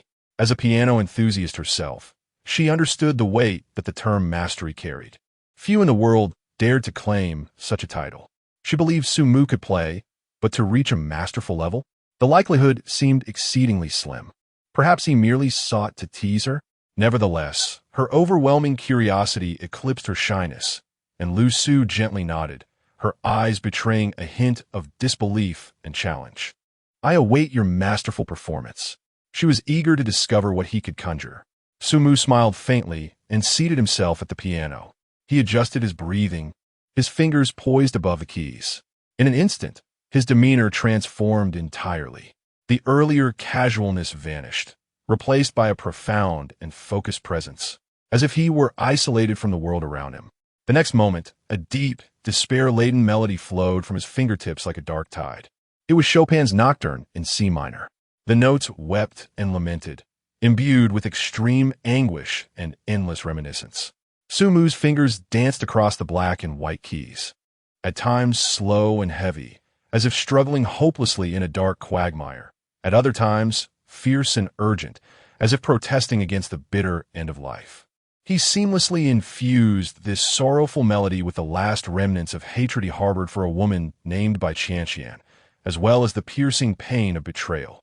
Years of emotional investment during university, once thought to be with a lifelong companion, had ultimately led to such a swift divergence. To claim it was painless would be untrue. That wound had scabbed over, buried deep within his heart, only to be ruthlessly exposed by this music. His wariness towards women perhaps stemmed from this very pain. Lu Su stood nearby, completely absorbed by the piano's voice. Through those notes, she glimpsed the hidden scars within his soul. An indescribable pang of bittersweetness and compassion surged within her, and her eyes unknowingly grew moist. This man, it seemed, possessed such a side to him. As the final notes lingered in the air, the CAF fell into a profound silence, as if a pin could be heard dropping. Sumu raised his hand. Noticing Lu Su in tears, her brows slightly arched. With a hint of teasing in his tone, he inquired, "Why are you still crying? Are you so easily affected?" Lu Su hastily wiped her tears, her voice still somewhat nasal. With a touch of irritation, she gestured to the surroundings, "Just look at everyone else." It was only then that Sumu surveyed the vicinity. Goodness! The patrons in the CAF exhibited a myriad of expressions. A few young students, with vacant stares, appeared as if their souls had been siphoned away. A middle-aged man, resembling a university professor, had his brows furrowed in deep concern. At the table by the window, a young couple, once sweetly enamored, now found the male staring blankly at the ceiling while the female stirred her coffee, the atmosphere having plummeted to an icy silence. Most unfortunate were the few students carrying instrument cases, evidently from the nearby music academy. Their faces bore a blend of shock, confusion, and a hint of existential doubt. After all, who would anticipate having their composure shattered by a song of despair on a sunlit afternoon in a CF? The air was thick with tension, as if a storm were imminent. Many had ceased their conversations, even forgetting to sip their coffee. Sumu rubbed his nose, realizing that his earlier emotions had been a bit overwhelming, indeed neglecting the feelings of those around him. He cleared his throat discreetly, a cough serving as a mask for his discomfort. His fingers once again glided over the piano keys. Chapter 032, Astonishing Performance, willing to bet on inputs this time. The atmosphere shifted dramatically. A passionate and fervent melody, infused with exotic flair, erupted like a volcanic explosion. Liszt S adaptation of Balakareff's Enigmatic emerged, showcasing techniques so intricate they dazzled the mind, with rhythms so exuberant they bordered on ostentation. Instantly, the previous air of gloom and despair dissipated. The stagnant atmosphere reignited, transforming into something fervent and vibrant. Patrons, who moments ago were lost in their thoughts, now stared wide-eyed, jaws agape. The ambience transitioned from that of a morgue to that of a concert hall. "Goodness, Islami, this is played with such ferocity," exclaimed a student from the conservatory, nearly toppling his coffee cup. "My heavens, such speed, such power. This is undoubtedly the caliber of a professional performer. Who is he?" Another companion fervently grasped his arm. "That Chopin piece nearly sent me away, and now this one has resurrected me. The shift in emotion is miraculous," murmured a bystander. When did this CAF acquire such a virtuoso for a residency? As the final note lingered in the air, a brief silence was followed by an eruption of applause. Before the clapping could fully subside, a refined middle-aged man with gold-rimmed glasses hastily navigated through the crowd and approached the piano. His face radiated disbelief and excitement, his eyes, magnified by his lenses, fixed intently on Sumu. "Sir, good sir, I am Li Weigang, a professor in the piano department of the neighboring conservatory." He spoke rapidly, as if fearing Sumu might depart at any moment. "Forgive my boldness, but may I inquire from which piano master you studied?" Li Weigang's gaze traversed Sumu's hands and then to his face, brimming with curiosity and admiration. The Chopin nocturne he had just performed was rich in emotion and impeccable in technique, already astonishing. But this subsequent Islami, my goodness! He seemed at a loss for adequate words, gesturing animatedly. The complexity, the execution, this is simply, merely world-class performance. Unbelievable! He adjusted his glasses, his tone a blend of scholarly precision and fervent enthusiasm. Especially the emotional transitions between the two pieces, from profound sorrow to unrestrained exuberance, were executed so seamlessly and powerfully. Surrounding patrons, particularly the conservatory students, listened intently, scarcely daring to breathe. Lu Su, standing nearby, observed the somewhat unrestrained professor and then glanced at Sumu, unable to suppress a slight smile. Her man was indeed remarkably talented. As Su-mu rose from the piano bench, slightly taller than Li Wei-gang, he maintained a calm smile in the face of this sudden fervor and high praise. Professor Li, you flatter me. I merely played casually. It hardly qualifies as mastery. Li Wei-gang was momentarily taken aback. Casually played? What do you mean by that? What then does that make our conservatory students, who toil day after day? Su-mu slightly tilted his head, attributing his skill to a family tradition, complemented by a personal interest and some casual practice. Family tradition? Li Wei-gan's excitement intensifia. His eyes gleaming with curiosity. Could it be that you hail from a reclusive musical lineage? This understated response, coupled with the extraordinary performance just witnessed, added an air of mystique. A collective gasp resonated through the room as several students from the Music Academy exchanged glances, feeling a mix of defeat and exhilaration, as if they had been effortlessly overshadowed by a master. Lu Su observed Su-mu's nonchalant demeanor, feeling both amused and exasperated.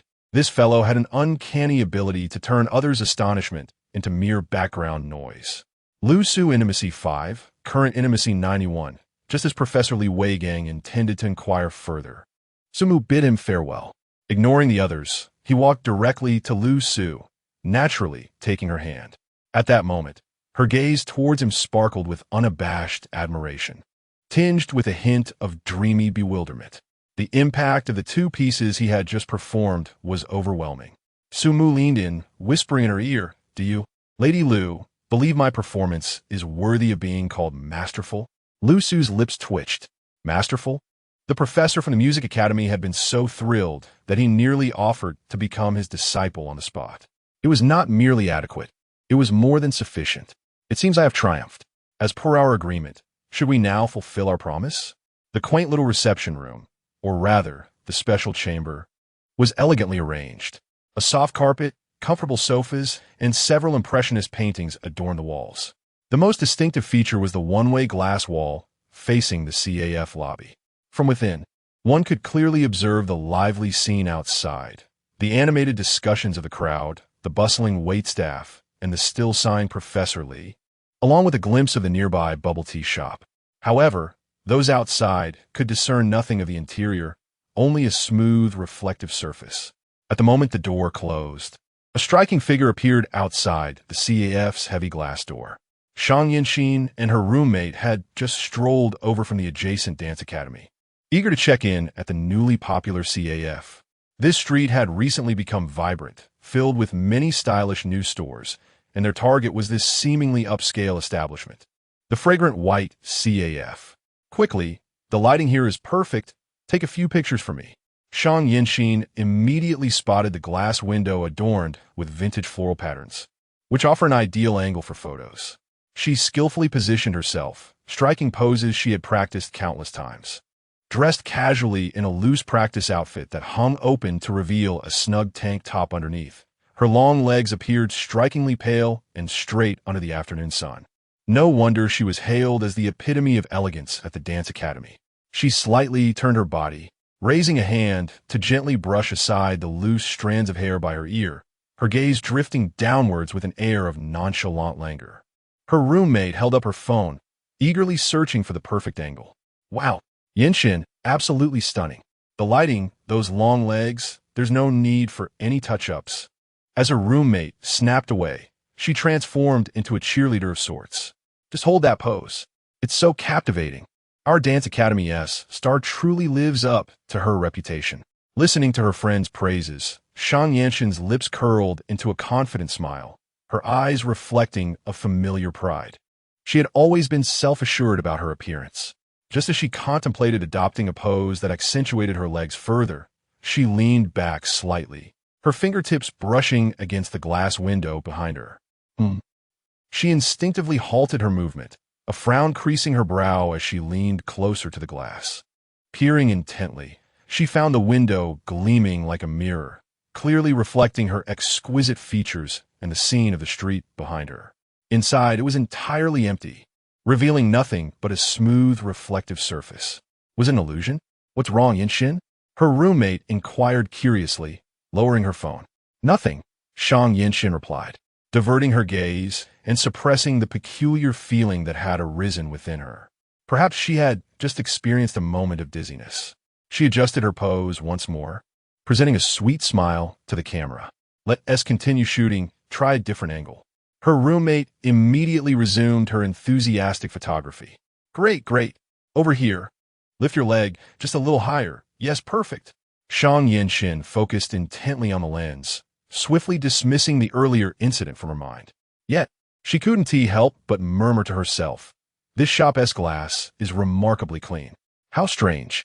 Chapter 033. The Katsu Mu having finished taking photos. Shang Yinxin contentedly tucked her phone away. She linked arms with her roommate, Qin Xinyu, and together they pushed open the somewhat heavy glass door of Furue Bai. The wind chimes above the door chimed melodiously as they entered, filling the air with a delightful tinkling sound. A wave of warmth washed over them, infused with the rich aroma of coffee and the sweet scent of freshly baked pastries. Instantly, the clamor and heat from outside seemed to be banished to another realm. Wow! Qin Xinyu couldn't help but lower her voice in awe. This place, the ambience is simply exquisite. Inside the CAF, the interior starkly contrasted with the modern minimalist design of the entrance. What greeted their eyes was a warm, vintage style. Dark brown wooden tables and chairs, exuding a sense of solidity, were arranged in small clusters, leaving just the right amount of space for intimacy. The air was filled with the languid strains of jazz music, flowing gently throughout the space. The lighting had been meticulously adjusted to create a warm, soft glow that was easy on the eyes. Almost all the seats by the windows were occupied, with patrons engaged in quiet conversation, their expressions relaxed, enveloping the entire area in an atmosphere of cozy comfort. Shang Yinxin's gaze swept across the surroundings, her beautiful eyes reflecting a clear appreciation. She had always held a near-picky standard regarding her environment and aesthetics, and the design here undoubtedly struck a chord with her refined taste. Indeed, it's quite lovely. No wonder it has become popular online, she mused, slightly raising her chin, a hint of unrecognized pride lacing her tone, as if this establishment were her own creation. She relished this feeling, serene and comfortable, a perfect retreat. The two found a more secluded spot to sit. As they sank into the soft velvet armchairs, enveloped by their comforting embrace, Qin Xinyu picked up the menu. After flipping through just a couple of pages, she couldn't help but exclaim, "Wow, just look at these prices. Quite steep, aren't they? Yinxin, how much do you think it costs to open such a well-appointed establishment? What? Are you considering starting your own CAF? Qin?" Shang Yinxin chuckled softly, taking the menu from her and glancing over the beautifully printed images of desserts. "I certainly lack the ability and the capital for that," she replied, shaking her head. Qin Xinyu quickly waved her hand, her expression indicating she had merely been curious. "I was just wondering. Look at this location, prime real estate, and the DCOR, the atmosphere. It must take millions to get it started, right? Million?" Shang Yinxin's slender, fair fingers lightly traced the image of a cake named Red Velvet Dream, her gaze drifting off as she pondered.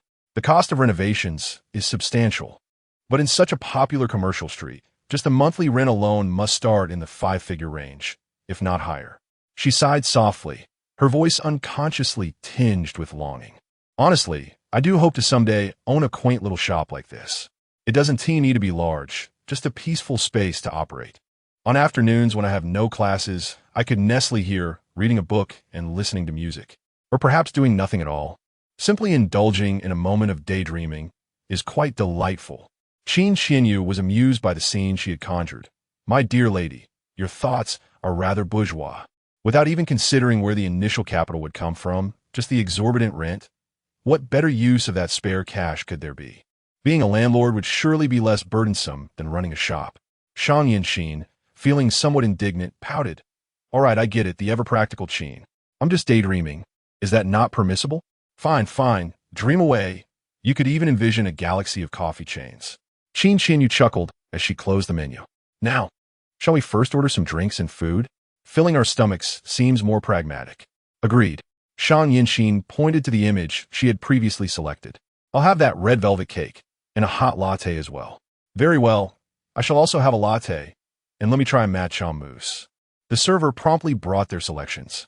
The dark red velvet cake was adorned with a thick layer of pristine white cream, accompanied by a latte decorated with beautiful heart-shaped patterns. The rich aroma of the coffee intertwined with the sweet fragrance of the cake, creating a tantalizing allure that stirred one's appetite. Habitually, Shang Yinxin took out her phone, adjusted the angle, and snapped several pictures of the exquisite afternoon tea spread before her. She meticulously chose one photo that captured the light and composition to her satisfaction, embodying a serene moment in time. After a brief pause, she clicked on the familiar gray avatar and sent the image. Image: enjoying afternoon tea outside. This CAF is quite lovely. The message was sent successfully. Then, like a stone sinking into the ocean, the chat remained silent, devoid of any response. Shang Yinxin stared at her phone screen, waiting for a few seconds, then for dozens more. That stubborn gray avatar remained unlit, with no new message notifications. A wave of unnameable frustration surged from her heart, igniting unexpectedly. Sumu, that scoundrel. Ever since that day, he inexplicably dragged her into signing some ridiculous rental agreement. It was as if he had vanished into thin air. For the first couple of days, he replied with a few messages, albeit half-heartedly. Eventually, he resorted to merely reading them without responding. Now, he had taken to outright ignoring her. What did this mean? Was she to be used and then discarded? Did he regard her, Shang Yinxin, as nothing more than a tool, summoned at will and dismissed just as easily, or merely a source of free labor? The more she pondered, the angrier she became, a heavy weight settling in her chest. She picked up the petite silver dessert spoon and began to mindlessly jab and stir at the once beautiful red velvet cake before her. Soon, the exquisite confection was reduced to a chaotic mess, its elegance thoroughly destroyed. Hey, Yinxin, what's wrong? Qin Xinyu, having just finished photographing her own share of afternoon tea, looked up with curiosity upon seeing her friend assaulting the cake. Is the cake not to your liking? Not at all, Shang Yinxin replied sullenly, setting down her spoon and taking a sip of her latte. A warm liquid glided down her throat, yet it did nothing to soothe the agitation brewing within her. Unable to contain herself any longer, she inhaled deeply and resolved to share her grievances with her dear friend. Qin Xian, tell me, are there indeed men who are particularly despicable? Qin Xian blinked in surprise, somewhat bewildered by the abruptness of the topic. Who has upset our enchanting beauty from the business school? Who else could it be? Shang Yinxin bit the small opening of her latte cup, her gaze unfocused. Just one bounder. He flirts with me, then vanishes after signing some document. He plays hide and seek, and his responses to my messages are sporadic at best. Days go by without a trace of him. Isn't that infuriating? Qin Xian's eyes widened in disbelief, her curiosity igniting a fire within her. She instinctively leaned closer. No way. Yinxin, is there truly a man bold enough not to reply to your messages? In our dance department, and with the handsome fellows from the music and foreign language departments vying for your attention, you hardly spare them a glance. Which brave soul is so foolish as to engage in such games of push and pull, disappearing at will? That is precisely why I call him a bounder. Shang Yinxin's frustration intensified, feeling that her allure and dignity had been challenged and insulted like never before. The next time I see him, I shall ensure he understands that I am not easily dismissed. She shook her petite fist, rallying herself, though her face was marred by melancholy. No sooner had she spoken than a door, seemingly integrated into the wall as part of the decor, was gently pushed open from within. Chapter 034. Are you going to be my stepfather? A tall, youthful figure was the first to step forward. His face bore a hint of languorous charm, and his gaze casually swept across the hall, landing precisely on the table occupied by Shang Yinxin. Following him was a graceful and alluring woman, her beauty still radiant, with a faint blush lingering on her cheeks. At that moment, the air seemed to freeze. Shang Yinxin's expression transformed from indignation to disbelief, finally settling into utter shock. Her mouth slightly agape, her eyes widened in astonishment. Qin Xinyu was equally taken aback. She glanced at the strikingly handsome young man, then at the equally captivating and sophisticated woman beside him, before her gaze returned to her roommate, who was now completely petrified. That young man, wasn't he the insufferable Su Mu whom Shang Yinxin had just vowed to confront? And what was the relationship with the woman at his side? Clearly, Su Mu had noticed them as well. He appeared utterly unfazed. With a raised eyebrow and a smirk that hinted at mischief, he strode confidently towards them. His tone was casual, as if they were merely encountering each other by chance. "Oh, ISNT this classmate Shang Yinxin? No classes today. What brings you here for a stroll?" Shang Yinxin instinctively retorted, "It's the weekend, okay." The moment the words escaped her lips, she abruptly realized that this was not the crux of the issue at hand. She bolted to her feet, the sudden motion causing her chair to screech against the floor. Pointing incredulously at Su Mu, she turned to the woman beside him, who was all too familiar, yet rendered her mind completely blank. "No, Su Mu. How are you here? And, Mom, why are you here too?" Lu Su had not anticipated encountering her daughter in such a manner, leaving her momentarily at a loss for words. In the CAF, the soothing strains of jazz continued to waft through the air. Observing the ghostly expression on Shang Yinxin's face, Su Mu could no longer suppress a chuckle. His laughter shattered the brief stillness in the CAF. He reached out, gently pressing down on Shang Yinxin's rigid shoulder. "Why are you so agitated? Aren't you tired of standing?" His voice carried a familiar ease. "I've known your mother for quite some time. What is so strange about that?" He paused, as if recalling something significant. "Oh, right. Did you forget? On the day you reported to university, your mother asked me to pick you up." Shang Yinxin froze. It seemed that was indeed the case. She had wondered how Su Mu knew about her reporting day. It was her mother's arrangement. But that was not the point. That was that day. Today is the weekend. Why did you come to find my mother instead of me over the weekend? In a moment of impulsiveness, she blurted out, "Su Mu, you wouldn't be thinking of becoming my stepfather, would you?" Unable to contain herself, Qin Xinyu almost spewed the latte she had just sipped. Stepfather. Yin Xian's thought process was truly peculiar. She quickly covered her mouth, though her shoulders shook with suppressed laughter. Lu Su's cheeks instantly flushed with embarrassment, a mix of shyness and indignation as she shot her daughter a glare. Her gaze darted towards Su Mu, laden with a blend of helplessness and awkwardness. What nonsense is this child spouting in front of others? Su Mu, too, found amusement in the unexpected title of stepfather. He shook his head in resignation. Classmate Shang Yin Xian, might your imagination be a tad too vivid? Observing the round, pleading eyes of Shang Yin Xian filled with grievance, his smile deepened. Finally, he decided to reveal the truth leisurely. "I'm a business partner with your mother." "Business partners?" Both Shang Yin Xian and Qin Xinyu echoed in unison, their faces adorned with large question marks. "Indeed," Su Mu nodded, gesturing to the elegant surroundings. "This CAF is co-owned by your mother and me. She holds half of the shares here, so..." He elongated his tone, directing a teasing glance at Lu Su, adding a playful smirk. "Strictly speaking, Aunt Lu is now the proprietress of this establishment." Silence enveloped the air once more. A pin drop could be heard. Shang Yin Xian was utterly dumbfounded. Her mouth agape as if an egg could fit inside. Her eyes widened even more than before. Just moments ago, she had been enviously admiring the taste and sophistication of the CAF's owner, only to discover that the proprietress was her mother. The magnitude of this revelation overwhelmed her brain CPU. Qin Xinyu was equally petrified, nearly dropping her phone. What? It could be like this. Co-owning a CAF? The proprietress. The plot twist was far too swift. It was more exhilarating than the evening dramas she followed. Shang Yin Xian abruptly turned her head, fixating intensely on her mother. Her voice trembled slightly, as if seeking confirmation of an unbelievable truth.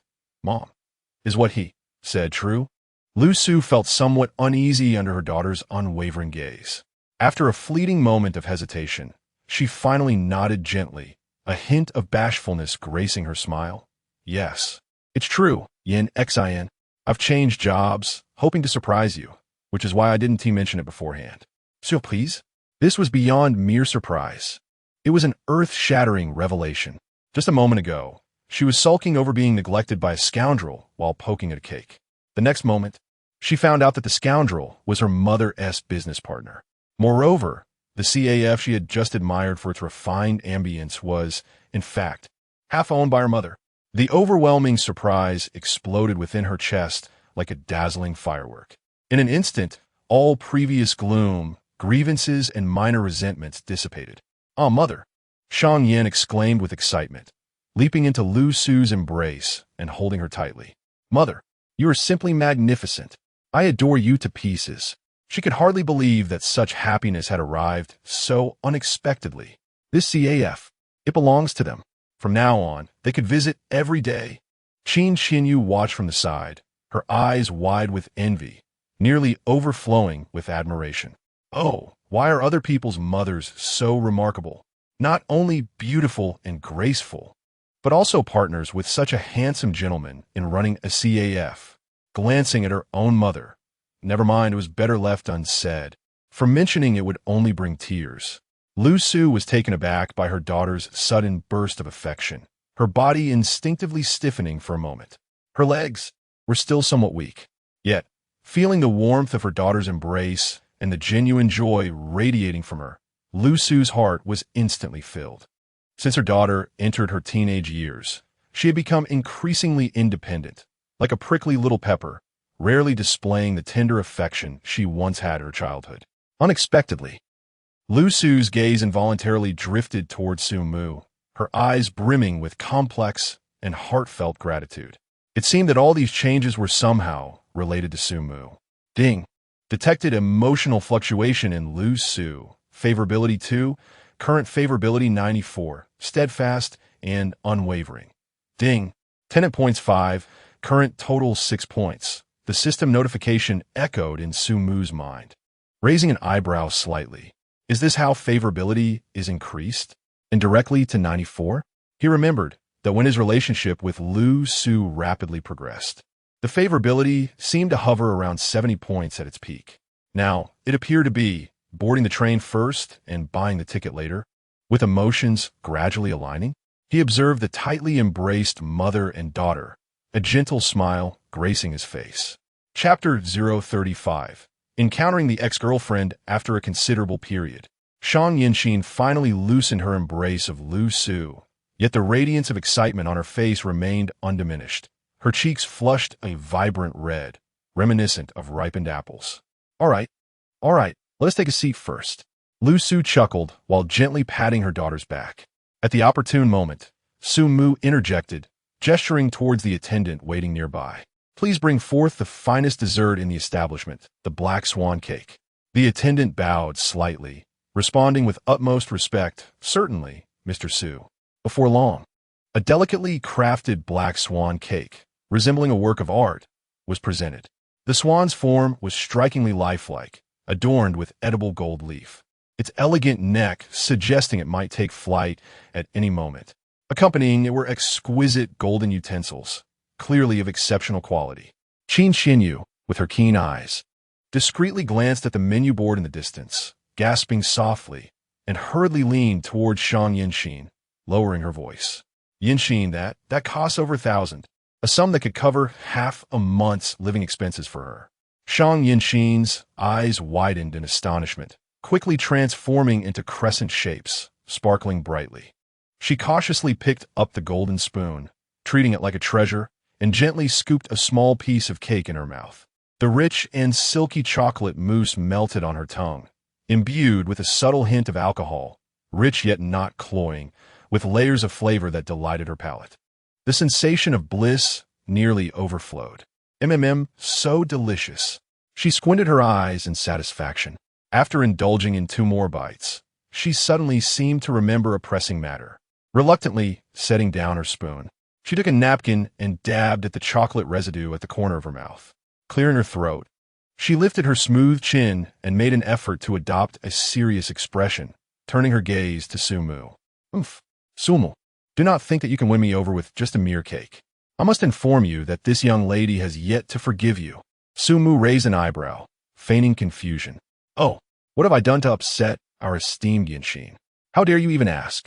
Shang Yinxin felt her irritation resurface, the grievances soothed by the delectable treat now bubbling back to the surface. She extended her finger and began to enumerate her grievances.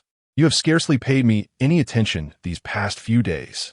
You seldom reply on WeChat, and even after I sent you that hilarious meme last night, you have yet to respond. I called you, and it rang for ages without a reply. And what about the day of the school report? You promised to accompany me for the entire day, yet you left me all alone at school without so much as a word. Now you have gone even further. You are secretly collaborating with my mother to open a shop, keeping me completely in the dark. As she continued, her feelings of injustice intensified, her voice involuntarily taking on a slight nasal tone, and her eyes began to redden. Do you think I'm so easily appeased? So easily bullied? In all my years, this is the first time I've felt so neglected and abandoned by a boy, especially someone I hold in some regard. Lu Su, listening to her daughter's rapid-fire complaints from the side, felt a mix of surprise and amusement in her heart. Since when has my own daughter become so clingy to Su Mu? And that tone of hers, no matter how you listen to it, it carries a hint of a young girl's coquettish complaint, devoid of any trace of accusatory anger. Without a word, she subtly extends her fingers beneath the table and pinches Su Mu's thigh with just the right amount of force. Her eyes convey the message.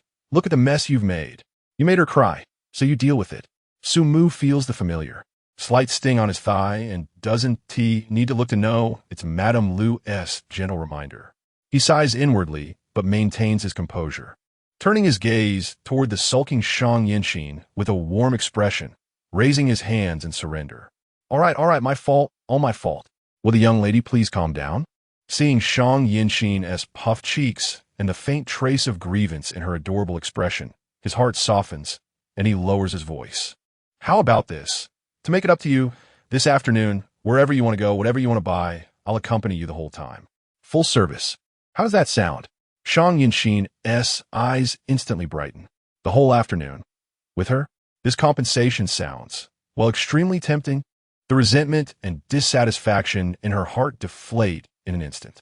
Though she isn't completely let go of her anger, the corners of her lips betray her, twitching upward. She quickly presses them together, struggling to maintain the last shred of dignity, and huffs with exaggerated indignation. That is more like it. Then we'll see how you perform this afternoon. Beside them, Qin Xinyu silently watches the entire exchange, covering her eyes in quiet despair. It's over. She has completely fallen for him. 1,000 yuan black swan cake, plus the promise of an entire afternoon together. And the little princess who was nearly in tears moments ago is now beaming. Su Mu's skill in coaxing girls is practically textbook level. But the real question is, how much of his affection for Yinxin is genuine? Lu Su still has to oversee the CAF. After all, it's just opened, and there is too much to handle. Thus, the afternoon's entertainment falls entirely on Su Mu's shoulders. He leads the now fully rejuvenated and enthusiastic Shang Yinxin, along with Qin Xinyu, who lingers awkwardly in the background like a reluctant third wheel, trying her best to minimize her presence. As Su Mu pushes open the elegantly crafted glass door of Fleur Blanche, adorned with brass handles, his gaze inadvertently flickers toward Qin Xinyu. She really is quite lovely, gentle in demeanor, with large, doe-like eyes that shimmer like pools of water. The tiny beauty mark beneath her eye adds a touch of delicate charm. Her voice is soft and sweet, unlike Shang Yinxin's sharp wit or sugary coquetry. Shang Yinxin mentioned she's a music major. No wonder her aura is so refined. Her taste in friends is actually quite complimentary. I'll get the car. Wait here for me, Su Mu says, stepping out into the afternoon sunlight. A light breeze carries the faint fragrance of flowers from the street-side planters. Yet, the moment his foot crosses the threshold, he pauses, his brow furrowing almost imperceptibly. Not far from the entrance, standing in the shadows, is a figure, slightly haggard and with disheveled hair. She was none other than his former girlfriend, Bai Qianqian. At this moment, Bai Qianqian had completely lost the refined elegance she once meticulously maintained. Dark circles were evident beneath her eyes, reminiscent of sleepless nights, while her gaze bore an unmistakable hint of persistent irritation and anxiety. Occasionally, her eyes would drift resentfully towards the neighboring establishment, the wildly successful Mishu at Bingqing. The long queue there, the cacophony of voices, starkly contrasted with the desolate ambience of her own shop, where only a handful of patrons lingered. Damn that Lin Mi Shue. Bai Qianqian cursed inwardly. Buy one, get three free? For yuan for a cup of lemonade. And they had the audacity to offer such a promotion. This was a reckless strategy that would harm her rival while costing herself even more. Yet the effect was extraordinary, as throngs of budget-conscious students and passers-by flocked there as if they had never encountered water before. It had completely overwhelmed her humble milk tea shop. To be honest, if it weren't for the fact that the competition was right next door, she would have considered indulging in a few cups herself. It was utterly infuriating. Amidst her turmoil and silent gritting of teeth, she suddenly looked up and was startled to see Su Mu emerging from the lavishly decorated Fu Rue by across the street. Chapter 36, New Love and Old Flames. By Qianqian's heart raced, a palpable tension gripping her throat. Misfortunes seldom come alone. The deluge of calamities seemed to descend upon her, as her business was thwarted by that Lin Mi Shue, and now her relentless ex-boyfriend had pursued her to this very place. What was his intention? To revel in her misfortune? To flaunt his superiority? Or perhaps, with a heart still clinging to the past, he sought to entangle her once more in a web of rekindled romance? Bai Qianqian hastily advanced a few steps, positioning herself directly in front of Su Mu, her voice strained with suppressed fury. Su Mu, have you not had enough? What do you mean by chasing me here? We have already ended things. Must you continue to cling to the past? Su Mu's brow furrowed slightly, a barely perceptible sign of irritation. This woman, did she suffer from some delusion? Paranoia, perhaps? He could hardly be bothered with her. Yet she seemed to harbor an inflated sense of self-importance, thinking he still pursued her, still cared. Bai Qianqian, Su Mu's voice was devoid of emotion, a calm surface masking an undercurrent of detachment. Are you unwell? Who do you think you are to presume I would chase after you? He had never anticipated encountering Bai Qianqian here. Yet it mattered little. Any remnants of affection he once harbored had long been washed away by time and the myriad individuals he had since encountered. Now, surrounded by a throng of admirers, his time was far too precious to squander on someone like her. Were it not for the lingering desire to find an opportune moment to repay her for her materialistic and pragmatic actions in the past, he would scarcely deign to cast even a fleeting glance in her direction. Bai Qianqian found herself momentarily rendered speechless by Su Mu's indifference, tinged with unmistakable impatience. How dare he speak to her in such a manner? The Su Mu of yore had been utterly subservient to her whims, never daring to breathe a word of dissent. Even when they had initially parted ways, though he had been heartbroken, he had only dared to shed silent tears, not uttering a single word of entreaty. How could so much change in such a short span? Was this some ploy to provoke her attention through indifference? Bai Qianqian's expression darkened further. Su Mu, spare me your pretense. Do not think I am unaware of your intentions. You went to great lengths to find me. Did you not? You seek to reconcile. Her words were almost bitten off, laced with a self-assured conviction. I tell you, Su Mu, we are no longer the same world. There is absolutely no possibility for us. You should abandon this futile hope. As Su Mu listened to her impassioned declaration, the corners of his mouth twitched involuntarily. Just as he opened his mouth to respond, the door of the CF swung open once more. Su Mu, why have you not left yet? A melodious voice rang out, and two striking figures appeared in the doorway. Shang Yinxin approached Su Mu, sensing the tension in the air. With a hint of defiance, she looped her arm through his, leaning slightly against him. Curiously, she assessed the ashen-faced Bai Qianqian, tilting her head to glance at Su Mu. Who is this sister? Qin Xianyu, who had lagged behind, also stepped out.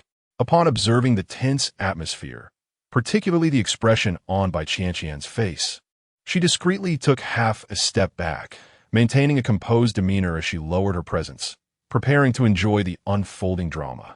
This unexpected turn of events interrupted Bai Qianqian's well-prepared arsenal of mockery and rejection, leaving her words trapped in her throat, neither here nor there.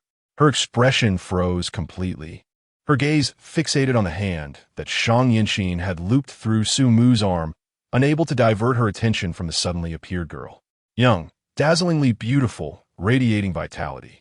Her skin was fair and delicate, seemingly capable of yielding moisture, exuding an aura of unrefined youth untouched by worldly tribulations. The natural intimacy in her posture unmistakably signaled a unique relationship with Sumu. Bai Qianqian's mind buzzed, momentarily blank. What was happening? When had Sumu started dating such a seemingly fresh-faced college girl? Moreover, judging by the girl's youthful appearance, she likely had only recently come of age.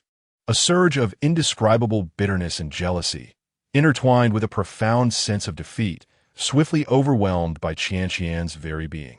Instinctively, she touched her face, recalling the dark circles formed from her worries about the shop's business, and her meticulously styled hair seemed somewhat disheveled, though she had only graduated 2 years prior. In comparison to the young lady before her, she felt an inexplicable sense of aging.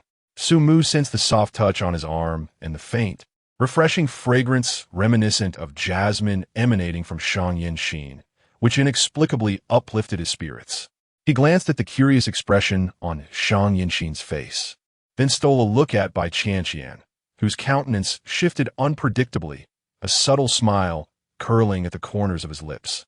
In a calm tone, as if stating a trivial matter, he said, "Oh, this Miss Bai Qianqian is my ex-girlfriend. There might be some misunderstanding between us." After speaking, he turned his gaze towards Bai Qianqian, his eyes tranquil and distant, tinged with a hint of detachment. "Bai Qianqian, I shall repeat myself. I am merely accompanying Yinxin out for some leisure. The date just so happens to be set here. Please do not take it upon yourself to overthink it." "A date?" Bai Qianqian's eyes widened in disbelief. She looked at the sight of Su Mu standing side by side with Shang Yinxin. The young man was handsome and tall, while the young woman was charming and delightful. The scene was harmoniously blinding. Is there anything more suffocating in the world? After a breakup, one might expect the other to wallow in despair and sorrow. Yet, here he was, thriving and swiftly finding a new partner who was younger, prettier, and seemingly more suitable. The frustration lodged in her chest felt as if it would explode. Intense jealousy and resentment consumed her reason. Chapter 037. Auntie, harboring anger will only hasten your aging. Bai Qianqian fixed her gaze on Sumu, her tone turning acerbic. "Ah, who would have thought, Sumu? Your skills have indeed grown. You've learned the art of older cows grazing on tender grass? This one you found. She appears to still be a student, doesn't she? TSK. Look at her youth. She must be considerably younger than you. How can you stoop so low?" Sumu frowned slightly. Yet before he could respond, Shang Yinxin, her petite nose scrunching in displeasure, stepped forward, nearly positioning herself protectively in front of him. Her clear voice carried a hint of irritation. "Auntie, your words are rather peculiar. Sumu is here to enjoy time with me. Why does it concern you? You seem rather upset. Harboring anger can lead to premature aging, you know." Sumu was momentarily taken aback. Listening to Shang Yinxin's crisp and pointed retort, a certain feeling began to sprout within him. It was the first time a girl had so boldly stood up for him. He turned to glance at the girl beside him, who clung to his arm like a small cat defending its territory, and an involuntary smile graced his lips. This little firecracker was indeed quite intriguing. Bai Qianqian nearly choked at being called Annie so sharply, and the remark about anger leading to aging struck a nerve. Her well-maintained cheeks trembled with indignation. Bai Qianqian strove to maintain her last semblance of dignity. "Little sister, you are still young. You ought to keep your eyes wide open. Don't be deceived by the sweet talk of certain individuals. Some may appear to be fine gentlemen on the surface, yet in reality, they are nothing but good-for-nothings. They can fool naive college students like you into thinking they've struck gold." Her words not only belittled Sumu, but also derided Shang Yinxin as an inexperienced fool. Sumu's expression darkened, his anger rising, but Shang Yinxin gently squeezed his arm, casting him a calming glance. Rather than anger, her face was illuminated by a deeper smile. Her clear, bright eyes formed crescent moons, her tone imbued with a mischievous yet possessive edge. "Auntie, your words are truly amusing. Since you failed to cherish such a wonderful young man in the past, it is too late for regrets now. I suggest you stop being an eyesore here. Sumu and I have a date to enjoy." She paused, tilting her head innocently, and delivered her final blow in a leisurely tone. "As for whether he is a good-for-nothing, well, I quite like him. If you don't, then he is all mine. Please move aside. Good dogs don't block the way. You." Bai Qianqian trembled with rage, pointing at Shan Yinjin, her lips quivering, yet she found herself utterly at a loss for words. Her pride in her worldly experience and claimed maturity crumbled before the sharp-witted, unconventional girl, proving to be remarkably feeble. What exacerbated her frustration even more was that, after Shan Yinxin finished speaking, she acted as if she were utterly oblivious to her presence. She reached out with her other free hand, firmly grasping Su Mu's wrist, and then let her fingers slide down to intertwine with his. The gesture was both natural and intimate. Pulling Su Mu along, she turned and headed outside. "Come on, Su Mu, let us go to the arcade. I want to play that latest dance machine," Shan Yinxin exclaimed, her steps light and her voice brimming with excitement. The sharp-tongued, fiery little pepper from moments ago seemed like a fleeting apparition as she transformed back into the lively and radiant girl she truly was. "Hey, wait for me," Qin Xinyu, who had been quietly observing and trying to diminish her presence, hurriedly followed suit. The three of them left with an air of nonchalance under Bai Qianqian's almost fiery gaze, their backs radiating a sense of carefree joy. This left Bai Qianqian standing alone, frozen in place. This little brat, auntie, aging easily, even a poor loser like me is liked. Good dogs don't obstruct the way. Each remark pierced her heart like a dagger. That sarcastic tone could suffocate anyone. Dreadful white lotus. What she found most unbearable was Su Mu's attitude. He had actually indulged that little girl throughout. Moreover, she thought she had glimpsed a fleeting smile at the corner of Su Mu's mouth. Was that pleasure? Was he deriving joy from her humiliation? Bai Qianqian felt as if she might explode from rage. She instinctively glanced back at her bubble tea shop, and at that moment, a timid young girl in the shop's uniform, Xiao Mei, cautiously peeked her head out. Clutching a rag, her voice was barely above a whisper. The ice machine seems to be malfunctioning. It's not producing ice. Is it the second-hand one you bought to save money that's broken again?" Bai Qianqian, already simmering with pent-up frustration, turned sharply at the sound of her words, her gaze as sharp as a poisoned blade, fiercely directed at the unfortunate employee. "Get lost," she screamed, her voice distorted by fury. "You can't even handle this trivial matter? What use is it to keep you useless lot around? Can't you even check a machine? Are your eyes blind? If you don't want to work, just leave." Xiao Mei trembled under the sudden storm of fury, nearly dropping the rag in her hand. Terrified, she quickly withdrew, hiding behind the counter, her heart racing. What a wretched boss, she silently scoffed. Unable to manage her ex-boyfriend, she took it out on her employees. No wonder that handsome guy broke up with her. He found someone young, beautiful, and good-natured, with this menopausal-like rage. Who could endure it? And she looked down on others for being poor, yet had the audacity to buy a second-hand ice machine that broke down every few days. She deserved it. Chapter 038, Beep, the key to the Koenigsegg ghost. On the other side, Su Mu, Shan Yinxin, and Qin Xinyu had already walked nearly 100 meters away, thoroughly distancing themselves from that unpleasant bubble tea shop and from Bai Qianqian's line of sight. The surrounding air seemed to have become significantly fresher. Shan Yinxin's cheeks flushed slightly, as if she had only just realized what she had done moments before. Their fingers intertwined. Feeling a bit awkward, she quietly loosened her grip on Su Mu's hand.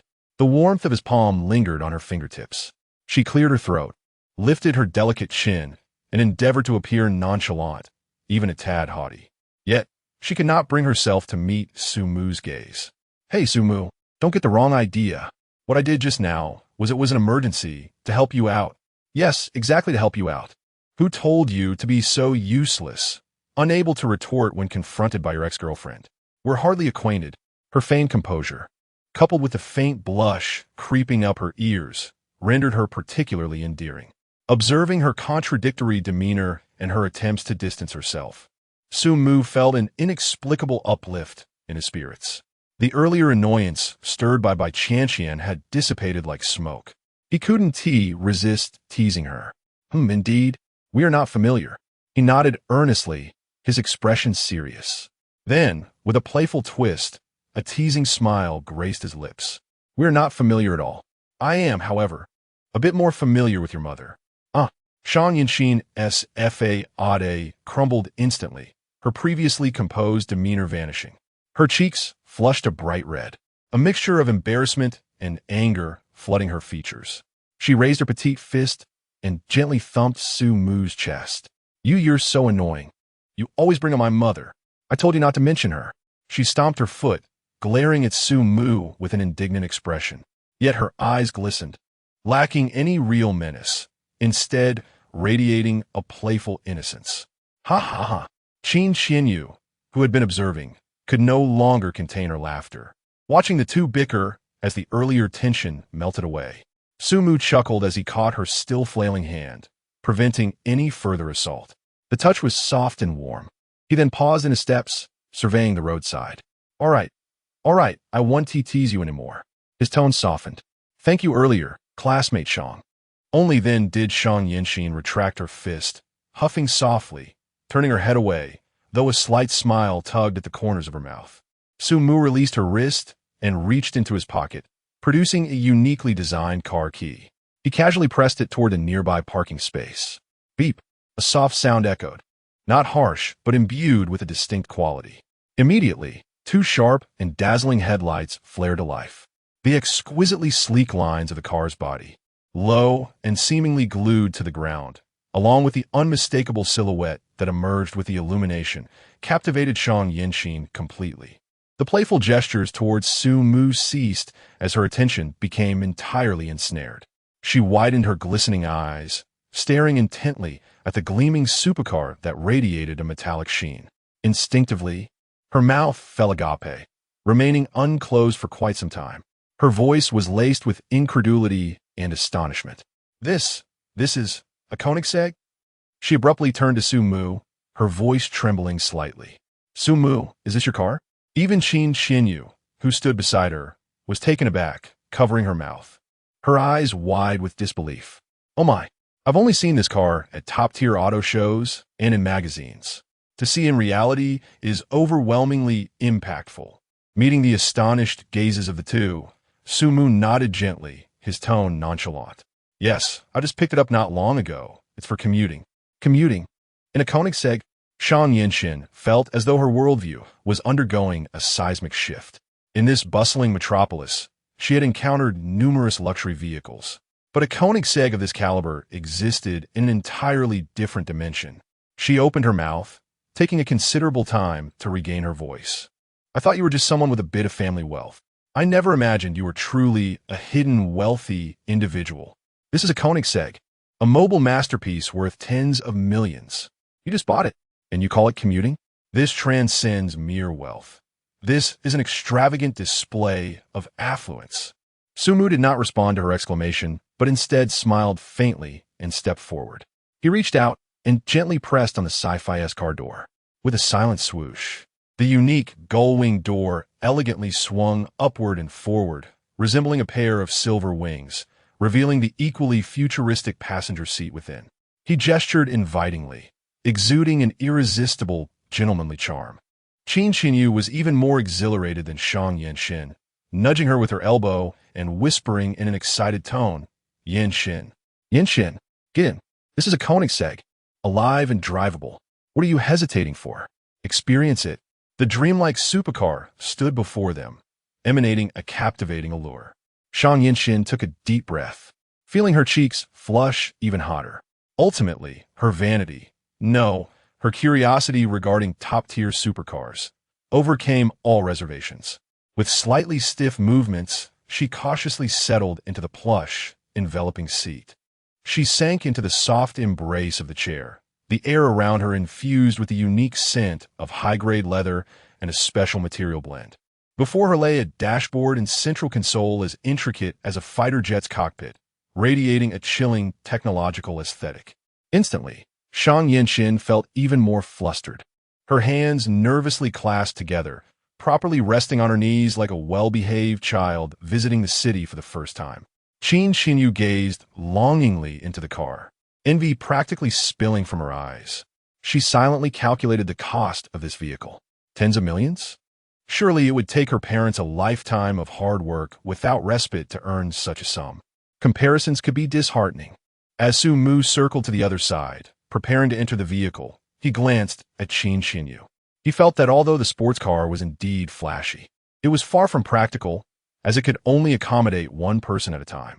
Given that he had so many women in his life, it seemed imperative to acquire a more spacious vehicle for convenience. With a hint of apology, he smiled and said, "Chin Chiu, I apologize. This car is a two-seater." After a brief pause, he added, "How about this? Let us first visit a nearby dealership to pick up a larger car, and then we can set off together for our outing." Pick up a car first? She thought, the notion seeming as effortless as a trip to the supermarket for a bottle of water. Chin Chiu quickly waved her hands, forcing a smile of understanding. It's fine. It's fine. You go ahead. I understand. Really." Yet her eyes betrayed a mix of yearning for a ride in a sports car and a pressing desire to buy a new one immediately. She discreetly mouthed to Shang Yinxin in the car, seized the opportunity, while making a gesture of encouragement. Su Mu settled into the driver's seat and pressed the ceremonious start button. The engine roared to life with a deep, powerful growl, akin to a beast poised to spring into action. Shang Yinxin could not help but let out an awed exclamation. "Wow, that sound is incredible." The engine's roar instantly dispelled her tension, leaving only pure exhilaration and a thirst for speed. Half an hour later, at the Rolls-Royce dealership, Su Mu casually pointed at a brand-new Phantom as if he were selecting a vehicle from his own garage, then effortlessly paid nearly 10 million in cash. Shang Yinxin and Chin Chiu, still recovering from the astonishment of the Koenigsegg, found themselves once again in a state of disbelief. 10 million in cash. Swiped. Picking up the car. The entire process was so fluid and swift that it left them reeling. In their hometown, such a vehicle could only be contemplated by top-tier tycoons or heads of major corporations, right? Their essay saying that goes. Only those who reach the pinnacle in their field dare to buy a Rolls-Royce. And here was Su Mu, buying it without a second thought. They watched as the imposing, opulent Phantom glided out of the delivery area, feeling their understanding of wealth being utterly reshaped yet again. Chin Chiu merely thought that Su Mu was exceedingly wealthy, bordering on the absurd. Meanwhile, Shang Yinxin felt a surge of emotions. She understood the implications of this moment. Su Mu's background and capabilities far surpassed her imagination. At last, the three of them could sit in one car together. Spacious, luxurious, and comfortable, the rear seat of the Rolls-Royce Phantom felt like a mobile, opulent parlor. Su Mu started the vehicle, and the starlit ceiling radiated a gentle glow as they smoothly exited the dealership. Through the rearview mirror, he glanced at the two girls, who still seemed somewhat reserved, and casually inquired, "Now that we have more space, where would you like to go?" Shang Yinxin was still lost in the luxury of the Phantom's interior, instinctively caressing the soft leather seats. Only upon hearing the question did she regain her composure. How about the arcade? We originally planned to go there this afternoon." Chin Chiu nodded vigorously in agreement, expressing her enthusiasm. The contrast of sitting in the illusion while heading to the arcade seemed rather exhilarating. Su Mu chuckled upon hearing this. "The arcade is rather mundane. Since we are already here, allow me to take you to a more splendid place."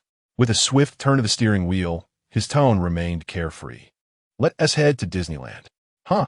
Shang Yin paused momentarily, realizing it was already past 2 in the afternoon. Going to Disneyland?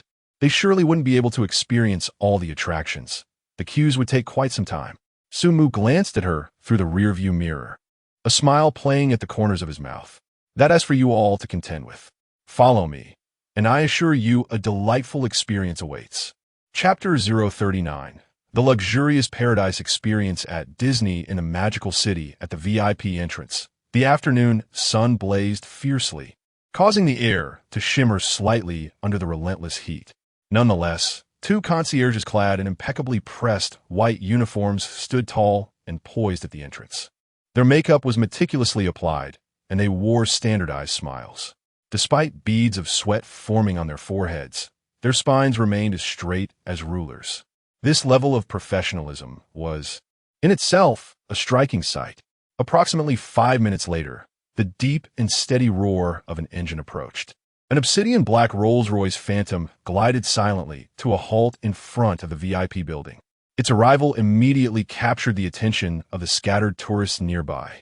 and the two concierges felt their taut nerves relax subtly, only to heighten their alertness once more. The car door was opened soundlessly. The first to alight was Su Mu, tall and composed. Almost as soon as his feet touched the ground, one of the concierges gracefully advanced with dainty steps. She deftly unfurled a sunshade emblazoned with the classic Disney castle's subtle pattern, ready to shield him from the blazing sun. Su Mu waved his hand casually, his tone warm. "No need, thank you. A big man like me, one tea wilt under the sun. Let the two ladies behind have it." "Of course, sir." The concierge replied with a slight bow, her movements fluid and natural, devoid of any hesitation. She promptly transferred the umbrella to the rear door, her posture impeccable. This level of training and attention to detail left the nearby tourists in quiet admiration. The door opened once more, and Shang Yinxin and Qin Xinyu descended in succession.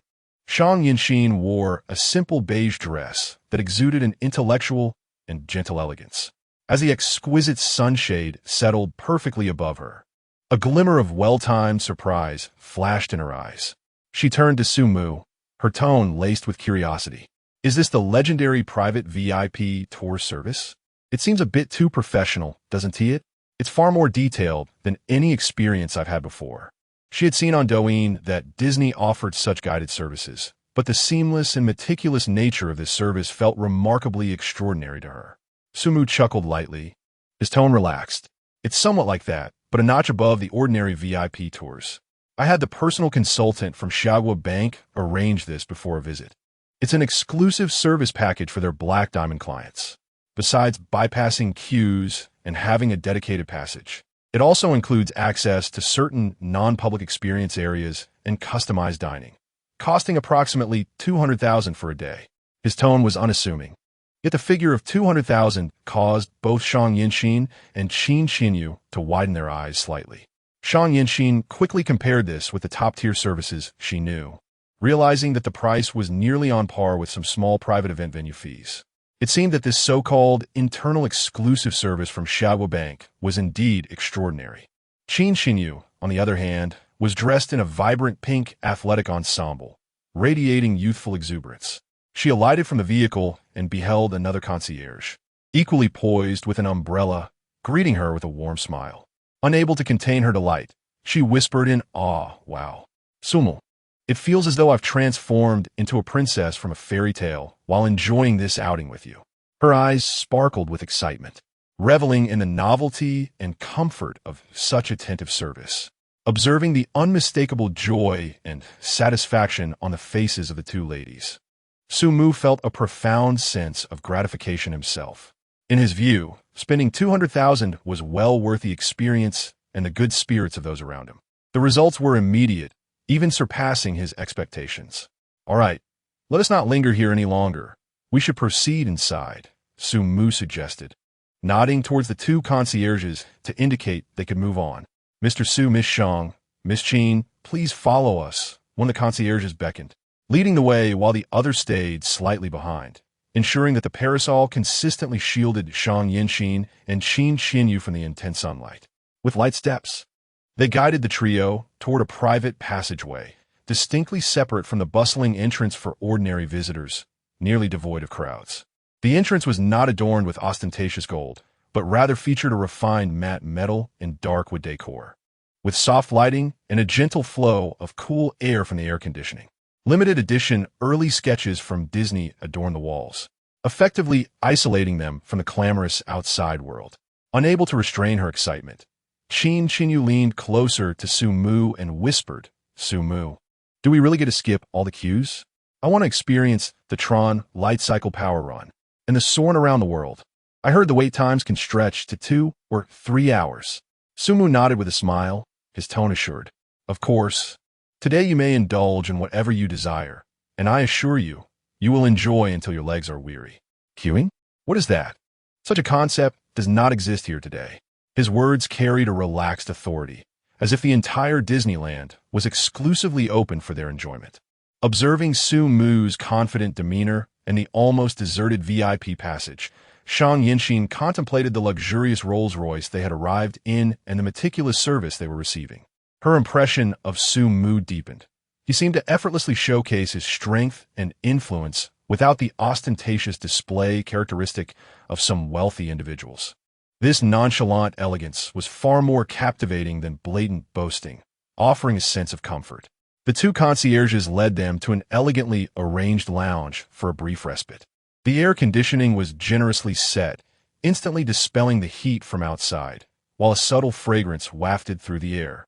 On the table, chilled welcome beverages and exquisitely crafted snacks awaited them. Mr. Su, the dedicated guide will arrive shortly. We will accompany you and the two young ladies throughout your journey in the park, planning the optimal route and addressing all your needs. The leading concierge reported softly before quietly stepping aside, becoming almost invisible. Sumu casually picked up a glass of lemonade and took a sip, turning to the two ladies with a smile. What do you think? The prelude worth 100,000 is quite satisfactory, isn't it? Not just satisfactory, it is absolutely splendid. Qin Xinyu unabashedly expressed her delight, picking up a dainty Mickey-shaped cookie, her eyes curving into crescent moons. It feels like the money was well spent. Every penny is worth it. Brother Sumu, you truly know how to organize things. Shang Yinxin also nodded with a smile, lifting a glass of beautifully colored juice. Indeed, it is a marvelous experience, meticulously arranged, which has uplifted my spirits. Just then, the door of the lounge was gently pushed open. Chapter 040. Reunion, a female tour guide. Impeccably dressed in a professional uniform, yet exuding a more polished and efficient demeanor, entered the room. Her face radiated a warm, yet measured smile. Mr. Su, Miss Shang. Miss Qin, good day. I am Amy, your dedicated guide for today's itinerary. It is my pleasure to assist you. Based on Miss Qin's previously mentioned preferences, I have tentatively planned a route, which we can adjust at any time. She held a tablet in her hand, its screen displaying a map of the park and a detailed itinerary, clearly well prepared. Our wonderful journey begins now. Sumu rose from his seat. Then I shall trouble you. Amy, the two of them have quite a few attractions they wish to experience, so please plan accordingly to ensure they leave with no regrets. Rest assured, Mr. Su, I will guarantee that both ladies have a delightful experience. Amy replied confidently, her smile impeccable and her professionalism evident. Su Mu and the others followed Amy out of the lounge and officially stepped into the heart of the park. In the distance, a magnificent fairy tale castle shimmered under the brilliant sunlight, appearing almost surreal. Beside him, Qin Xinyu had already begun chattering excitedly with Amy about which attraction to rush to first. Sumu casually glanced around and nodded. Indeed, the castle is quite beautiful, even more splendid than in the photographs. At that moment, he found himself momentarily lost in thought. Gazing at this grand and enchanting castle, a dream destination for countless couples and families, his mind inevitably drifted back to his distant university days. The reason he was so adamant about visiting Disneyland and opting for this almost extravagant VIP experience was not solely to ensure that Shang Yinxin and Qin Xinyu enjoyed themselves and fulfilled their little wishes. Deep within his heart, he harbored a desire to realize a dream of his own. During his university years, his ex-girlfriend Bai Qianqian had incessantly expressed her longing to visit Disneyland, etching the phrase, "I really want to go to Disneyland," into his memory. At that time, Bai Qianqian was youthful, vibrant, and lively, albeit with a hint of spoiled petulance.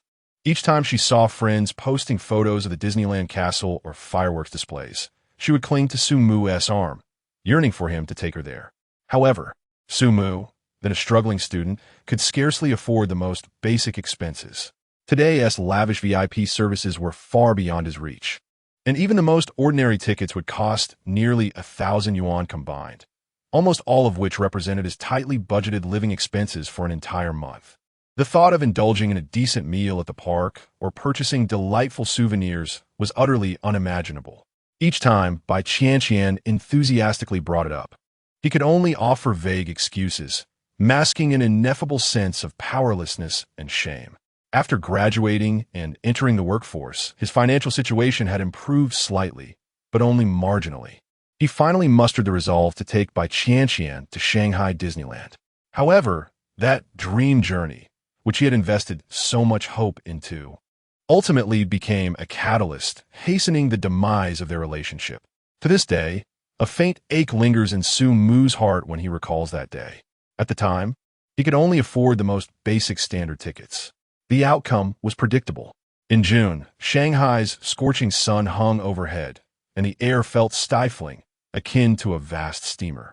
To enjoy a popular attraction, such as the highly praised flying over the horizon, the two found themselves ensnared in an interminable, serpentine queue. Moving sluggishly like sardines in a can, they stood for over 2 hours, legs numb from the strain.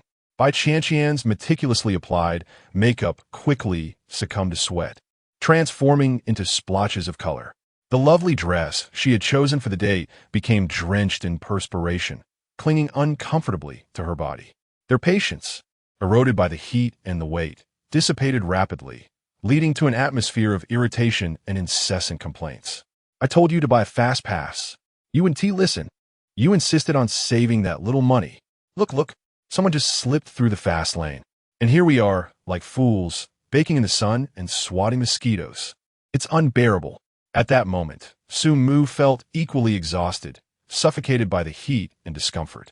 Her grievances ignited the pent-up frustration within him, prompting him to retort. A fast pass costs several hundred. Just a few rides would amount to over 1,000. We've only just started working. Saving money isn't easy. Do you think I don't want you to enjoy yourself? But reality doesn't permit it.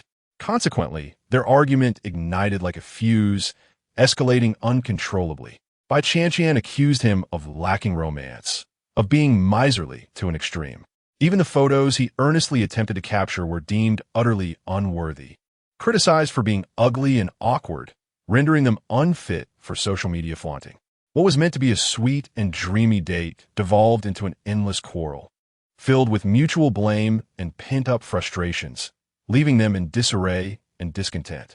From that day forward, Su Mu developed an aversion to amusement parks, viewing them not as sources of joy, but as venues for financial suffering, especially those requiring exorbitant expenditures for a decent experience. You should have bought the fast pass. Look, someone just cut in line. It infuriates me. A sharp female voice, laden with discontent and anger, abruptly pulled Su Mu from his unpleasant recollections. The source of the voice came from a nearby queue filled with ordinary visitors. The throng was dense and bustling. Su Mu instinctively turned towards the sound. Amidst the chaotic crowd, a young couple was embroiled in a heated argument. Onlookers cast curious or impatient glances their way, yet no one intervened, merely shuffling forward, indifferent to the commotion. The voice of the young man sounded oddly familiar. Su Mu squinted slightly, scrutinizing the young man's profile and figure from a distance. No way. Li Donglin, Fatili. The young man, currently being admonished by his stylishly dressed, yet visibly impatient girlfriend, appears somewhat downcast. To his astonishment, he recognizes his former university roommate, Li Donglin. During their university days, Li Donglin was one of his closest companions.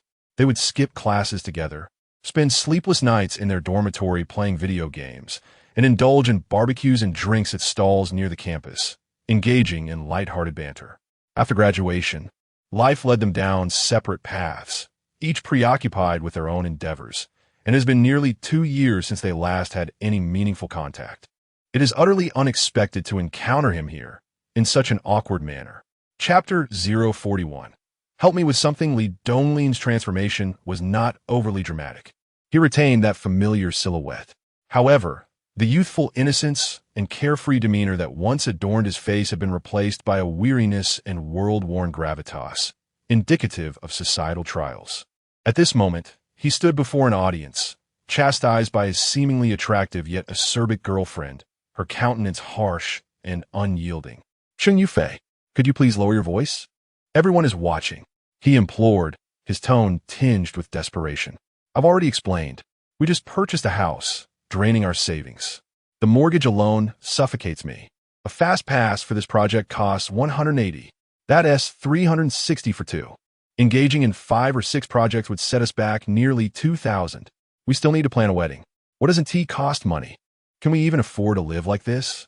Li Donglin lowered his voice, attempting to placate his girlfriend, his tone rife with helplessness, embarrassment, and an almost imperceptible plea.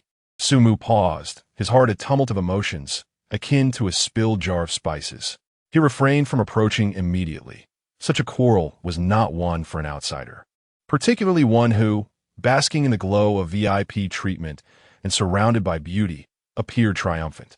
To intrude would not be a nostalgic reunion, but rather salt in the wounds of an old classmate, further humiliating Li Donglin. Yet, rather than abating with Li Donglin's concession, the dispute escalated. The girl named Cheng Yufei was evidently unmoved by his plight.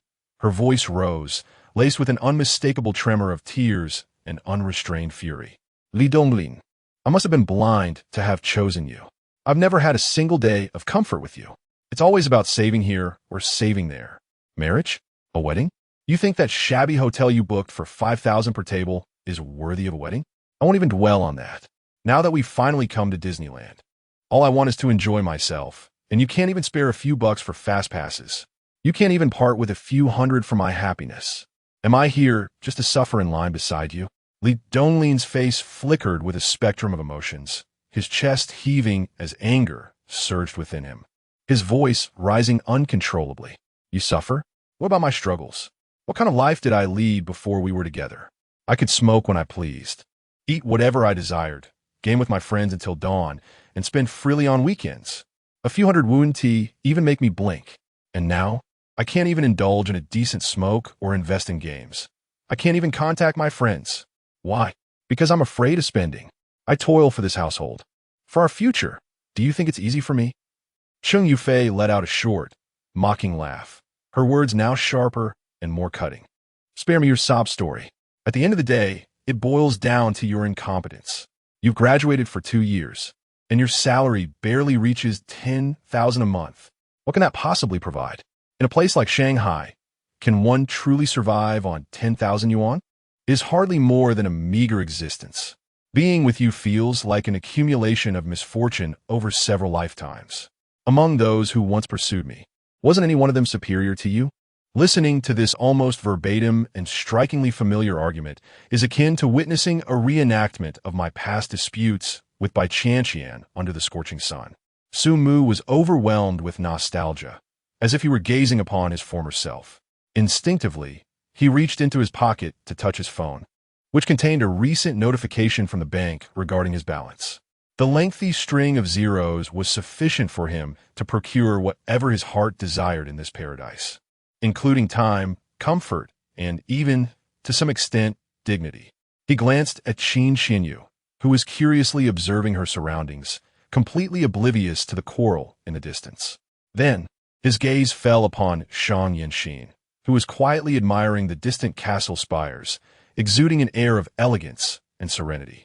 Further ahead, the professional tour guide, Amy, led the way with poise, while the attentive concierge remained ready to assist at any moment.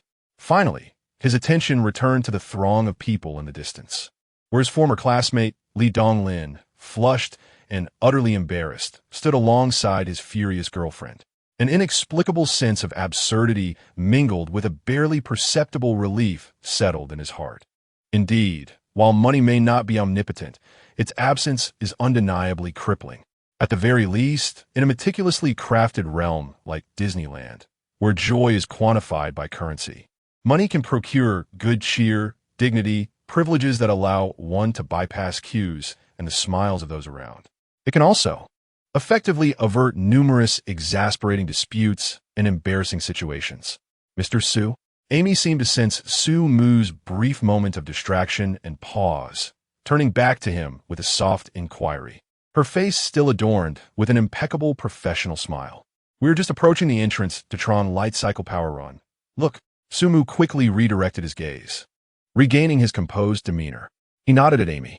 Amy, I need you to do me a favor. Chapter 042, A Father's Reluctance. Meanwhile, the argument between Li Donglin and Cheng Yufei reached its zenith. Break up. Immediately. I can't stand you for another moment. Cheng Yufei's eyes were red, her voice hoarse, as she turned to push her way through the crowd. Li Donglin's expression darkened. His lips trembled as he felt an overwhelming sense of helplessness. His chest constricted painfully. The elusive gazes of the onlookers only added to his embarrassment. At that moment, 2 staff members clad in bright Disney uniforms, their faces adorned with standard smiles, squeezed through the throng. They approached the still confrontational pair directly. One girl, whose name tag read Xiaoli, cradled a large bouquet of vibrant red roses, their beauty striking. The other girl held a plush stitch toy, nearly half her height, with a rather wide bow tied around its neck. This spectacle momentarily stunned the spectators. Cheng Yufei, who had just taken a step forward, halted, regarding them with suspicion. Xiaoli stepped in front of Li Donglin, her smile perfectly poised. "Excuse me, are you Mr. Li Donglin?" Li Donglin instinctively nodded, his mind a blank, utterly bewildered by the unfolding events. "Good day, Mr. Li. The Dream Day Private VIP tour service you reserved for Ms. Cheng Yufei is now ready. This bouquet is a surprise gift for her from you." As Xiaoli spoke, she extended the enormous bouquet that nearly concealed her upper body towards Li Donglin. Simultaneously, the other staff member pressed the oversized stitch toy into Cheng Yufei's arms. Cheng Yufei, momentarily dazed, embraced the plush toy, glancing down at it before lifting her gaze to the bouquet, wider than herself. The anger and traces of tears on her face were instantly overshadowed by profound astonishment. Li Donglin was utterly speechless. Private VIP? Dream Day? Me? Reserved? He had always been reluctant to spend even a few hundred on a fast pass. Where could he possibly have acquired the funds for this? He opened his mouth, his throat dry, unable to utter a single word. "Mr. Li?" Xiaoli gently prompted upon seeing his lack of response. At that moment, the staff member holding the stitch toy presented him with an elegantly crafted envelope. "Mr. Li, there's also a letter for you." Like a marionette, Li Donglin accepted it. The envelope stark and unadorned, devoid of any writing. With trembling fingers, he tore it open. Inside lay a sheet of paper emblazoned with Mickey Mouse's visage, inscribed with familiar handwriting, flowing with a hint of playful bravado. "Donglin, witnessing your current plight, your father cannot bear it any longer. I have arranged a complete VIP service for you two, roses, a large plush toy, and a private tour guide at your disposal. Feel free to use the Fast Pass. If any attraction displeases you, feel free to revisit it. The payment has already been settled. Just tell your sister-in-law that this surprise was your secret plan to impress her and regain some dignity. No need to thank me. This is merely a reflection of a father's profound love for his beloved son. Your father, Su Mu." Li Donglin gripped the letter paper so tightly that his knuckles turned white. A surge of indescribable and complex emotions flooded his mind, causing his nose to sting and his eyes to brim with warmth. He abruptly lifted his head, scanning the crowd with urgency in search of someone. In the distance, towards the entrance of the VIP passage, a tall and infuriatingly familiar silhouette was about to turn the corner and vanish. The figure seemed to possess a sixth sense, for without looking back, they lazily raised an arm and waved nonchalantly in his direction. Li Donglin's throat tightened. He wished to call out, yet no sound escaped his lips. A mix of emotions, gratitude, shame, embarrassment, and a long-lost brotherly bond swirled tumultuously within him. That rascal, he thought while sniffling, cursing inwardly, yet his lips betrayed him with a slight smile. What a good son, truly devoted. Donglin? Cheng Yufei, clutching a stitched toy, had lost the anger she previously exhibited and now looked at him with surprise, tinged with mild reproach. Is this really the surprise you prepared for me?" She had clearly heard the words private VIP service moments ago, and her eyes sparkled with excitement. "When did you book this? I had no idea. You kept this from me." Curiously, she pointed at the letter in Li Donglin's hand. "What did you just say about being a good son? What does that mean?" Li Donglin glanced at the admiration radiating from his girlfriend's face, then at the heavy roses and plush toys in his arms, and contemplated the audacious contents of the letter. He took a deep breath and swiftly, yet nonchalantly, tucked the paternal letter back into his pocket, instantly donning an expression of triumph, as if everything had been meticulously arranged by him all along. He reached out, gently pinching Cheng Yufei's cheek, adopting a tone that feigned dominance. "You are my mischievous daughter, disobedient. I had intended to give you a grand surprise today. Private tours, expedited access, and I even reserved the Castle Hotel for the night. But what happened? You chose to argue with me and upset your father. Now, I have decided to retract some of these surprises. Just temporarily, of course." He paused deliberately, upon hearing that the hotel was indeed booked. Cheng Yufei's tone softened instantaneously. She quickly wrapped her arms around Li Dongling's, gently swaying and speaking in a sweet, syrupy voice. I was wrong. Husband, I'm sorry. I promise to be obedient and be your good daughter. Whatever you say goes. In her current demeanor, she exhibited none of the earlier petulance, appearing as docile as a kitten. Indeed, this woman was not inherently ill-tempered. She merely adjusted her attitude based on her company, unable to muster a pleasant expression towards men of lesser means. Meanwhile, Li Donglin was still grappling with the weighty affection of paternal love, trying to maintain his composure in front of Cheng Yufei. Meanwhile, the orchestrator of it all, Su Mu, was leisurely indulging in a truly extravagant day of dreams. In stark contrast to Li Dongling's careful calculations for a simple fast pass, Su Mu's experience could be summed up in 2 words: opulence. Perhaps having just finished educating her eldest son, Su Mu felt an unparalleled sense of relaxation at this moment. Their private guide, Amy, was so intimately familiar with the park that it was as if she were traversing her own backyard. She knew precisely which attractions boasted the best lighting at any given time. She always managed to present chilled beverages at the most opportune moments or discreetly step back a few paces while Su Mu and her companions admired the scenery. Her sense of timing was impeccable, neither overly enthusiastic nor neglectfully distant. Vimi Lord Sumu, Shengening. Enchin Shiyu through exclusive VIP corridors that left other visitors enviously watching from afar, while ordinary guests queued for 1 or 2 hours of popular attractions. They glided in as if walking down a red carpet, ready to enjoy the rides at their leisure. The sense of privilege was unmistakable. Wow, this Tron Light Cycle power run is exhilarating. Just after disembarking from the ride, Qin Shiyu's face was still somewhat pale, her calves trembling slightly. Yet, her expression radiated the thrill of having survived an adventure. She grabbed Shang Yinjing's arm, her voice tinged with excitement. Yinjing, you screamed so loud. I thought I might go deaf.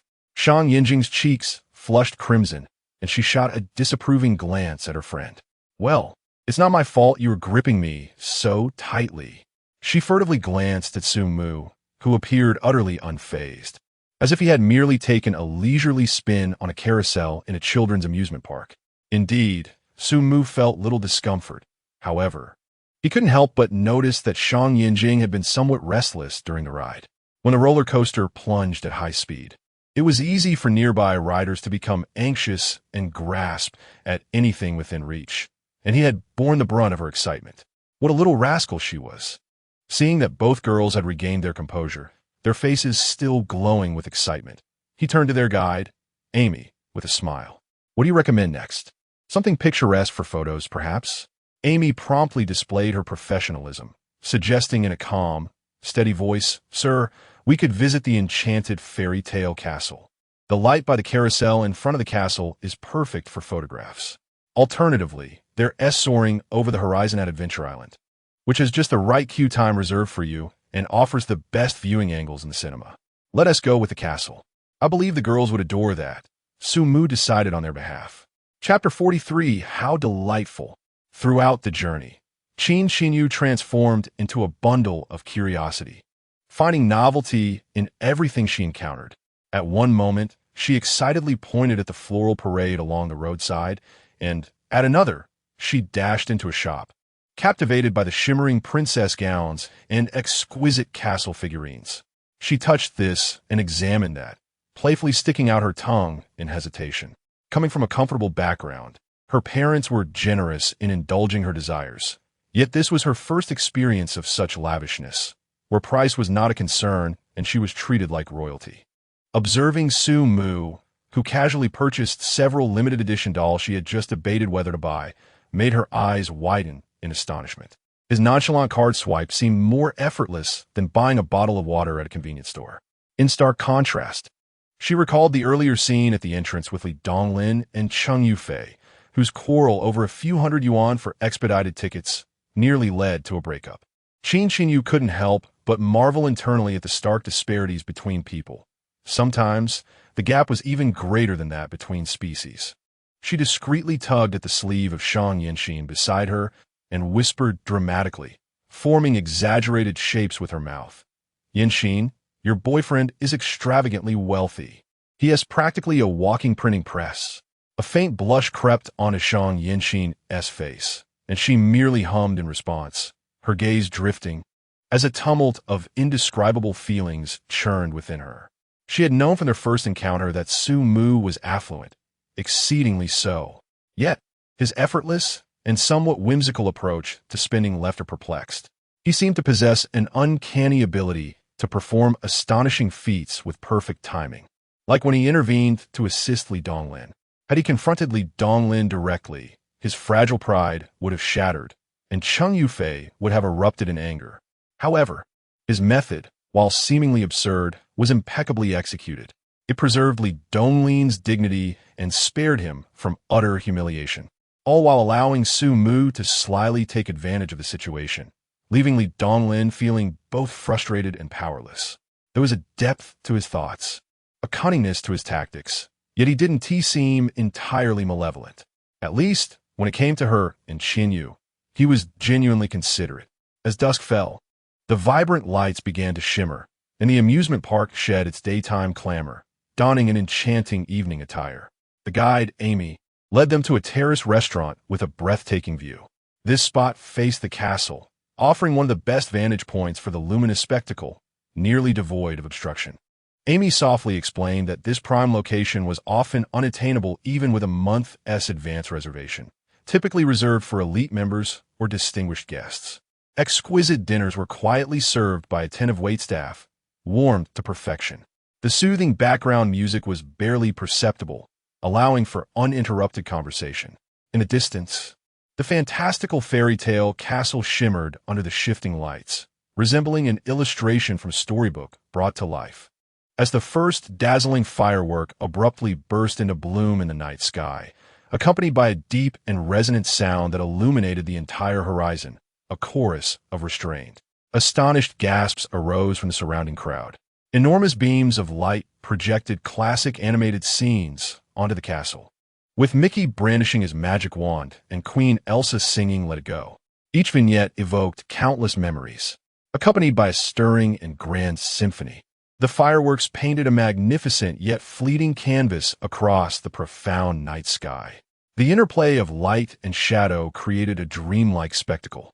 Qin Xinyu was overwhelmed with excitement, one hand clutching her phone, incessantly capturing photos and videos, while the other tightly grasped Shang Yinxin's arm, murmuring in delight, "So beautiful, so beautiful. This is undoubtedly the best fireworks display I have ever witnessed. I must post a 9 grid on social media to make them envious." She longed to immortalize every fleeting second. Shang Yinxin gazed in rapture, her face illuminated by the flickering glow of the fireworks, her eyes sparkling with enchanting brilliance. In this moment, it felt as if all worries were washed away by the resplendent fireworks. Su Mu lounged leisurely against the terrace railing, savoring the splendid view, as well as the unabashed satisfaction and joy radiating from the two girls beside him. This pure delight seemed to envelop him as well. He took out his phone, casually adjusting the angle to capture the dazzling castle and the blooming fireworks in the distance, including his profile and the entranced expressions of Qin Xinyu and Shang Yinxin in the frame. The angle was impeccable, highlighting him while perfectly merging the girl's rapture with the dreamlike background. With a click, he captured the moment. The photograph turned out remarkably well. His handsome profile stood out against the backdrop of the fireworks, his gaze profound, tinged with a hint of a smile. The background featured the ethereal castle and the vibrant fireworks, creating an atmosphere brimming with enchantment. After a moment's thought, he opted not to apply any filters or write anything pretentious, simply captioning it with 3 words, "Not bad." He then tagged the location as Disney Resort in Shanghai and casually posted it on social media. For him, this was merely a spontaneous recording of life, perhaps with a hint of intention for someone special. Not long after Su Mu shared the post, it was seen by Bai Qianqian, who was pacing irritably in her own bubble tea shop. Instantly, she clicked on the photo, her fingertips growing pale from the pressure. It was not enough that she had to endure the brash display of that woman, Shang Yinxin, in her presence at noon. Now, She discovered that Su Mu had taken her to see fireworks at Disney in the evening. In such a place, Bai Qian enlarged the photo, scrutinizing the background with unwavering intensity. That terrace, that angle, that view. It was undoubtedly the VIP terrace of the Castle restaurant. She knew that spot well. They had discussed it with friends before, recognizing it as exorbitantly priced, something she would never have dared to consider even when she had won the lottery. How dare he? How could he treat her this way? How infuriating. Bai Qian, consumed by fury, felt a wave of darkness sweep before her eyes, her chest heaving violently like a battered bellows. In a fit of rage, she raised her hand and struck the recently repaired ice machine with all her might. A sharp, searing pain radiated from her palm, causing her to draw in a sharp breath. The ice machine, suffering under the blow, emitted a distressing thud, the once glimmering operation indicator flickering twice before stubbornly extinguishing itself, rendering it utterly inoperative. Meanwhile, the fireworks display was nearing its conclusion, leaving the night sky scattered with sporadic bursts of light and the lingering scent of gunpowder. Su Mu, putting away her phone, glanced at the two companions beside her, who still seemed reluctant to leave. "Let us depart. It is getting late. I shall escort you to tonight's final destination, the Paradise Hotel in the Executive Suite." Chapter 044. Midnight Suite, fragrance and heartbeats at this late hour. The ironclad doors of the university dormitory had long been sealed shut. Su Mu glanced at the two enchanting girls beside him, one radiantly vivacious, the other quietly reserved. He naturally proposed, "It's getting late. Let us head to the Paradise Hotel." He had already booked the executive suite on his phone, selecting the most whimsical room available. A delicate blush crept onto Qin Xinyu's cheeks, her voice barely above a whisper as she acknowledged him. This marked her first time not returning to the dormitory at night, not sleeping in that creaking iron-framed bed. Enrolling in university felt like stepping through the gates of a new world, allowing her to engage in activities she had never dared to consider before. Thankfully, she had Yinxin by her side. Stealing a glance at her close friend, she felt a wave of reassurance wash over her. The hotel lobby gleamed with opulence, and a well-dressed butler approached briskly, his demeanor respectful. "Mr. Su, your fantasy suite has been prepared according to your instructions." The butler leaned in slightly, lowering his voice, including the special surprise you requested. Su Mu raised his hand to gently interrupt him. "I understand. Please hold your thoughts. Otherwise, the surprise wouldn't be a surprise." At once, Shang Yinxin transformed into a curious kitten, playfully tugging at Su Mu's arm with a sweet, soft voice that trailed off in a playful lilt. "What surprise? Brother Su Mu, do tell me, please." Su Mu immediately smiled, refusing to divulge any details despite her persistent coaxing. "No need to rush. You'll find out soon enough." The three entered the elevator, the shining metal doors slowly closing, effectively isolating them from the outside clamor. Just as the doors were about to shut completely, Shang Yinxin suddenly let out a soft gasp. With nimble grace, she pushed off and leaped onto Su Mu's back like a koala bear. "Hurry up and tell me. If you don't reveal it today, you won't escape." Her long legs, clad in exquisite black stockings and pristine white sneakers, wrapped snugly around his waist, the fabric brushing against his skin, creating an unusual sensation. Su Mu remained still, effortlessly supporting the girl on his back. He even playfully bounced her, eliciting a delightful squeal from her. He chuckled helplessly. This girl's audacity was ever increasing, bordering on reckless.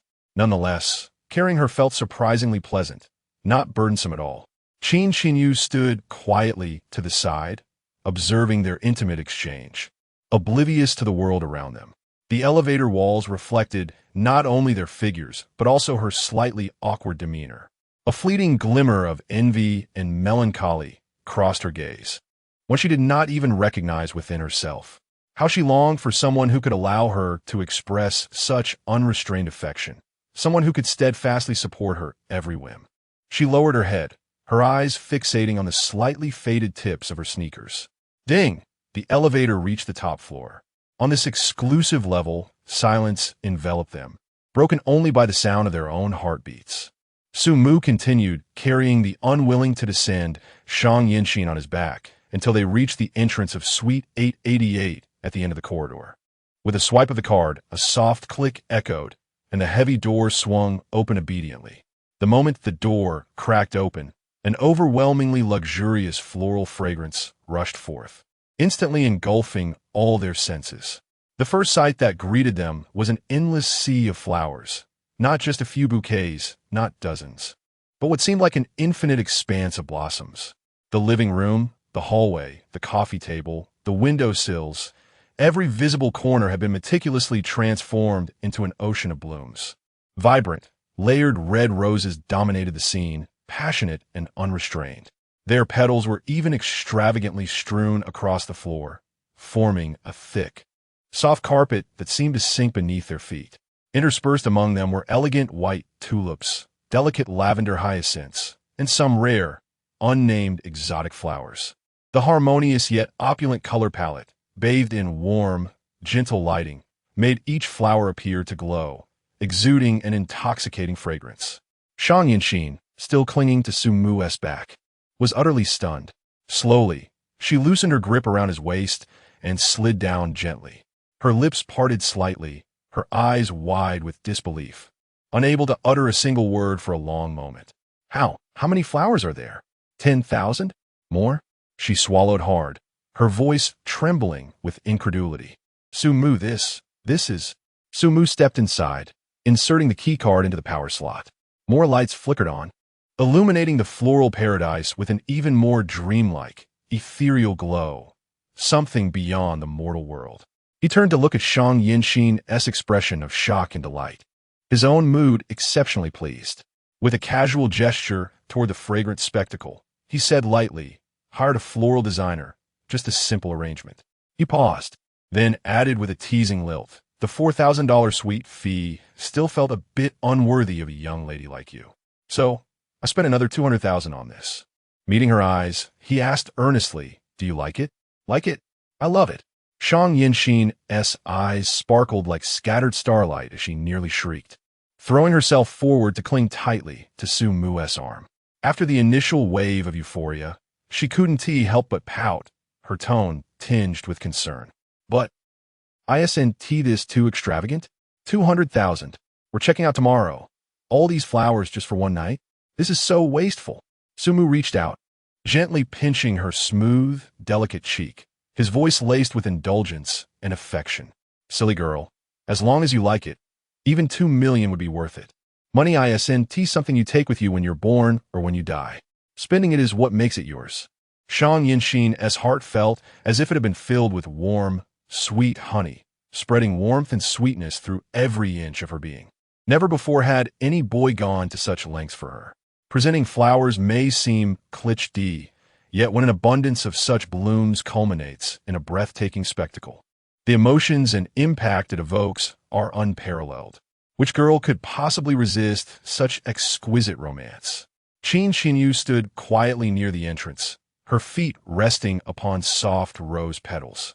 With pursed lips, her gaze lingered upon the floral sea before her. How splendid the flowers appeared. From a young age, she had harbored a fondness for blooms, yet her family's modest means afforded her only a small bouquet of carnations on her birthday. The enchanting scene stirred her heart, but this ultimate romance and grand surprise were not intended for her. She could inhale the intoxicating fragrance, and could even tread upon the petals. Yet she felt like an outsider who had inadvertently wandered into another's dream, utterly out of place. A sense of envy, tinged with an indescribable bitterness, quietly spread within her. For the first time, she experienced a tinge of complex emotions towards her ever-radiant best friend, the perpetual center of attention. Surely, she too possessed her own merits. It was merely a matter of habit, of embracing humility and concealing her own brilliance. She instinctively lowered her gaze, examining her somewhat loose pink athletic ensemble, which concealed her enviable figure.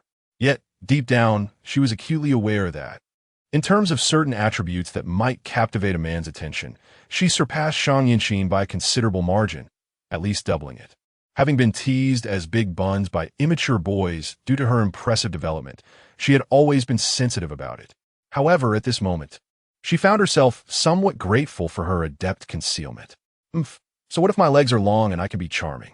I possess my own advantages. Sumu remained oblivious to the subtle turmoil within Qin Xinyu. He was preoccupied with the exuberant little imp before him, who was growing increasingly bold. Shang Yinxin, on her tiptoes, tilted her exquisitely beautiful face, her red lips slightly pouting, leaning in to plant a kiss on his lips. Enveloped in the fragrance of flowers and her delicate perfume, Sumu reacted swiftly, leaning back to evade her advance, his expression turning serious. Stop. Hold on. I'm still a pure-hearted young man. He cleared his throat, his demeanor as solemn as if he were making a declaration. Such displays of affection must wait until after marriage. A burst of laughter escaped Shang Yinxin at his feigned seriousness, and she playfully punched him with her small fist. You're insufferable. I adore your shamelessly naughty demeanor. Chapter 45. Crimson wine bath and petulant jade feet. Sumu chuckled softly, taking several graceful strides forward until he reached the plush woolen carpet at the center of the living room. The area, devoid of scattered petals, offered more space for movement. Suddenly, he turned, his arms sweeping out in one fluid motion to scoop up the still-laughing Shang Yinxin in a bridal carry. Shang Yinxin let out a brief, startled gasp. In the next instant, with a gentle push from Sumu's arms, thud, a soft sound echoed as Shang Yinxin was deposited onto the expansive, cushiony sofa nearby, sinking deeply into its embrace. Instantly, her inner drama queen took over, her cascading locks veiling half her delicate face as she let out a pitiful whimper from between the strands. Sumu, what are you doing? Her voice was tender and honeyed, laced with a hint of grievance. Amused, Sumu approached and gazed down at her. What now, my precious princess? Peeking through the disheveled curtain of her hair, Shang Yinxin revealed a pair of dewy, misty eyes. Her lips puckered in a pout. My leg. I think I twisted it. My ankle hurts. As she spoke, she slowly extended one slender, silk-clad leg, the sheer black stockings only accentuating the tantalizing allure of the deliberate, half-concealed gesture. Fluttering her lashes, she murmured in a pleading tone, You should massage it for me. Sumu was far from oblivious to her little act, merely an excuse to draw closer. Yet, warmth flickered in his chest, and he decided to play along. Lowering himself into a half-crouch, he exaggeratedly contorted his face into an expression of exaggerated remorse. Oh no, how could I let this happen? It's all my fault. Did I hurt my precious Yinxin? What a terrible sin. His tone was theatrically self-reproaching. Here, don't move. Let me take care of it. His hand reached out. His gaze flickered to the ice bucket nearby, where an unopened bottle of exorbitantly priced Roman economy rested. A mischievous smirk curled his lips. Rising to his feet, he retrieved the legendary wine, reportedly worth 100,000, and brandished it with playful intent. Such delicate jade feet deserve only the finest treatment. What if there's internal bruising? The best remedy is to disinfect and stimulate circulation with the most luxurious elixir. He made a show of twisting the cork. Shang Yinxin blinked, momentarily stunned before realization dawned, her cheeks flushing with a mix of embarrassment and amusement. With a light kick, she chided him, her voice dripping with coquettish reproach. You're so wicked. After a pause, she added in a whisper, barely concealing her anticipation. But I love it. Standing not far away, Qin Xinyu silently observed the flirtatious, vividly intimate scene before her. Her cheeks burned, her pulse quickened inexplicably. The air itself seemed to grow thin, thick with unspoken tension. If she lingered any longer, she feared she might succumb to some inexplicable impulse. Drawing a deep breath, she forced her voice to remain steady. I'm going to take a bath. Without waiting for a response, she swiftly retreated toward the bedroom. Opening the wardrobe, her eyes fell upon several plush bathrobes and sleepwear prepared by the hotel. Her gaze glided past the conservative styles, ultimately settling on a champagne-colored silk robe. The V-neck design and its silky texture exuded an understated sensuality. She removed the robe, her fingers caressing its cool, smooth surface. In her heart, a vague thought gradually crystallized into determination. Tonight, she could no longer remain a mere backdrop. Sumu was quite unreserved, finding a large, crystal-clear glass fruit bowl and pouring a substantial portion of the expensive Romanicani into it. The ruby-red liquid swirled in the bowl, releasing a rich aroma. He picked up a small pair of scissors nearby and carefully snipped the delicate black stockings around Shang Yinxin's ankle. The stockings parted, revealing her fair, delicate skin beneath. "Come, young lady, place your foot in," Su Mu instructed, gesturing toward the bowl of red wine. "Huh? Use this?" Shang Yinxin was somewhat taken aback, yet she complied, tentatively submerging her injured ankle into the cool, wine-infused liquid. "It promotes blood circulation and disinfects your little foot," Su Mu stated with utmost seriousness. Her dainty toes and the pale arch of her foot contrasted vividly against the deep red liquid, creating an oddly beautiful sight. The wine lapped gently around her ankle, producing ripples. Su Mu crouched down, intrigued, and carefully held her foot for closer inspection. It was petite and elegantly shaped, though the toes and sides bore subtle calluses and minor scratches, likely remnants of years spent dancing. "Such beautiful feet, yet you do not cherish them?" Su Mu remarked with a slight frown, tinged with reproach. Shang Yinxin wiggled her toes, leaving trails in the wine, feeling a mix of embarrassment and pride. "Oh, we dancers are all like this. Our daily foundational training requires several hours, stretching, leg pressing, jumping. It would be abnormal not to develop some calluses," she murmured, her tone reflecting both hardship and familiarity. "It's too grueling." Su Mu gently traced the slightly reddened area around her ankle with his fingertip, applying the lightest pressure. "Why not? Stop practicing. After all, the CAF that I co-own with your mother is running smoothly now. You could help out there, manage the accounts, or learn about coffee. Wouldn't tea that be better than enduring this suffering every day?" Upon hearing this, her foot suddenly kicked up a splash of red wine, splattering Su Mu's hand. "I absolutely will not," she huffed, a hint of petulance in her voice. "Dancing is my greatest passion. I have loved it since childhood. My biggest dream is to stand on the stage of the national dance competition one day and secure a place in the top 3. As she spoke of her dreams, her eyes sparkled with longing. However, that brilliance soon dimmed slightly. Unfortunately, it was only after entering university that I realized many of the truly exceptional dancers had been trained as personal disciples under renowned masters since childhood. For someone like me, who began dancing later without a distinguished mentor, aspiring to prominence seems exceedingly difficult," she said, her tone tinged with disappointment. Su Mu picked up a clean towel from beside him and gently grasped her ankle, lifting her delicate foot out of the wine basin and meticulously drying it. Water droplets cascaded down her smooth calf. "Who says there aren't any?" Su Mu raised his gaze to her. "I can help you find someone. If not nationwide, then globally. There must be someone capable of teaching you." His tone was casual, as if discussing a trivial matter. "I truly admire girls with dreams. It's quite admirable." A name flashed through Su Mu's mind. The music academy professor he met during a recent social gathering, named Li Wei Gang. The artistic community should share a similar network. Perhaps he could provide a connection. If all else fails, then money could be the solution. Su Mu pondered, recognizing that at its core, dance often bows to the power of capital. Problems that can be resolved with money hardly seem insurmountable. Chapter 046. Awkward dance steps and heartbeats. Shang Yinxin gazed at him, her eyes shimmering with unshed tears, seemingly taken aback by his unexpected promise. The sense of despondency that had enveloped her moments ago was instantly alleviated. She gently sniffed, her voice tinged with the remnants of her earlier sobs. "Su Mu." "Mm?" Su Mu responded, awaiting her next words. "You haven't truly watched me dance, have you?" Shang Yinxin's expression suddenly turned earnest, imbued with a hint of anticipation. "May I dance for you, just the two of us?" Before Su Mu could respond, she delicately withdrew her ankle, freeing herself from his grasp.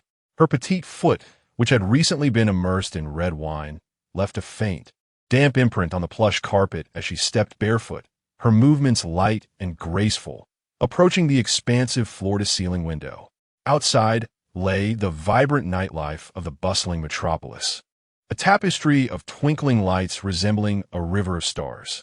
The simplicity of her white dress accentuated her alluring curves, and her delicate foot rose slightly, creating a captivating silhouette against the nocturnal backdrop. She stood poised, radiating an innate allure. Sumu was about to wave his hand, expressing his utter lack of appreciation for such refined arts. To him, modern dance and ballet seemed akin to lullabies, inducing drowsiness merely by watching. Yet, Shang Yinxin appeared to perceive his thoughts, and with a light chuckle, she reassured him, "Don't worry.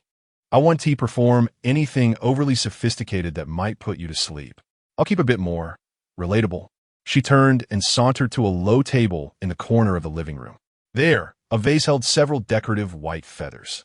She nonchalantly plucked the longest one, tilting her head playfully as she tucked it into her hair. The gesture was both natural and lively. Next, she retrieved her phone, deftly connecting it to the room's Bluetooth speaker. A hauntingly beautiful melody began to flow, tinged with a sense of melancholy. The prelude felt familiar. Was it White Fox? Sumu paused, recognizing the song, which evoked a sense of nostalgia.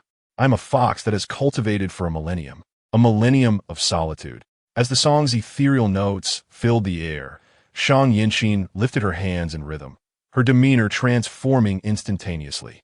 The playful, slightly innocent girl who had been there moments ago seemed to vanish, replaced by a presence that was ethereal, poignant, and steeped in narrative. Her body moved fluidly with the music, stretching, twirling, leaping. Each motion was executed with precision, yet it transcended mere accuracy, imbued with profound emotion. The hem of her dress billowed in the air, her bare feet lightly caressing the carpet as if recounting a millennia of longing. At times, her movements were tender and lingering, steeped in an almost visceral affection. Her elongated, graceful legs carved elegant arcs beneath the warm yellow light, exuding a purity that was breathtaking. Sumu found himself entranced. This was a far cry from the hip-swaying performances of countless female streamers he had encountered online. Those seemed mere spectacles, crafted to cater to the audience's expectations. The dance unfolding before his eyes was not merely a display of technical prowess, but a soulful performance. Sumu could distinctly perceive that in this moment, every graceful movement was dedicated solely to him, an unreserved offering of artistry. The intensity of her focus, the depth of her immersion, and the profound affection flowing through her body language were utterly genuine. This seemingly delicate girl possessed unexpected brilliance when she danced. Could I have this dance for the rest of my life? Would you be my partner every night? As these lyrics resonated, Shang Yinxin executed an astonishingly flexible movement, her slender legs extending vertically with effortless elegance. Surpassing even her head in a breathtaking arc, Sumu's heartbeat faltered at the sight. Such extraordinary flexibility bordered on the miraculous. Unbidden thoughts surfaced in his mind, the potential for certain positions. Ahem. Focus. The performance culminated in a rapid yet impeccably controlled pirouette, showcasing her professional mastery as her skirt blossomed like a flower, freezing in perfect harmony with the final musical note. Magnificent. Sumu's applause erupted with genuine admiration. Bravo. Absolutely spectacular. His praise flowed generously. I dare say, my Yinxin's skill undoubtedly places her at the pinnacle of Shanghai Dance Academy, second to none. Flushed with pleasure, yet maintaining an air of playful arrogance, Shang Yinxin tilted her chin slightly. Obviously, she retorted with barely concealed pride. But the evening's enchantment wasn't complete. Breathless, her cheeks glowing with exertion, she approached with luminous eyes. Extending her hand to Sumu, who remained ensconced in the sofa, she implored in dulcet tones, "It's no fun dancing alone. Join me for a duet?" Her voice carried the soft cadence of, "This is my first time inviting a gentleman to dance. I want to share a singular evening with you." Thus drawn to the open space before the floor-to-ceiling windows, Sumu stood awkwardly, discomfort written across his features. "Dancing? That's truly beyond my repertoire," he confessed with a self-deprecating smile.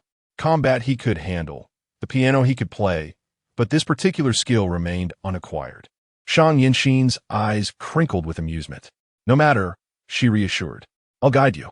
We'll start with the simplest, a slow waltz." Selecting Henry Mancini's Moon River, she let its dreamlike melody fill the room, its gentle rhythm perfect for beginners to sense the waltz's characteristic rise and fall. As the music swelled, she demonstrated the opening stance. Sumu moved with wooden uncertainty, unfamiliar with the steps ahead. Holding a lady came naturally, but this elegant embrace was entirely novel. The sensation proved both intriguing and delightful. Waltz follows triple meter, she instructed patiently. The rhythm flows strong weak weak, like this, boom cha-cha. When I retreat, you advance. When I advance, you retreat. When I say turn, you hold me and guide me in a spin, steady now. Sumu listened to the rhythm. 1, 2, 3, and nodded. This is simple. With his mastery of piano, his sensitivity to musical rhythm and tempo far surpassed that of ordinary people. This should be effortless, a piece of cake. Yet, as they say, the ideal is plump, but reality is gaunt. What Sumu assumed would be easy turned out to be anything, but Shang Yinxin softly counted the beats. Ready 1, 2, 3, ouch. A light gasp escaped her lips. Sumu looked down. His size 43 foot had landed squarely on her delicate, petite one. Sorry. He hastily lifted his foot. It's all right. Shang Yinxin rubbed her foot, not the least bit annoyed. Instead, her smile deepened. You've got quite the strength. Maybe you should take off your shoes too? Less chance of stepping on me. Sumu obliged, kicking off his slippers. And so, barefoot, they stood on the warm, smooth hardwood floor. The soft glow of amber light spilled over them, while beyond the floor-to-ceiling windows, the city's endless lights shimmered faintly. This little living room had transformed into an intimate stage, secluded from the world, just the two of them, and the flowing music. Shang Yinxin counted again, her voice gentle. Come, follow me. 1, 2, 3, yes, slower now, spin. This time, Sumu was wiser. He tightened his hold around her waist and carefully guided her into a turn. Though his movements were still a little clumsy, at least he didn't T-step on her again. Woohoo! Success! Sumu grinned triumphantly. Watching his earnest efforts, Shang Yinxin couldn't help but laugh, her voice clear and melodious. And in the midst of stumbling steps and light-hearted laughter, the atmosphere quietly grew warmer. Chapter 47, A Melody of Waterside Intoxication, Sumu. Qin Xinyu leaned against the bathroom doorframe, watching the two in the living room who seemed on the verge of devouring each other, feeling somewhat speechless. She had merely stepped in for a quick shower, and upon emerging, the world had shifted. This dance, sparks were flying. A world for three was far too crowded. The nightscape beyond the floor-to-ceiling windows, no matter how breathtaking, now seemed reduced to mere backdrop for these two. She absently adjusted the smooth silk of her robe, the deep V-neck parting slightly with her movement to reveal delicate collarbones. No, she couldn't just stand here and watch. Opportunities had to be seized. Taking a deep breath, Qin Xinyu suppressed the inexplicable pang in her chest and replaced it with her usual languid, easy-going smile. Approaching the bar, she picked up the uncorked bottle of Romani Conti. The deep crimson wine swirled gently in the crystal decanter. Holding it aloft, she glided toward the pair by the window. The faint click of her heels against the floor, disrupting the intimate atmosphere woven by Moon River. Well, what passionate dancers, she teased, her voice laced with just enough amusement to halt their closing distance. The music ceased. Sumu, still immersed in the faint floral fragrance of Shang Yinxin and the novelty of her clumsy steps, frowned instinctively at the interruption. Who could be so tactless? His gaze landed on Qin Xinyu and paused. Under the soft lighting, freshly bathed, her damp hair cascaded over her shoulders, a few strands clinging to her cheeks and neck.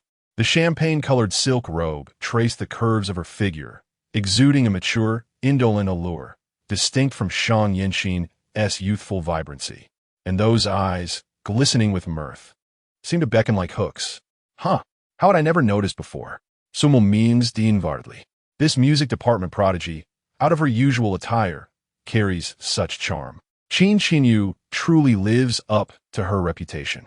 Evidently, his aesthetic discernment needed an upgrade. Clearing his throat, Sumu released Shang Yinxin and feigned composure. Xinyu, finished your shower? Shang Yinxin, snapping out of her daze, flushed deeper at the sight of Qin Xinyu. Though reluctant to have the moment interrupted, she still managed a sweet Qinyujia. Approaching them, Qin Xinyu set the bottle on a nearby side table and reached for pristine wine glasses. You danced so beautifully. Why not take a break and share a drink? She poured 3 glasses with deliberate grace, the rich aroma of the wine unfurling in the air, to celebrate our rare gathering today, and to Yinxin's stunning performance. Sumu seized the cue. Absolutely. The toast is in order. Yinxin, you were mesmerizing just now. I was completely spellbound, caught between their praises. Shang Yinxin felt both bashful and secretly pleased. Raising her glass, she chimed in, "Cheers! Cheers!" The 3 of them gently clinked their glasses, producing a crisp sound that resonated in the air. The exquisite Roman economy, priced at a staggering 100,000, indeed lived up to its illustrious reputation. The wine was rich and smooth, imbued with a subtle fruity aroma and devoid of any astringency. Sumu found the wine undeniably delightful, a far cry from the inexpensive reds he usually consumed. Shang Yinjin's eyes sparkled with delight, and she too relished the taste, downing her glass in one go as if it were mere juice. In an instant, a rosy flush adorned her cheeks, and her breath carried a hint of sweet wine fragrance. Qin Xia observed her, a faint smile playing at the corners of her lips. She turned to Su Mu and inquired, "What do you think? Yinjin's dancing skills are quite commendable, aren't they? She is the top performer among the freshmen at our dance academy." Hearing Qin Xia's praise, Shang Yinjin initially felt a swell of pride, but being acknowledged in front of Su Mu made her a touch bashful. She playfully nudged Qin Xia, exclaiming, "Sister Xia, you exaggerate. You are the true star of our music department, you know? Your beauty and enchanting voice could ensnare anyone's soul the moment you sing." "Oh," Sumo responded. His interest piqued. "Indeed, I haven't had the pleasure of hearing Qin Xia sing yet. A dancer and a singer. These 2 friends make for a perfect pair." He immediately became enthusiastic, encouraging Qin Xia.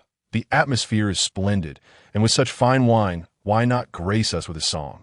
I must confess, I have a soft spot for girls who can sing." No sooner had he spoken than a sharp pain shot through his waist. Shang Yinjin had pinched him hard, glaring at him in mock anger. "Umph, you didn't mention you liked dancing." Sumu, both amused and exasperated, grasped her fidgeting hand and replied, "Do you really not know how I feel about you? Your jealousy is quite pronounced." Qin Xia watched their playful exchange and poured more wine for herself and the 2 of them. "You wish to hear me sing? That comes at a price," she teased, raising her glass with a glint in her eye. "1 drink for a song. If you 2 can hold your liquor, I could serenade you all night." Su Mu and Shang Yinjin exchanged glances, both intrigued. The allure of the unattainable is always the strongest. Besides, the mere thought of Qin Xia's singing was enough to stir anticipation. Su Mu, with a flourish, declared, "Qin Xia, you underestimate me. I can handle this wine with ease. Shang Yinjin, fill your glass. Tonight, we shall not return until we are thoroughly intoxicated." With that, he poured Shang Yinjin another generous glass, clearly with a mischievous intent. "Cheers!" The 3 raised their glasses once more, the red wine cascading down their throats. After several rounds, Su Mu felt a pleasant warmth enveloping him. Shang Yinjin, even more so, her cheeks flushed like ripe apples, her gaze becoming dreamy as she languidly draped herself over the sofa. Qin Xia set down her glass, her eyes sweeping over the 2, a subtle smile lingering on her lips. "All right, let us call it a night for drinking." She gently patted the space beside her and gestured to her thigh, her voice softening further. "Both of you come here. Rest your heads upon my lap, and I shall sing for you. How does that sound?" Sumu froze momentarily, glancing at Qin Xinyu before shifting his gaze to the already drowsy Shang Yinxin. A flicker of hesitation crossed his mind. This was Shang Yinxin's closest friend, wasn't this? Too intimate? Qin Xinyu seemed to perceive his hesitation and let out a soft chuckle. "Don't overthink it. Just consider it an older sister lulling you to sleep." She blinked, a subtle hint of allure in her eyes. "I know what songs boys like to hear. How about Dreaming of the Water Village?" Sumu's heart skipped a beat. Dreaming of the Water Village. That song, paired with Qin Xinyu's current gentle, serene aura. Who could resist? Almost instantly, the last remnants of his hesitation crumbled away. Qin Xinyu lightly tucked a stray lock of hair behind her ear and settled onto the sofa, patting her lap. "Cool me." Sumu took a deep breath, rose, and approached her. Carefully, he lowered himself, resting his head upon the soft warmth of her thighs. The sensation was warm, smooth like silk against his skin. Shang-Yin-Shin, still half asleep, drowsily followed suit, nestling her head against Qin Xinyu's other thigh. Looking down at them, Qin Xinyu's smile deepened. She adjusted her posture slightly, ensuring both were comfortable. Then, she began to sing, her voice transforming from its usual youthful brightness into something deeper, mellower, carrying the refined grace of a mature woman. Faint longing written upon the face, heavy farewells carried upon the shoulders. Her voice flowed like a melancholic whisper, infused with the tender sorrow of Jiangnan's watery landscapes. Tosumu. It was as if his ears were being caressed by the finest ASMR, tingling, soothing, utterly blissful. The air was laced with the faint aroma of red wine and the elusive, delicate fragrance that seemed to emanate from Qin Xinyu herself. The scent of a woman, the emotive melody, the tender embrace. Su-Mu felt enveloped in an overwhelming warmth, a sense of security, radiant with maternal comfort. Any man would shed his defenses in such a haven, surrendering to tranquility. All restlessness, all tension dissolved into nothingness. Only his heartbeat remained steady and slow. This feeling was simply exquisite. Even a wife of many years might not grant a man this depth of relaxation, this absence of pressure. In modern society, what woman would cradle her lover's head upon her lap and sing him to sleep with such tenderness? This Qin Xinyu truly was a rare gem. From soul to form, she was perfection. Chapter 48. The melodious Wu dialect as the last notes of Dreaming of the Water Village faded. Their lingering sweetness seemed to hover in the air like a delicate mist. Qin Xinyu didn't pause. Her fingertips brushed lightly over Su-Mu's forehead as she began another song. This time in the soft, dulcet tones of the Wu dialect, a dialect Su-Mu had never heard her use before.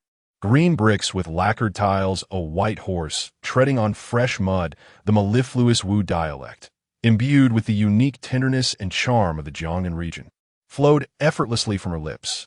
Was this slow song? A shiver ran down Su-Mu's spine, as if an electric current had surged from the crown of her head to the tips of her toes. This woman could sing in Wu dialect? She had only ever heard snippets in short videos. Nothing compared to this intimate, authentic performance. Here she was, nestled in the embrace of a breathtaking beauty, her head resting on Qin Xinyu's lap, enveloped in her fragrant warmth as she sang a folk melody in the most genuine Wu dialect. The experience was utterly intoxicating. Her bones seemed to melt. Mountain flowers and banana leaves, dyed crimson by dusk, raindrops dripped from the eaves. A sudden thought flashed through Su-Mu's mind. No wonder those warlords of old were so fond of taking Jiangnan women as concubines. This cadence, this allure, who could resist it? Elegant, alluring, tender. What man could withstand such charm? Just as Su-Mu was drifting into bliss, nearly lost in this dreamy world of soft Wu dialect, Shang-Yin-Shin, who was resting on her other leg, stirred slightly. With a tipsy, drowsy murmur, she spoke. Su-Mu. How about you take another concubine? Su-Mu. She stiffened, certain she must have misheard. Or was the girl simply drunk and babbling nonsense? How had Shang-Yin-Shin voiced the very thought that had just crossed her mind? Qin Xinyu's singing faltered almost imperceptibly before she continued, though her hand resting on Shang-Yin-Shin's back seemed to stroke even more gently. A quiet sigh escaped her. It seemed her little secret hadn't escaped this silly girl after all. Ah, well, a friend's man was ultimately off limits. This had already gone too far. It was time to stop. Just as Qin Xinyu was about to find an excuse to end this slightly flirtatious performance, Shang-Yin-Shin spoke again, her voice laced with drunken honesty and a barely detectable hint of grievance. Su-Mu, I mean it. I know you're good to me. You're the first guy who's ever made me, well, feel this way. But you know I'm a dancer. I'll be busy, competitions, training. I might not have much time for you. And with how charming you are, there'll always be girls around you. She paused, as if steeling herself. So, being your little girlfriend is enough. Su-Mu was utterly stunned. Was this for real? Instinctively, she pulled up the tenant panel only she could see.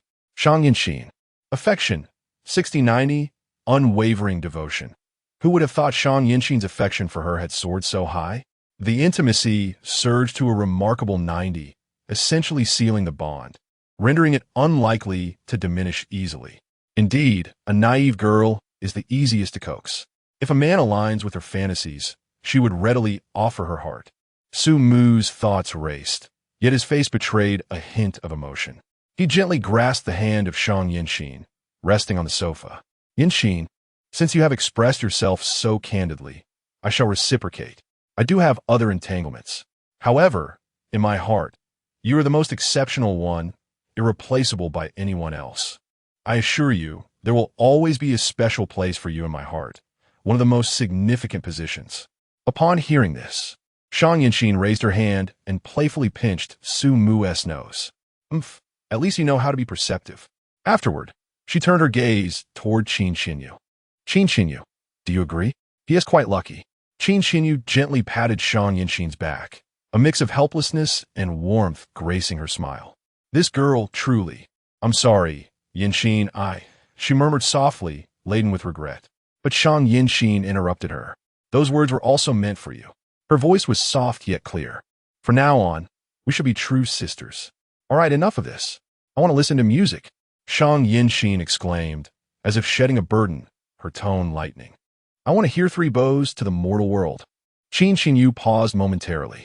She recognized this song, which spoke of the helplessness and struggle of women constrained by ancient rites. Is she attempting to express her aspirations through song? Very well. Qin Xinyu steadied her breath and began to sing once more.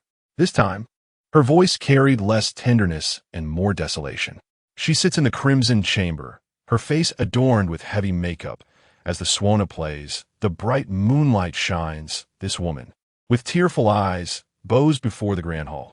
The melody echoed in the dimly lit living room. Su Mu, listening intently, felt his heart race uncontrollably. Given the circumstances today, could it be? Suddenly, a soft sound broke the moment. Shang Yinxin had unknowingly extended her long leg and kicked the switch by the wall. In the darkness, two voices of Shang Yinxin echoed. Su Mu guessed who the real Shang Yinxin is? Hehe. Chapter 049. The Seal of Scarlet Lips. Qin Xinyu's astonishing metamorphosis as dawn broke. Su Mu felt invigorated, his spirit refreshed from the night's fruitful endeavors. Returning to the foot of Mingxing No. 1, he found himself accompanied by a new tenant, Qin Xinyu, who followed him with graceful steps. The young woman seemed to have undergone a profound transformation overnight. The timid innocence that once cloaked her had blossomed into a mesmerizing maturity that quickened the pulse. Gone were the oversized pink tracksuits that concealed her form. In their place, she now wore an immaculate JK uniform, a crisp white blouse fastened with a delicate plaid necktie, paired with a matching pleated skirt that swayed gently with each step. Black thigh-high stockings accentuated the elegant curves of her legs, stretching all the way to the very top of her thighs. Yet beneath this facade of virginal purity lay a figure of breathtaking voluptuousness. The explosive curves of her E-cup silhouette strained against the fabric of her blouse, as though yearning to break free at any moment.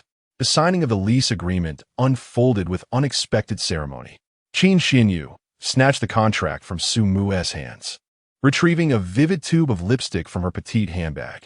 After carefully applying the crimson hue, she pursed her luscious lips and pressed a perfect, indelible kiss onto the signature line.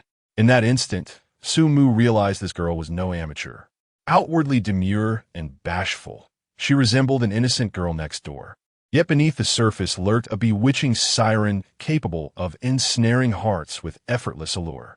His gaze drifted toward the conspicuous blue Bentley Continental parked nearby. The window was half lowered, revealing Shang Yinxin's slightly sulky face, her cheeks puffed in irritation. She adamantly refused to step out of the car, let alone accompany them upstairs, for one simple reason. Her domineering mother, Madame Lu Su, was waiting at home in Mingxing No. 1. If she were caught returning with a man and another woman after an entire night away, Shang Yinxin shuddered at the mere thought, a chill creeping down her spine. Su Mu approached the car and rapped his knuckles against the window. Really not coming up? She shook her head vehemently, her pout deepening. No, absolutely not. If my mother sees me with you and she knew like this, I'm dead. Fair enough. Facing a woman as shrewd as Madame Lu Su. Even Su Mu wasn't he confident of emerging unscathed. Fine, head back to campus then, he murmured. Don't forget to practice your dance, unlock more techniques. A blush bloomed across Shang Yinshin's cheeks as she huffed. You're impossible. Always so improper. Sumostone shifti davraptli. Can you drive? She blinked in confusion. I just got my license. Why? Without explanation, he handed her the weighty key to the 4 million yuan Bentley Continental, then produced a sleek black credit card from his pocket. Take this for now. 3 million inside. Spend it on yourself. Live a little. A pause. Then, with a faint smirk, he added, let me know when it runs out. Su Mu was exceedingly generous towards his young lover Shang Yinshin. He never treated her as a mere mistress, but rather cherished her with genuine affection. After all, this vivacious girl was not only young and beautiful with her graceful dance moves, but also utterly devoted to him. Her affection meter had already soared to 90. Both she and Qin Xinyu were women worthy of residing in the penthouse of Mingchang Yihao, along with that mother-in-law of his, Lu Su, whose affection had reached an impressive 95. Shang Yinshin was utterly stunned. First, she stared blankly at the car keys in her hand, then at the bank card. 3 million. For pocket money? Even in her elite dance academy in Jiangcheng, where wealthy socialites abounded, this amount was absolutely top tier. Those so-called young ladies of Jiangcheng could only dream of having a fraction of her allowance. And that sapphire blue Bentley Continental, she adored it. The sleek curves of the body, especially the cream-colored interior, were practically her dream car. What might have been just a casual ride for Su Mu held extraordinary significance for her. Overwhelmed by joy and gratitude, she trembled slightly as she whispered, Su Mu, I love you so much. Su Mu raised an eyebrow. How much? Her gaze burned with intensity. Enough to do it right now. Without a second thought, even if her mother might be watching from the upstairs window, she leaned out of the car, arms outstretched, attempting to pull Su Mu into the Bentley. Her fervor was unmistakable, as if she wanted nothing more than to prove her love right then and there. Su Mu couldn't help but laugh, swiftly batting her hands away. Hey, woman, you're playing with fire. He gestured around them. Look where we are, right outside Mingxinghao, in the middle of downtown. Do you want to end up on tomorrow's headlines? Only then did Shang Yinshin realize the curious glances from passersby. Blushing furiously, she covered her cheeks in embarrassment. She had indeed been too impulsive. Still, undeterred, she leaned in close to Su Mu's ear, her breath warm and sweet as she murmured, next time, I'll sneak up to find you. Anywhere you want. Su Mu simirkit, pinchin her soft cheek affectionatedi. Good girl. I didn't spoil you for nothing. With that, he straightened. All right, I'm heading up. Shang Yinshin nodded reluctantly, though a hint of possessiveness crept into her voice as she added, make sure you settle Qin you properly. And don't spend all your time cozying up with her up there, got it? Su Mu chuckled. This little jealous thing was becoming more adorable by the day. Turning, he exchanged a glance with Qin Xinyu, who had been standing quietly beside him, understanding his silent cue. Her fair cheeks tinged pink as she lowered her gaze, fingers nervously twisting the hem of her skirt. Side by side, Su Mu and Qin Xinyu stepped through the grand entrance of Mingching Yihao. Inside the car below, Shang Yinshin watched their retreating figures and let out a soft huff, muttering under her breath of, lucky her. Chapter 050.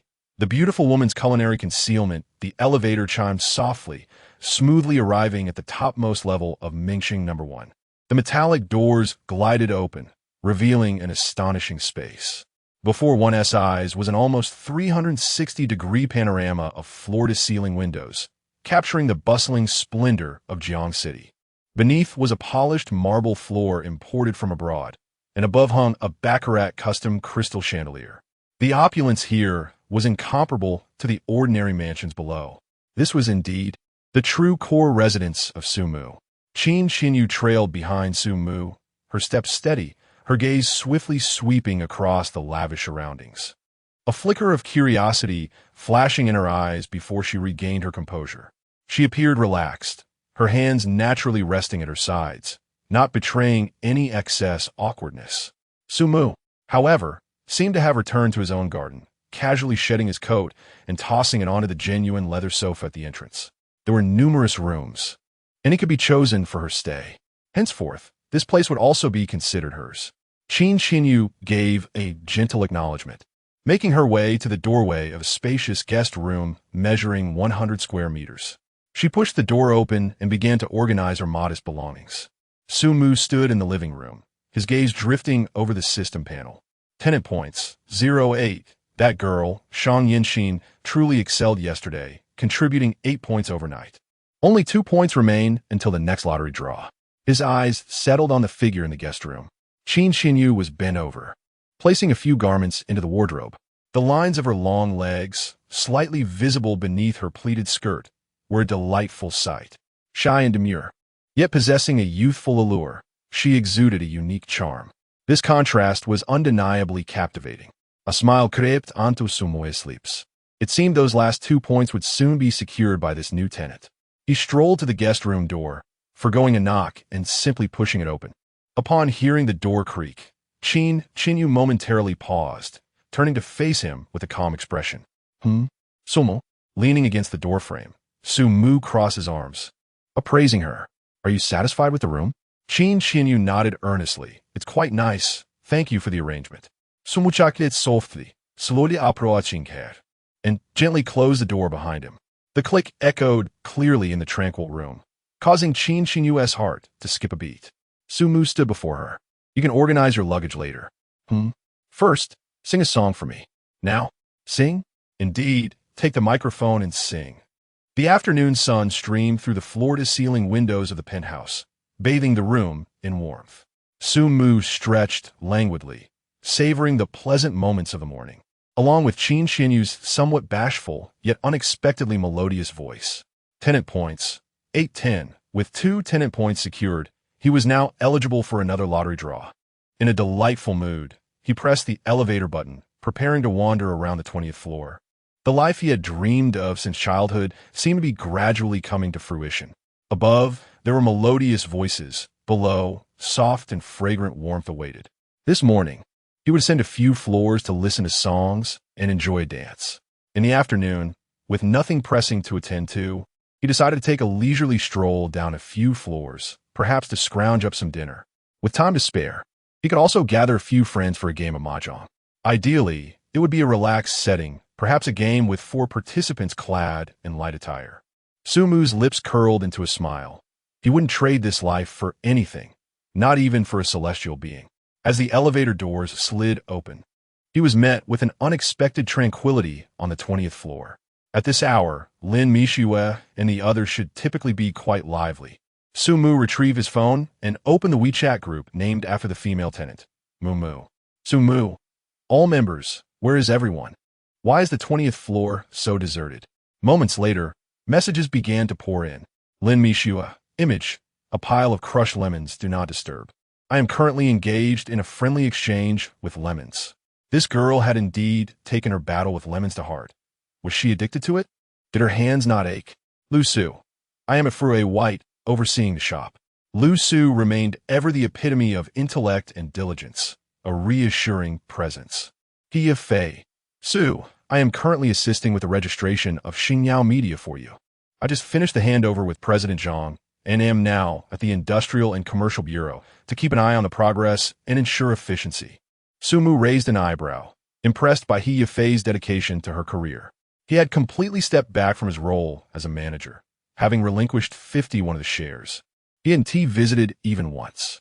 Yet, it was He Yifei, the million-follower streamer, who was taking it to heart. It was nice to have someone working for him. The feeling was quite pleasant. If He Yifei were to become a female CEO in the future, it would surely be exhilarating.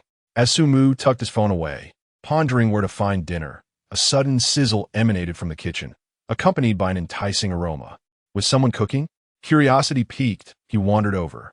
In the kitchen, a graceful silhouette was bustling about. It was Gu Qingman by Qianqian's mother, adorned in a V-neck apron? Sumu post. Wasn't this the same apron he had used while playing cooking games with Lin Mishue? On Gu Qingman, it took on an entirely different charm. As Gu Qingman turned, holding a plate of oil-braised prawns, her eyes lit up upon seeing Su Mu. Su Mu, you're here. Wonderful. I was just thinking of looking for you. Having rented your property at such a favorable rate, I have always wanted to express my gratitude in person and treat you to a meal. A meal? Sumu felt a twinge of skepticism. In this day and age, was it common for tenants to invite their landlords to dinner? Moreover, wasn't Gu Qingman renting a place on the second floor? He opened the tenant panel, Gu Qingman's data appearing before him. 1. Lin Mishue, Campus Belle of Jiangxi University. Affinity 85. 2. Lu Su, Financial Consultant, Affinity 96. 3. Shang Yinxin, Dance Academy Junior, Affinity 92. 4. He Fei, million-follower internet celebrity, Affinity 805. Qin Xinyu, acclaimed singer, Affinity 88. 6. Gu Qingman, beauty blogger, Affinity 0 and Affinity of 0. Sumu's doubts magnified instantly. Other tenants, even those he had only recently met, like Qin Xinyu, boasted affinities soaring to 88. How could Gu Qingman, as by Qianqian's mother, have a score of 0?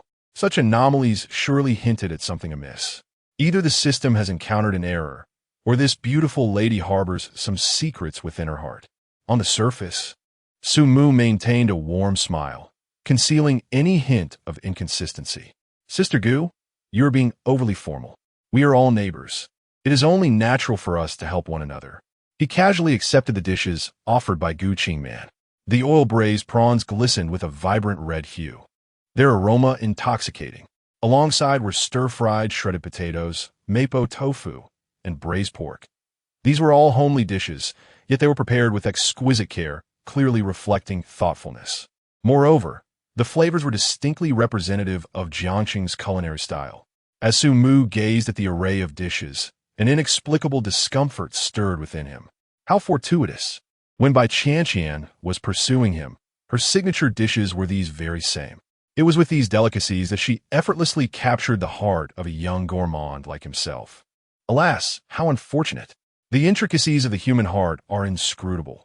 What once seemed a haven of tenderness ultimately transformed into a battlefield. Bai Qianqian, that girl, appeared innocent yet possessed a deeply cunning nature. Especially after winning the lottery, she became insufferable, leaving him utterly repulsed. He pondered whether her seemingly gentle and virtuous mother shared the same traits. As Sumu contemplated, his fingers, however, betrayed him, deftly pinching a piece of braised pork and placing it into his mouth. The perfect balance of fat and lean meat melted effortlessly, the sweetness just right, leaving no cloying aftertaste.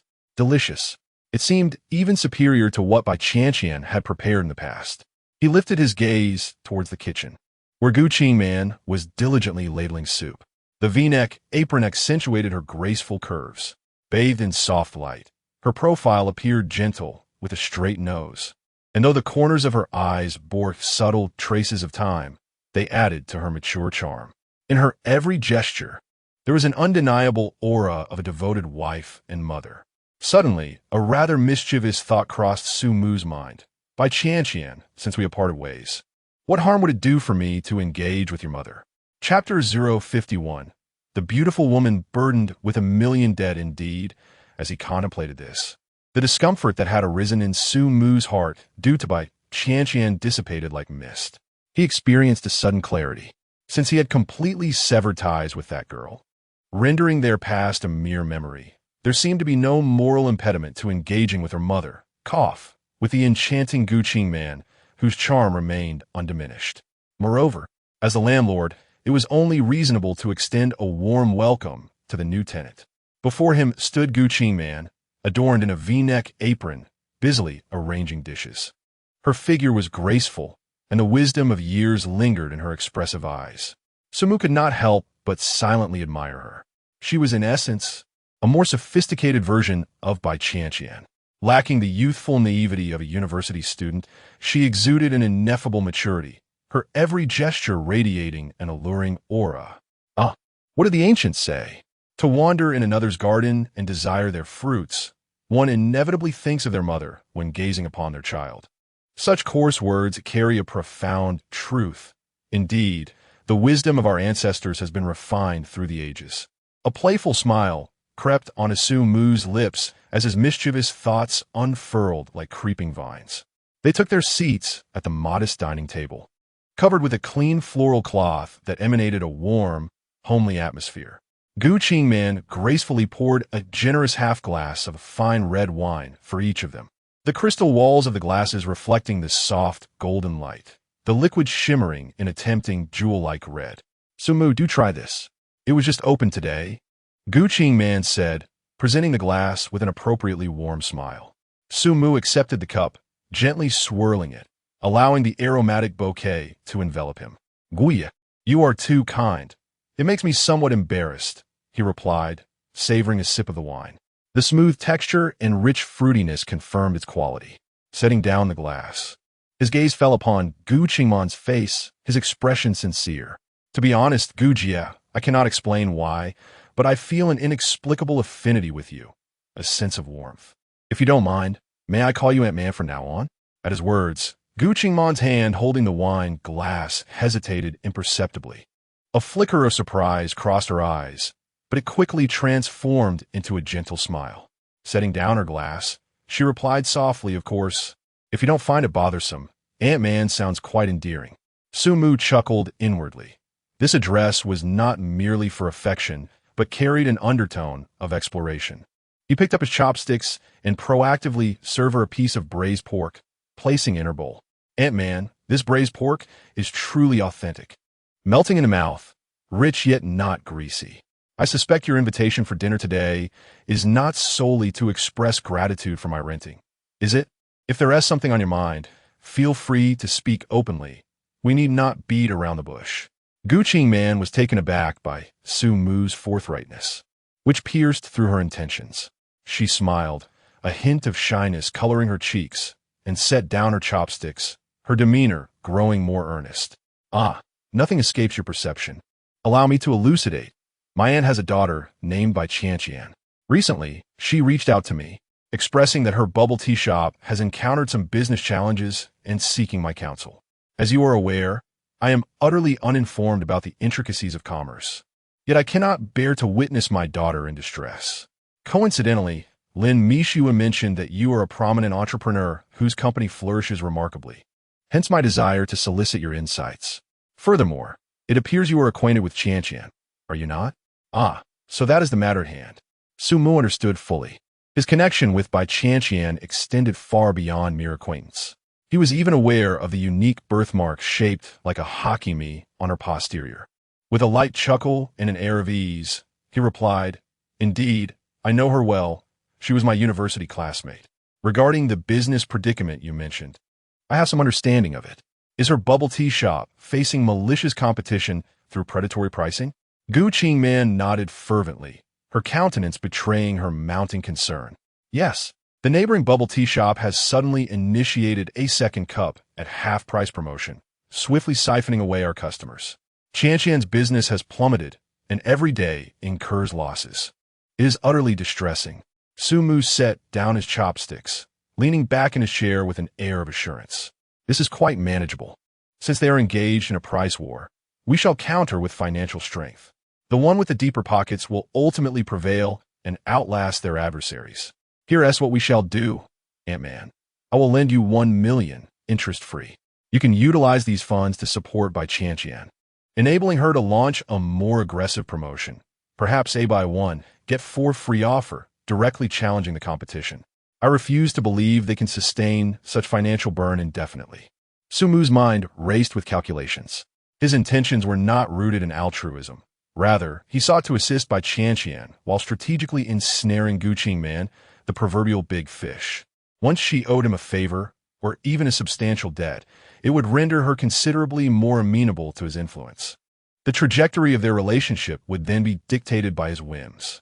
Upon hearing Su Mu's proposition to lend 1 million without interest, Gu Qingman was taken aback, her eyes widening in astonishment.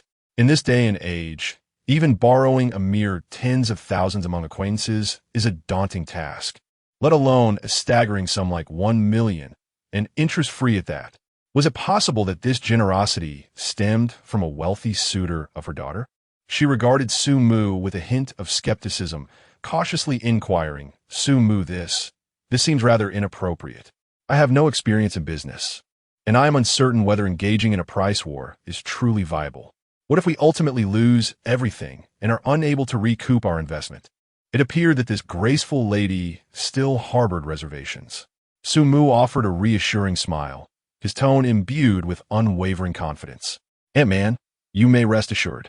I have navigated the tumultuous waters of business for many years. I have encountered every conceivable challenge. I possess a deeper understanding of these matters than you do. A price war is a test of endurance. The first to falter is destined to lose. Your daughter has already invested so much in renovations, equipment, and labor. It would be unthinkable to watch her efforts go to waste. Ant-Man, surely you do not wish to see your daughter's bubble tea shop collapse, do you?" As Guqing Man listened to Su Mu's coherent analysis, she pondered for a moment, recognizing the validity of his words.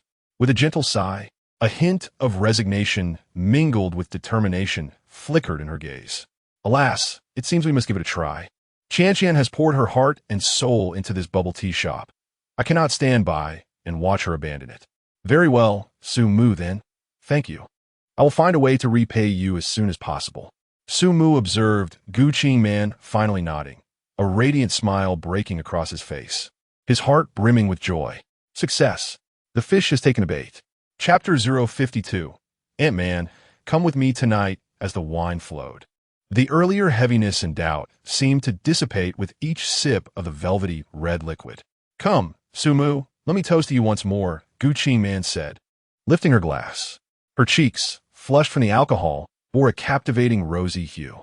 Her gaze softened considerably from its initial wariness as she regarded the young man before her, feeling a genuine sense of gratitude. "Truly, if it weren't for you today, I wouldn't have known what to do." With a smile, Su Mu clinked glasses with her, the crystal ringing out a melodious chime. "Sister Gu, I've told you not to be so formal. Today is all about celebrating your new home. We must indulge ourselves." The clear sound of glass colliding resonated in the modestly sized living room, infusing the atmosphere with a rare sense of ease. After a couple of glasses of wine, Guqing Man noticeably relaxed, shedding much of her previous restraint and politeness that accompanied encounters with strangers, especially those who were old classmates of her daughter. Feeling a bit warm, she swept her long hair to one side, casually securing it into a loose bun with an ordinary-looking black hair tie.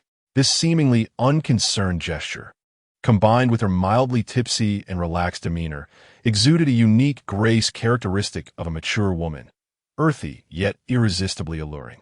Su Mu's gaze lingered for a moment on her smooth neck, stirring something within him. Unobtrusively, he activated the system interface, visible only to himself. Guqing Man favorability, 040 not bad. Having alleviated the immediate tension, and with the catalyst of alcohol, her defenses had considerably lowered. A favorability rating of 40 points marked a promising beginning. Casually, as if engaging in light conversation, Su Mu inquired, "Sister Gu, I'm curious. As a local of Jiangcheng, what prompted you to rent a place instead?" This question seemed to touch a sensitive chord within Guqing Man.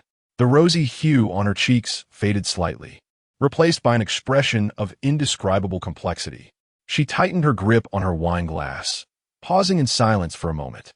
Her gaze fell upon the reflections on the table before she let out a gentle sigh. "Ah, please don't mock me. We used to own a house. Then, our old home was demolished, and we received a substantial sum in compensation, over 10 million, if I recall correctly. At that time, we thought we had finally made it and planned to use that money to buy a larger, more comfortable new home for Qianqian, to give us all something to look forward to." She paused, a flicker of pain crossing her eyes. "But my ex-husband," her tone shifted, laden with evident disdain and fatigue, even tinged with a hint of bitterness. "He was deceived, ensnared in a trap. Those people specifically target families like ours who have just received demolition compensation, luring him into gambling with sweet words. It's utterly despicable." Her voice began to tremble slightly, as if she were once again engulfed by the shadows of that dark period in her life. At first, he might have just wanted to dabble for fun, or fantasized about winning some petty cash to show off.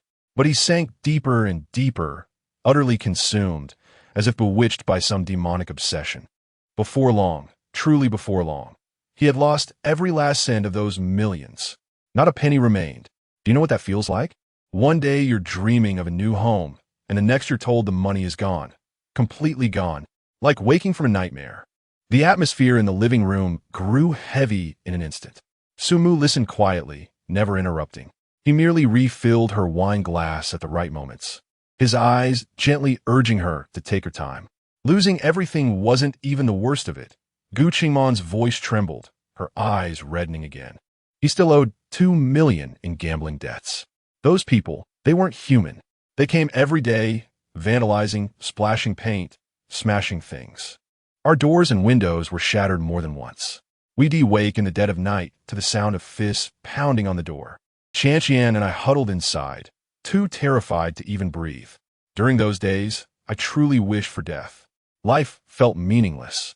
She sniffled, struggling to steady herself. Eventually, we divorced. The words seemed to drain her, spoken with exhaustion and the bleak relief of someone finally unshackled. The house was gone, the money was gone, and we were buried in debt. Tell me, in a city like Jiangsheng, without the foundation we once had, how could buying another home not be a fool's dream? Su Mu nodded, his expression steeped in profound understanding and compassion. It's true. In big cities now, housing prices are an unbearable weight for ordinary people. Have you considered moving somewhere smaller? The pressure might be lighter. Gu Qingman gave a bitter laugh and shook her head. It's not that simple. My relatives, friends, everyone I've known since childhood, they're all in Jiangsheng. I was born and raised here, lived here for decades. My roots are here, like a tree, uprooted and at one T survive. To leave everything behind, start over in a strange place. I'm afraid I wouldn't last. And I couldn't bear to see Qian suffer. She didn't continue. But the ache of displacement and the fog of uncertainty hung palpably in the air. Lifting her glass, she drained the last of the wine. Sometimes, when I think about it, it's bitter. To have been born here, grown up here, only to feel, in the end, that this city, the very place I've always called home, somehow has no room left for me. Like an outsider, drifting, rootless. The words carried a sorrow that clenched the heart, steeped in helplessness. Watching her profile, the quiet desolation, the lingering dampness at the corners of her eyes, Su Mu felt a swell of emotion. This woman had shouldered burdens never meant for her. He offered no empty reassurances, no hollow promises that everything would be all right. He merely softened his tone, speaking with a calm and sincere demeanor. Sister Gu, you have accomplished remarkable feats. After enduring so much, you have managed to care for Qian so well. Now, you are burdened with worries on her behalf. Truly, it is no small feat. If it were anyone else facing such circumstances, they might have crumbled long ago. Unable to rise again, he paused, his gaze gently resting on her face. The hardships of the past are not your fault. You have done exceptionally well. To maintain this household amidst the storms, you exhibit a resilience surpassing that of many. You are a magnificent mother. These words, though light in weight, allowed the taut strings of her heart to relax slightly. As for the house, it is merely a place of residence. There is no need to place undue significance upon it. Where you are is where Qian's home truly lies. A home is a warm haven, not a cold edifice of steel and concrete. Gu Qingman felt a sting at the tip of her nose. The tears she had just managed to suppress, threatening to spill forth once more. Yet this time, it was not bitterness, but rather the warmth of understanding that washed over her. She managed to force a smile, saying, "Thank you, Su Mu. Hearing you say this brings me much comfort." Su Mu observed her reddened eyes and trembling shoulders, choosing not to speak further. He rose and moved to her side, extending his hand to softly embrace her shoulders, allowing her gentle form to lean into him naturally. The gesture was tender, imbued with a sense of reassurance. Gu Qingman initially stiffened, instinctively wishing to withdraw. However, the warmth and strength emanating from his shoulder offered an unusual sense of stability. After a moment of hesitation, she ultimately relaxed.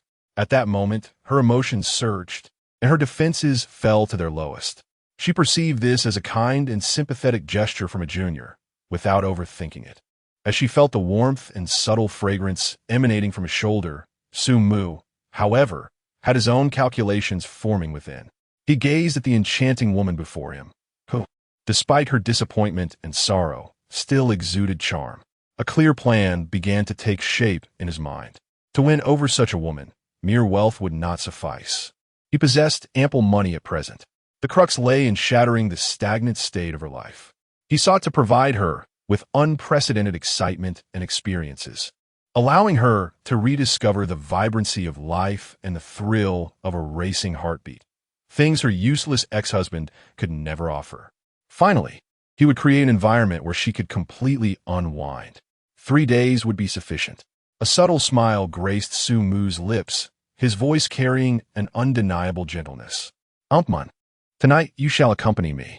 Chapter 053. The Phantom Night. Sailing into the unknown excitement as the night's intoxication gradually faded, Su Mu sat quietly in the Rolls-Royce Phantom beneath the towering City No. 1, patiently awaiting Gu Qingman's descent. When he had suggested taking her out for a breath of fresh air, he could perceive the hesitation and subtle struggle in her voice. This woman was deeply rooted in tradition. As she herself often stated, she had always been the model child, adhering to the prescribed path throughout her life. Even after enduring numerous disheartening experiences, failed marriages, and the weight of life's burdens, she had never contemplated stepping out with a man who could be considered her junior in the dead of night. She epitomized the archetype of a respectable married woman. Where to? What to do? She was utterly at a loss. For someone accustomed to controlling the minutiae of life, such uncertainty was inherently unsettling. Yet, she ultimately acquiesced. Perhaps it was the heartfelt exchange they had shared moments ago that had slightly lowered her defenses. Perhaps the long-suppressed frustrations within her truly yearned for an outlet. Or perhaps it was Su Mu's assertion that wherever you are is my shallow home, which had genuinely touched the softest corners of her heart. At that moment, the screen of his phone illuminated, and the WeChat notification chimed within the stillness of the car. It was Zhang Yongkong, the remarkably efficient branch manager of the Summer Country Bank.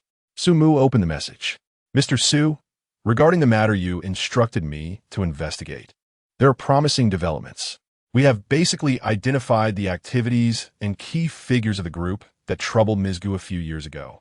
Here is an address where they have been known to congregate. Please review it."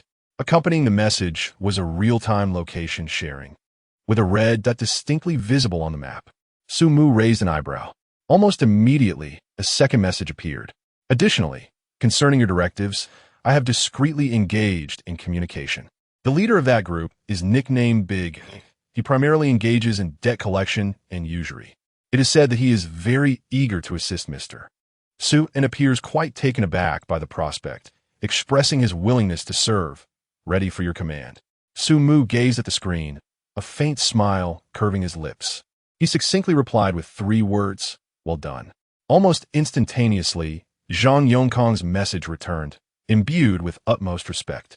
"It is my honor to alleviate Mr. Su's concerns.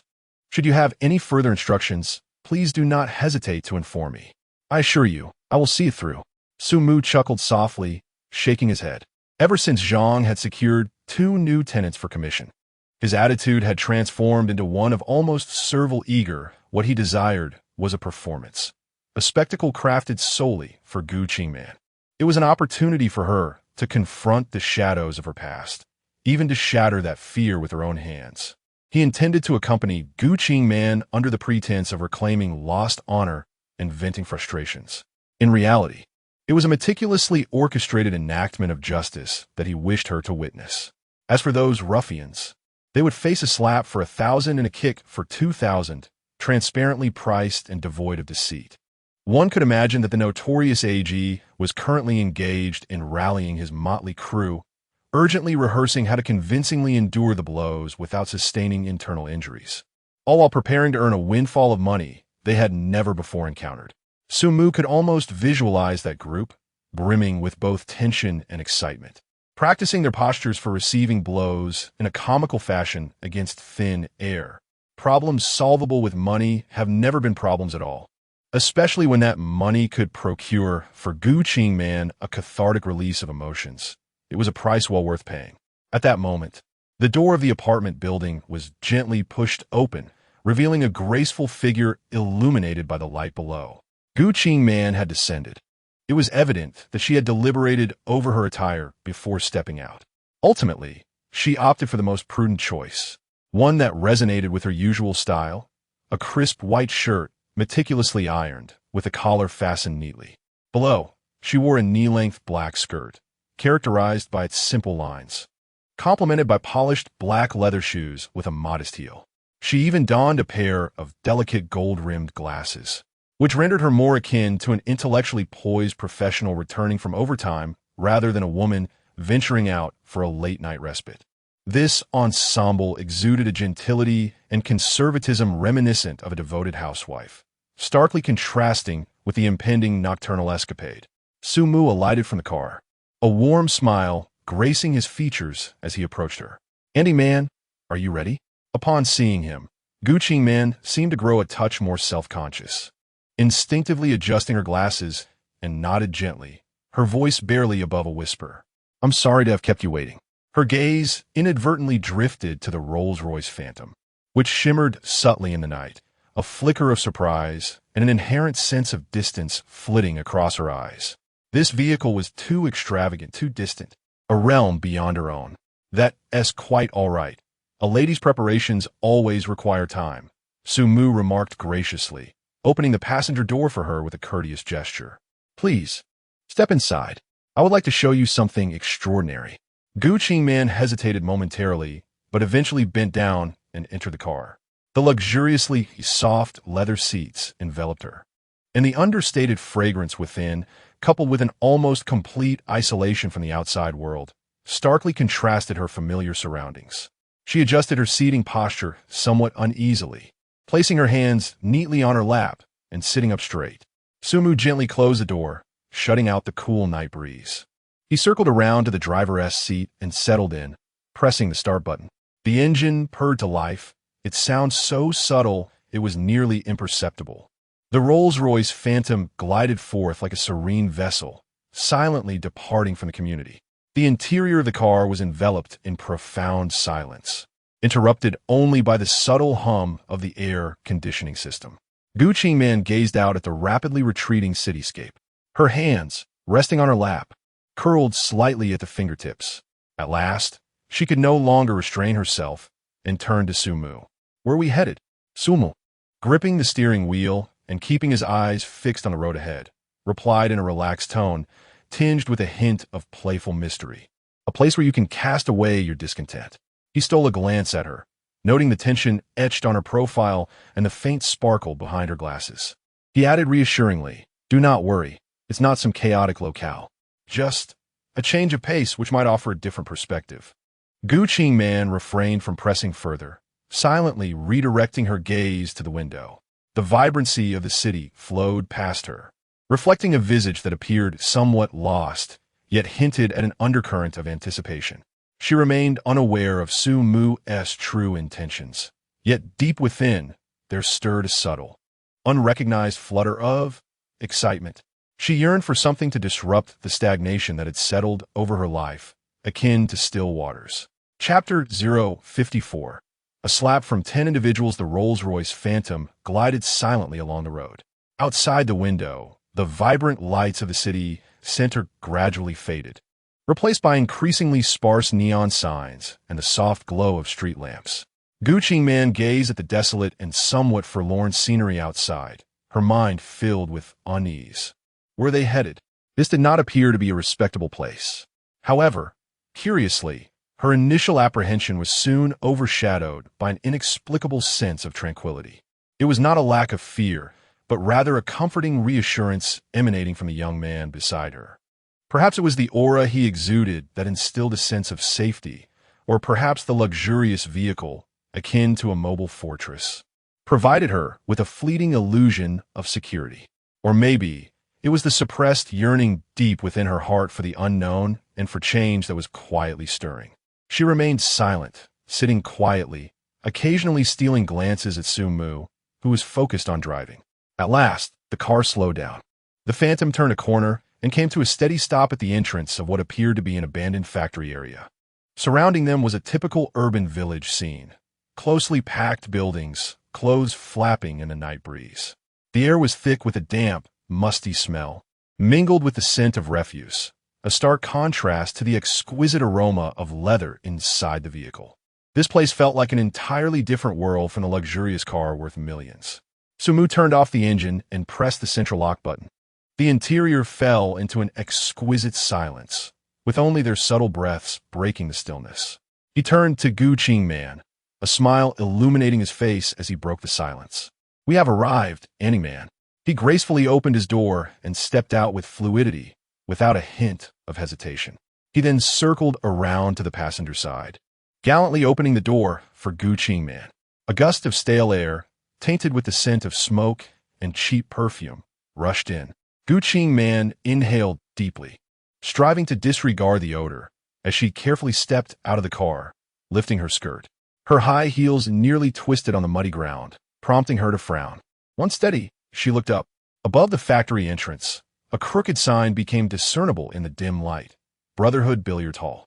The letters were painted red, peeling and chipped, accompanied by an abstract depiction of a billiard cue and an 8-ball. Inside, the muffled sounds of rock music reverberated, mingled with the dull thud of billiard balls striking one another and the raucous shouts of men.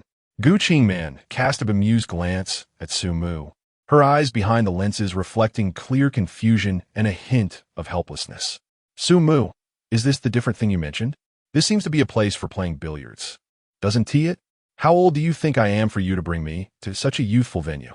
Sumu noticed the subtle disappointment on her face, but chose not to respond to her words. He extended his hand toward her.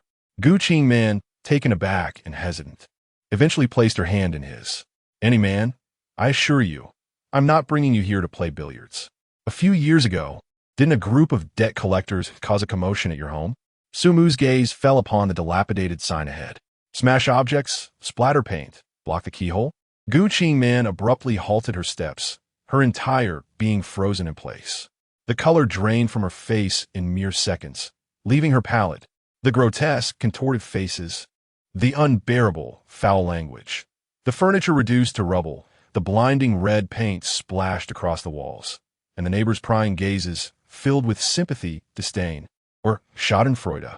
That was the darkest, most humiliating, and most unbearable chapter of her life. It was etched in her memory. How could she ever forget? Sumu paused, turned his head, and gazed calmly at her ashen face. "Today, I have brought you here to confront them. I want you to witness firsthand the reckoning of what they owe you, with interest, repaid in full." "What?" Gu Qingman's voice trembled. She violently wrenched her hand from Sumu's grasp, retreating 2 frantic steps. "No, Sumu, we can't. Those people are capable of anything. They're truly not to be trifled with." Her eyes reddened with urgency, her voice quavering as she gestured wildly. "The one in charge, what was his name?" "Ah, yes, Big A. I remember him. A towering figure, nearly 6'3", covered in tattoos, with a gaze that could devour souls. And they're numerous.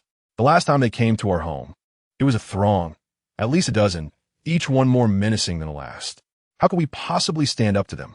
You alone cannot hope to face them." She scrutinized Sumu from head to toe.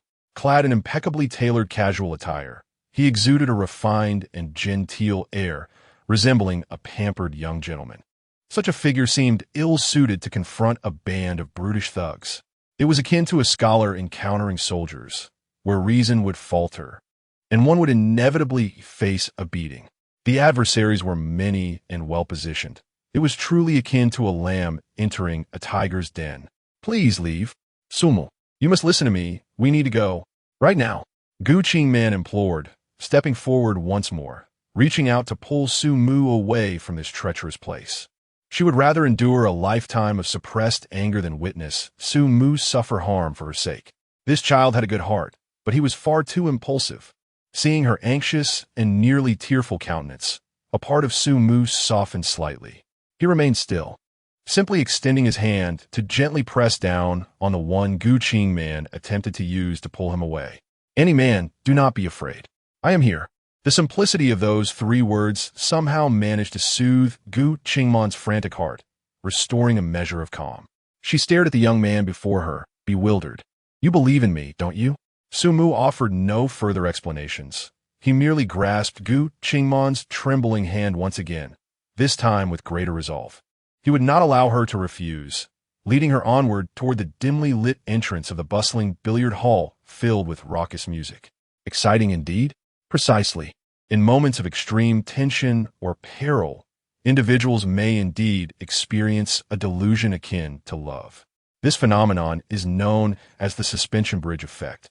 Guqing Man tightly clasped her legs together, feeling somewhat soft.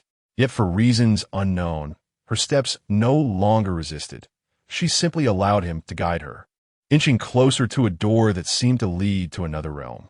Meanwhile, in a secluded room deep within a billiard hall, a dense haze of smoke enveloped the air. A remarkably imposing bald man sat ensconced in a greasy, shiny leather sofa, his bare torso revealing sinewy muscles adorned with a grotesque tattoo that spanned much of his back. Clutching a half-burnt cigar, his brow furrowed into a deep frown, his expression so grim it seemed capable of dripping water. This man was none other than the towering figure Guqing Man had described, a nearly 6'3" tattooed giant. At that moment, the giant's mood was rather stifled. Just half an hour prior, Zhang Yongkong, the president of the local Xiaobo bank, had personally called him, in a tone bordering on imperious. President Zhang had assigned him a task so outrageous that it nearly compelled him to crush his phone in frustration. Later, a young man named Su Mu will arrive with a woman. Our burly brothers need to fully cooperate and put on a grand performance. What sort of performance? A spectacle in which the youthful Su Mu single-handedly wreaks havoc, while these typically domineering collectors find themselves reduced to tears, rolling on the floor in utter defeat. President Zhang had emphasized the importance of attention to detail, urging them to heighten the sense of danger, ensuring that the woman accompanying Su Mu would experience a thrilling rush and an unprecedented sense of security. In simpler terms, it meant that the giant and his crew were to line up, bend over, and allow Su Mu to trample upon their dignity in pursuit of romance, a heroic rescue. Upon hearing this, the giant felt as if he might explode with rage, nearly reducing his cigar to ashes with sheer force. Once a figure of considerable repute, he had operated game halls and underground casinos, commanding a loyal band of dozens, who would not show him respect, calling him brother A. When had he ever endured such indignity? Being ordered to stand still and be beaten for someone else's benefit? If word of this got out, how could he ever maintain his standing in this world? Would he still have a face to show? Thus, his immediate response was a fervent, "Get lost.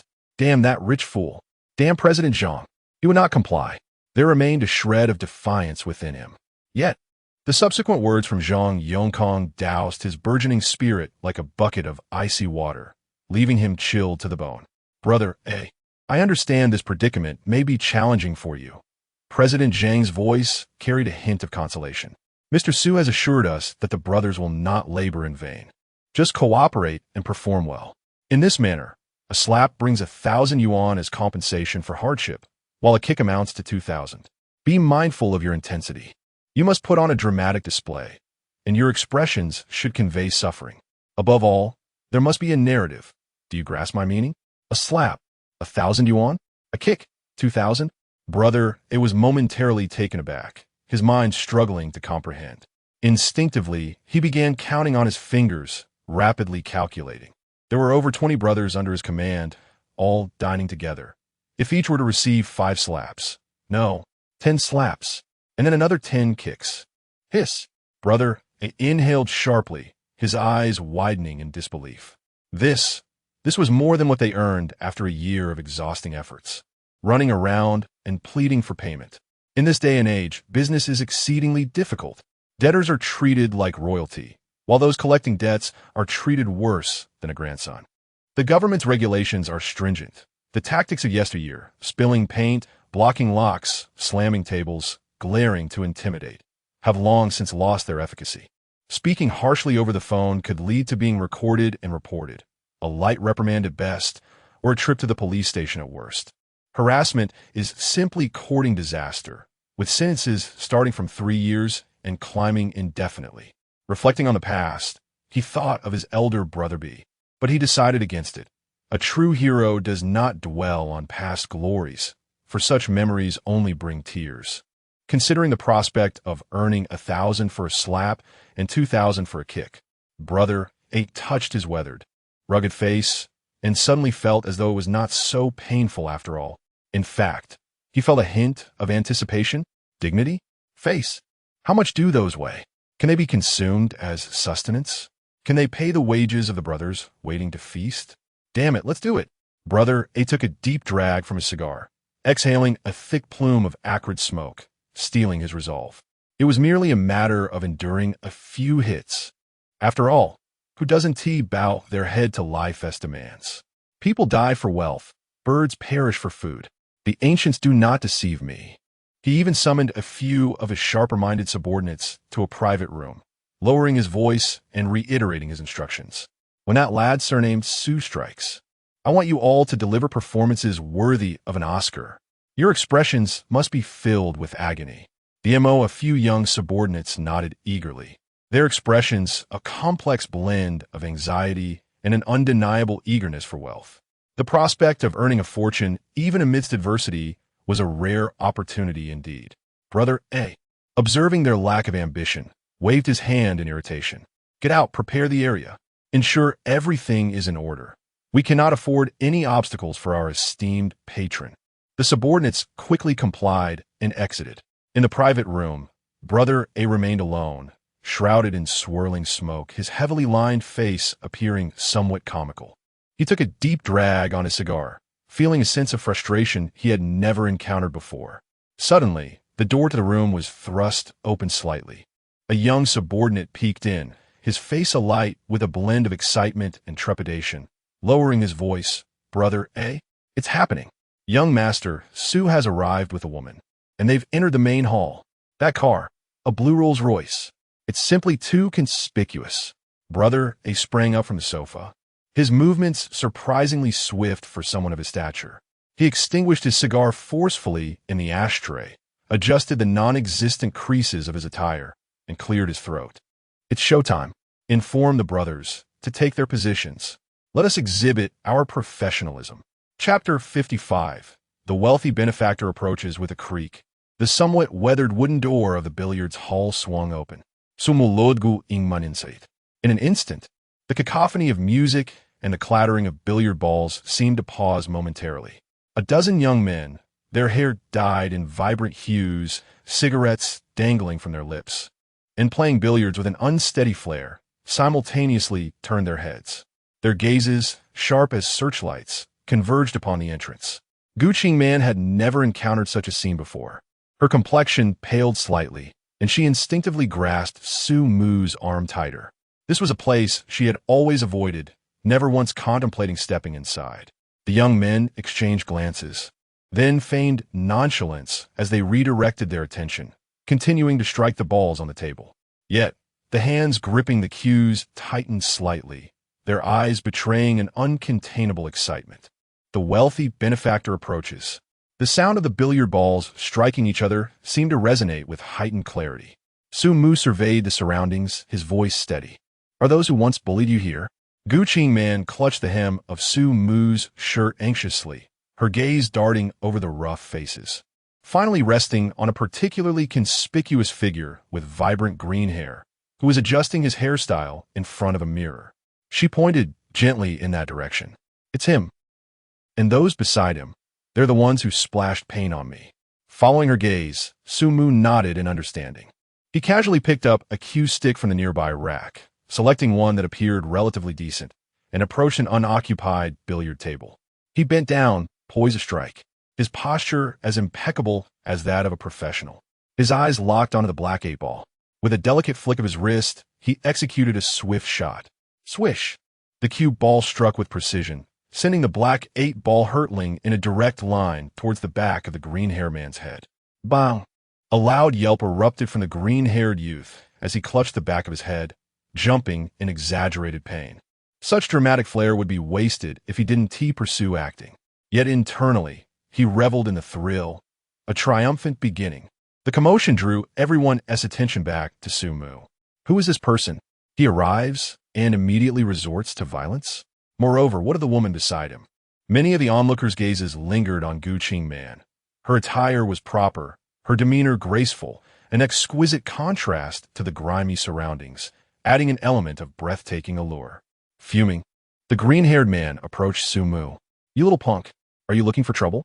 How dare you hit me with a ball? Do you even know who I am? I am the boss of the streets around here." Slap! A sharp, resounding slap interrupted his tirade. The green-haired man was left spinning, a clear imprint of 5 fingers adorning his cheek. 1,000. Su Mu's expression remained impassive, as though he had merely brushed off dust. Before the green-haired man could react, Su Mu delivered 2 swift kicks. Thud! Thud! The kicks landed solidly in the man's abdomen. The green-haired man was promptly sent flying, exhibiting an extraordinarily standard posture, performing a mid-air twist before crashing onto a pool table 2 meters away, causing the balls to scatter chaotically. He lay there, clutching his abdomen, his expression contorted, emitting a wretched cry that echoed with an almost fatal intensity. Internally, he screamed, 4,000. Another 4,000. 5,000 in total. Such easy money. Su Mu did not spare him a glance. His voice, though soft, resonated clearly throughout the billiard hall. "How'd your boss come out?" Upon hearing this, the green-haired man felt a sudden jolt of panic. Was he to meet brothers so soon? No. The performance had not yet reached its climax. Brother A had instructed that the act must build gradually, allowing the benefactor to relish the experience fully. He had only just begun to earn his 5,000, while a dozen brothers awaited their turn to claim their share. With a grunt, the green-haired man struggled to rise, wiping away imaginary blood from the corner of his mouth. One hand pressed against his abdomen, while the other pointed accusingly at Su Mu. He gasped, stammering, "To see our boss, you must first pass through me and my brothers." With a sudden flourish, he suppressed his excitement and sense of duty towards his comrades, summoning all his strength to shout, "Brothers, stand together. Bring him down." Instantly, the dozen or so yellow-haired onlookers, who had been enjoying the spectacle, transformed in countenance. They discarded their cues with a clatter, converging from every corner. The air seemed to solidify in that moment. Even the background music ceased its play. Guqing Man, having never witnessed such a scene reminiscent of a gangster film, turned pale, her body almost entirely pressed against Su Mu's back, trembling slightly. As a well-behaved woman raised in a respectable household, she had always been seen as a model student by teachers and parents alike. She had rarely, if ever, raised her voice in anger, let alone engaged in a fight. Sensing her tremor, Su Mu instinctively wrapped his arm around her delicate waist. The warmth of his touch offered her a semblance of reassurance.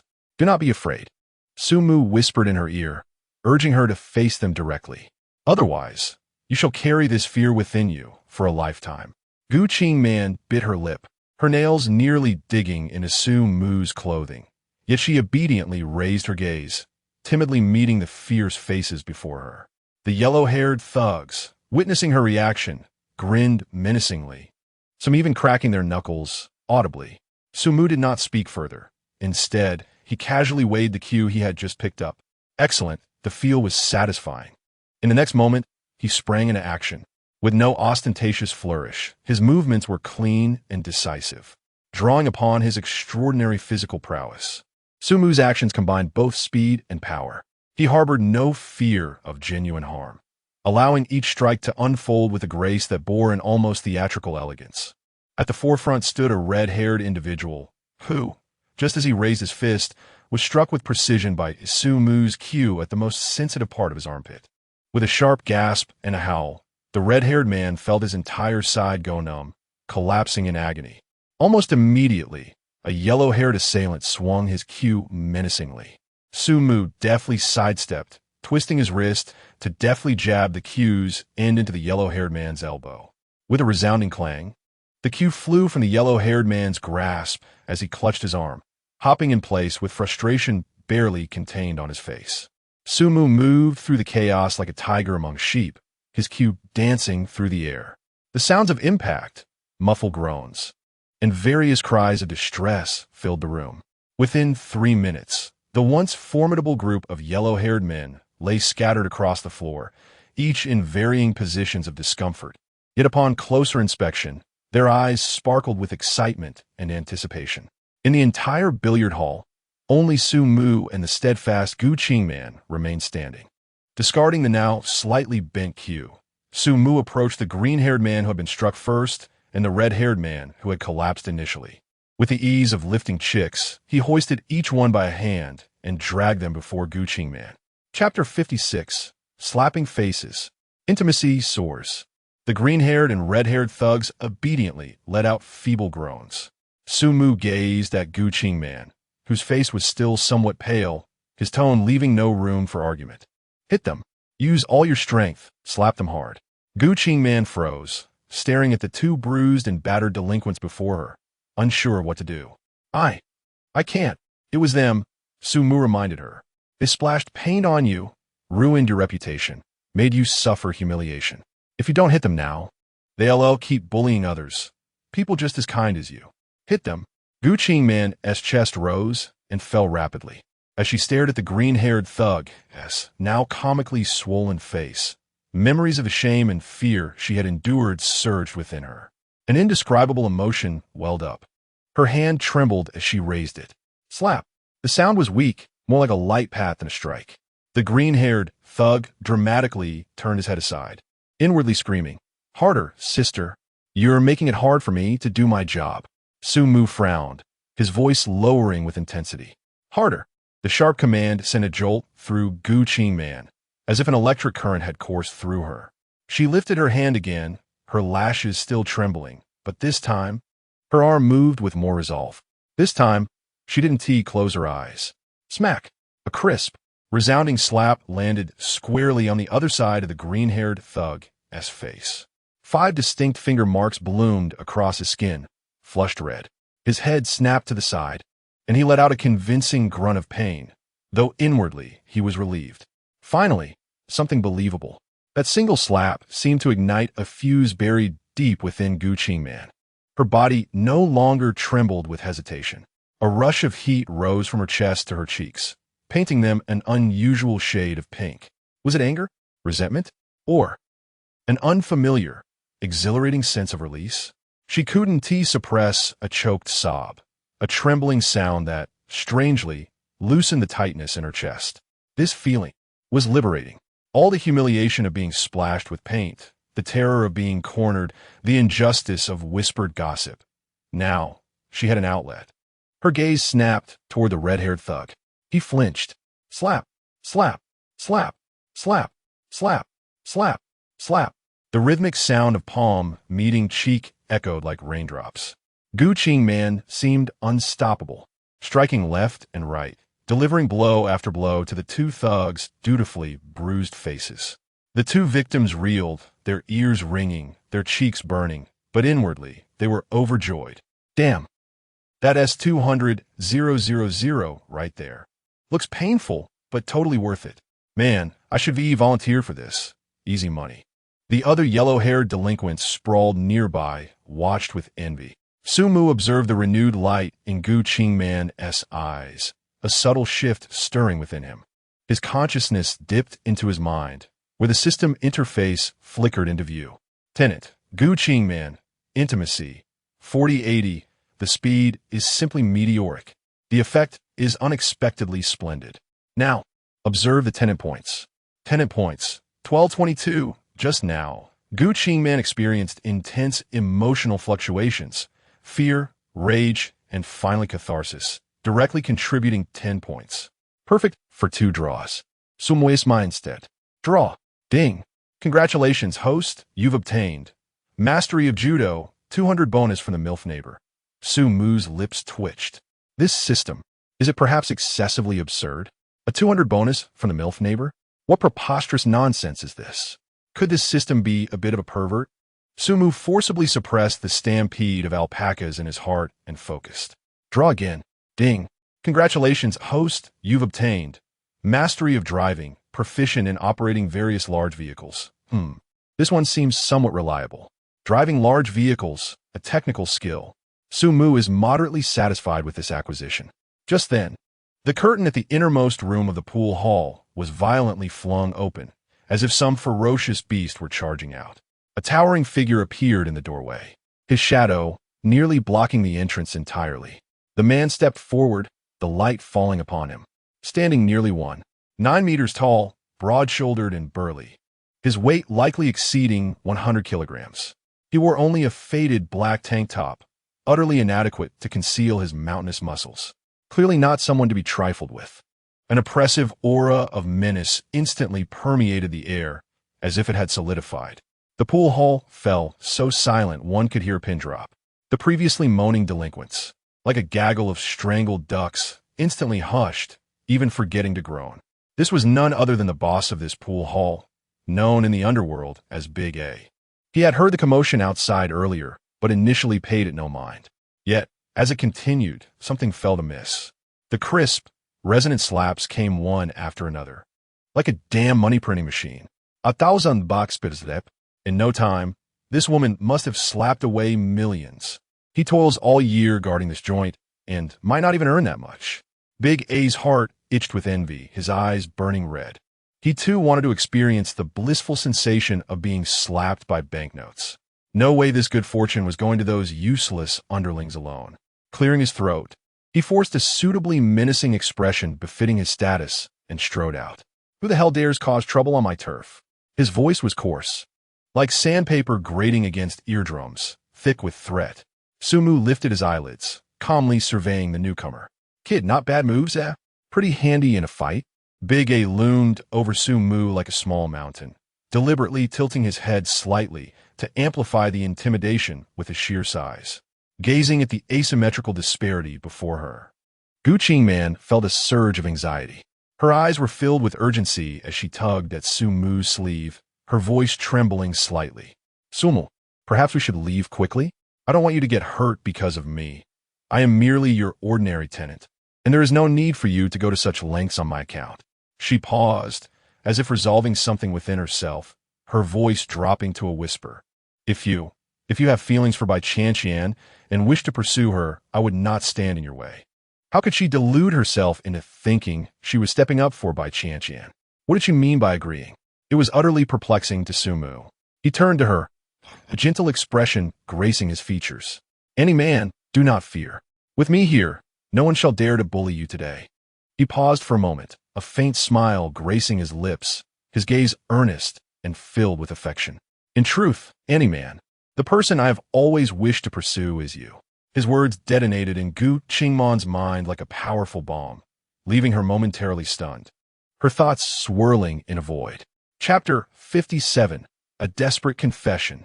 Hearing Su Mu's confession, Gu Qingman was utterly stunned, her mind blank. She never expected that Su Mu would have feelings for someone like her. No matter how well she maintained herself, she was still older than him. And what kind of situation was this? At such a critical moment, he was saying these things? Her heart pounded violently, her cheeks flushed with warmth, and amidst the panic, there was an indescribable flutter of emotion. Beside them, Big A was also taken aback. Then his gaze swept over Gu Qingmon's figure. A knowing smirk spread across his face, the kind only men understood. Her curvaceous form, mature and alluring charm. TSK, this kid really knew women. As the saying goes, young girls tempt, but mature women enchant. A mature woman has three virtues: gentleness, thoughtfulness, and an insatiable appetite. Men who understood. Big A grinned. This kid knew his stuff. Ignoring Big A's suggestive smile, Su Mu poured out his heartfelt confession once more. Any Qing man, from the moment I first saw you, my heart has beat only for you. I don't ask for your answer now, only that after we escape this danger, you'll give me a chance. Su Mu recycled the same smooth-talking lines he had once used on Lu Su.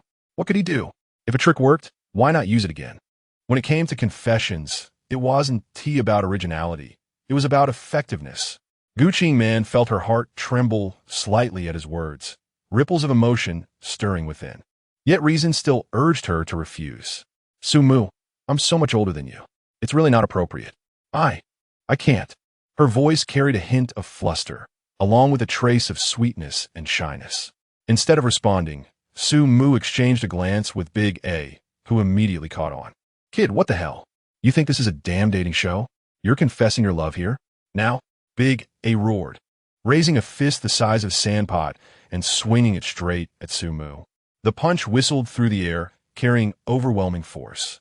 Su Mu dodged just enough to make it seem like he hadn't fully avoided it. Thud! The blow landed solidly. Su Mu grunted, swaying unsteadily. Guqing Man paled in horror, gasping as she rushed forward to steady him. Sumu, are you all right? Sumu shook off her hand, his gaze resolute. Any Qing Man, don't be afraid. I told you, whether you accept me or not, I'll get you out of here safely. Seeing him still risking everything to protect her, Guqing Man was overwhelmed by an inexplicable surge of emotion. A warmth flooded her heart, sweeping away all hesitation, as if guided by some unseen force. She rose on her tiptoes and pressed a fleeting, tender kiss to Su Mu's cheek. Light as a dragonfly's touch, yet brimming with unspoken affection. Su Mu, as long as you're safe, I'll agree to anything. That kiss seemed to infuse him with miraculous strength. Su Mu so sharpened instantly. He took a deep breath, flexed his muscles, and a series of crisp cracks echoed through the air. The judo mastery skill quietly activated. Facing the imposing figure of Big A, akin to an iron tower, Su Mu advanced rather than retreating. Observing this, Big A let out a sinister laugh and swung his enormous hand once more. Boy, do you dare to retaliate? He relied on his weight and strength, bulldozing with each punch that sliced through the air with ferocity. Yet at that moment, Su Mu exhibited an extraordinary agility. His footwork was peculiar, enabling him to evade Big A's heavy blows by mere inches, akin to a butterfly flitting through a tempest of attacks. Big A grew increasingly alarmed with each strike. How could this seemingly slight youth be as slippery as an eel? Every time he thought he landed a hit, Su Mu would deftly dissipate his force, even using it against him. After several exchanges, he hadn't so much as grazed Su Mu's clothing, instead finding himself led around, panting heavily. What the hell? Has this kid trained? He mused, incredulous at the sight of such a delicate figure. The onlooking subordinates were equally dumbfounded, their previous bravado evaporating, replaced by uncertainty. Guqing Man covered her mouth, her eyes wide in disbelief. Just moments ago, she feared for Su Mu's safety, but now, she was witness to a completely different scene. Su Mu's prowess was astonishing. His evasive maneuvers, blocks, and counterattacks flowed seamlessly, imbued with a sense of power and an indescribable elegance. Especially when he occasionally glanced at her. His confident and reassuring gaze sent her heart racing. Damn it, I refuse to believe this. Big A, thoroughly enraged, lunged forward in a bear hug, attempting to use his weight to subdue Su Mu. Just as his arms were about to close in, Su Mu's gaze sharpened, and he dropped his body low, seizing Big A's arms. With a masterful twist and a surge from his waist, he executed a judo throw. Bang! The towering figure of Big A, over 6 feet tall and weighing more than 200 pounds, crashed onto the billiard table like a sack of sand. The solid wood table splintered into pieces, billiard balls scattering across the floor. Big A emitted a pained groan, lying amidst the wreckage, unable to rise for a long while. A profound silence enveloped the room. All the subordinates stood frozen in shock, too intimidated to approach. Su Mu appeared like a deity descended from the heavens, exuding an air of authority. He grasped Guqing Man's hand, his icy gaze fixed on Big A. Isn't it fun to strike someone in the face? Today, you shall experience the taste of being struck. Without hesitation, he raised Guqing Man's hand and delivered a resounding slap across Big A's face. The sharp crack of the slap echoed throughout the billiard hall. Intimacy level 8890, bewildered affection. Intimacy level 8890, bewildered affection. Guqing Man's cheeks flushed, her eyes dazed, tinged with lingering shyness and confusion. Sumochakald inwardly, sexis. The intimacy level had surged to 90, solidifying his standing. It would be difficult to fall back from this point. It was about time to make his exit. As the thought arose, a clamor of footsteps and curses erupted outside the billiard hall. Judging by the commotion, Big A's reinforcements had arrived, a dark mass of at least 20 men. More alarmingly, each wielded gleaming steel pipes, their menacing aura palpable. This is bad, too many of them. Hold on tight, we're breaking through. Chapter 058. The Damp Cornfield and Accelerated Heartbeats. This time, before Su Mu could extend his hand, Guqing Man had already taken the initiative to grasp his, her palm warm and slightly trembling. She nodded earnestly, her voice laced with a hint of dependence. "All right." Sumu, no longer hesitating, turned to lead her away. Two thugs charged at them, brandishing steel pipes. With a swift motion, Sumu executed two precise flying kicks. Bang! Bang! The two men fell to the ground, clutching their stomachs and wailing in agony. More assailants surged forward, swinging their steel pipes, forming a dense encirclement. Sumu scanned the area and spotted an intact pool table nearby. With sudden force, he single-handedly flipped the heavy table, sending it crashing into the heart of the crowd. Crash! The table toppled over several men, scattering billiard balls in every direction. The slick balls became a natural trap. Ouch! Who the hell spilled these balls? Several thugs slipped, losing their balance and tumbling over one another, causing chaos in their ranks. Seizing this fleeting opportunity, Sumu grasped Gu Qingman's hand and, like a nimble fish, darted through the disarray of the encirclement. They rushed to the entrance of the billiard hall, where Sumu's Rolls-Royce Phantom was parked not far away. However, a group of 7 or 8 thugs wielding steel pipes surrounded the vehicle, menacingly banging on its body. Bang! Bang! Clearly, they intended to force him out. Gu Qingman's heart raced, her voice trembling. "Sumu, what should we do?" The day's events had been overwhelmingly intense. Her heart felt as though it might leap from her chest, and her back was drenched in cold sweat. Sumu quickly surveyed the surroundings. He pulled Gu Qingman decisively towards a corner, where a black, heavy motorcycle stood, the keys still in the ignition, its engine purring ominously, likely left by some minor leader who had just ridden it. Truly, fate was on his side. Without a moment's hesitation, Sumu swung his long legs over and settled firmly onto the motorcycle. He glanced back at Gu Qingman, who instantly understood. Climbing onto the rear seat without a hint of hesitation, her arms tightly encircling Sumu's waist. Her cheek pressed against his broad back and through the thin fabric. She could feel the warmth and strength of his solid muscles, oddly providing her with a sense of security. "Hold on tight," Sumu instructed in a deep voice. Gu Qingman nodded vigorously, burying her face deeper into him, her nose filled with the faint, pleasant scent that lingered around him. With a sudden twist of the throttle, Sumu revved the engine. Veer and roar. The motorcycle erupted with a wild growl, shooting forward like an arrow released from a bow. Ahead, the rusty iron doors of the factory stood ajar, where 5 or 6 thugs tried to block their path.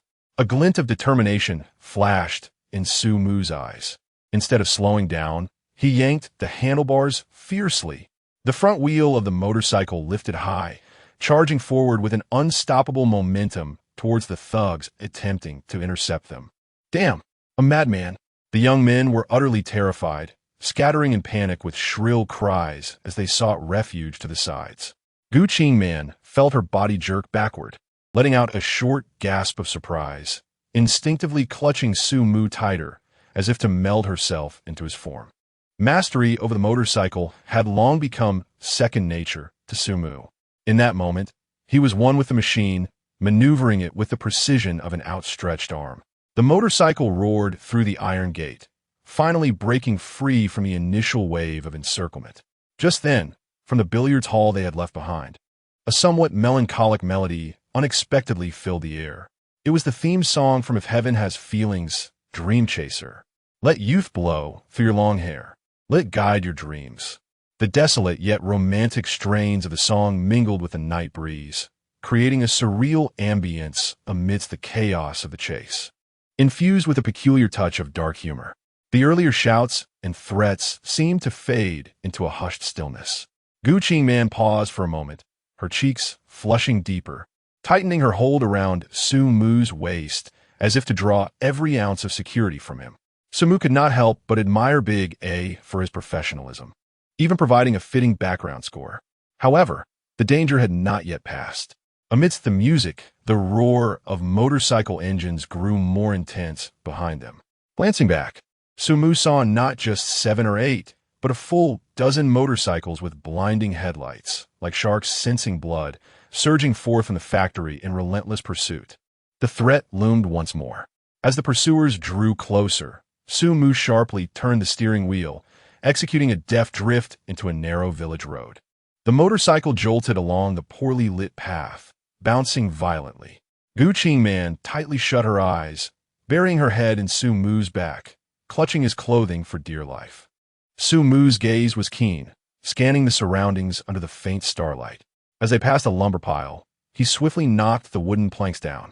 The crash startled the pursuing riders, sending them sprawling in disarray, half of them tripping over the fallen wood.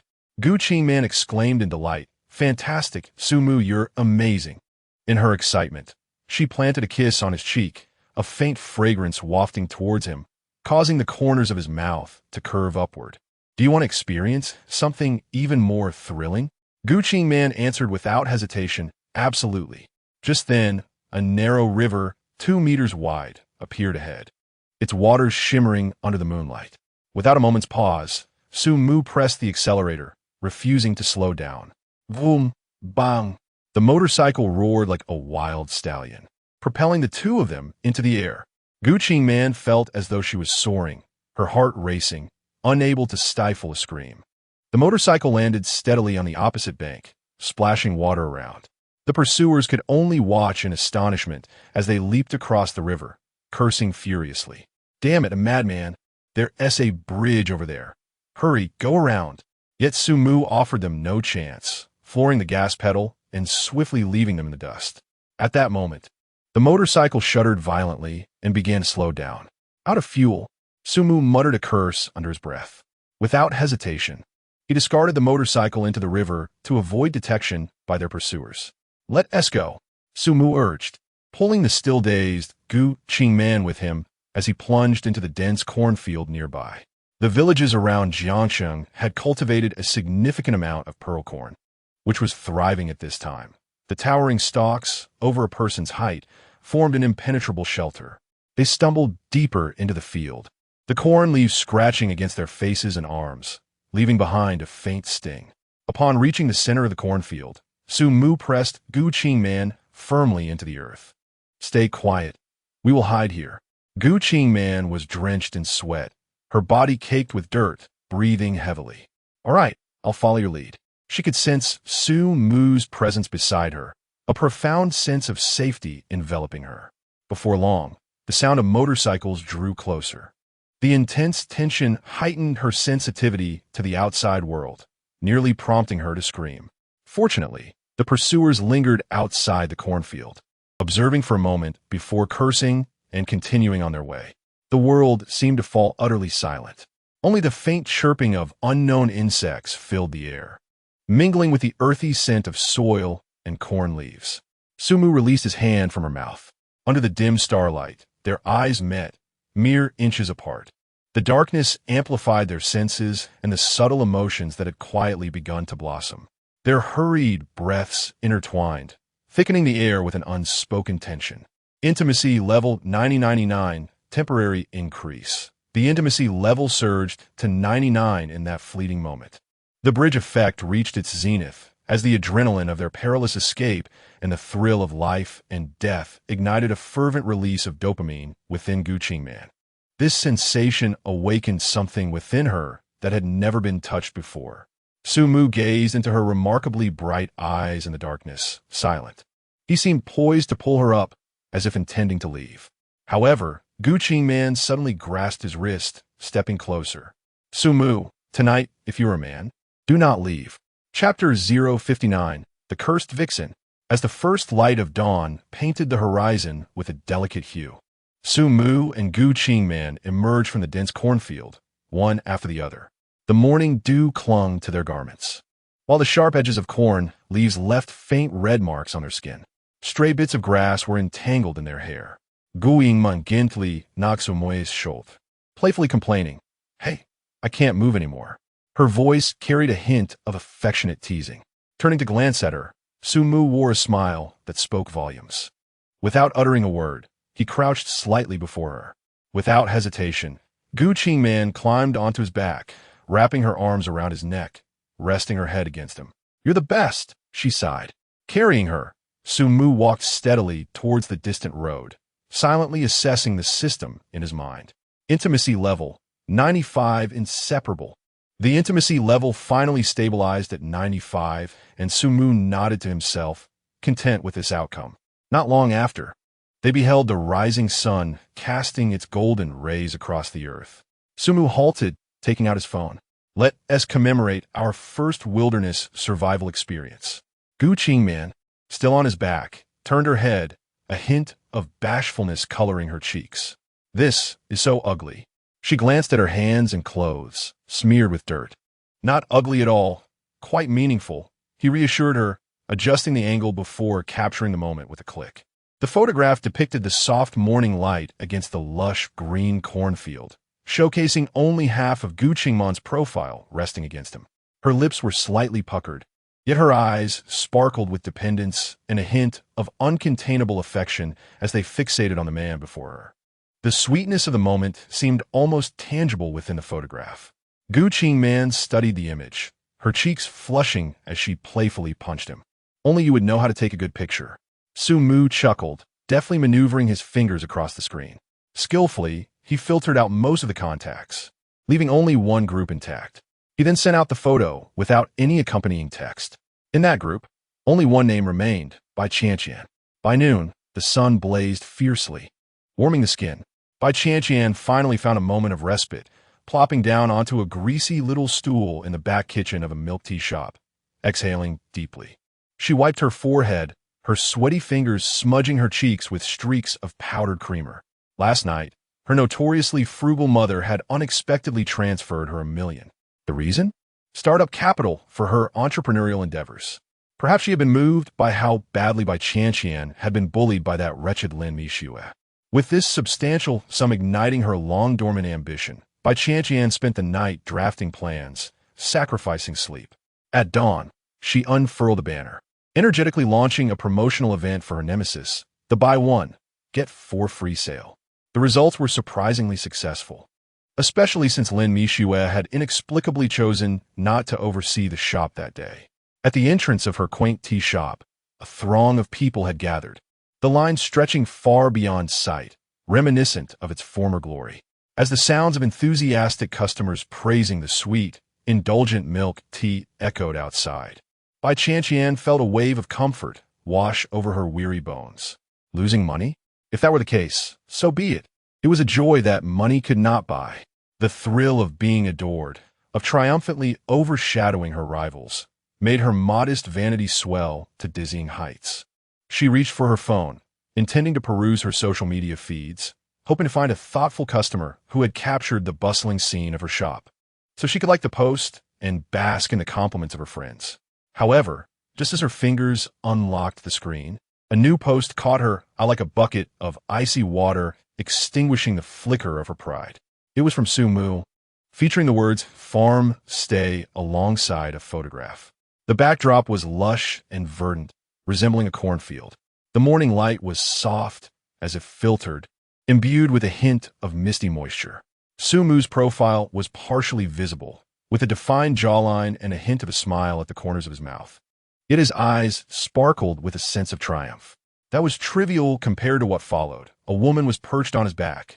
Although only half of her face was visible, her countenance appeared dirty, her hair tousled and tangled with blades of grass. Yet, Bai Qianqian found herself drawn to her eyes, bright and glistening, filled with unabashed affection and dependence. They clung to Sumu as if he were the sole person in her universe. A surge of indignation surged through her. Bai Qianqian glared at the photograph, her mind racing with curses. So, Sumu, here I am, toiling tirelessly, engaging in a battle of wits with that wicked Lin Mixue, while you gallivant with a wild woman from who knows where in a cornfield. Huh, a farm stay? Bai Qianqian scoffed, her fingers pressing down hard enough on the screen as if to pierce it. It should be living it up instead. Who was this woman? Surely, she was no longer that naive schoolgirl from before. What on earth did Sumu possess that made him so desirable? Besides his pretentious displays of concern and his decent cooking skills, what other merits did he have? Why did these women behave as if they had lost their senses? A pack of fools. The more she thought about it, the angrier she became, a tight knot forming in her chest. Why was she out here, sweating profusely under the hot sun, battling with that insufferable Lin Mishua, while Su Mu, devoid of conscience, frolicked with another woman and flaunted it on social media to provoke her? No, she could not swallow this indignation. Absolutely not. Bai Qianqian gritted her teeth, her fingers swiftly dancing across the screen. Beneath that infuriating post, she typed with fervor, I knew you had a penchant for such company, Su Mu. Your taste has certainly taken a nosedive. In the desolate wilderness, mingling with a seductress, you've truly made something of yourself. After the confrontation, she still felt a lingering frustration. Narrowing her eyes, she venomously added, careful not to fall ill. With a click, she sent the message. Having completed this action, she felt a slight alleviation of the pent-up anger in her chest, yet her face remained shrouded in ominous clouds, exceedingly displeasing. She tossed her phone onto the nearby stainless steel workbench, producing a sharp clatter that startled Xiaomei, who was diligently adding ice. Sister Qianqian, are you all right? Xiaomei timidly inquired, her gaze hesitant. I'm fine. Bai Qianqian barked back irritably. Focus on your work. Be quicker. Can't you see the line outside is nearly spilling onto the street? Xiaomei, intimidated by her outburst, recoiled slightly, refraining from further questions, yet her hands instinctively moved with greater urgency. Bai Qianqian, exasperated, tugged at her hair, only to find her fingers coated in sticky milk tea powder. She gazed out at the long queue, listening to the intermittent praises of the milk tea goddess. Yet her heart remained heavy with discontent. The fleeting satisfaction derived from her vanity crumbled under the glaring image of Su Mu, rendering her fragile. Her mind was consumed by the vision of Su Mu and that seductress, paired with that woman's bright, watery, and possessive gaze. Damn Su Mu. Damn that seductress. Chapter 060. Ant-Man's assertive retort on the other side. As Su Mu carried Gu Qingman back to the spacious flat in Mingxing No. 1, his phone vibrated. The soft glow of the entrance light illuminated Gu Qingman's delicate profile. He retrieved his phone with one hand, unlocked it, and opened the notification from WeChat Moments. The latest comment was from Bai Qianqian, and the jealousy practically seeped through the screen, almost souring his teeth. Huh, I knew you would seek out such a person. Su Mu, your taste has undoubtedly declined. In the wilds, frolicking with a vixen, what an achievement. As he read the words, particularly the last venomous remark, may you fall ill, Su Mu not only felt no anger, but instead couldn't suppress a smile that crept onto his lips, chuckling softly. This troublesome woman, still so immature when riled up. He turned his head, deliberately nudging his cheek against Gu Qingman, who remained draped over his back, unwilling to get down. Her warm breath brushed against his ear, and he realized that the photo he had just sent had sparked jealousy. With her eyes closed, Gu Qingman lazily murmured a soft hum through her nose, clearly still recovering from her earlier fatigue. Her voice was both gentle and alluring. Su Mu smiled, freeing one hand to gently pat her. A little girl who doesn't understand. Jumped out to accuse you of being a vixen. He paused, adding, and she even cursed me with illness. Only then did Gu Qingman lift her eyelids, her long lashes fluttering as a glimmer of intrigue flickered in her eyes. Not only was she unperturbed, but she also adjusted to a more comfortable position, wrapping her legs around him tighter, her voice languorous and magnetic as if she had just awakened. Oh, which blind one dares to say that? Is she larger than I am? At her words, Su Mu's gaze instinctively swept over her body, which gently rose and fell with each breath. The breathtaking curve was striking, even through the fabric of her clothing. He quickly recalled Bai Qianqian's somewhat inexperienced figure and found the comparison starkly unfavorable. With utmost honesty, even laced with teasing, he replied, by my estimation, she's at least half your size. Gu Qingman smiled with satisfaction, her eyes sparkling with charm. Then you should reply to her. Tell her to go home and ask her mother to feed her more milk so she can grow.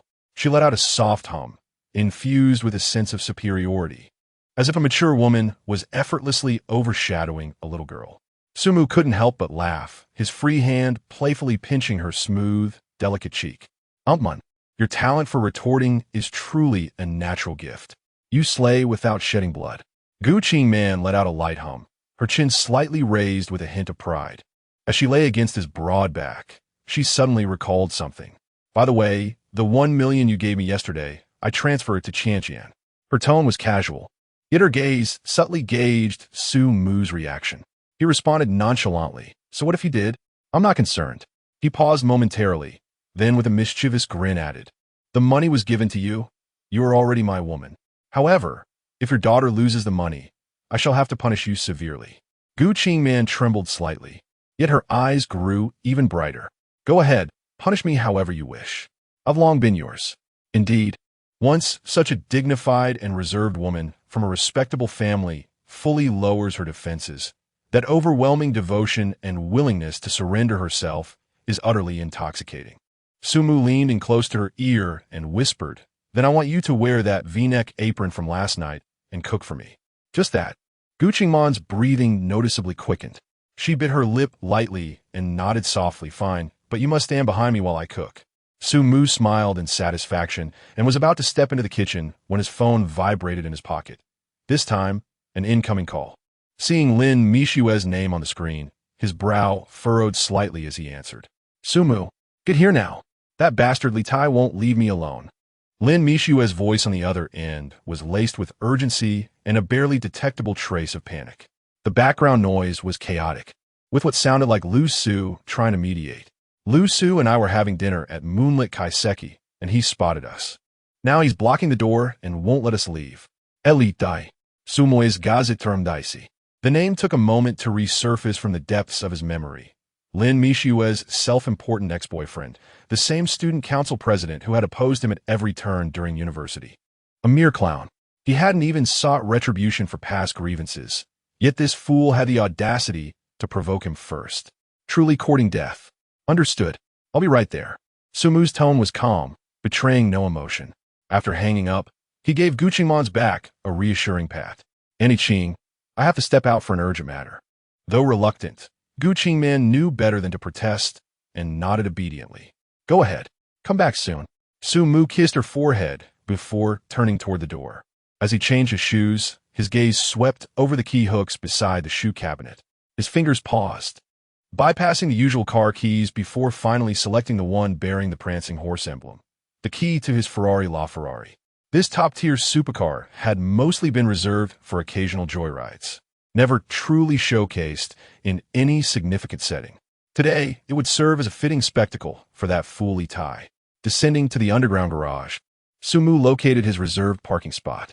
With a press of the key, the low-slung red beast ignited, its sharp headlights piercing the dimness, its sleek and powerful contours breathtakingly striking. The roar of the engine reverberated through the empty garage. Sumu pressed the accelerator, and the crimson streak of lightning surged forward, speeding toward Moonlit Kaiseki. He vaguely recalled this restaurant, a high-end establishment specializing in exquisite Kaiseki cuisine, where a meal could easily cost thousands per person. That girl in Mishua certainly had expensive tastes. Chapter 061. Li Tai, worth millions, will make you regret today. Li Tai's emotions today were a tapestry of complexity. He felt both euphoric and constrained. The euphoria stemmed from the realization that he was finally on the brink of success. After 3 arduous years of developing the romantic simulation game, Honey Snow Lover, he secured an investment from Mingxin Capital, an astounding 10 million. Although the investor now held a 65% stake, edging towards becoming the majority shareholder, Li Tai chose to overlook this for the moment. 10 million. The game could finally go live, be promoted, and perhaps even become a sensation across the internet. He could almost envision himself gracing the Forbes Young Elite list. Flashes of cameras illuminating the room, journalists encircling him, eager to uncover the secrets of his success. The pinnacle of life was within his grasp. On the day he received the letter of intent for investment, in a moment of impulsiveness, he rushed to the Porsche Center. He drained his savings accumulated over several years and, with some reluctance, asked his family for assistance, finally gathering enough for a down payment. He opted for a brand new Porsche Macan, a staggering 800,000. Though it was merely the entry-level model of the prestigious brand, it was mockingly dubbed a grocery getter by car enthusiasts. Yet, the gleaming golden shield on the front was enough to grant him a commanding presence in his social circles. The day he took delivery of the car, the sun shone brilliantly. He circled the vehicle, capturing 9 meticulously chosen photographs from various angles. He captioned them, "A new beginning. Gratitude for my hard work." Within 10 minutes of posting, his phone vibrated incessantly. Likes and comments flooded in, overwhelming his screen. "Wow, Taiga is incredible. P.S. driving a Porsche now. Don't forget your brothers when you make it big. That color is stunning." Envy and jealousy abound. As he gazed at the flurry of praise scrolling across his screen, Li Tai felt an exhilarating lightness in his bones. Each comment felt like a boost to his spirit. Yes, that was precisely the sensation. The young and ambitious, basking in the glory of success. He could even imagine those who had looked down upon him during university, now peering at their screens with bubbling envy, particularly that fellow Sumu. Wasn't he the one who, just because of his good looks, had always overshadowed Li Tai? And now, who knew where he was languishing? Yet, just as the thrill began to fade, a tide of frustration surged within him, instigated by a singular name, Lin Mishue. The female lead of his game, Honey Snow Lover, was modeled after her. He was an ardent believer in pure love. The game's narratives of unrequited love, confessions, and passionate romances mirrored his own memories, or perhaps his fantasies, of Lin Mishue. This game was the culmination of 3 years of his devotion, a vessel for all his hopes for the future. His initial plan was to launch the game, earn his first profits, and then flamboyantly propose to Lin Mishue, making her the happiest woman alive. However, a month ago, without any forewarning, Lin Mishue had abruptly ended their relationship. Even now, he struggled to comprehend it. The night before their breakup, they had been chatting amiably on WeChat. Lin Mishue had even sent him a message saying good night, sleep early, and wait for me in your dreams, followed by a kiss emoji. At that moment, his heart had raced with anticipation, believing their relationship was on the cusp of deepening. The following morning, a message from WeChat appeared. "Li Tai, we are incompatible. Let's part ways." Those few succinct words pierced through all his passion and dreams. In that moment, he was consumed by madness. He tried calling, but the phone was off. He sent a WeChat message, only to be met with a red exclamation mark. She had blocked him. Why? Had he faltered in some way? Or had she found someone else? A profound sense of loss and fury surged within him. He couldn't help but feel that Lin Mishue had done this intentionally, delivering the most ruthless blow just as he was on the brink of success and envisioning a bright future. This pent-up anger festered within him, leaving him in a state of turmoil. Today, he accompanied Zhang Mingji, an investor from Mingxin Capital, for a meal. The venue, chosen by Zhang, was a highly esteemed Yu Lian Kaiseki Japanese restaurant, reputed to be the finest in the city, with an average cost of several thousand per person. Access was nearly impossible.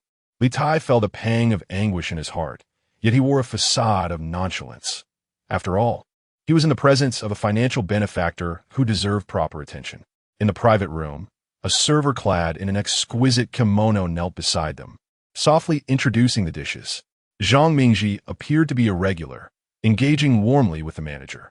Li Tai made an effort to project an air of sophistication, nodding along with Zhang's remarks. Yet his gaze involuntarily wandered to the slender, attractive server. Just as he was momentarily distracted, the sliding door to the adjacent room opened slightly as a server delivered dishes. Li Tai's eyes inadvertently swept across, and in an instant his entire being froze. At the window-side table in the next room sat a figure etched deeply in his memory. Chestnut-colored long hair, fair skin, and a familiar profile. It was none other than Lin Mishue. Opposite her sat a girl, presumably her close friend, as they both perused the menu, laughing and seemingly in high spirits. A surge of fury ignited within Li Tai. So, this was Lin Mishue. She ended things and vanished only to frolic here, in this exorbitant place? Where had she acquired such funds? Was it possible she had truly climbed to a higher branch? The mere thought caused his lungs to feel as if they would explode with indignation. The girl he had pursued for so long, cradled in his hands, had cast him aside just as he was on the verge of success, ready to offer her a future, only to turn around and indulge in luxury with someone else. How could he possibly endure this? Instinctively, he rose with the intention of storming over. However, a flicker of reason reminded him of Zhang Mingji's presence. He inhaled deeply, forcing a grimace of a smile onto his face. "Mr. Zhang, my apologies. I believe I see an acquaintance. I shall go greet them." Zhang Mingji, engrossed in conversation with the server, waved him off casually. "Go on, go on." With a sudden burst of determination, Li Tai stood upright, instinctively adjusting his newly purchased suit. He held his head high, chest out, fueled by a concoction of rage, grievance, and an inexplicable sense of superiority. He strode purposefully towards the adjacent room. He intended to make Lin Mishu SC. Behold the current status of Li Tai. Observe the vehicle he drives. He intends to make her regret her decision, to make her aware that leaving him was the gravest error of her life. As for whether this will lead to an embarrassing scene, he can hardly concern himself with that now. This indignation must be expressed today. Li Tai took a deep breath, adjusted his tie, and smoothed out non-existent creases on his suit. With his back straightened and chin slightly raised, he approached the sliding door of Lin Mishue's private room, exuding an air of newfound success. He did not knock. With a swift motion, Li Tai forcefully pulled the sliding door open. The abrupt action caused the door to crash against the frame with a dull thud, silencing the voices within. Two pairs of eyes turned to him in unison. Among them was the pair he had longed for, innocent yet alluring. Lin Mishue was evidently startled by this sudden intrusion, her eyes widening slightly. Her face still bearing a hint of sweetness from laughter shared with her friend, which instantly vanished. That sweet and familiar visage entered Li Tai's line of sight unguarded. All the questions he had prepared, those biting and sarcastic remarks, such as, "Isn't this the illustrious Lin? How has she fallen to such a place? Or without me? You're quite well off, aren't you?" And the more direct inquiries, "Where did you find the funds for this indulgence? Who is this wild man you are with?" These words hung on his lips as if obstructed by an unseen force. Gazing into her startled, doe-like eyes and observing her instinctive bite on her lower lip, the fiery anger within Li Tai was doused, as if splashed with cold water, extinguishing a significant portion of his rage. "Damn it," he cursed silently. "Why is it that the moment I see her face, my resolve crumbles?" 6 years. He pursued her for 6 whole years. From university to graduation, all his youthful fervor was intricately tied to her name. Those cautious approaches, those self-assured gestures of affection, the disheartening rejections, and that parting remark before their breakup, "Wait for me in your dreams." Damn it. Li Tai forcibly suppressed the tumult within his heart. He must not falter. He straightened his suit collar once more, his gaze filled with deep emotion. Clearing his throat, he endeavored to make his voice sound steady and magnetic. "Mishiue, it has been a long time. How have you been?" He paused, preparing to deliver a more piercing statement. "In the absence of my presence, do you often find yourself thinking of me?" However, before he could finish, Lin Mishue's initial shock and confusion faded rapidly. She did not even wait for him to complete his thought. That once adorable cherry blossom mouth of hers parted slightly, uttering 3 cold and unfeeling words. "Idiot, leave." Chapter 62. 6 years of youth wasted, a fool's lesson in life. The sound was not loud, yet it resonated like 3 resounding slaps, striking Li Tai's face with brutal force. The smile on Li Tai's face froze, and all his prepared lines and postures collapsed in an instant. He felt as though he had been struck by lightning, his mind blank and rooted to the spot. What was happening? Was this right? Shouldn't she be astonished, regretful, or at least a little nostalgic? The words "fool, leave" echoed relentlessly in his mind. Li Tai thought Lin Mishue had mistaken him for someone else, and spoke again. "Lin Mishue, it's me. I am Li Tai, the one who has pursued you for 6 years. Your ex-boyfriend, the one you said would wait obediently for you in your dreams. How could you?" However, Lin Mishue seemed utterly oblivious to the tempest of emotions raging within him. She didn't even spare him a second glance.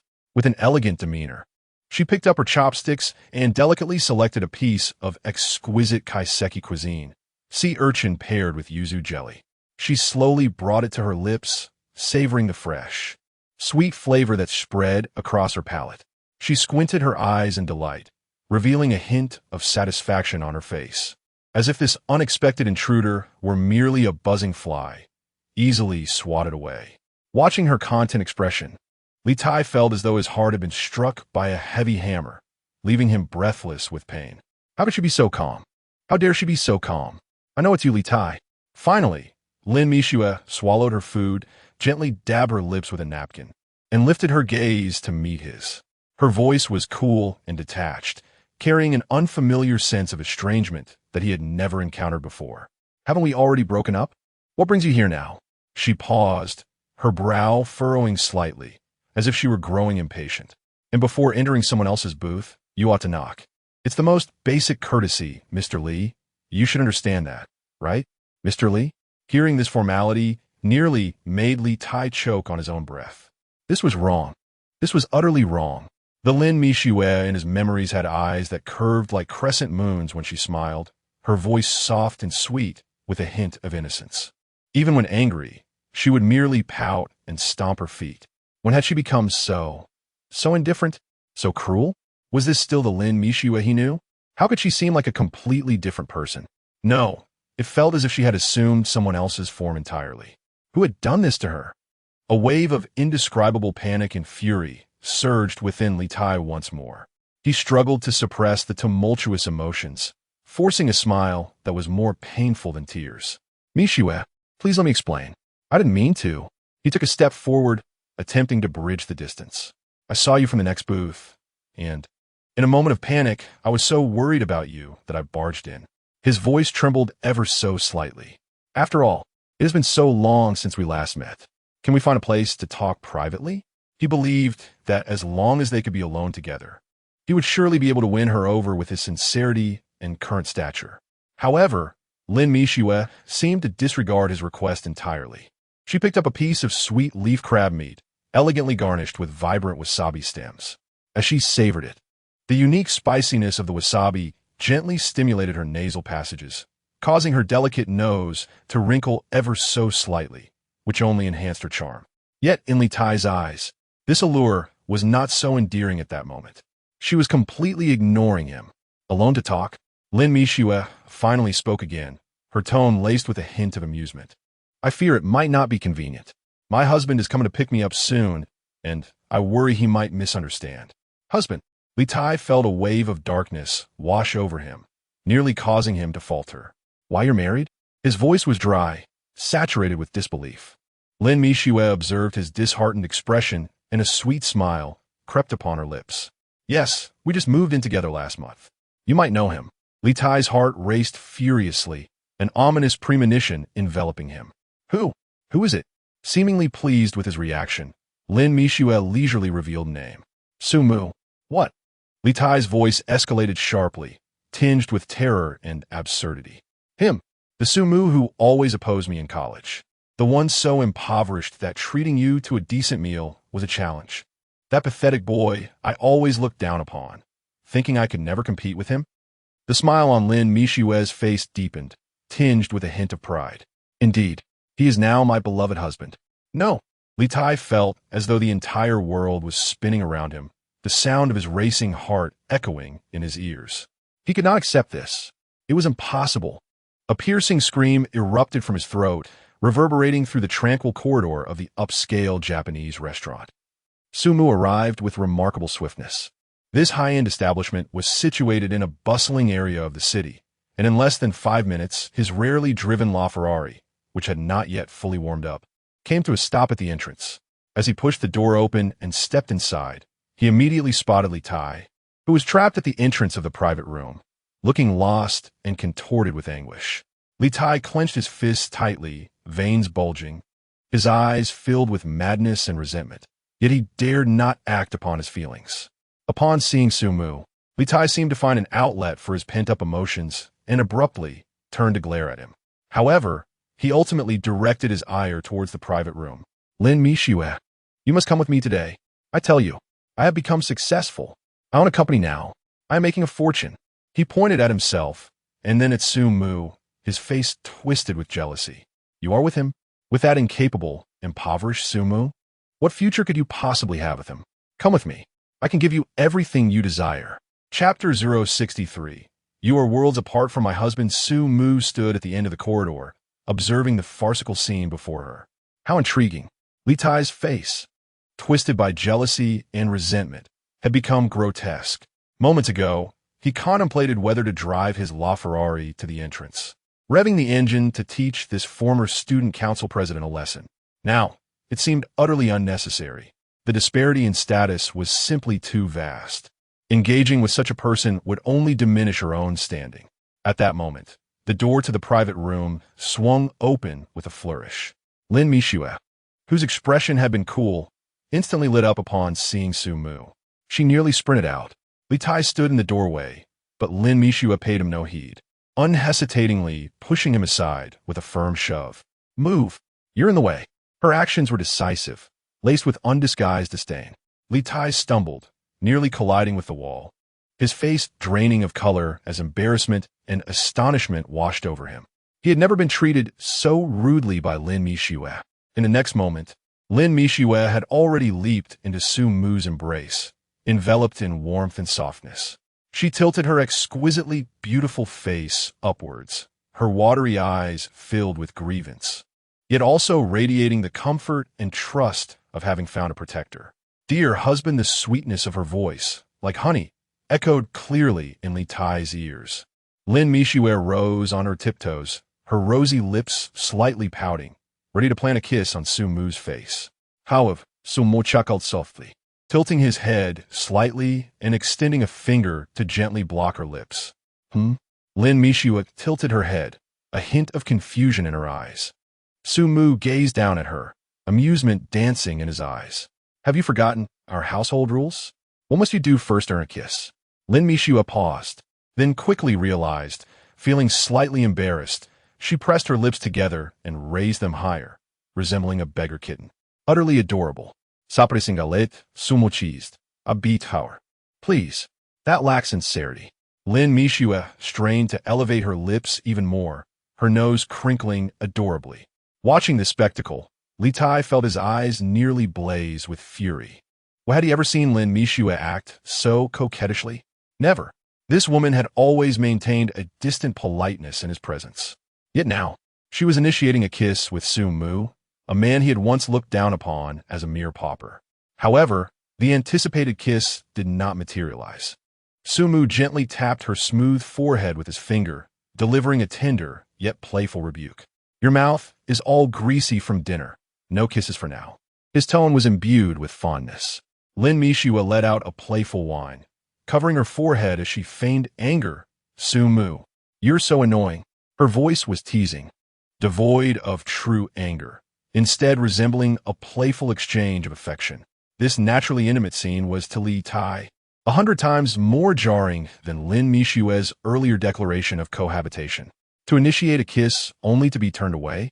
By what right? Li Tai felt a surge of blood rushing to his head, his vision darkening intermittently.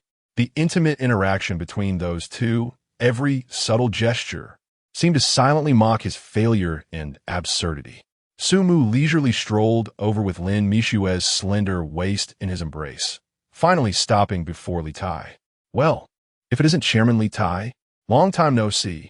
Su Mu's gaze swept over him, lingering briefly on the ostensibly designer, yet slightly ill-fitting suit. "Seems like you've been thriving since graduation, even started your own company. Unlike me, no grand ambitions, just prefer staying at home." He paused, fingers lightly pinching a sensitive spot on Lin Mishue's waist, eliciting a soft gasp and a bashful glare from her. "Day and night, just accompanying our dear Mishue, practicing yoga, stretching a little, keeping active. You." The seemingly casual remark carried immense implications. Day and night? Practicing yoga? Li Tai's face flushed a deep, mottled red, veins bulging at his temples. Suppressing the fury threatening to erupt, he ground out through clenched teeth, "Su Mu, you're just as worthless as you were in college. No ambition, just loafing around women." Instead of anger, Su Mu merely chuckled, glancing at Lin Mishue, who leaned against him with utter devotion. "You're half right. I don't just loaf around women." His lips curved into a smirk. "I also enjoy standing behind them." Lin Mishue's cheeks burned crimson as she playfully swatted his arm. "You're awful. I'm ignoring you." Yet moments later, she tilted her face up, beaming sweetly. "Darling, let's go inside. I ordered the most delicious abalone sashimi for you." Arm in arm, she led him toward the private room, completely disregarding Li Tai, frozen in place. At the doorway, Lin Mishua halted abruptly, as if recalling something. She turned, her expression shifting from warmth to icy detachment. Mr. Lee, her voice was glacial. As you can see, I'm a married woman. From now on, have some self-respect. Don't appear before me again, and certainly don't harass me. Her gaze was piercing. You and my husband. The gap is insurmountable. Past, present, and future. Those words shattered Li Tai's last shred of restraint. Gap. Where was the gap? Fumbling in his pocket, he yanked out a car key, brandishing it high. The shield emblem gleamed conspicuously under the lights. Gap. Lin Mishua, open your eyes wide and look. He roared, desperation lacing his boast. Porsche, Macomb, the latest model. Li Tai, am not who I used to be. I have money now. A company. His eyes bore into her, desperate for shock, for regret. Yet Lin Mishua merely cast a fleeting glance at the key. Porsche Macomb? Her tone carried faint bewilderment. Suddenly, she seemed to come to a realization, softly exclaiming, "Oh, wasn't that a shopping car?" She raised her hand to point towards the parking lot outside the restaurant. Look outside. Li Tai instinctively followed her finger. Lin Mishua then took out a car key from her small bag and casually pressed a button. Beep, beep. In the parking lot, a sleek, flamboyant pink sports car flashed its headlights twice. An Aston Martin DB11 Volante, the convertible version. Its unique silhouette and luxurious aura instantly captivated all gazes, even from a distance. Conservatively estimated, it was worth over $8 million. Li Tai's pupils constricted suddenly, his mouth agape, utterly dumbfounded. The Porsche key in his hand felt unbearably heavy, almost scorching. This car. His voice was dry, trembling with disbelief. Is it yours? How could you possibly afford it? Li Tai felt as though his worldview had been shattered, his mind blank, frozen in place like a comical statue. Lin Mishua, however, paid him no further mind, simply linking arms with Su Mu, her charming smile illuminating the space as they entered the private booth. Darling, do try the abalone I ordered. It's incredibly tender. The booth door gently closed, isolating them from the outside world. Chapter 064. Punishment. The door to the private room gently closed, isolating the chaos and awkwardness from the outside world. The smile on Su Mu's face vanished abruptly, as if an invisible switch had been flipped. The light-hearted mockery he had displayed moments ago towards Li Tai was completely extinguished, replaced by a tranquil demeanor tinged with a barely perceptible coldness. He did not immediately take a seat, but instead surveyed the Japanese-style room at a leisurely pace. The tatami mats were clean and tidy, and the low table and chairs exuded a sense of antiquity. Several paintings with profound artistic implications adorned the walls, harmonizing beautifully with the Zen essence sought by the Kaiseki cuisine. Lin Mishua followed closely, noticing the change in Su Mu's expression, her previously sweet smile, now somewhat restrained. She carefully observed his profile, her voice softened with a hint of appeasement. Darling, why do you look so unhappy? Are you still thinking about that annoying fellow from earlier? Only then did Su Mu pull out a chair and sit down, his gaze settling on Lin Mishua's slightly tense face, scrutinizing her. What is the matter with that Li Tai? Is he your ex-boyfriend? He doesn't seem to have completely moved on. Lin Mishua's heart raced, and she quickly waved her hands, her speech quickening. Oh dear, please don't misunderstand. I broke up with him long ago, a whole month back. It's just that he refuses to let go, like a stubborn adhesive. I swear, I'm trying to avoid him. How could I still be entangled with him? She was so anxious that she nearly stamped her feet, holding up 3 fingers as if to swear an oath. I promise, he no longer exists in my world. As she fervently defended herself, her eyes slightly reddening, the coldness in Su Mu's gaze gradually melted away. He feigned a stern expression, lightly tapping the table with his fingers. I think this is your fault. Instead of focusing on your career after graduation, you've been preoccupied with romance. Look at the trouble you've stirred up that you can't shake off. Don't you think you deserve some punishment? At first, Lin Mishua was taken aback, but upon savoring the implications of his words, she burst into laughter, her taut nerves instantly relaxing. A faint blush adorned her cheeks as she leaned closer to Su Mu, her voice playful and nasal. Oh, so you're blaming me for getting distracted by love, are you? All right, I admit my mistake. I repent. So, what kind of punishment do you have in mind? She blinked her eyes, her gaze sparkling with a hint of mischievous anticipation. Su-mu was amused by her adorable demeanor, and any lingering displeasure dissipated entirely. His eyes wandered across the low table, landing on the large tablecloth that almost touched the ground beneath. The cloth concealed the space below the table, revealing a hidden world. A sly smile crept across his lips as he pointed beneath the table. Considering this is your first offense, a minor reprimand shall suffice. At that moment, Lu Su, who had been quietly observing, stepped forward. She gracefully poured a glass of sake for Su-mu, her demeanor elegant. Su-mu, do not harbor any resentment towards me, Shui. Balitai, indeed, possesses a rather thick skin and is quite adept at being persistent. In her attempts to evade him, Mishue has changed her contact information several times. Su-mu lifted his wine glass, the clear liquid within gently swaying. Rest assured, I am merely teasing her. He cast a glance beneath the table, his voice neither too loud nor too soft. Soon, when there are delectable dishes, she will naturally emerge. Come, Lu Su, pay her no mind. Let's indulge ourselves first. As it happens, this is my inaugural experience with kaiseki cuisine, and I am uncertain of its intricacies. As he spoke, he picked up a quaint little bell from the edge of the table, giving it a gentle shake. The melodious chime resonated through the tranquil private room. Before long, the door slid open silently. A female server, elegantly dressed in a finely crafted kimono and with a meticulously arranged appearance, knelt at the entrance, bowing deeply, her demeanor humble and deferential. Good day, sir. How may I assist you? Su-mu set down the bell, adopting a relaxed posture.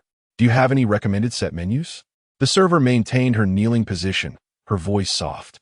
Sir, we offer 3 classic kaiseki cuisine sets, priced at 1,688 yuan, 5,888 yuan, and 8,888 yuan per person.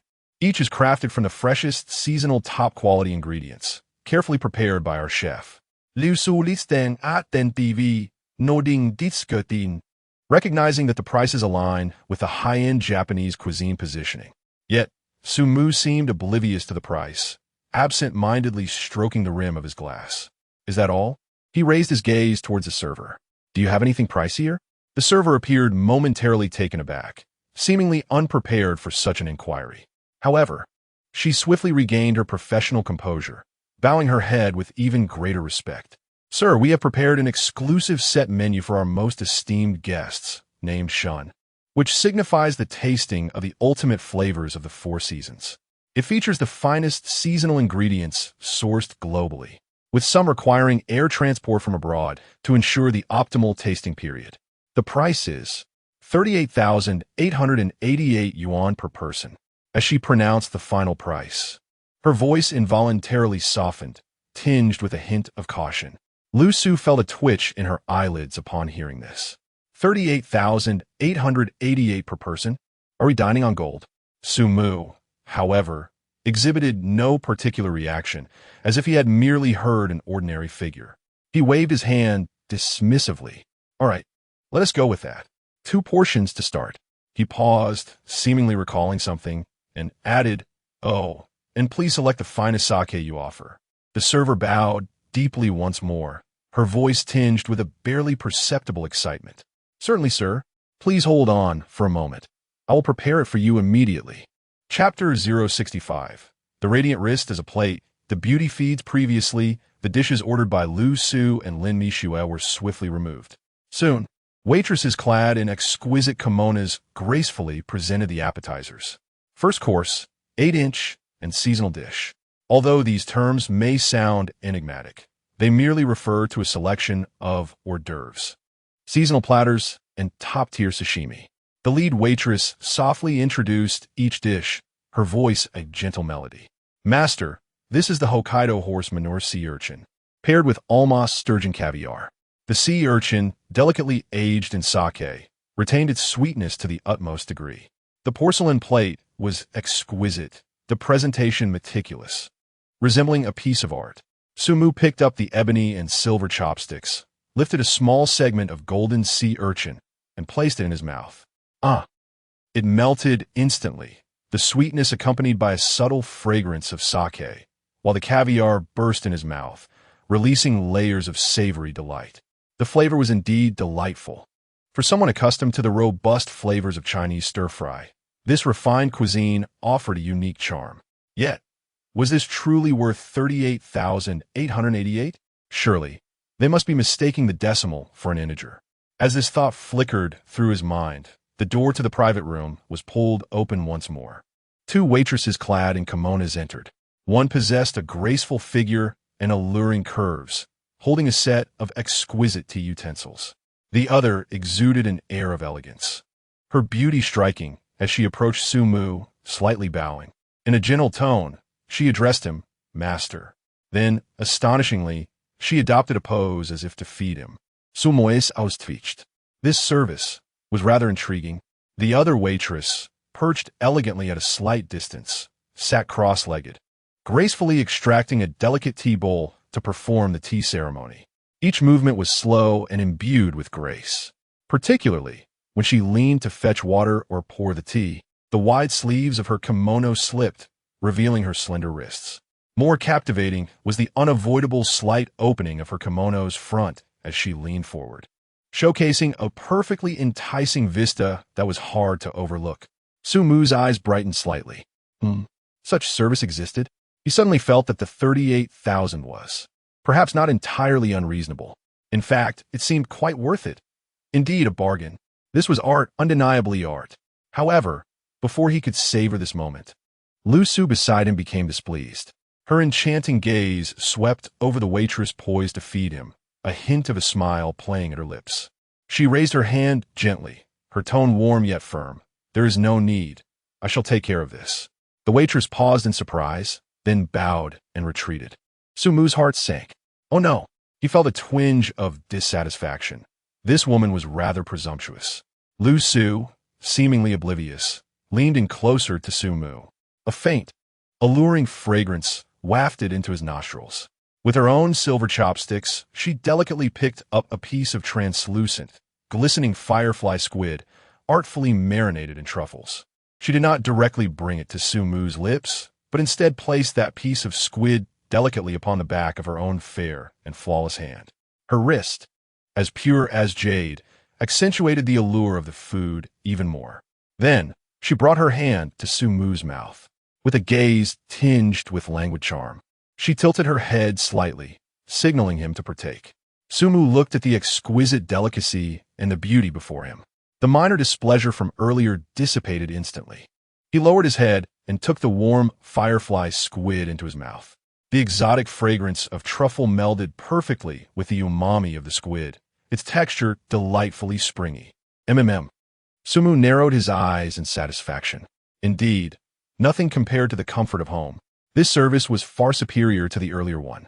Next, a crystal-clear soup was presented, a golden-hued broth, meticulously crafted from dry bonito stock, gently simmering with tender turtle meat.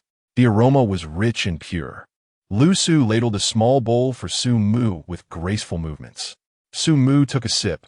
The broth was velvety, the turtle's gelatinous edges soft and yielding, warmth spreading instantly from his stomach. Then, the true main course arrived. The server carefully placed 2 exquisite porcelain plates on the table.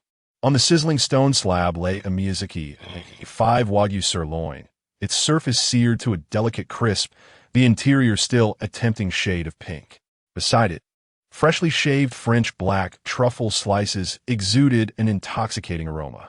Lu Su picked up the serving chopsticks, lifted a slice of the freshly seared Wagyu, and blew gently on it.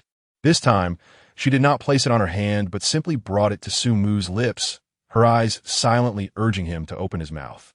Su Mu habló without hesitation. The Wagyu melted on his tongue, its luxurious fat delivering unparalleled satisfaction, the truffle's fragrance elevating the experience further. Delicious, truly divine. Su Mu felt his previous prejudice against Japanese cuisine slowly dissolving. At that moment, the sake was served. Several elegant bottles were arranged in a row. The lead server approached once more, her voice still gentle. Master, we have prepared several premium sakes to accompany your meal. This is Dasai Beyond, with a rice polishing ratio of 23, offering an exceptionally pure taste, priced at 50,000.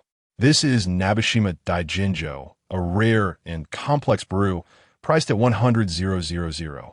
Sumu studied the labels, musing to himself, does the length of a Japanese sake's name correlate with its prestige and price? He casually pointed to a simpler-looking bottle in the middle. This one, the server bowed slightly, lifting the bottle with a trace of solemnity. Master, you have selected Giandari Yusen. This sake is not mass-produced. Its annual output is limited to a few hundred bottles, typically appearing only in exclusive auctions. A single bottle fetches over 300,000 at auction. Our establishment is honored to possess one, priced at 400,000. She paused, her gaze lingering on Su Mu's face, questioning. Are you certain you wish to open this bottle? For 100,000? For a bottle of sake? Su Mu arched an eyebrow. He cast a glance at the willow catkins beside him, where she was observing him with keen interest, seemingly curious about his choice. Suddenly, Su Mu felt that the expenditure did not sting as much as he had anticipated. After all, one should not be miserly when dining with his beloved. He gently tapped the table. Let us begin, he uttered, his words light yet imbued with an undeniable conviction.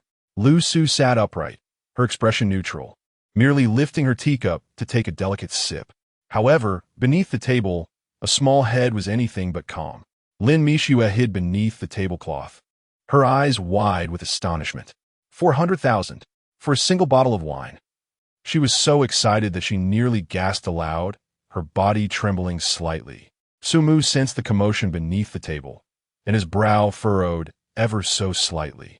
Discreetly, he picked up a piece of sea cucumber left over from the previous dish, its flavor deeply infused and pleasantly chewy. With a gentle flick of his wrist, he fed the morsel to Lin Mishua. Is it delicious? Speak less. With her mouth full of the delectable sea cucumber, Lin Mishua could only nod vigorously in affirmation. Contented, Su Mu finally redirected his gaze. This woman was still too young, too impatient. 400,000 is merely a sum. Remain composed. The server, witnessing Su Mu's unwavering decision to open the wine, wore an appropriately measured smile. She carefully uncorked the bottle, and a crisp fragrance quickly filled the air. The liquid appeared almost translucent, resembling solidified moonlight. She poured a small cup for both Su Mu and Lu Su. Please enjoy. Su Mu lifted his glass, gently swirling it. The liquid rippled within the cup, reflecting a mesmerizing sheen. He brought it to his nose, inhaling the faint floral and fruity aroma that wafted toward him, fresh and pure. As he took a sip, the wine glided smoothly down his throat, devoid of any harshness. It was marked by exquisite softness, clarity, and an indescribable sweetness. Excellent wine. Su Mu could not help but marvel inwardly. The 40,000 spent did not seem excessive after all. Just then, a knock sounded at the door of the private room. Su Mu furrowed his brow, annoyed at the unwelcome interruption. Chapter 066. Venting anger and seizing a woman. At the entrance stood Li Tai, who had returned. Beside him was an impeccably dressed individual, exuding an air of arrogance. Zhang Mingji, an investor from Mingxin Capital. Upon returning to his private room, Li Tai appeared utterly despondent, his gaze vacant and lost, as if he had been struck a devastating blow, rendering him nearly incapable of rational thought. Observing his disheartened demeanor, which seemed genuine, Zhang Mingji probed further. Li Tai did not hold back. He embellished the tale of how Su Mu had taken Lin Mishue from him and humiliated him in front of others, molding himself into a tragic figure. Intrigued by this narrative, Zhang Mingji felt a flicker of interest. He was well acquainted with such dramas, wealthy men pursuing women or women willingly throwing themselves at affluent suitors. He had engaged in such escapades himself. However, witnessing a friend embroiled in such a predicament was a novel experience. As he scrutinized the despondent Li Tai, a thought crossed his mind. Why not help this fellow regain his dignity? Moreover, he was curious to see how alluring that woman might be. If she proved to be enchanting, snatching her away from that nouveau riche would certainly add to the excitement. This plan offered twofold benefits. It would provide a sense of vindication for his brother, and perhaps he might even win the heart of a beauty. What could be more delightful?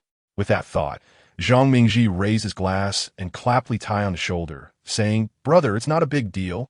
Here S to you. I shall reclaim your honor. It's merely a woman. Watch how I retrieve her for you."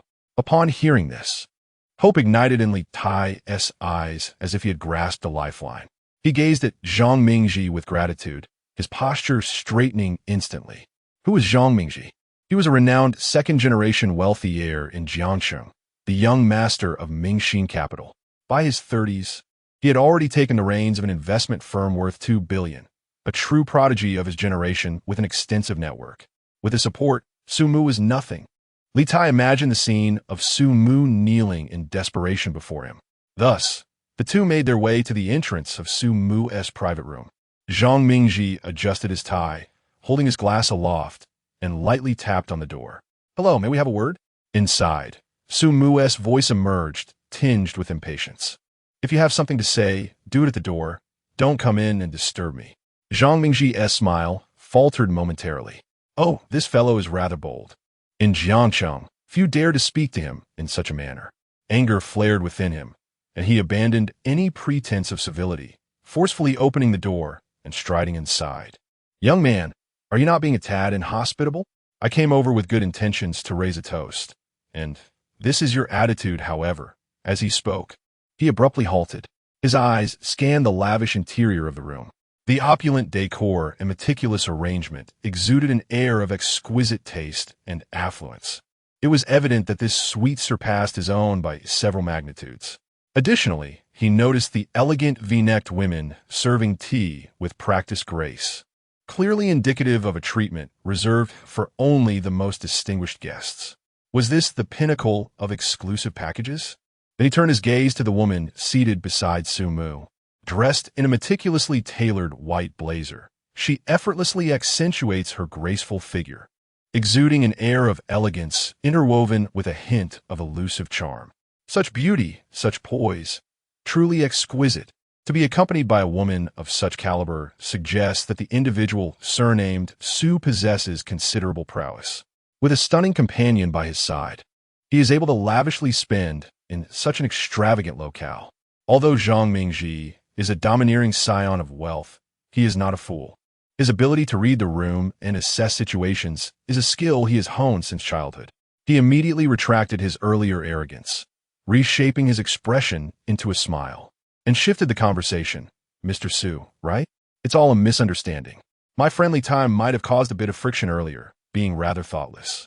As his elder brother, I've brought him here to apologize on his behalf, hoping for reconciliation." Li Tai, following closely behind, was taken aback by Zhang Mingji's abrupt change in demeanor. What was happening? He instinctively scanned the room, but did not see Lin Mixue. Curious, he recalled hearing her sobbing by the entrance just moments ago. Where could she have gone? Su Mu cast a glance their way, his tone nonchalant. "That's enough. You can put down your drinks and leave. I have nothing further to discuss with you." Zhang Mingji narrowed his eyes slightly. Such blatant disregard? He merely felt uncertain about the other's background. Lowering his stance temporarily did not imply he was genuinely intimidated. In Jiangcheng, those who dared to overlook him could be counted on one hand, and certainly did not include the man before him, surnamed Su. Li Tai, witnessing Su Mu's audacity, could not help but interject. "Mingji, why are you being polite to him? This fellow is merely a lucky upstart." Upon hearing this, Su Mu only smiled. He gently tapped the table, signaling for Lu Su to pour him some wine. Subsequently, Su Mu reached beneath the table, seemingly to soothe something. Li Tai felt he could hear Lin Mixue's voice once more. Zhang Mingji, noticing this, grew increasingly displeased and intended to sit down on the tatami mat without hesitation. However, as he bent down, the corner of his eye caught sight of the ancient-style sake bottle in Lu Su's hand. The label read, 17th Generation Longquan. Zhang Mingji's pupils dilated instantaneously, his movements freezing in place. This sake, he recognized it. 17th Generation Longquan. It was worth over 300,000 at auction, and retailing at 400,000 for the finest sake. He recalled the last time he wished to indulge in it. His father had refrained from opening it, stating it was reserved for more important guests. Such a luxury was something he rarely allowed himself to enjoy, only opening a bottle on occasions when entertaining truly significant figures. Yet here was this Sue, so casually embracing a woman, sharing such an extravagant item. This was far from an upstart. This was clearly a formidable tycoon. Zhang Mingji, once poised to sit, found himself halted mid-motion, his knees buckling as he instinctively transitioned into a proper Japanese kneeling position. He hastily set his wine glass aside, fearful of inadvertently damaging something. Li Tai stood behind, utterly astounded, completely bewildered by the unfolding events. What on earth was Ming Ji doing? Why was he kneeling? What sort of enchantment had Su Mu cast upon him? Zhang Mingji's gaze towards Su Mu had transformed entirely. The previous arrogance, displeasure, and scheming had vanished without a trace. He lifted his head, looking at Su Mu, his face alight with a broad smile. Su Ge, I truly beg your pardon. I am Zhang Mingji from Ming Exine Capital. I sincerely apologize for my earlier rudeness. I hope you, being magnanimous, will not hold it against me for my friend's sake. Observing his swift change of demeanor, Su Mu couldn't help but smirk slightly, marveling at how rapidly this fellow had transitioned from a mere kid to Mr. Su, and now to Su Ge. Such rapid shifts in address were indeed remarkable. Chapter 067, Pure Love Warrior? The game of capital at that moment. A waiter approached with a meticulously crafted lacquered tray. The main dish, wild tiger pufferfish tempura, accompanied by white asparagus tempura, was served steaming on the table. The golden, crispy pufferfish pieces, paired with tender white asparagus, filled the air with a delightful aroma, momentarily alleviating the tense atmosphere within the private room. Su Mu picked up his chopsticks and selected a piece of the fried pufferfish, placing it in his mouth. The outer shell was crisp, while the fish inside was succulent and springy, the unique flavor of pufferfish bursting on his palate. He closed his eyes in comfort, a slight smile gracing his face. This meal was worth it. With his spirits lifted, he found that Zhang Mingji, kneeling across from him, seemed less bothersome. Setting down his chopsticks, Su Mu dabbed at the corners of his mouth with his napkin, his gaze landing on Zhang Mingji. Mingxin Capital? His voice was low, yet carried an undeniable weight. So, the company of Li Tai is backed by your investment? Li Tai, standing behind Zhang Mingji, felt his heart seize at those words. It was over. Even he, in his naivety, grasped the situation. Zhang Mingji had entered the room kneeling, addressing Su Mu as brother Su with such deference. This was clearly a precarious predicament for him. Cold sweat broke out instantaneously, soaking his back. Zhang Mingji hurriedly nodded yes. Indeed, brother Su. My younger brother did invest a bit of money in Li Tai's romantic game project, just a small amount. He gestured with his fingers, as if to emphasize the insignificance of the sum. Only 10 million, not much at all, truly. It was mostly because my younger brother thought the game, had a bit of charm and potential, so he casually invested some. He was eager to distance himself, wishing to draw a clear line with Li Tai immediately. Really, brother Su, I am merely a financial investor. I hardly know him. We've barely met. Li Tai, listening from behind, was left aghast, his face drained of color. Just moments ago, they were brothers in arms, and now Zhang Mingji claimed they barely knew each other. The speed of this betrayal was staggering. A chill coursed through him, making him feel like discarded refuse. Su Mu lifted his glass filled with freshly poured wine, giving it a gentle swirl while regarding them with a bemused smile. A romantic game? Sounds quite innocent. He took a sip, his gaze wandering over to the pallid face Li Tai. Since it holds such potential, why not? Add a touch of excitement? Transform it into the trendy green game. What do you think? It's profitable. Before Zhang Mingji could react, Li Tai erupted in outrage. No, absolutely not. His emotions surged, his voice warping with intensity. Su Mu, you cannot do this. This game has been my labor of love for 3 entire years. It is my lifeblood. I am an unwavering advocate of pure love. Do you understand? I am a pure love warrior. There is no way I would allow it to be turned into that. That green game you suggested. His face flushed with anger, yet he momentarily forgot his current predicament. Zhang Mingji's brows knitted together, and he abruptly turned to glare at Li Tai. Silence. He barked, his voice low but imbued with an unmistakable authority. I hold 65 of the company's shares. I am the unequivocal majority shareholder. He then faced Su Mu again, donning a mask of respect, yet his tone was resolute. "Rest assured, Brother Su," he coldly commanded Li Tai, "you shall work through the night to incorporate Brother Su's brilliant ideas seamlessly. By tomorrow morning, I expect to see a novel and exhilarating proposal." Li Tai felt as if struck by lightning, utterly stunned. He gazed incredulously at Zhang Mingji, the very same person who had moments ago patted his shoulder and called a brother. Is this what capital entails? Is this the harsh reality? 3 years of dedication, the so-called dream, rendered worthless before the might of wealth. A creator? Merely an ant, easily crushed at any moment. A wave of profound grief and despair surged within him. He could no longer contain himself. With a cry, he burst into tears, but restrained by the formidable presence of Zhang Mingji and Su Mu. He could only stifle his sobs, producing muffled whimpers as his shoulders shook violently. Tears and snot smeared across his face, rendering him utterly disheveled. With a thud, he knelt before Su Mu, pleading, "Brother Su, I was wrong. I truly was wrong." His voice trembled with desperation. "Lin Mi Shue, please do as you wish. I will never trouble you again. I beg you, spare my game. It means everything to me." Gone was the arrogance he once possessed. From the grudges formed in university to the current defeat in vying for Lin Mishue's affections, Li Tai found himself utterly crushed, stripped of all dignity and pride. He finally recognized the chasm between himself and Su Mu as vast as an abyss. Any lingering resentment? He dared not entertain it, nor did he possess the right to do so. If the game were truly altered into that ghastly form, not only would his efforts be in vain, but his financial investment would also go to waste, leading to the ruin of his life. Su Mu observed Li Tai, who was now weeping profusely and nearly collapsing to the ground. He subtly furrowed his brow. This fellow's incessant wailing was rather bothersome. He set down his glass and exhaled softly. "Enough, he is but a pitiful soul." His voice remained flat, devoid of any discernible emotion. "You're somewhat ruining my appetite. Leave." Those 2 words fell like a divine revelation, causing Li Tai to cease his crying instantly. He lifted his head, a flicker of joy igniting in his eyes. Zhang Mingji, immediately comprehending, barked at the still-dazed Li Tai. "Did you not hear, Brother Su? Hurry and leave." "Thank you, Brother Su. Thank you, Brother Su," Li Tai exclaimed. As if granted a reprieve from death, he scrambled to his feet, bowing repeatedly in gratitude towards Su Mu, his words tumbling over one another.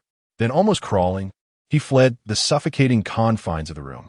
Lu Su sat beside Su Mu, absorbing the entirety of the scene before her, her gaze towards him brimming with admiration and affection. This was her man. In the blink of an eye, the enemy was reduced to ashes. Li Tai's figure vanished beyond the door. It was only then that Zhang Mingji cautiously inched closer, lowering his voice, a hint of servility mixed with malice on his face. "Rest assured, Brother Su, I will keep a close watch on that game. I will ensure it transforms into what you desire. You must comprehend the repercussions of offending you. I shall take the blame, ensuring your hands remain untainted." Su Mu cast him a sidelong glance, a knowing smile gracing his lips. "You seem quite perceptive." He picked up his chopsticks and resumed eating a piece of fried pufferfish. "Enough of this kneeling.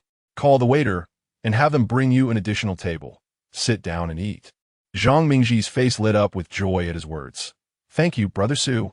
He hastily summoned a server, and soon, a small table was brought in and placed beside Su Mu's dining table. Zhang Mingji cautiously took his seat, sitting up straight. New dishes were continuously served, flowing like a stream. Chapter 068. The daring maneuvers of the Circle's elite. The final course of the meal was dessert. A delicate lacquered plate was presented, showcasing beautifully crescent-shaped Shizuoka melon, accompanied by handmade bracken cakes dusted with matcha powder. The vibrant green was enticing, evoking a sense of freshness. As Su Mu watched the waiter remove an abundance of empty plates, he silently shed a tear of sympathy for the restaurant's dishwasher. Truly, 1 dish per plate. By the end of the meal, the number of plates that had graced the table likely exceeded 30 or 40. He speared a piece of melon. Its juices were abundant, perfectly sweet without being cloying. The bracken cake was soft and cool, with a hint of bitterness from the matcha that harmonized exquisitely with the melon-esque sweetness. Lu Su sat quietly beside him, savoring her dessert in small bites, her gaze occasionally drifting towards Su Mu, radiating satisfaction and tranquility. As the meal neared its conclusion, the atmosphere relaxed considerably. Zhang Mingji's previously anxious heart finally found some ease. He lifted his glass, cautiously initiating conversation, his expression a blend of respectful curiosity. "Brother Mu, from your accent, it seems you are not a local of Jiangsheng. Am I right? I don't believe I've seen you around our circle before. Are you here to develop your career in Jiangsheng?" His inquiry was laden with caution, eager to uncover Su Mu's background while attempting not to appear overly inquisitive. After all, this meal and that $40,000 bottle of wine merely indicated that Su Mu was wealthy, perhaps extraordinarily so. However, in this realm, mere wealth was insufficient. Connections and background were the true currency. Zhang Mingji was acutely aware of this. Although he could afford the 40,000, Su Mu's nonchalant demeanor suggested a level of sophistication far beyond that of an ordinary nouveau riche. Su Mu set down his dessert fork and dabbed his lips with his napkin. After a moment's contemplation, he realized there was little of significance to share. Not a local. Development is not the case, just indulging in some leisure. My situation is somewhat akin to yours. I dabble in investments. Recently, I invested in 2 small companies, one called Yuchi Beauty and the other Xingyao Media. Indeed, Su Mu had no serious business pursuits. His days were spent collecting rent, admiring his beautiful tenants, and occasionally investing a bit when the mood struck him. Such a leisurely existence would likely be incomprehensible to Zhang Mingji. Thus, he only mentioned the 2 companies associated with Zhang Yuqi. He even felt that the combined valuation of those companies barely surpassed 100 million. Perhaps not impressive enough to merit discussion. However, as soon as he finished speaking, Zhang Mingji appeared choked by astonishment, his eyes widening in disbelief. He forgot to lower his glass, staring intently at Su Mu, incredulous. "Yuchi Beauty? Xingyao Media? Brother Mu, isn't that the company of Sister Zhang Yuqi? My goodness, you actually managed to acquire shares in her company." This reaction took Su Mu by surprise. Is there something particularly special about her company? It's just a small enterprise. Isn't it? Su Mu raised an eyebrow slightly, a genuine hint of confusion evident on her face. "To be honest, I have never visited even once." This revelation caused Zhang Mingji to gasp in surprise. He gazed at Su Mu, his expression transforming entirely, shifting from reverence to a fervent admiration. "Brother Mu, my dear brother, are you truly unaware or merely pretending not to know?" Zhang Mingji leaned forward, lowering his voice, infused with a sense of mystery and excitement. That Yuchi Beauty, despite its modest market value, is famously known as the goddess concentration camp. There are over 50 employees, all stunningly beautiful and independent women, each possessing a striking appearance of no less than 90 points. The most crucial aspect is that it is an all-female company. They claim to require not a single man. And as for Xingyao Media, they've practically captured every beautiful female internet celebrity and host emerging in Jiangxing. They have all types in abundance. Do you have any idea how many rich second-generation heirs and young masters in Jiangxing are clamoring to join these 2 companies to pursue women? Not only is getting hired impossible, but even merely visiting is out of the question. The more Zhang Mingji spoke, the more animated he became, as if recounting an urban legend.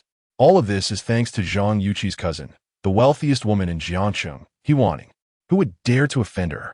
Who would dare to act recklessly under her watchful eye? The fact that you managed to acquire shares in these 2 companies. My goodness. Zhang Mingji's gaze towards Su Mu was beyond mere astonishment. It was akin to witnessing a celestial being descend to earth. Upon hearing this, Su Mu finally grasped the situation. "Oh, so these 2 companies I casually invested in are so renowned in the Jiangchang circle? An all-female company." This indeed seemed like a venture Zhang Yuqi, a prominent figure in the circle, would undertake. No wonder she had so readily bestowed shares. It truly was a case of keeping the benefits within the family. Had it not been for their bond forged through shared experiences, such fortune might not have come her way. Reflecting on this, Su Mu recalled another matter. That girl He Yafei had been working at Xingyao Media for some time now, yet she had not divulged a single whisper about it to her. It seemed she needed to return and have a serious talk, teaching her the value of transparency. Maintaining a composed demeanor, Su Mu lifted her glass and took a sip. So that is how it is. My relationship with Zhang Yuqi is amicable. She trusts me, hence the shares.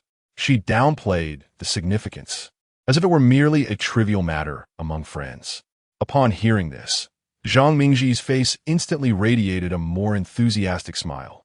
He promptly raised his glass, his demeanor becoming increasingly familiar and intimate. Ah, Brother Mu, this is truly like the great flood overwhelming the Dragon King's temple, where one family does not recognize another. Zhang Yuqi is a true leader in our circle. If you are her friend, then you are our dear brother as well. Brother Mu, I toast to you. In the future, should you require anything in Jiangsheng, just call out, and your little brother will be at your service. Zhang Mingji adopted an exceedingly humble posture, his tone imbued with sincerity. Su Mu smiled and clinked her glass with his. The realm of the affluent, while seemingly vast, is indeed rather intimate. One finds that connections can be traced with remarkable ease. The atmosphere has become thoroughly animated. Zhang Mingji took a sip of his drink, his eyes darting about before he leaned in closer. Ah, Muge, our little circle in Jiangsheng has a desert off-roading gathering in Alas on the day after tomorrow. It's a gathering of automobile enthusiasts, quite lively. Would you be interested in joining us for some fun? Upon hearing this, Su Mu's mind raced with thoughts. Alasan Desert off-roading. Are you referring to that in part? Chapter 69. The Sigma male. Upon hearing the term in part, Lu Su's expression subtly shifted. Beneath the table, her slender fingers found Su Mu's thigh and pinched it sharply. Hiss! Su Mu inhaled sharply through his teeth, casting a helpless glance at Lu Su. His eyes conveyed a silent message. That place is indeed a complete mess, and I have no intention of going there. He soothingly patted her hand, then gently pinched her smooth cheek before pulling her closer. Truth be told, the constant attention from admirers around him had already become exhausting. Lately, he simply craved peace, spending quiet moments with them, playing games, and savoring rare tranquility. Zhang Mingji noticed Su Mu's apparent disinterest, even a hint of aversion, and grew anxious. This was a golden opportunity to strengthen their connection. Brother Mu, it's a misunderstanding, a huge one. Zhang Mingji waved his hands frantically, leaning forward again, his voice dropping to an urgent whisper. Those bottom-to-rin parties are just playgrounds for tasteless nouveau riches and minor influencers. How can we possibly associate with that? Our gathering is entirely different. Pure off-roading, pure adrenaline. The routes we VE scouted are untouched wilderness, completely unexplored. The landscapes will leave you breathless. His excitement grew as he spoke, as if already standing amidst the vast desert. And the crowd? Impeccable. Everyone vetted. Young masters and misses from respectable families, even proper socialites and models. No shady clucking hens here. We're just burning fuel, conquering nature, and expanding connections. No wild parties, I swear. At this, Su Mu's interest was genuinely piqued. Off-roading through uncharted desert terrain. That did sound far more thrilling than mindless clubbing. The challenge of the unknown, the thrill of pushing limits. This was the kind of excitement that stirred him. Oh, just cars? Su Mu arched a brow. Yes, pure driving, pure skill and adrenaline. Zhang Mingji nodded vigorously. Su Mu pondered briefly, then glanced at Lu Su. Feeling his gaze, Lu Su's cheeks flushed slightly as she gave a small nod. I'll follow your lead, dear. After a moment's consideration, he relented. Fine. Since you put it that way, I'll tag along for the ride. Zhang Mingji nearly leapt from the sofa in delight. Perfect. With you joining us, Brother Mu, our crew will finally have real prestige. Rubbing his hands eagerly, he added with a hint of pride, and you'll get to meet the true heavyweight of Jiangsheng, Miss Yuanin. She's one of the event's organizers. Su Mu's hand, holding the wine glass, paused midair before he calmly took a sip. Yuanin, the foremost socialite of Jiangsheng, Zhang Yuqi's cousin, he held no specific impression of that name in his mind. It could be that she had a bad temper, or perhaps her appearance was regrettable. Otherwise, given her status, How could he have never heard a whisper about her before? He waved his hand dismissively, his tone nonchalant. I have little interest in women. My primary passion lies in off-roading, and I am more intrigued by car repairs. Zhang Mingji nearly spat out his drink. What?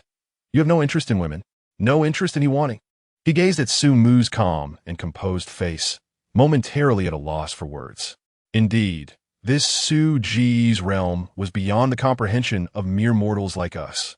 Surrounded by beauty, he remained indifferent to the goddess of Jiangcheng.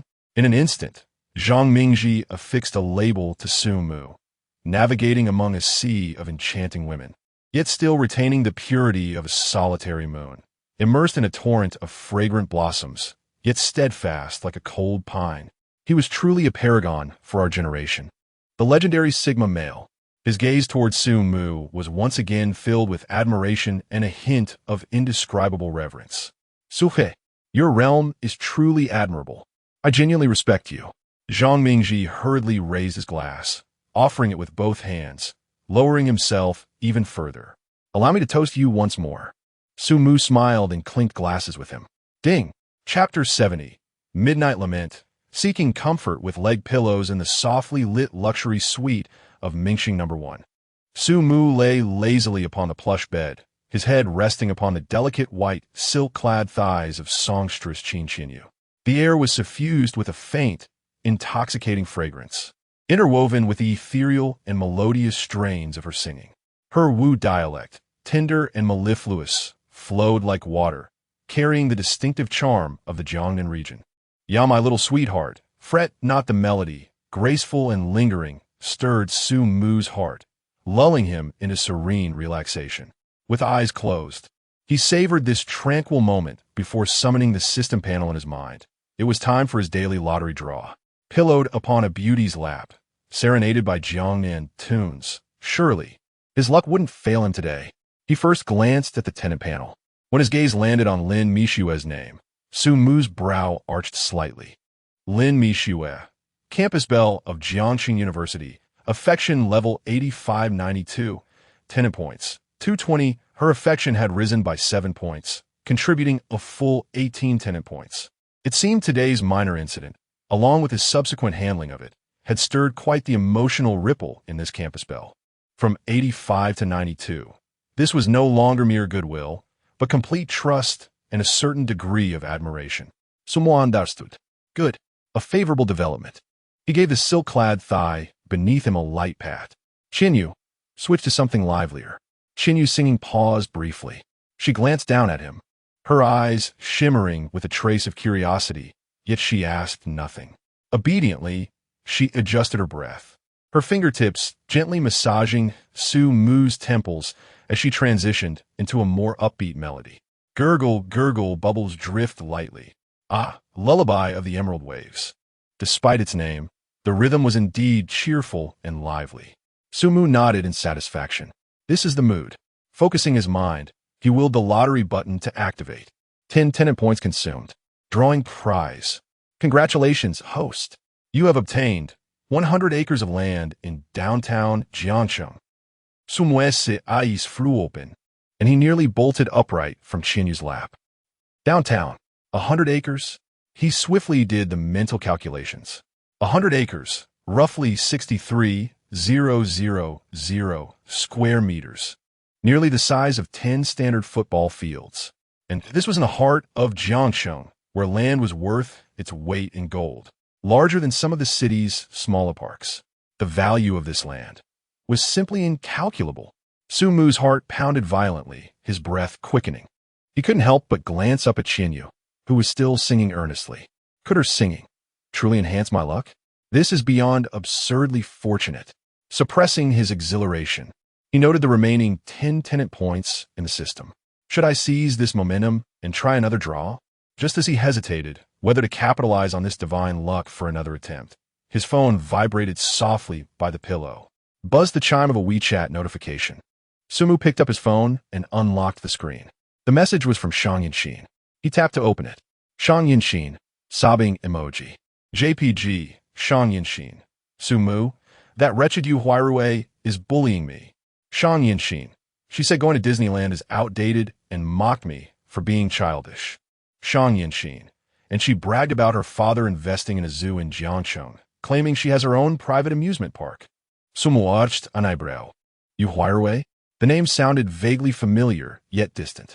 After a few seconds of contemplation, he finally retrieved the memory from the recesses of his mind. Yes, the unfriendly girl who drove a Mercedes when he first met Shang Yinxin. Before he could reply, Shang Yinxin, impatient from his silence, sent another message. Ding dong. Shang Yinxin. Image. Sumu opened the picture. The photograph was skillfully taken, soft lighting, an unconventional angle. The focus rested precisely on a slender calf sheathed in sheer black stockings. The leg was perfectly proportioned, its lines smooth. The arch of the foot curved into an alluring silhouette. The blurred background hinted at a corner of a university dormitory bed. Someone nearly laughed aloud. This junior was at it again, using leg photos as bait, dangling the image to lure him out before launching into her coquettish complaints. As expected, Shang Yinxin. Sumu, when are you coming to see me again? Shang Yinxin. I'm so bored alone in the dorm, I kind of miss you. The tone was sweetly plaintive, laced with deliberate vulnerability. Sumu shook his head in amusement. Hadn't they just parted ways 2 days ago? This junior was growing clingier by the day. Clearly, the earlier rant about Yu Huirui was just a prelude. This was her true intention. A mischievous thought crossed his mind. He raised his phone and snapped a picture of Qin Xinyu's legs, wrapped in delicate white stockings beneath him. The angle, the lighting, mimicking the aesthetic of Shang Yinxin's earlier shot. He even had Qin Xinyu adjust her pose slightly, enhancing the elegance and languid grace. Photo sent. Sumu. Image. Sumu. Yinxin. I'm afraid I want to have time to visit you lately. Sumu. Say. Qin Xinyu's legs are quite the masterpiece. Spending my days with her seems far more rewarding, don't you think? As the message went through, Sumu could practically envision Shang Yinxin's indignant pout on the other end. Sure enough, within seconds, Shang Yinxin. Sumu, you jerk. You absolute scoundrel. Shang Yinxin. I don't like you anymore. I'm divorcing you. Divorce. At the top of her lungs, Shang Yinxin. Black stocking foot stomping on phone lens. JPG. The accompanying GIF showed a stocking-clad foot pressing aggressively against the camera, as if threatening to shatter the screen. Suppressing a chuckle, Sumu casually opened the system panel and glanced at the intimacy meter. Shang Yinxin, Dance Academy Junior. Intimacy level 95-96, Shouting about divorce, yet the intimacy level had inched up. Well, little tsundere. This Shang Yinxin, quite the amusing one. Sumu was in good spirits and decided to indulge in the grievances she had just shared. All right, I'm not teasing you anymore, she said. About that Huirui mocking you? A trivial matter. I shall help you reclaim your dignity. Shang Yinxin retorted, Humph. It's none of your business. She continued. I was merely venting to you, not genuinely upset. Sumu inquired, doesn't she own a zoo? Then she added, would you like one? A grander and more impressive one than hers. I could arrange one just for you. Silence enveloped the other end of the line for a few seconds. Sumu, you are teasing me again. Shang Yinxin laughed. All right, then I want to raise a majestic white tiger. She declared. I've even thought a name. Let's call it Gong Bai Wan. Clearly believing Sumu was jesting, she continued the playful banter. Sumu gazed at the screen, her fingertips gently tapping on Qin Xinyu's delicate stockings. All right, white tiger, Gong Bai Wan, noted, she replied. I happen to have a piece of land available. It would be a shame for it to go unused. If you're free now, come over to my place. You could decide on the specifics of the planning. In the Dance Academy's girls' dormitory, Shang Yinxin sat cross-legged on her yoga mat, performing her pre-sleep stretches. The glow from her phone illuminated her exquisite face. Upon reading Sumu's last few messages, her eyes widened in disbelief. A short, startled cry escaped her lips, followed by the sound of her losing balance. While attempting a split stretch, Shang Yinxin was so taken aback that she nearly pulled a muscle. Ignoring the pain in her legs, she frantically grasped her phone, repeatedly confirming the lines of text. A zoo? Planning? Not a joke. Chapter 071. The Secret Operation at Mingxing No. One dormitory, 8:01 the night, was as dark as ink, deep into the hours. Outside the entrance of Mingxing No. 1, three figures stealthily approached, their movements imbued with a sense of caution akin to that of thieves. The leader extracted a key card from her bag, casting nervous glances around. The crisp electronic sound echoed sharply in the stillness of the night as the heavy glass doors of the lobby swung open in response. The dazzling crystal chandelier illuminated instantly, casting its brilliance across the opulent entrance hall. The polished marble floor gleamed. The spacious area boasted an elegantly designed bar. Wow! The trio simultaneously gasped in hushed awe. Just then, a soft chime emanated from the direction of the elevator. Two figures emerged, one exuding mature charm, the other radiating youthful sweetness. Seemingly recent arrivals from upstairs. The three were nearly startled beyond measure, hastily retreating behind a grand Roman column, holding their breath in trepidation. Only when the two figures vanished through the entrance did they exhale, placing hands over their racing hearts. The leader quickly beckoned her companions, striding towards the elevator once more. After swiping the card again, the elevator doors glided open silently. The interior was equally spacious and imbued with a subtle fragrance. They ascended smoothly, the numbers on the digital display flashing rapidly before finally settling on the top floor. As the elevator doors opened again, a quiet corridor adorned with carpet lay before them. They approached the heavy door at the end, and the leader inhaled deeply, swiping her card once more before pushing it open. She entered first, her movements tinged with urgency. The living room was dimly lit by a single floor lamp, casting a muted glow. The faint sounds of the door opening and footsteps reached inside. Sumu sat on the sofa, idly toying with a piece of white silk fabric. Hearing the noise, he paused in surprise. Who has come? Is it Shang Yinxin? He rose from the side room and, aided by the soft light, peered towards the entrance. Why were there three figures standing there, all wearing masks? Before he could inquire, the leading figure swiftly pulled off her mask, revealing an excited yet slightly guilty face. Sumu, the girl exclaimed, darting towards him like a nimble swallow, wrapping herself around his neck. I missed you so much. I nearly got caught by my mom just now. It scared me to death. Shang Yinxin clung to Sumu, her eyes sparkling as she playfully stuck out her tongue, still shaken from the close call.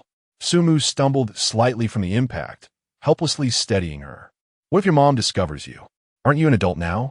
Is it so wrong to rent a place of your own? He mused internally, appreciating the convenience of living in the same building, his daughter on the top floor and his mother downstairs. If they were careful, they could potentially avoid each other for months. Shang Yinxin leapt off him, her cheeks flushed. Oh dear, I'm just shy, she exclaimed, noticing Su Mu's gaze drift past her towards the other two still lingering at the door. She quickly turned and dashed back to them. With one hand each, he pulled his two companions away from the door. Tajda, let me introduce them. Shang Yinxin chirped excitedly, a hint of pride in her voice. These are my roommates. They heard about the zoo incident and were extremely interested in you. Then they found out Qin Shiyu also rents here, so they insisted on coming to see for themselves. So today, the entire 801 dormitory quartet has assembled to report. Sumu finally understood. No wonder. He had thought only Shang Yinxin was clingy. But Qin Shiyu turned out to be even more so. That girl had been glued to his side for nearly 2 days without returning to the dorm. Now her roommates, likely worried after not finding her, had decided to come looking as a group. Sumu's gaze shifted back to Shang Yinxin's two roommates, this time observing them more carefully. The one on the left wore a vibrant, ethnic-style long dress, its hem swaying gently with her movements. Her features were striking, carrying an exotic charm, especially her eyes, which gleamed like translucent black gemstones in the dim light. The one on the right was a complete contrast. Her dazzling golden hair cascaded in loose waves, casually draped over her shoulders. Dressed simply in jeans and a white t-shirt, she couldn't hide her astonishing proportions. Wide hips, a tall frame, likely around 178 centimeters in height. A classic big horse figure, exuding an aura of mature elegance. Even Su Mu, accustomed to beautiful women, couldn't help but silently admire them. Each was stunning in her own way. These days, were goddesses appearing in clusters? The 801 dormitory must have excellent feng shui. Regaining his composure, Sumu offered a friendly smile. Hello, Im Sumu. He paused, then added, also the landlord here. At this, the two girls' eyes flickered subtly. The one with the ethnic flair blinked her large eyes, studying Sumu with curiosity. She spoke first, her voice crisp and melodious. Hello, handsome landlord. I'm Raina. We've heard all about how you whisked away our dorm's precious songbird. She leaned in slightly, a mischievous smile playing on her lips. Today, we're here on behalf of the organization to supervise you, to see if you've been treating our Shiyu well, or if you've been bullying her. Sumu instinctively glanced toward the side room. He had been taking care of her, just perhaps, a little too well. Qin Shiyu was probably still sprawled weakly in her room, unlikely to make an appearance anytime soon.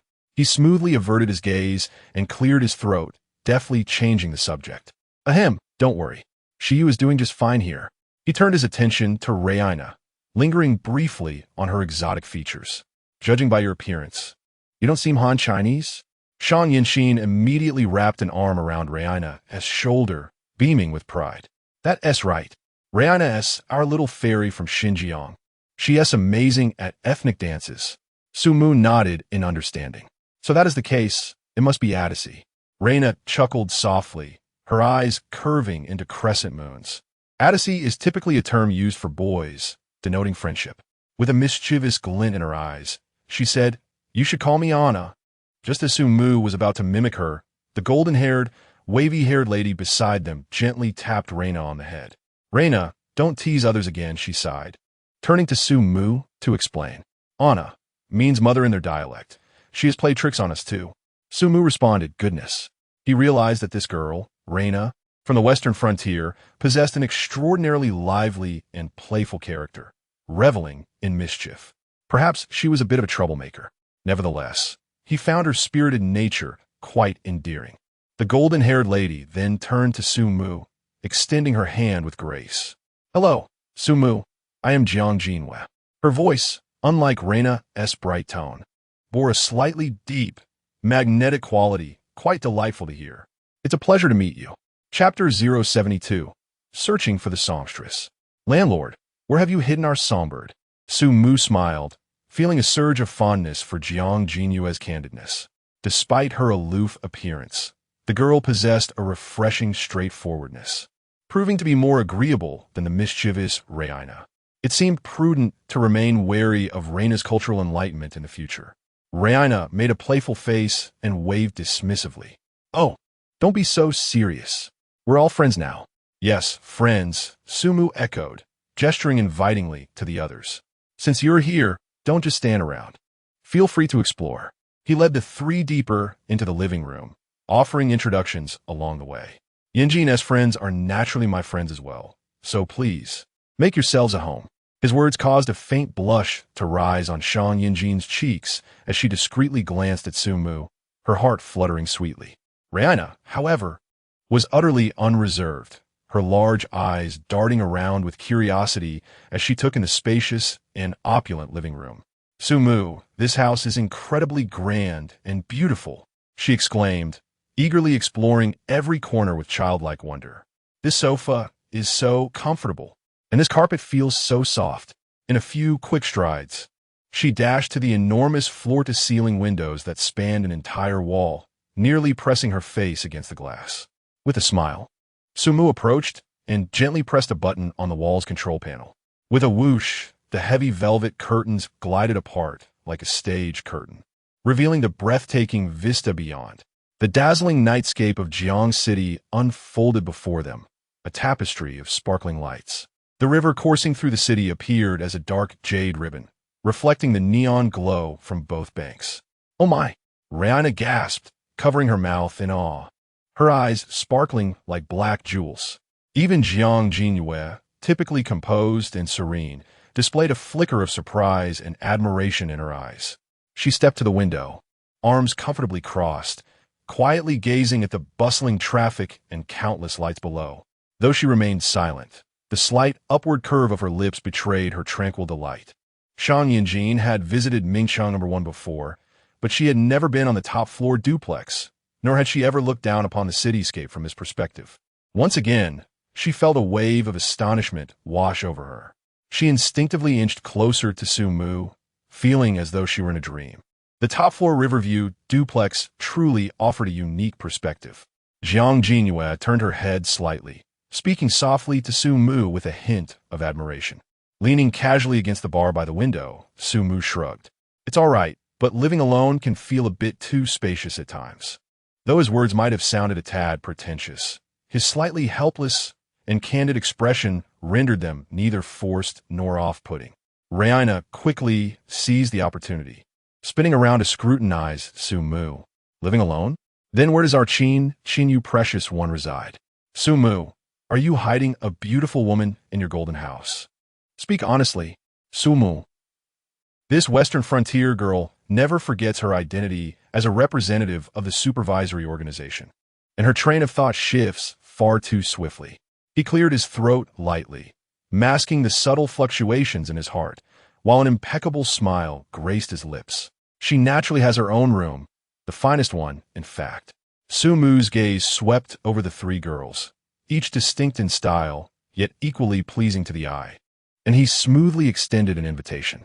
You all seem quite fond of this place. Why not stay the night? There are plenty of vacant rooms, more than enough for each of you. It would save you the trouble of traveling back. The sudden proposal left the three girls momentarily stunned. The air seemed to freeze for a second. Raina was the first to react, clapping her hands in excitement, her eyes sparkling brilliantly. Really? Can we? That's amazing. I've never stayed in such a luxurious house before. She nearly jumped with joy. Shang Yinxin was immediately swept up in the enthusiasm, nodding vigorously. Yes, that sounds perfect. The four of us can gather together. We can stay up all night chatting. She tugged at Raina and Jiang Jinua's arms, already making plans. We can move the bedding into one room and have a big sleepover. Just like in the dormitory, we can talk until dawn. I want to hear Shiyu sing, Raina added. Jiang Jinhua glanced at Shang Yinxin and Raina, their faces alight with anticipation. Then at Sumu, who watched them with an amused smile. A trace of resigned amusement flickered in her eyes before she finally nodded in silent agreement. Ah, that reminds me. Shang Yinxin suddenly recalled the key figure. Where's Qin Shiyu? Where did she go? Why hasn't she come out to see us? Raina immediately chimed in. Right. Where's our precious songstress? Did you bully her, Sumu? Is she too embarrassed to face us? Sumu raised a hand, gesturing toward a room deep in the hallway, his tone deliberately casual. Shiyu might be a little tired. She's probably still resting in her room. She mentioned not feeling well this afternoon. She might have fallen asleep. Why don't you go check on her? Shang Yinxin, guileless by nature, didn't pick up on the faint unease in Sumu's demeanor. Hearing this, she immediately grabbed Raina's hand and dashed toward the room. Qin Shiyu, we're here to see you. Open the door. Jiang Jinua's gaze lingered on Sumu's face for a moment, probing. But in the end, she said nothing and followed the other two. Sumu was left alone in the living room. Subconsciously, he rubbed his nose, a wry smile tugging at his lips. Soon, the sound of Shang Yinxin pushing open the door echoed from the hallway. Then, a brief, startled gasp. The air seemed to still for several seconds. After that came hushed whispers, flustered, excited, and tinged with disbelief, murmured in deliberately lowered voices. Wow! Oh my! Shiyu, your figure. You've been hiding this quite well, haven't you? The nightgown, the collarbone, the unexpected, the exclamations of surprise from Rina could still be faintly heard. Sumu stood rooted to the spot, his lips involuntarily twitching.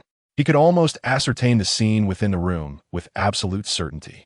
Qin Xinyu was most likely still clad in that alluring silk nightdress.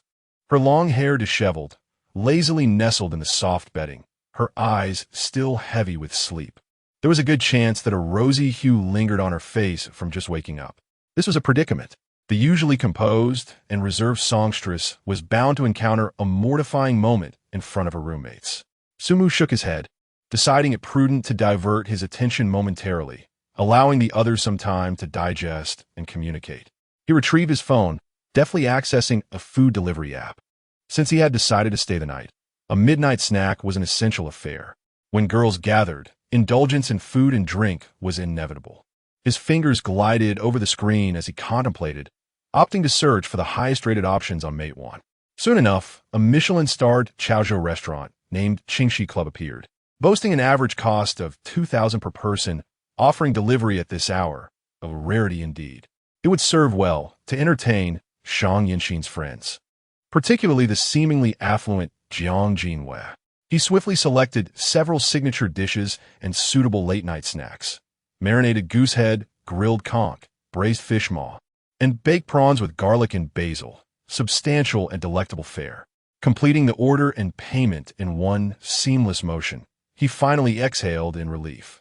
Glancing at the time on his phone, he estimated that the delivery would require a bit of patience, and the hushed whispers from the room seemed to gradually subside. Approximately 20 minutes later, the doorbell chimed, signaling the arrival of the delivery. Sumu opened the door and collected a meal, meticulously arranging the exquisite food containers on the dining table in the living room. Almost simultaneously, the door at the end of the corridor creaked open and closed with a soft click.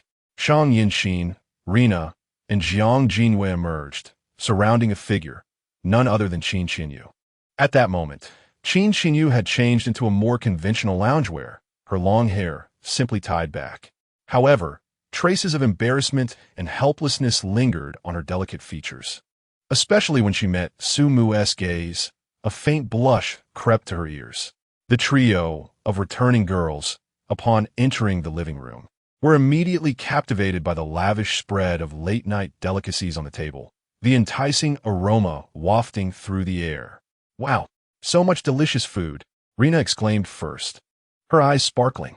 Jiang Jinwei, ever the discerning one, recognized the dishes. "This must be from Qingxi Club, right? Sumu, you've truly gone overboard." Sumu smiled, choosing not to respond. He approached, naturally pulling out a chair beside Qin Xinyu, gesturing for her to sit down. After all the bustle, it was time to relax and enjoy the meal.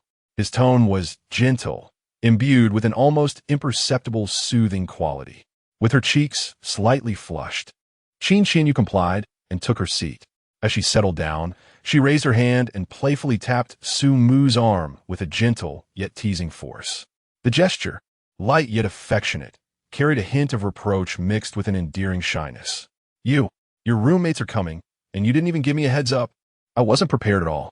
Just as Su Mu was about to offer an explanation, another hand reached over, delivering a more forceful tap on his other arm. Thud! This impact was far more substantial than Qin Xinyu's, laced with evident annoyance. It was Shang Yinxin, puffing her cheeks. She glared at Su Mu before casting a sidelong glance at the still flushed Qin Xinyu. Her tone dripped with jealousy. I told you. You two shouldn't be glued to each other all the time. Su Mu, you're the worst. Have you forgotten about me, now that you have her Xinyu?" The moment those words escaped her lips, the atmosphere shifted, becoming somewhat delicate. Observing Shang Yinxin's unmistakably jealous demeanor, Heina and Jiang Jinwei exchanged glances, confirming their suspicions. Wow, a battlefield of emotions. Two women vying for one man. Chapter 073. The Art of Balancing Affection, Su Mu's Mastery. Just as Reina and Jiang Jinwei sensed an impending drama of rivalry between sisters, Su Mu remained remarkably composed. Rather than hastily defending himself, he turned slightly, extending his arm to draw the pouting Shang Yinjin closer. In this moment, Qin Xiyu graced his left, while Shang Yinjin nestled on his right, their postures intimate yet harmonious. He lowered his gaze, first to the mildly reproachful Qin Xiyu on his left, then to the still puffed-up Shang Yinjin on his right. A hint of helplessness flickered across his face, yet was overshadowed by a smile brimming with understanding. All right, my fault. Next time we have guests, I shall certainly inform Miss Qin in advance. Is that acceptable?" He winked at Qin Xiyu before turning to pinch Shang Yinjin's pouting cheek. "And as for you, how could I possibly forget? Forgetting anyone is out of the question, especially our esteemed Miss Shang. Both of you are essential. Lacking either would be untenable. You are my wings, and I cannot do without a single one." His voice, though soft, resonated with a convincing strength. With his embrace and gentle coaxing, Shang Yinjin's dimples began to show, and the earlier hint of jealousy dissipated significantly. She huffed, but leaned into Su Mu's embrace, accepting his reasoning. "That is more like it." With a swift motion, she tilted her head upward and planted a quick kiss on his cheek, the gesture akin to a sneak attack. Observing the entire scene, Reina and Jiang Jingyue were left agape, their jaws nearly dropping. They exchanged incredulous glances. Is it really possible to resolve it this way? Just like that. Has Sumu's charm reached such heights? How do we not notice? The atmosphere of the late-night snack regained its warmth. With delectable dishes before them, the earlier minor discord was swiftly forgotten. As Reina and Jiang Jingyue savored the Michelin-level delicacies, their insatiable curiosity about gossip ignited. They eagerly inquired about how Shang Yinjin and Qin Qiu had succumbed to Su Mu's allure, and how they typically interacted with him. Naturally, the conversation circled back to the upcoming opening of the zoo. By the way, Su Mu, what kind of animals do you plan to have in your zoo? Reina asked with keen interest. Su Mu set down his chopsticks and wiped his mouth. We're still in the planning stages, but the scope is quite broad. As long as it's permissible by domestic law, and I can obtain the necessary legal importation and breeding permits, theoretically, anything is possible. First-class, protected animals. Second-class, protected animals. If the approvals are granted, it's all feasible. Upon hearing this, the girl's eyes sparkled with excitement. Shang Yinjin was the first to raise her hand. Me. I want a white tiger. It must be that magnificent white cat. Her face lit up with dreams of petting a large, furry, and regal creature. Su Mu chuckled. I'll fulfill your wish and bring you 4, enough for a game of mahjong. He paused for effect, then mischievously added, we'll even hang a sign on their enclosure, calling it Dormitory 801. How does that sound? Qin Qinyu nearly spewed out her soup upon taking a sip. Amused yet exasperated, she playfully nudged Su Mu. How insufferable! You are insinuating that we are ferocious tigers. Alongside her, Shang Yinxin shot him a glare, though her lips betrayed a smile.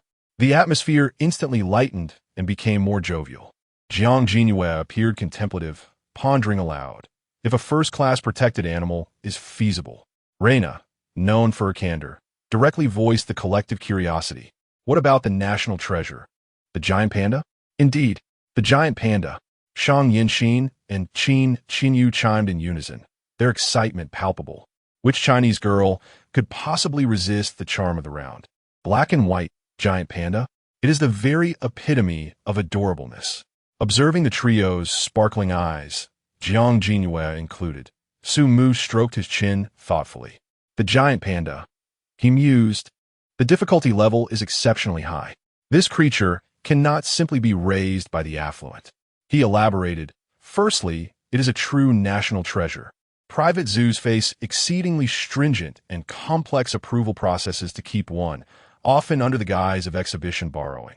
The requirements for facilities are also extraordinarily demanding. For instance, the construction of the Panda Pavilion in Xining cost over 70 million. Secondly, the maintenance costs are staggering. It necessitates a professional team for care, medical attention, and nutrition, with salaries alone totaling several million per annum. Furthermore, the panda's specialized diet, such as air-freighted fresh bamboo, along with daily care and medical provisions. The annual expenditure for a single panda easily surpasses 10 million. He spread his hands, adding, this is why wealthy individuals seldom invest in raising pandas. They prefer to support through donations, as even the most profound affection cannot withstand such financial drain. As su moes informative discourse concluded, the excitement on the faces of the 4 girls gradually waned. Indeed, over 10 million a year just to care for one panda? Su Mu charged merely 10 yuan for zoo tickets, clearly not for profit. Such exorbitant costs were undeniably excessive. Watching the sparkle in their eyes dim from anticipation to palpable disappointment, Su Mu felt a stir within. He leisurely lifted his teacup and took a sip. Then, under the girls' expectant gazes, he spoke slowly. However, he intentionally elongated his tone. The 4 heads snapped up in unison, their eyes refocusing on his face. It is not entirely impossible. Su Mu set down his teacup, a slight smile playing on his lips. Although the approval process is cumbersome, where there is a will, there is a way. We can certainly give it a try. As for the finances, he remarked nonchalantly, I did not establish this zoo to save money. I possess resources, a capable team can be assembled, and I am not lacking in funds. As long as the approval is granted, what harm is there in raising a few for your enjoyment? The air seemed to freeze for a moment. Then, It erupted into an uncontrollable chorus of joyous shrieks. Really? Su Mu, you are simply the best. Shang Yinxin and Qin Xinyu, one on each side, excitedly rushed over, each planting a resounding kiss on Su Mu's face. Nearby, Reina and Jiang Jinwei were equally exhilarated, their cheeks flushed and hearts racing. At last, they truly and unequivocally comprehended. They grasped why their two discerning roommates, whose standards seemed capable of piercing the heavens, were utterly devoted to the man before them, even tolerating what appeared to be a lack of fidelity. Casually, for the sake of delighting these young ladies, he would contemplate investing hundreds of millions to tackle the Herculean task of raising giant pandas without a moment's hesitation. This was no ordinary display of wealth and caprice. What divine affection and unrestrained extravagance this was. Such audacity to regard money as mere trinkets, solely to elicit a smile from a beauty. Who could withstand this? Not to mention Shang Yinxin and Qin Xinyu. They felt themselves on the brink of bewilderment. In that moment, Su Mu's image in their hearts soared to an almost unattainable height. Chapter 74, Securing the Prize. The stunning Campus Belle sisters become new tenants, while Reina and Jiang Jinwei were still intoxicated by the astonishing prospect of being able to interact with pandas in the future. Su Mu seized the perfect moment to present two meticulously prepared rental agreements. The timing was impeccable. He couldn't let this opportunity slip away. With a casual gesture toward the signature line, he remarked, "Since we're all such good friends, and this building is just sitting empty anyway, why don't you two consider renting a unit here? Unless, of course, you find it beneath you." Reina and Jiang Jinwei exchanged glances, momentarily stunned. "Rent here?" Su Mu added smoothly. "The penthouse is currently occupied, but there's a freshly renovated unit on the 8th floor with a similar layout, ready for immediate move-in." Noticing their hesitation, he casually dropped the final bait. "The rent? Let's say 500, just as a formality." 500? Reina gasped, while Jiang Jinyue's eyes widened in disbelief. In a city like Jiangsheng, where land was worth its weight in gold, 500 yuan wouldn't even cover the cost of a cramped single room, let alone a lavishly decorated luxury apartment. This was practically a giveaway. As their eyes scanned the clearly outlined terms and the symbolic rental figure on the agreement, any lingering doubts evaporated instantly. The location was superb, absurdly close to campus. And most importantly, the landlord was Su Mu. Only a fool would pass up the chance to be neighbors with someone like him. They practically scrambled to sign their names, terrified he might change his mind. Done. Su Mu tucked away the agreements with satisfaction. Such high-quality female university student tenants, he had to secure them firmly. Leading them to Unit 801 on the 8th floor, he opened the door, and once again, the two girls were left breathless. Though not as extravagantly opulent as the penthouse, the apartment's tasteful, Scandinavian-inspired decor was equally striking. Crisp white walls harmonized with warm wooden flooring, while a plush, muted-toned sofa sat beside an abstract patterned rug. Sunlight streamed through the windows, illuminating a small easel and several vibrant potted plants. But what truly delighted them was the spacious area laid with professional dance flooring, complete with a full-length mirror embedded in the wall. For art students, especially those majoring in dance, this was practically tailor-made. "Do you like it?" Su Mu leaned against the doorway, watching as they excitedly explored every corner. "We love it. Absolutely love it." Reina's cheeks flushed with excitement, while Jiang Jinyuan nodded vigorously, her eyes sparkling with uncontainable satisfaction. After settling in their new neighbors, the girls, exhausted from the day's excitement, retreated to the penthouse for a well-deserved rest, planning to chat through the night. Tonight, Shang Yinxin and Qin Xiyu would be staying in Su Mu's suite. Perhaps due to the presence of their new friends, they were slightly more reserved, their pride making them somewhat reluctant to let loose. Su Mu, however, paid it no mind. Returning to his luxurious penthouse, he leisurely opened the system panel, ready to unwind. Tenant Intimacy Panel, Reina, Ethnic Dance Queen from Western Frontier, Intimacy 80, Jiang Jinwei. Voluptuous Blonde Bombshell, Intimacy 80, an auspicious starting point of 80 intimacy. Promising indeed. Today, S-Panda diplomacy yielded remarkable results. Su Mu closed the panel with a languid stretch. Though Shang Yinxin and Qin Xinyu were absent, Life needn't descend into monotony. He pressed the elevator button for the 20th floor. Below awaited other blossoms, yet to be plucked. If Shang Yinxin was preoccupied, there were always Lu Su and Lin Mixue. Failing that, a visit to Bai Qianqian's mother, Gu Qingman, would suffice, the elegant matron whose social media had been suspiciously quiet today. Life, after all, should be richly adorned, with affections evenly distributed. The following morning, Su Mu set his sights on establishing a private zoo and importing pandas, a venture fraught with complications beyond mere wealth and land. The crux lay in bureaucratic approvals and navigating intricate networks of influence. His mind first turned to Zhang Yongkong, president of Huaxia Bank, a heavyweight in financial circles. Yet reconsideration struck. The old fox specialized in fiscal matters, ill-suited for cross-sectoral zoo permits. Professional mismatch rendered his assistance negligible. Then, like a specter, a name surfaced: Zhang Yuqi. The tempestuous, iconoclastic woman dubbed the matriarch of sapphic circles by industry insiders. Su Mu harbored little desire to initiate contact. Her aura of glacial detachment, particularly toward men, made interactions laborious. Yet necessity dictated otherwise, for she possessed an invaluable connection. Her cousin, He Wanning, Jiangxing's wealthiest magnate. In these provincial confines, Zhang Yuqi's pipeline promised unrivaled efficiency.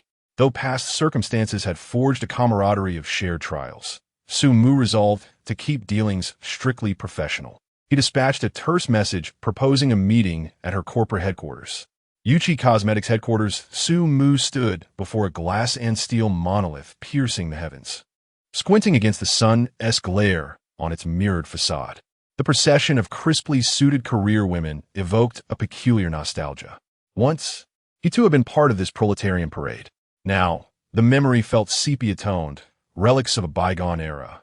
The 90th floor housed Yuqi Cosmetics, an expanse of minimalist white and avant-garde opulence. The elevator doors parted to reveal an olfactory symphony of high-end fragrances. Compared to the cubicle warrens of his past, this was Elysium, his former workspace, a shantytown by contrast. Su Mu sauntered toward reception. Behind a reception desk sat two young girls, strikingly identical in appearance. Both sported sleek high ponytails, with the ends gracefully cascading over their shoulders on either side. Clad in tailored uniforms, they exuded a youthful vibrancy and a polished demeanor. Twins, perhaps? Zhang Yuqi certainly knows how to make an impression. No wonder this place is rumored to be a sanctuary for goddesses. Hello, I am here to see Zhang Yuqi. Su Mu approached the front desk, her voice calm and steady. As her words lingered in the air, the receptionist's perfectly rehearsed professional smiles abruptly froze, as if time itself had paused. They simultaneously lifted their gazes, their nearly identical wide eyes brimming with incredulous astonishment. A man? Alone? Here to see the general manager? Moreover, addressing her so familiarly by her first name? Could it be that the sun has risen from the west today? It was common knowledge throughout the company that the general manager rarely met with male visitors alone, let alone someone who would directly approach her and call her by her name. Chapter 075. The black-stockinged office lady before the two receptionists could fully process their astonishment.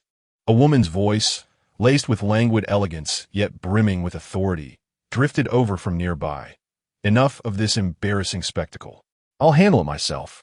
The crisp click of high heels against the marble floor grew steadily louder. Tap, tap, tap. Each step measured, deliberate, exuding an undeniable air of dominance. Su Mu turned toward the sound. A woman approached with effortless grace. A sharply tailored white pantsuit hugged her curvaceous frame, while the silk blouse beneath shimmered with a soft luster. Her makeup was immaculate, her lips a bold crimson. Waves of thick, cascading hair framed a face that balanced striking allure with an unapproachable sharpness. Yet, beneath the composed exterior, a hint of playful mischief lingered in the arch of her brows. It was Zhang Yuqi. Good afternoon, Director Zhang. The twin receptionists, Qingqing and Qinqin, snapped to attention, their voices chiming in unison. Yet their eyes betrayed an insatiable curiosity, darting repeatedly toward Su Mu as if trying to unravel a mystery. Zhang Yuqi halted before him, her piercing gaze sweeping over him like a blade. Then, With a scoff that carried both mockery and amusement, she remarked, well, shareholder Sue, what an unexpected honor. Her tone dripped with sarcasm. To what do we owe the pleasure of your long-overdue visit? I'd nearly forgotten you still held a minuscule stake in this humble establishment. Busy conquering the world, were you? Or did you simply forget about your poor, neglected Jejia? Sumu rubbed his nose, unfazed. His gaze drifted past her, skimming over the silhouettes of female employees in the distant office area. Director Zhang flatters me, he replied smoothly. This place is famously known as a no-man's land. Without your explicit permission, how could I dare trespass? Besides, he smirked. What if I took a liking to one of your employees and decided to poach them? You'd chase me down 90 floors with a blade. Wouldn't you? Zhang Yuqi's lips curled into a knowing smile. A flicker of mischief danced in her eyes. Then, swift as lightning, her hand shot out. Smack! The sharp sound echoed through the quiet lobby. Sumu stiffened slightly. This woman truly hadn't changed. Always unpredictable. He could practically feel the twin pairs of eyes behind him widening in shock, their astonishment reaching new heights. Zhang Yuqi withdrew her hand, her fingers lingering as if savoring the moment. She arched a brow, her voice laced with implication. Others? Certainly not. A pause. But for you. She leaned in slightly, her tone dropping to a murmur. Negotiations could be arranged. A beat, though I do believe in striking first. Behind them, Qingqing and Qinxin stood frozen, their mouths agape, wide enough to catch flies. What in the world had they just witnessed? The legendary CEO, Zhang, known for her indifference towards men and even privately dubbed the queen of sapphic circles, was not only being amiable to a man, but even patted his bottom. The sheer impact of this scene carried an overwhelming amount of information. Their perception of reality seemed to be crumbling before their eyes. And this man was actually a shareholder of the company. No wonder he dared address CEO Zhang by her full name.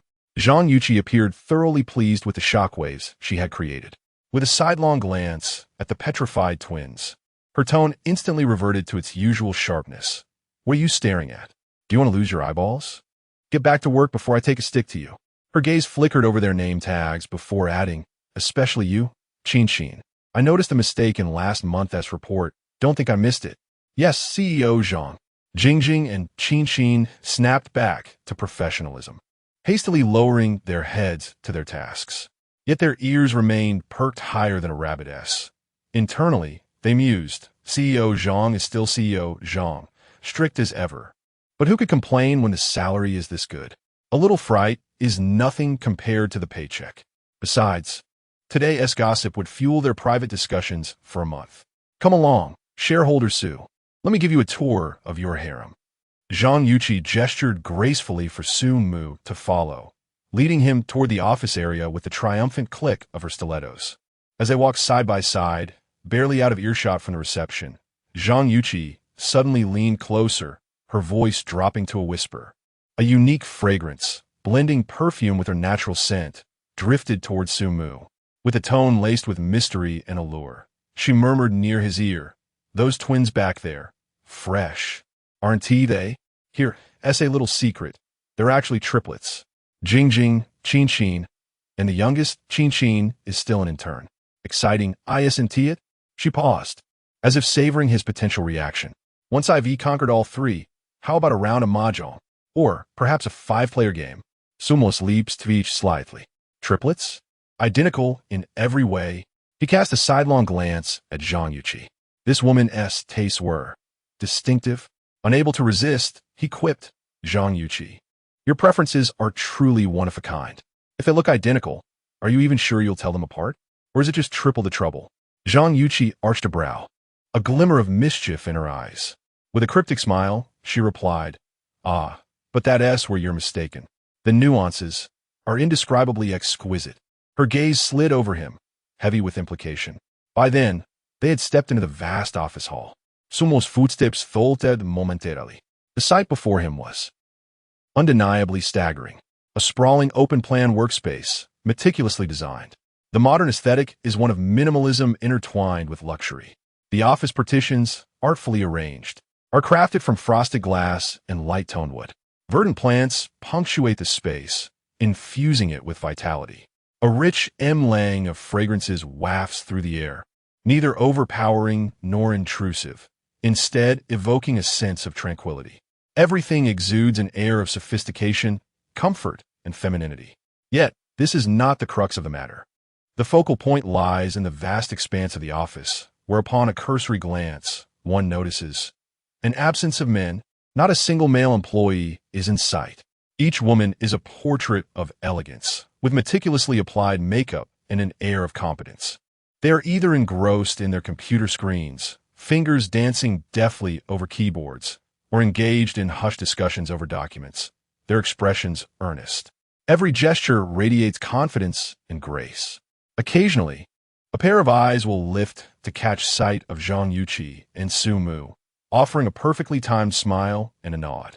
Yet the majority of gazes, imbued with unabashed curiosity, gravitate towards Su Mu, the sole male presence. What intrigues Su Mu further is the striking uniformity among these professional women, who predominantly adorn themselves in various styles of black stockings, as delicate as gossamer and nearly transparent. They delineate the contours of their legs with breathtaking precision. Adorned with intricate, understated patterns, they exude an aura of sophistication. Bold fishnet designs evoke a sense of wildness, while retro suspender stockings paired with high heels add an extra layer of allure. It is nothing short of a fashion showcase for black stockings, complementing their meticulously tailored professional attire. Blazers, shirts, and pencil skirts. They create an indescribable visual impact. Sensual, yet refined. Alluring, yet imbued with the restraint characteristic of professional women. Having navigated through life, Su Mu considers himself somewhat worldly. However, he finds himself taken aback by this scene, devoid of any male presence among a sea of vibrant women. It is a first for him. He feels as though he has stumbled into a modern-day realm of women, a realm of exquisite taste. The air is fragrant, the soundscape filled with the crisp tapping of keyboards and the melodic exchanges of female voices. Before him are vibrant figures, alive with color and charm. As he observes this tableau, memories of his past days spent in cubicles alongside a cadre of rough men, inhaling the scents of instant noodles and smoke during late-night work sessions, flood back to him. The contrast is stark. He quietly adjusts his breathing, suddenly beset by a whimsical impulse. What if he were to discuss with Zhang Yuqi? Perhaps he could relinquish his status as a shareholder and simply apply for a position here. Sweeping floors, manning the door, or even serving as a mascot could suffice.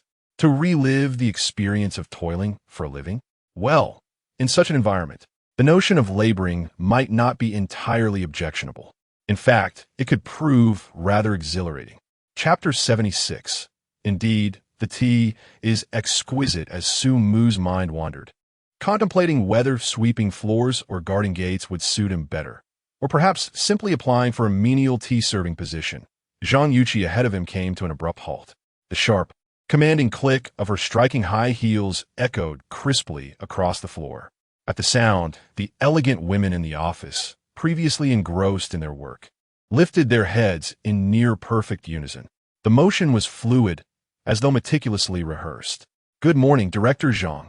Their voices, harmoniously soft yet exuding a disciplined professionalism, resonated in unison, creating an unexpectedly formidable presence. What made Su Mu's eyelid twitch uncontrollably, however, was the sight of those seated or standing figures rising simultaneously, as if a switch had been flipped. In an instant, the scene before him transformed. Countless pairs of slender, shapely legs, sheathed in an array of black stockings, stood poised like blossoms. Sheer solids, delicate jacquards with intricate patterns, wild and sensual fishnets, the vintage elegance of gartered edges, all interwoven under the bright lights, dazzling to the point of disorientation. Every style, every texture, every allure.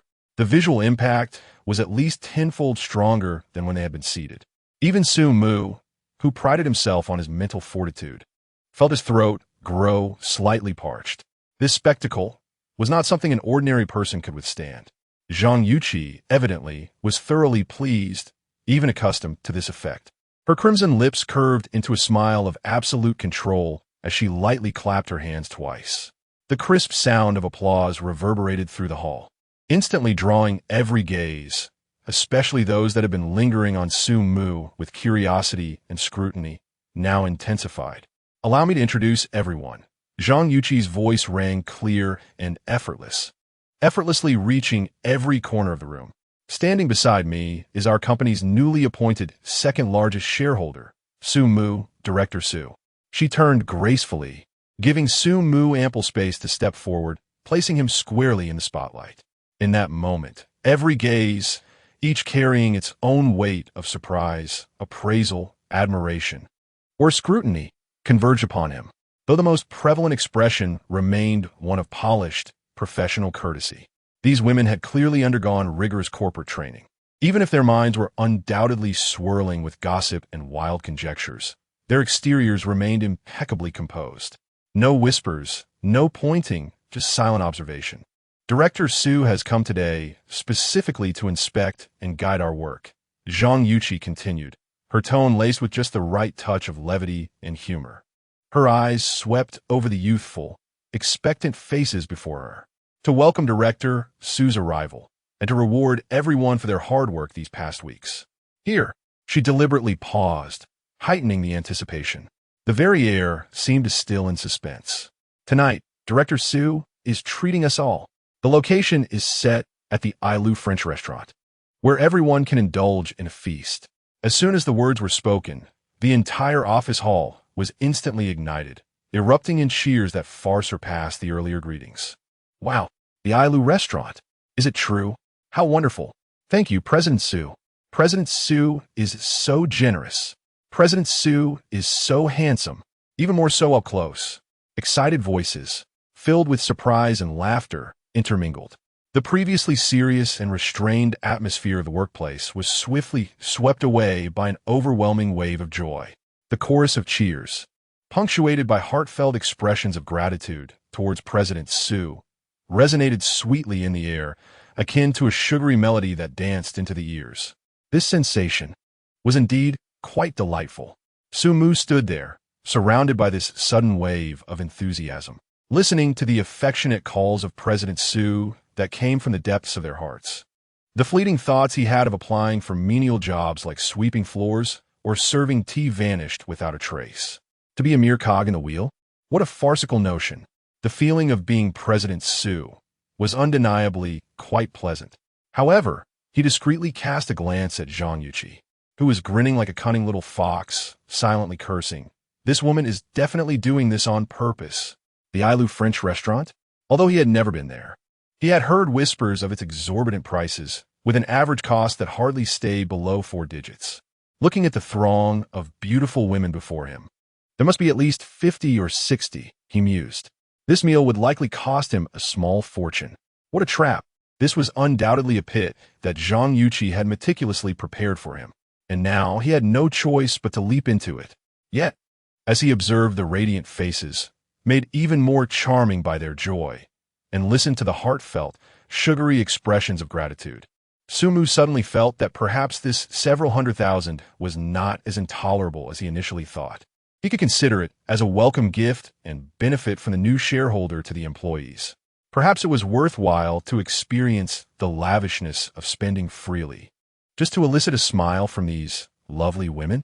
He maintained a calm and collected smile, nodding slightly to the jubilant crowd, presenting an air of nonchalance, as if to convey that their happiness was what truly mattered, and that the trivial sum was of no concern to a shareholder.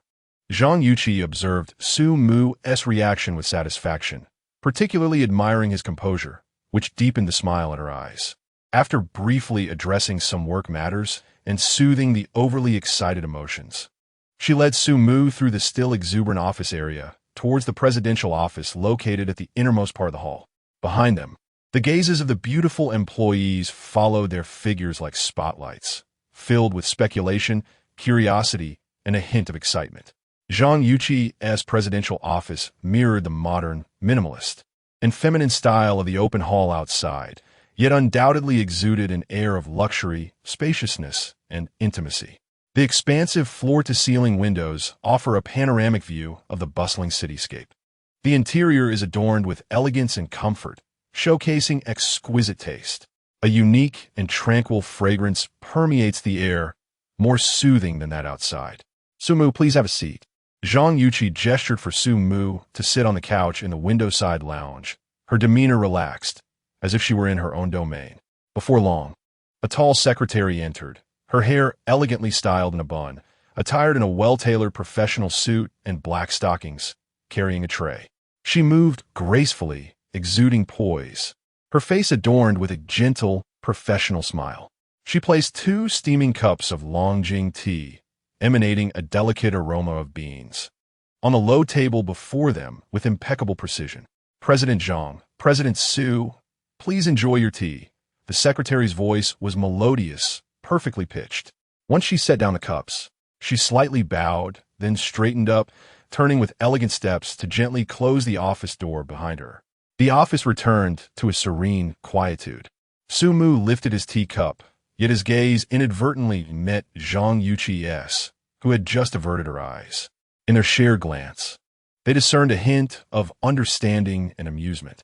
In that fleeting moment when the tall secretary bent to place the teacups, the subtle curve and the graceful lines encased by her black stockings had clearly caught both their attentions. This company indeed showcased an unerringly cohesive style from top to bottom. Su-mu mused internally, taking a sip of his tea. Ah, the tea is exquisite. Chapter 077, Frantic and Ruthless. As soon as the office door closed, the polite smile on Zhang Yuqi's face vanished, as if it had been swiftly erased, without a hint of transition. She could not be bothered to navigate around the low table, and instead moved directly from the opposite sofa to sit closely beside Su-mu. The soft sofa sank slightly under her weight, releasing a warm aura infused with an exquisite fragrance and a unique heat of femininity that unabashedly invaded Su-mu's senses. Just moments ago, he had basked in the aura of being the esteemed Mr. Su, but now that feeling had dissipated entirely. All right, Mr. Su, no need to maintain that fa-ade with me, Zhang Yuqi remarked, casting him a sidelong glance, her voice laced with languor, a hint of mockery, and an almost imperceptible intimacy. Did being fawned over by all those admirers feel particularly gratifying? Speak up. What brings you to my humble abode today? Surely it is not without purpose. Su-mu found her proximity somewhat disconcerting, the distinctive fragrance weaving its way into his nostrils. The fleeting buoyancy he had felt from being surrounded by beauty was quickly tempered. This woman exuded a formidable presence.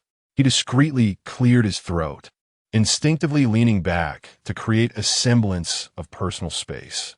Indeed, I do have a matter to discuss and would appreciate a small favor from you, General Manager Zhang, he said, foregoing any further embellishment. You know, I have a building for rent. I am considering constructing a small zoo on the vacant land adjacent to it for the tenants. A zoo? Zhang Yuqi raised an elegantly arched eyebrow, as though she had just heard the most absurd tale. She scrutinized Su-mu with a playful gaze, her lips curving into a bemused smirk. Building a zoo for your tenants? Su-mu, your ambitions as a landlord are truly unprecedented. Who has ever heard of someone turning down excess wealth? Is there truly such a thing as too much money in this day and age? Disregarding her playful jibe, Su-mu pressed on with the matter at hand. The project may require considerable effort, particularly since it involves a variety of animal species. I anticipate that the necessary approvals will be quite tedious, with permits that could wear one down from running around. Given your extensive connections in the city, I would like to ask for your assistance in navigating this process. He continued, rest assured, every required procedure will be followed meticulously, and no expense will be spared. He emphasized the latter part of his statement deliberately. Upon hearing this, Zhang Yuqi could not help but scoff lightly. She shot him a playful glare, her long fingers gently tapping her temple. Su-mu, you truly have the audacity to ask such a favor. To come here for something as trivial as building a small zoo? Do you think I have nothing better to do? I am quite busy managing millions, you know? It seems you're simply too idle. Perhaps you should spend your time visiting the company more often and concern yourself with business, fulfilling your duties as the second largest shareholder. Her tone was tinged with a clear mix of reproach and jest, as if Su-mu's request was as trivial as asking her to buy cabbage at the market. Observing her exaggerated response, Mu chose not to engage in a debate. He calmly reached into his bag and produced a thick stack of documents, placing them gently on the low table before the two of them. His movements were unhurried. Here, take a look at this before deciding if it's a trivial matter. It was a meticulously sealed bundle of documents encased in a brown craft envelope. The cover bore the embossed gold letters of state-owned land use right certificate, glimmering under the light. The languor and teasing expression on Zhang Yuqi's face had not yet dissipated.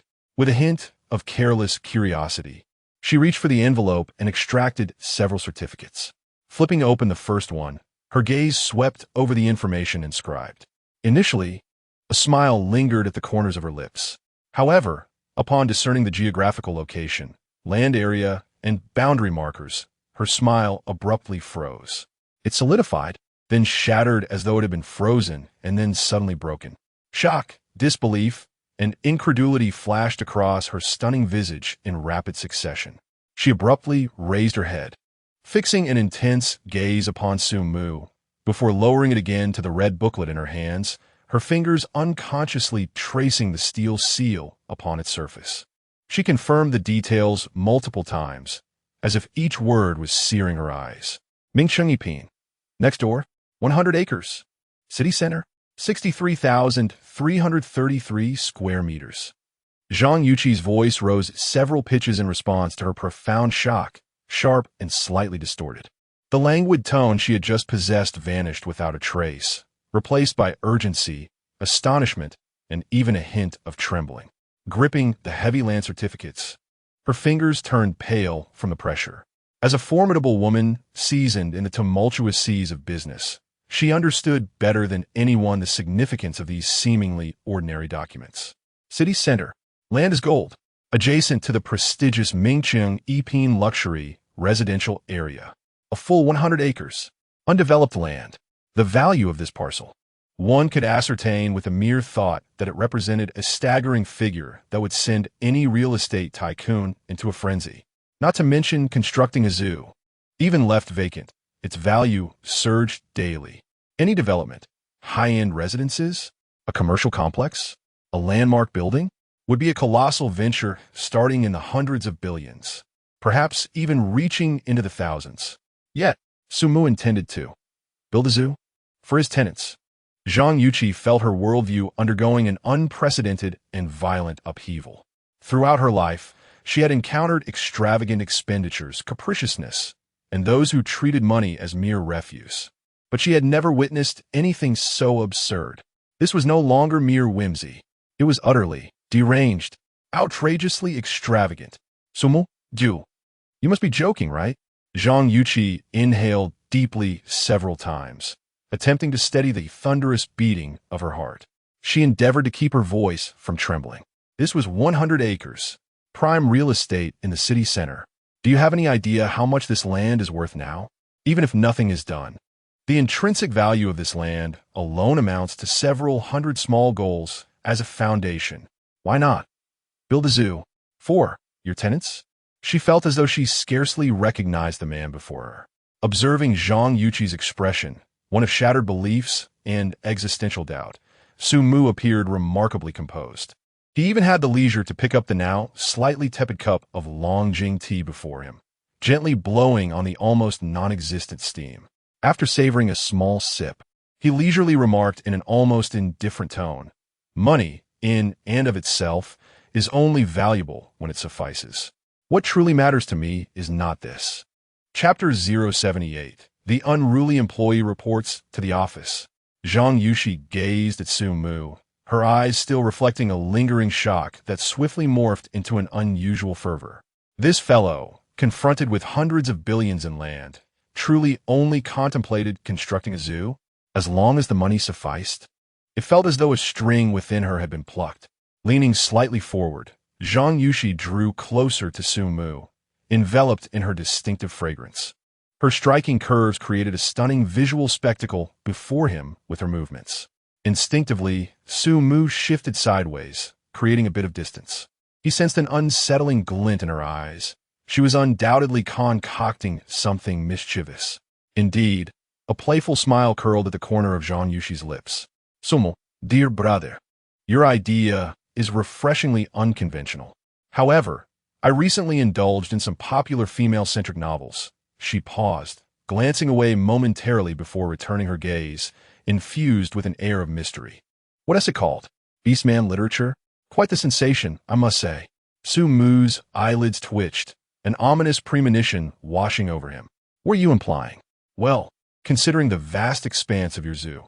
Zhang Yushi's voice lowered, laced with allure. If we could carve out a special area, perhaps a fully transparent glass enclosure, and simulate a savanna or jungle environment, wouldn't that be exhilarating? Su Mu furrowed his brow. What are you planning? Zhang Yushi threw him a flirtatious glance. You see, I happen to have a few girlfriends, all of whom possess exquisite figures and beauty. Just imagine, with a bit of dressing up, perhaps some fluffy ears and tails, we could create a beastwoman conservation zone. Just envision that scene. It would undoubtedly be a sensation. Veins throbbed on Su Mu's forehead as he forcefully pushed her face away. Stop. Zhang Yushi, have you lost your mind? I'm talking about a legitimate zoo, one that serves educational and recreational purposes for the public. Do you understand? It's not a venue for your whimsical fantasies. Zhang Yushi, undeterred by his rejection, only laughed more heartily, her lively demeanor captivating. Oh, don't be so serious. I was merely jesting. With a playful glint in her eye, she leaned closer again, her breath fragrant. So, if it were to actually happen, would the beast women share the profits with you? Su Mu's resistance faltered for a moment. He regarded Zhang Yushi's earnest expression, pausing in silence for 2 seconds. Then, devoid of emotion, he pulled her back to her original position. Deal. This woman truly was beyond redemption. At that moment, the office door was gently pushed open. He Yafei entered, clad in a well-tailored black suit that accentuated her poised stature. Her face bore a meticulously crafted yet distant makeup, her gaze icy, exuding an aura of nobility. She was a stark contrast to the alluring internet celebrity he had encountered previously. Su Mu was momentarily taken aback. In just a few days, she seemed to have transformed entirely, from an enticing temptress to an unapproachable ice queen. Had he not known her well, he might have mistaken her for a newly appointed CEO from a major corporation, though she had long been his tenant, and they had been intimate countless times. The stark contrast in their current status still left Su Mu somewhat unsettled. He Yafei's gaze swept across the office, barely lingering when it fell upon Su Mu, as if he were merely an ordinary visitor. With measured, graceful steps, she approached, her demeanor elegant yet radiating an aura of unapproachability. Su Mu couldn't help but smirk at her theatrics.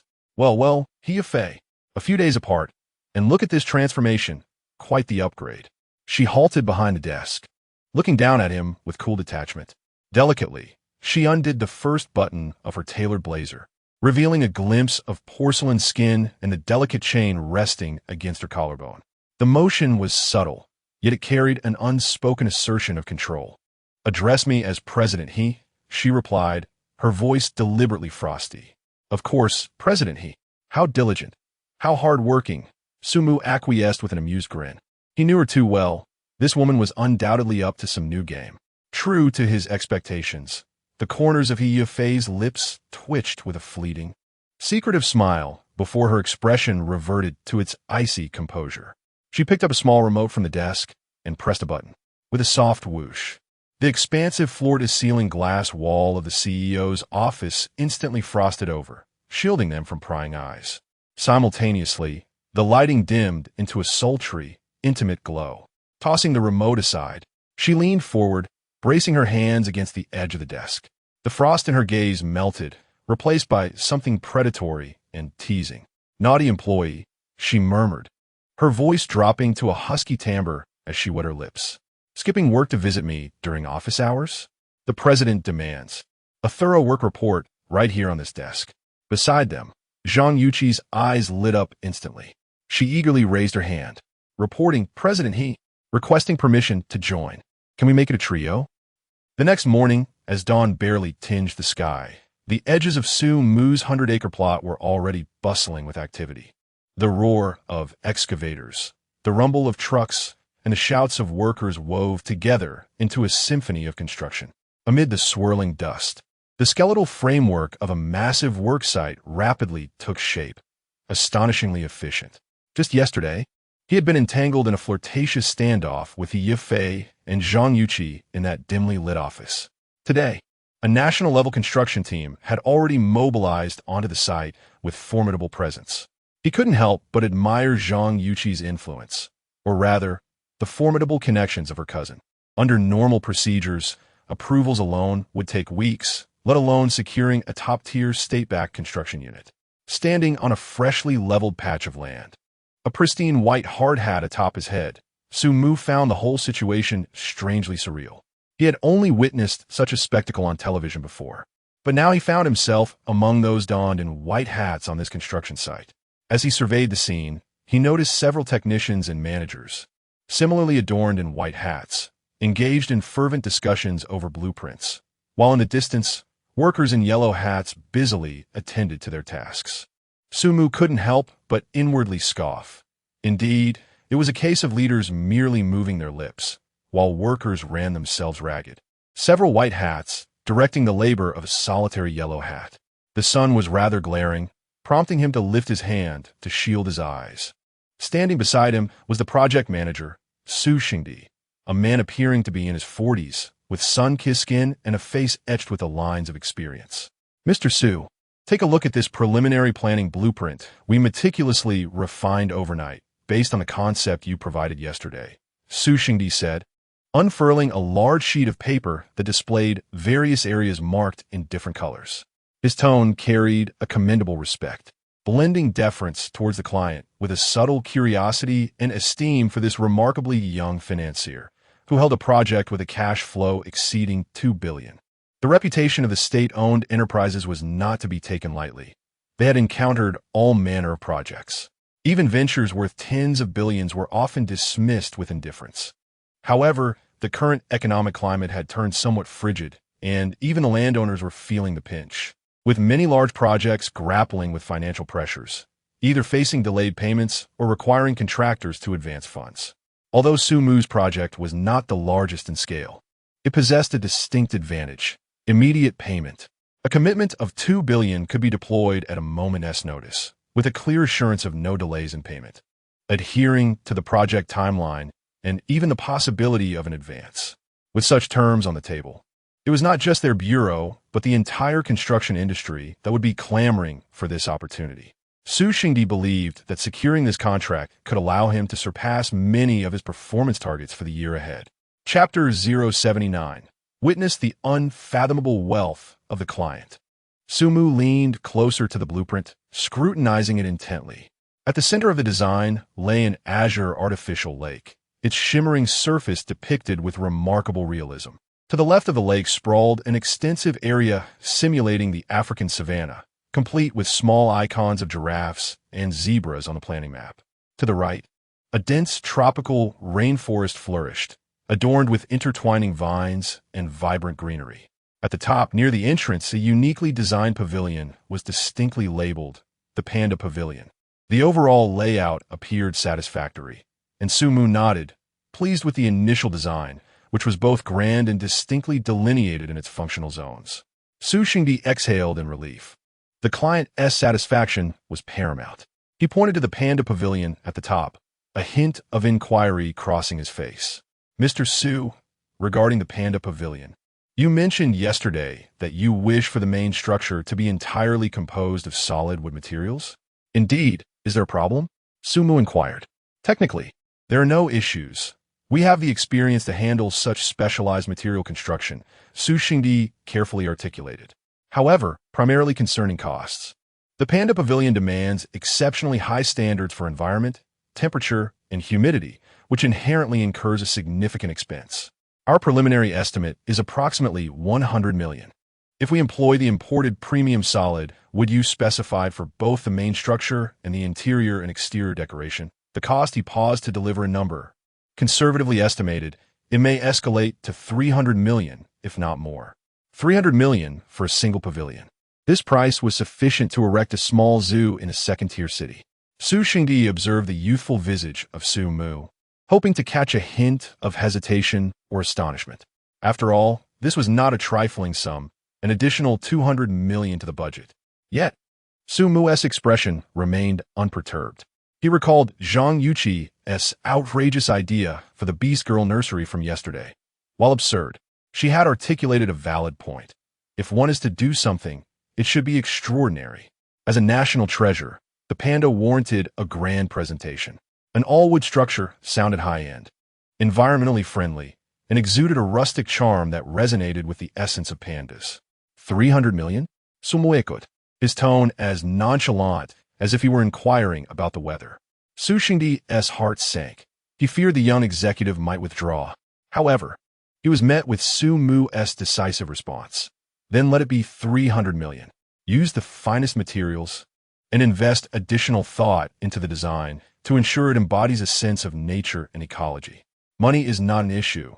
The outcome must be exemplary. Su Xingdi's hand, holding the blueprint, trembled slightly. Good gracious! What a remarkable individual. In his decades in this industry, he had encountered the affluent, but never one who spent so liberally without a flicker of concern. An increase of 200 million to the budget had been so casually accepted. Was this Su Mu genuinely wealthy, or merely youthful and reckless in budget management? Yet, gazing into Su Mu's calm and resolute eyes, Su Xingdi concluded that it was most likely the former. Understood, Mr. Su. Su Xingdi immediately straightened his posture, his voice resonating with newfound vigor. Rest assured, we shall employ the finest materials and engage the most esteemed designers to ensure that the Panda Pavilion becomes a benchmark project for our zoo. With the financial backer's approval, there were no further discussions. It was time to commence the endeavor. Su Mu nodded in satisfaction, his gaze drifting past Su Xingdi to the bustling construction site that was taking shape. The cacophony of bulldozers and excavators resonated rhythmically, and the site was teeming with activity, a scene of industriousness. In 2 days, he would venture to the Alasan Desert to attend an elite off-road gathering, hoping that upon his return, significant progress would have been made on the construction. Su Mu acknowledged his own impatience. Once he set his sights on something, he yearned to possess it immediately. He could not afford to wait long for this zoo, which was why he was pressing for such swift progress in this project. Nevertheless, he held confidence in the prowess of the construction team. As he contemplated this, Su Xingdi, sensing his thoughts, hesitated momentarily before speaking up. Mr. Su, regarding the timeline, you mentioned yesterday that you hope for the overall progress to reach 90% within half a month. Su Xingdi rubbed his hands together, a hint of concern etched on his face. This request was indeed rather daunting. He gathered his thoughts, attempting to articulate the complexities involved. Of course, we will strive with utmost dedication, but construction is not akin to assembling building blocks. Many processes necessitate time for proper execution. For instance, the curing period for concrete, the customization and transportation of specialized materials. These are rigid timelines that are challenging to compress. Furthermore, the laborers have been working tirelessly, and both their physical and emotional states may suffer. Fatigue not only diminishes efficiency, but also poses significant safety risks. Su Xingdi cautiously observed Su Mu's expression. You may not be fully aware of the on-site conditions. Rushing the work might compromise the quality. Listening intently, Su Mu maintained a composed demeanor, merely offering a faint smile. He raised his hand, gesturing toward a makeshift podium erected near the entrance of the site. Su Gong, look over there. Su Xingdi followed his gesture, puzzled. A simple inauguration ceremony was underway, followed by a mobilization meeting. 10 brand-new bulldozers stood in a row, their yellow frames strikingly visible under the sun. The workers, having just participated in the ceremony, were being beckoned by the project manager, reluctantly gathering towards the bulldozers. Under the sweltering summer sun, many workers were shirtless, drenched in sweat, their faces displaying evident irritation.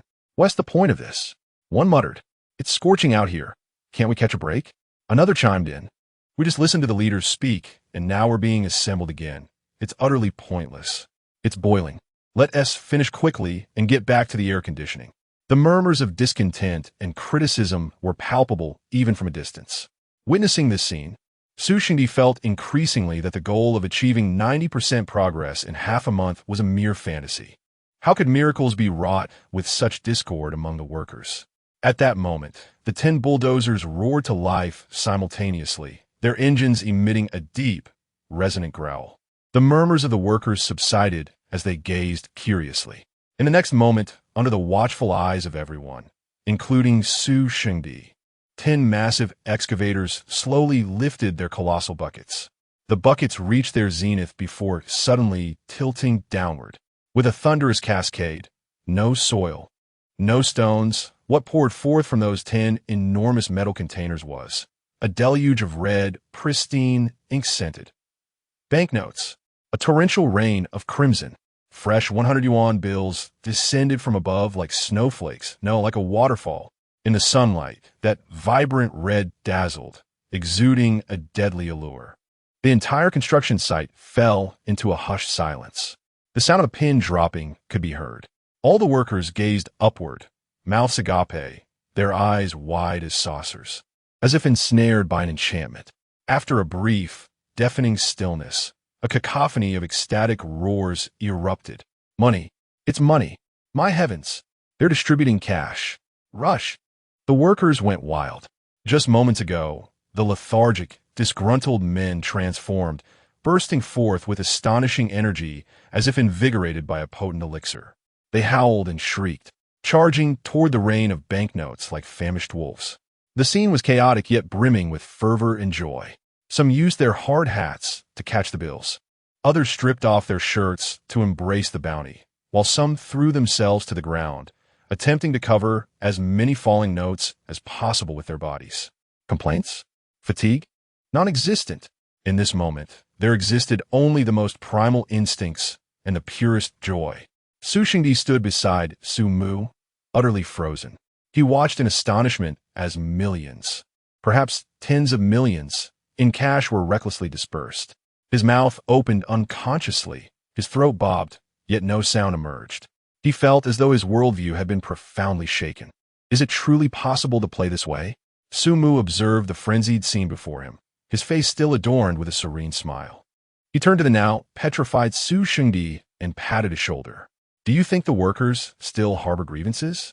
Su Shengdi mechanically shook his head, his gaze still fixated on the sea of red. Su Mu continued, the issues of laborers are, in fact, quite easily resolved. When funds are adequately provided, many problems cease to exist. Numerous employers, who reap abundant profits, are often reluctant to share even a fraction with those who toil diligently.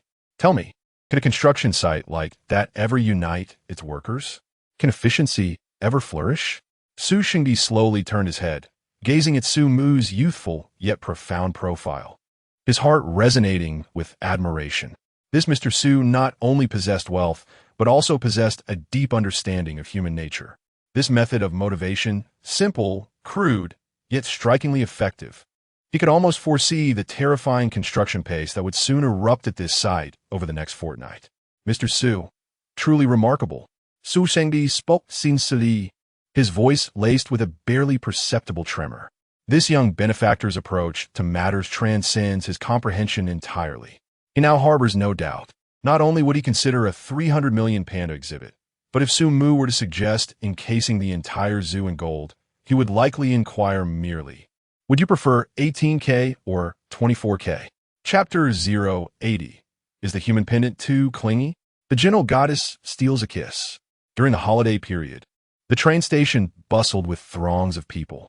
The cacophony of announcements, conversations, and the sound of suitcase wheels rolling across the ground mingled together, creating a raucous atmosphere, with even a faint aroma of instant noodles lingering in the air. Yet, amidst the ceaseless flow of the crowd, a small area seemed to be enveloped by an invisible aura, appearing particularly serene and striking. All eyes, whether passing by or lingering, were irresistibly drawn to it. Su Mu stood there, clad in casual attire, exuding an extraordinary charisma, preparing to embark on a journey to Alashan. Officially, he was to inspect and introduce rare animals to enhance the newly established zoo into which he had been pouring money. However, the grand send-off today felt rather excessive. The entire 801 dormitory of Shangyanjin was present. With her exotic allure, Rena's features were deep and three-dimensional, her gaze seemingly containing the vastness of the universe, exuding a unique and mysterious charm. Jiang Jinwei, with her flowing golden waves, possessed a tall and graceful figure, embodying a languid yet powerful aura of a mature woman, a subtle smile gracing her lips as if she were observing a performance. Alongside them were fellow songstresses and dancers, Shang Yinjin and Qin Qinyu, one enchanting and beguiling, the other gentle and lively, their glances imbued with allure. These four stunning beauties, each with her own distinct style, merely standing there seemed to cast a luminous filter over the bustling and noisy station. The surrounding air felt rejuvenated, and even the footsteps of passing travelers slowed momentarily. At this moment, Shang Yinjin was the epitome of a human pendant. Her legs tightly wrapped around Su Mu's waist, arms draped around his neck. She clung to him resolutely, refusing to let go. Su Mu, why don't you take me along? Please? Her voice lingered with a playful tone, her head nuzzling against his neck restlessly. Jiang Jinue's smile grew more pronounced at the sight, while Rena shook her head in bemusement. Su Mu felt a tickle at his neck and attempted to shift her furry head from his shoulder. I ask you, are you a little puppy? So clingy. Stop rubbing against me. It tickles. Besides, look at all those eyes staring at us. Mind your image. He cleared his throat, striving to maintain a serious demeanor. This trip to the Northwest was a serious matter, aimed at introducing rare animals. The environment was complex with deserts and Gobi. Far from a playful venture, having her along was unsafe. These words sounded grand and were undeniably justified. Yet, only Su Mu understood that the introduction of animals and the complexity of the environment were mere facades. The annual desert off-road event in Alashan was the real focus. That place would be teeming with various single ladies, socialites, racing enthusiasts, internet celebrities, and models. The atmosphere charged with palpable energy. Why would he bring his delicate flowers along? To serve as the ambience or as a disciplinary committee? The grass is always greener on the other side. Ahem, I mean experiencing life. Su Mu silently gave himself a mental pat on the back. Just then, Qin Xinyu, who had been standing quietly beside them like a maiden stepped out of an ancient painting, moved. She glided soundlessly to stand directly in front of Su Mu, right behind Shang Yinxin's back. Taking advantage of Shang Yinxin still nuzzling and cooing in Su Mu's embrace, a flicker of mischief flashed in Qin Xinyu's eyes as she swiftly rose onto her tiptoes. Mwah! A tender kiss landed precisely on Su Mu's lips, light as a feather, carrying a hint of sweetness and provocation. Then, as if nothing had happened, she retreated half a step and gently chided the still squirming Shang Yinxin in a soothing voice. Yinxin, be good. If Su Mu doesn't want to take you, he must have his reasons. You can't cling to him like this all the time. Men need their space too. You shouldn't be so possessive. Su Mu chuckled inwardly. Now this is skill, yet outwardly, he immediately adopted an expression of deep approval, as if he had found a kindred spirit. See, our Xianyu is the most understanding, the most considerate. With that, he lowered his head and, with effortless grace, pressed a kiss to Qin Xinyu's smooth, flawless forehead. Not satisfied, he then brushed his lips lightly against her soft cheek, twice. The intimacy was as natural as breathing. By now, even the most oblivious Shang Yinxin couldn't miss it. She whipped her head around just in time to witness Su Mu's affectionate pecks on Qin Xinyu's face. Her eyes widened in shock. Ah, Qin Xinyu. Su Mu. Shang Yinxin pouted furiously, her lips puckered in indignation. How dare you two sneak kisses behind my back, scheming right under my nose? No, that's not fair. I want one too. She wriggled insistently, tilting her face upward to claim Su Mu's lips. And so, amidst the bustling, noisy expanse of the high-speed rail station's waiting hall, an extraordinary scene unfolded. A tall, strikingly handsome man stood with a lovely beauty clinging to him, pouting for a kiss. Beside them, a classical songstress, fresh from her successful ambush, smiled demurely as she received the man's affectionate reward. Further to the side, an exotic beauty and a golden-haired queen observed the spectacle. The five of them, utterly unbothered by the world around them, laughed, teased, and exchanged tender gestures, existing in their own little universe. Passengers preparing to board, those just disembarking, and random onlookers gaped in stunned silence. Jaws dropped. Holy, what in the world is this? Some kind of idol drama? Which celebrity has this kind of entourage? One guy with 4 goddesses? Is this how young people play nowadays? Did this guy save the galaxy in his past life? Murmurs, gasps, and envious sighs rippled through the crowd. Some even discreetly pulled out their phones, eager to capture this jaw-dropping moment. At the center of the crowd's murmurs and stares, Su-mu remained utterly composed, even having the audacity to plant a kiss on the cheeks of both the vivacious Shang Yinxin and the demure Qin Shiyu, embracing beauty on both sides. This was the epitome of a winner's life. As the spectacle threatened to escalate further, with onlookers' phone cameras nearly pressed against their faces, it was Jiang Jinhue, golden-haired, voluptuous, and exuding an innate queenly aura, who finally intervened. With effortless grace, she extended a slender arm, firmly extracting Shang Yinxin from Su-mu's embrace while gently nudging aside the smugly grinning Qin Shiyu, forcibly disentangling the trio. All right, that's enough, Jiang Jinhue chided, her voice laced with practiced exasperation and a hint of teasing. This is a public train station, not your bedroom. Show some restraint. She cast a meaningful glance at the suspicious glistening at the corner of Su-mu's lips, then at Qin Shiyu's flushed cheeks and Shang Yinxin's pouty yet unmistakably satisfied expression, shaking her head as if lamenting the decline of modern morals. Shang Yinxin, far from offended, promptly retaliated by throwing her arms around Jiang Jinhue's neck and planting aloud, smacking kiss on her flawless cheek. Sister Yaya, you're the best. I'll share him with you. She chirped. Stop acting so old. You're barely 2 years older than us. Brat, you've got some nerve. Jiang Jinhue feigned outrage, her fingers darting out to pinch Shang Yinxin's inner thigh with surgical precision. Ow! Shang Yinxin yelped, leaping back and clutching the spot where a faint pink mark had already bloomed. Jiang Jinhue, you pinch me again. That hurts. Then behave next time, Jiang Jinhue retorted, arms crossed, a smirk playing on her lips. The two strikingly different beauties, one playful and spirited, the other radiant and regal, continued their banter, oblivious to the stares and hushed whispers they drew. Su-mu watched the scene unfold with quiet amusement. These troublemakers truly commanded attention wherever they went. Glancing at his watch, he clapped his hands. All right, enough. It's time for me to go. Shang Yinxin immediately abandoned her squabble and bounded toward him, only for Su-mu to halt her mid-leap with a single finger pressed to her forehead. Be good, he said. Wait for my message. Oomph. You better call me the second you arrive. No video call. She huffed. Shang Yinxin pouted her lips, making insistent demands as if that could tie him down. And me, Qin Shiyu added softly, her voice low yet carrying an undeniable presence, her gaze lightly sweeping over Su-mu.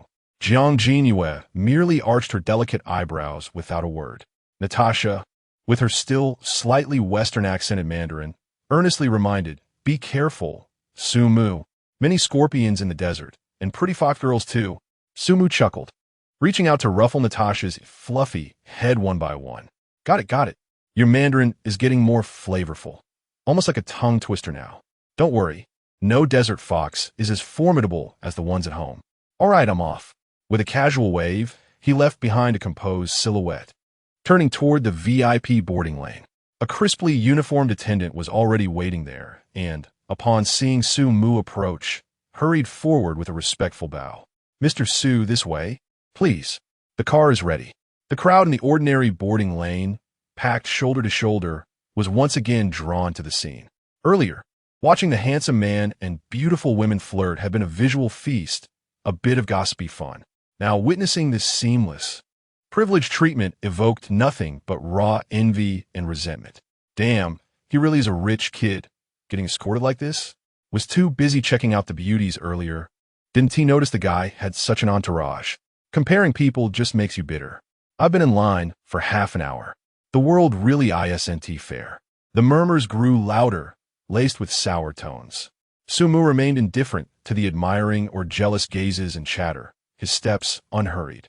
The crowded, noisy waiting hall, thick with a mingled sense of sweat and various foods, seemed separated by an invisible barrier. With the attendant carrying his bag and guiding him, he passed through the boarding gate effortlessly, stepping onto the relatively quiet and clean platform. A sleek high-speed train waited silently on the tracks. The business-class carriage was at the very front, where a graceful attendant stood by the door, smiling in welcome. "Mr. Su, welcome aboard. Your seat is by the window at the far end." Sumu nodded slightly and stepped inside. With a near-silent whisper, the automatic glass sliding door closed behind him, instantly cutting off the platform's clamor and prying eyes. The world, suddenly, was serene. The absurdly spacious carriage held only a handful of passengers, each seated quietly in their generously sized seats, undisturbed. The air carried a faint fragrance, mingling with the crisp scent of leather. The lighting was soft, the temperature perfect. Here, there was no lingering stench of instant noodles and boxed meals, no endless clamor of restless children, no anxious crowds struggling to find seats or fit their luggage overhead. This is truly another world. Especially during this peak holiday travel season, the possession of such tranquility and ease is, in itself, an exquisite indulgence. Sumu located a seat, an independent, nearly flat-laying leather sofa that could almost transform into a small bed. The spaciousness allowed him to stretch his legs comfortably, even crossing them with ease. He placed his small bag on the adjacent empty seat and deftly pressed the button on the armrest, gradually reclining the seat to an exceptionally comfortable semi-reclined angle. Almost simultaneously, a finely attired attendant approached him silently, bearing a tray and adorned with a professional yet gentle smile. "Mr. Su, would you like a towel to freshen up? Here is the beverage menu. May I take your order?" Sumu accepted the warm towel to wipe his hands and casually glanced at the beverage options: freshly brewed coffee, freshly squeezed juices, and premium teas. "An iced cola, please." "Certainly. Please hold on." The attendant smiled and gracefully retreated. Soon, a glass of richly aromatic iced cola was gently placed upon the small table beside him. It was then that Sumu retrieved a soft silk eye mask from his bag, donning it to block out the last traces of light. He leisurely fitted bespoke noise-canceling headphones and selected a collection of pure instrumental music on his phone. The melodious piano compositions enveloped his ears, completely drowning out the already faint ambient sounds of the carriage. His body was enveloped and supported by the soft, comfortable seat, the delicate fragrance of leather mingling with the rich aroma of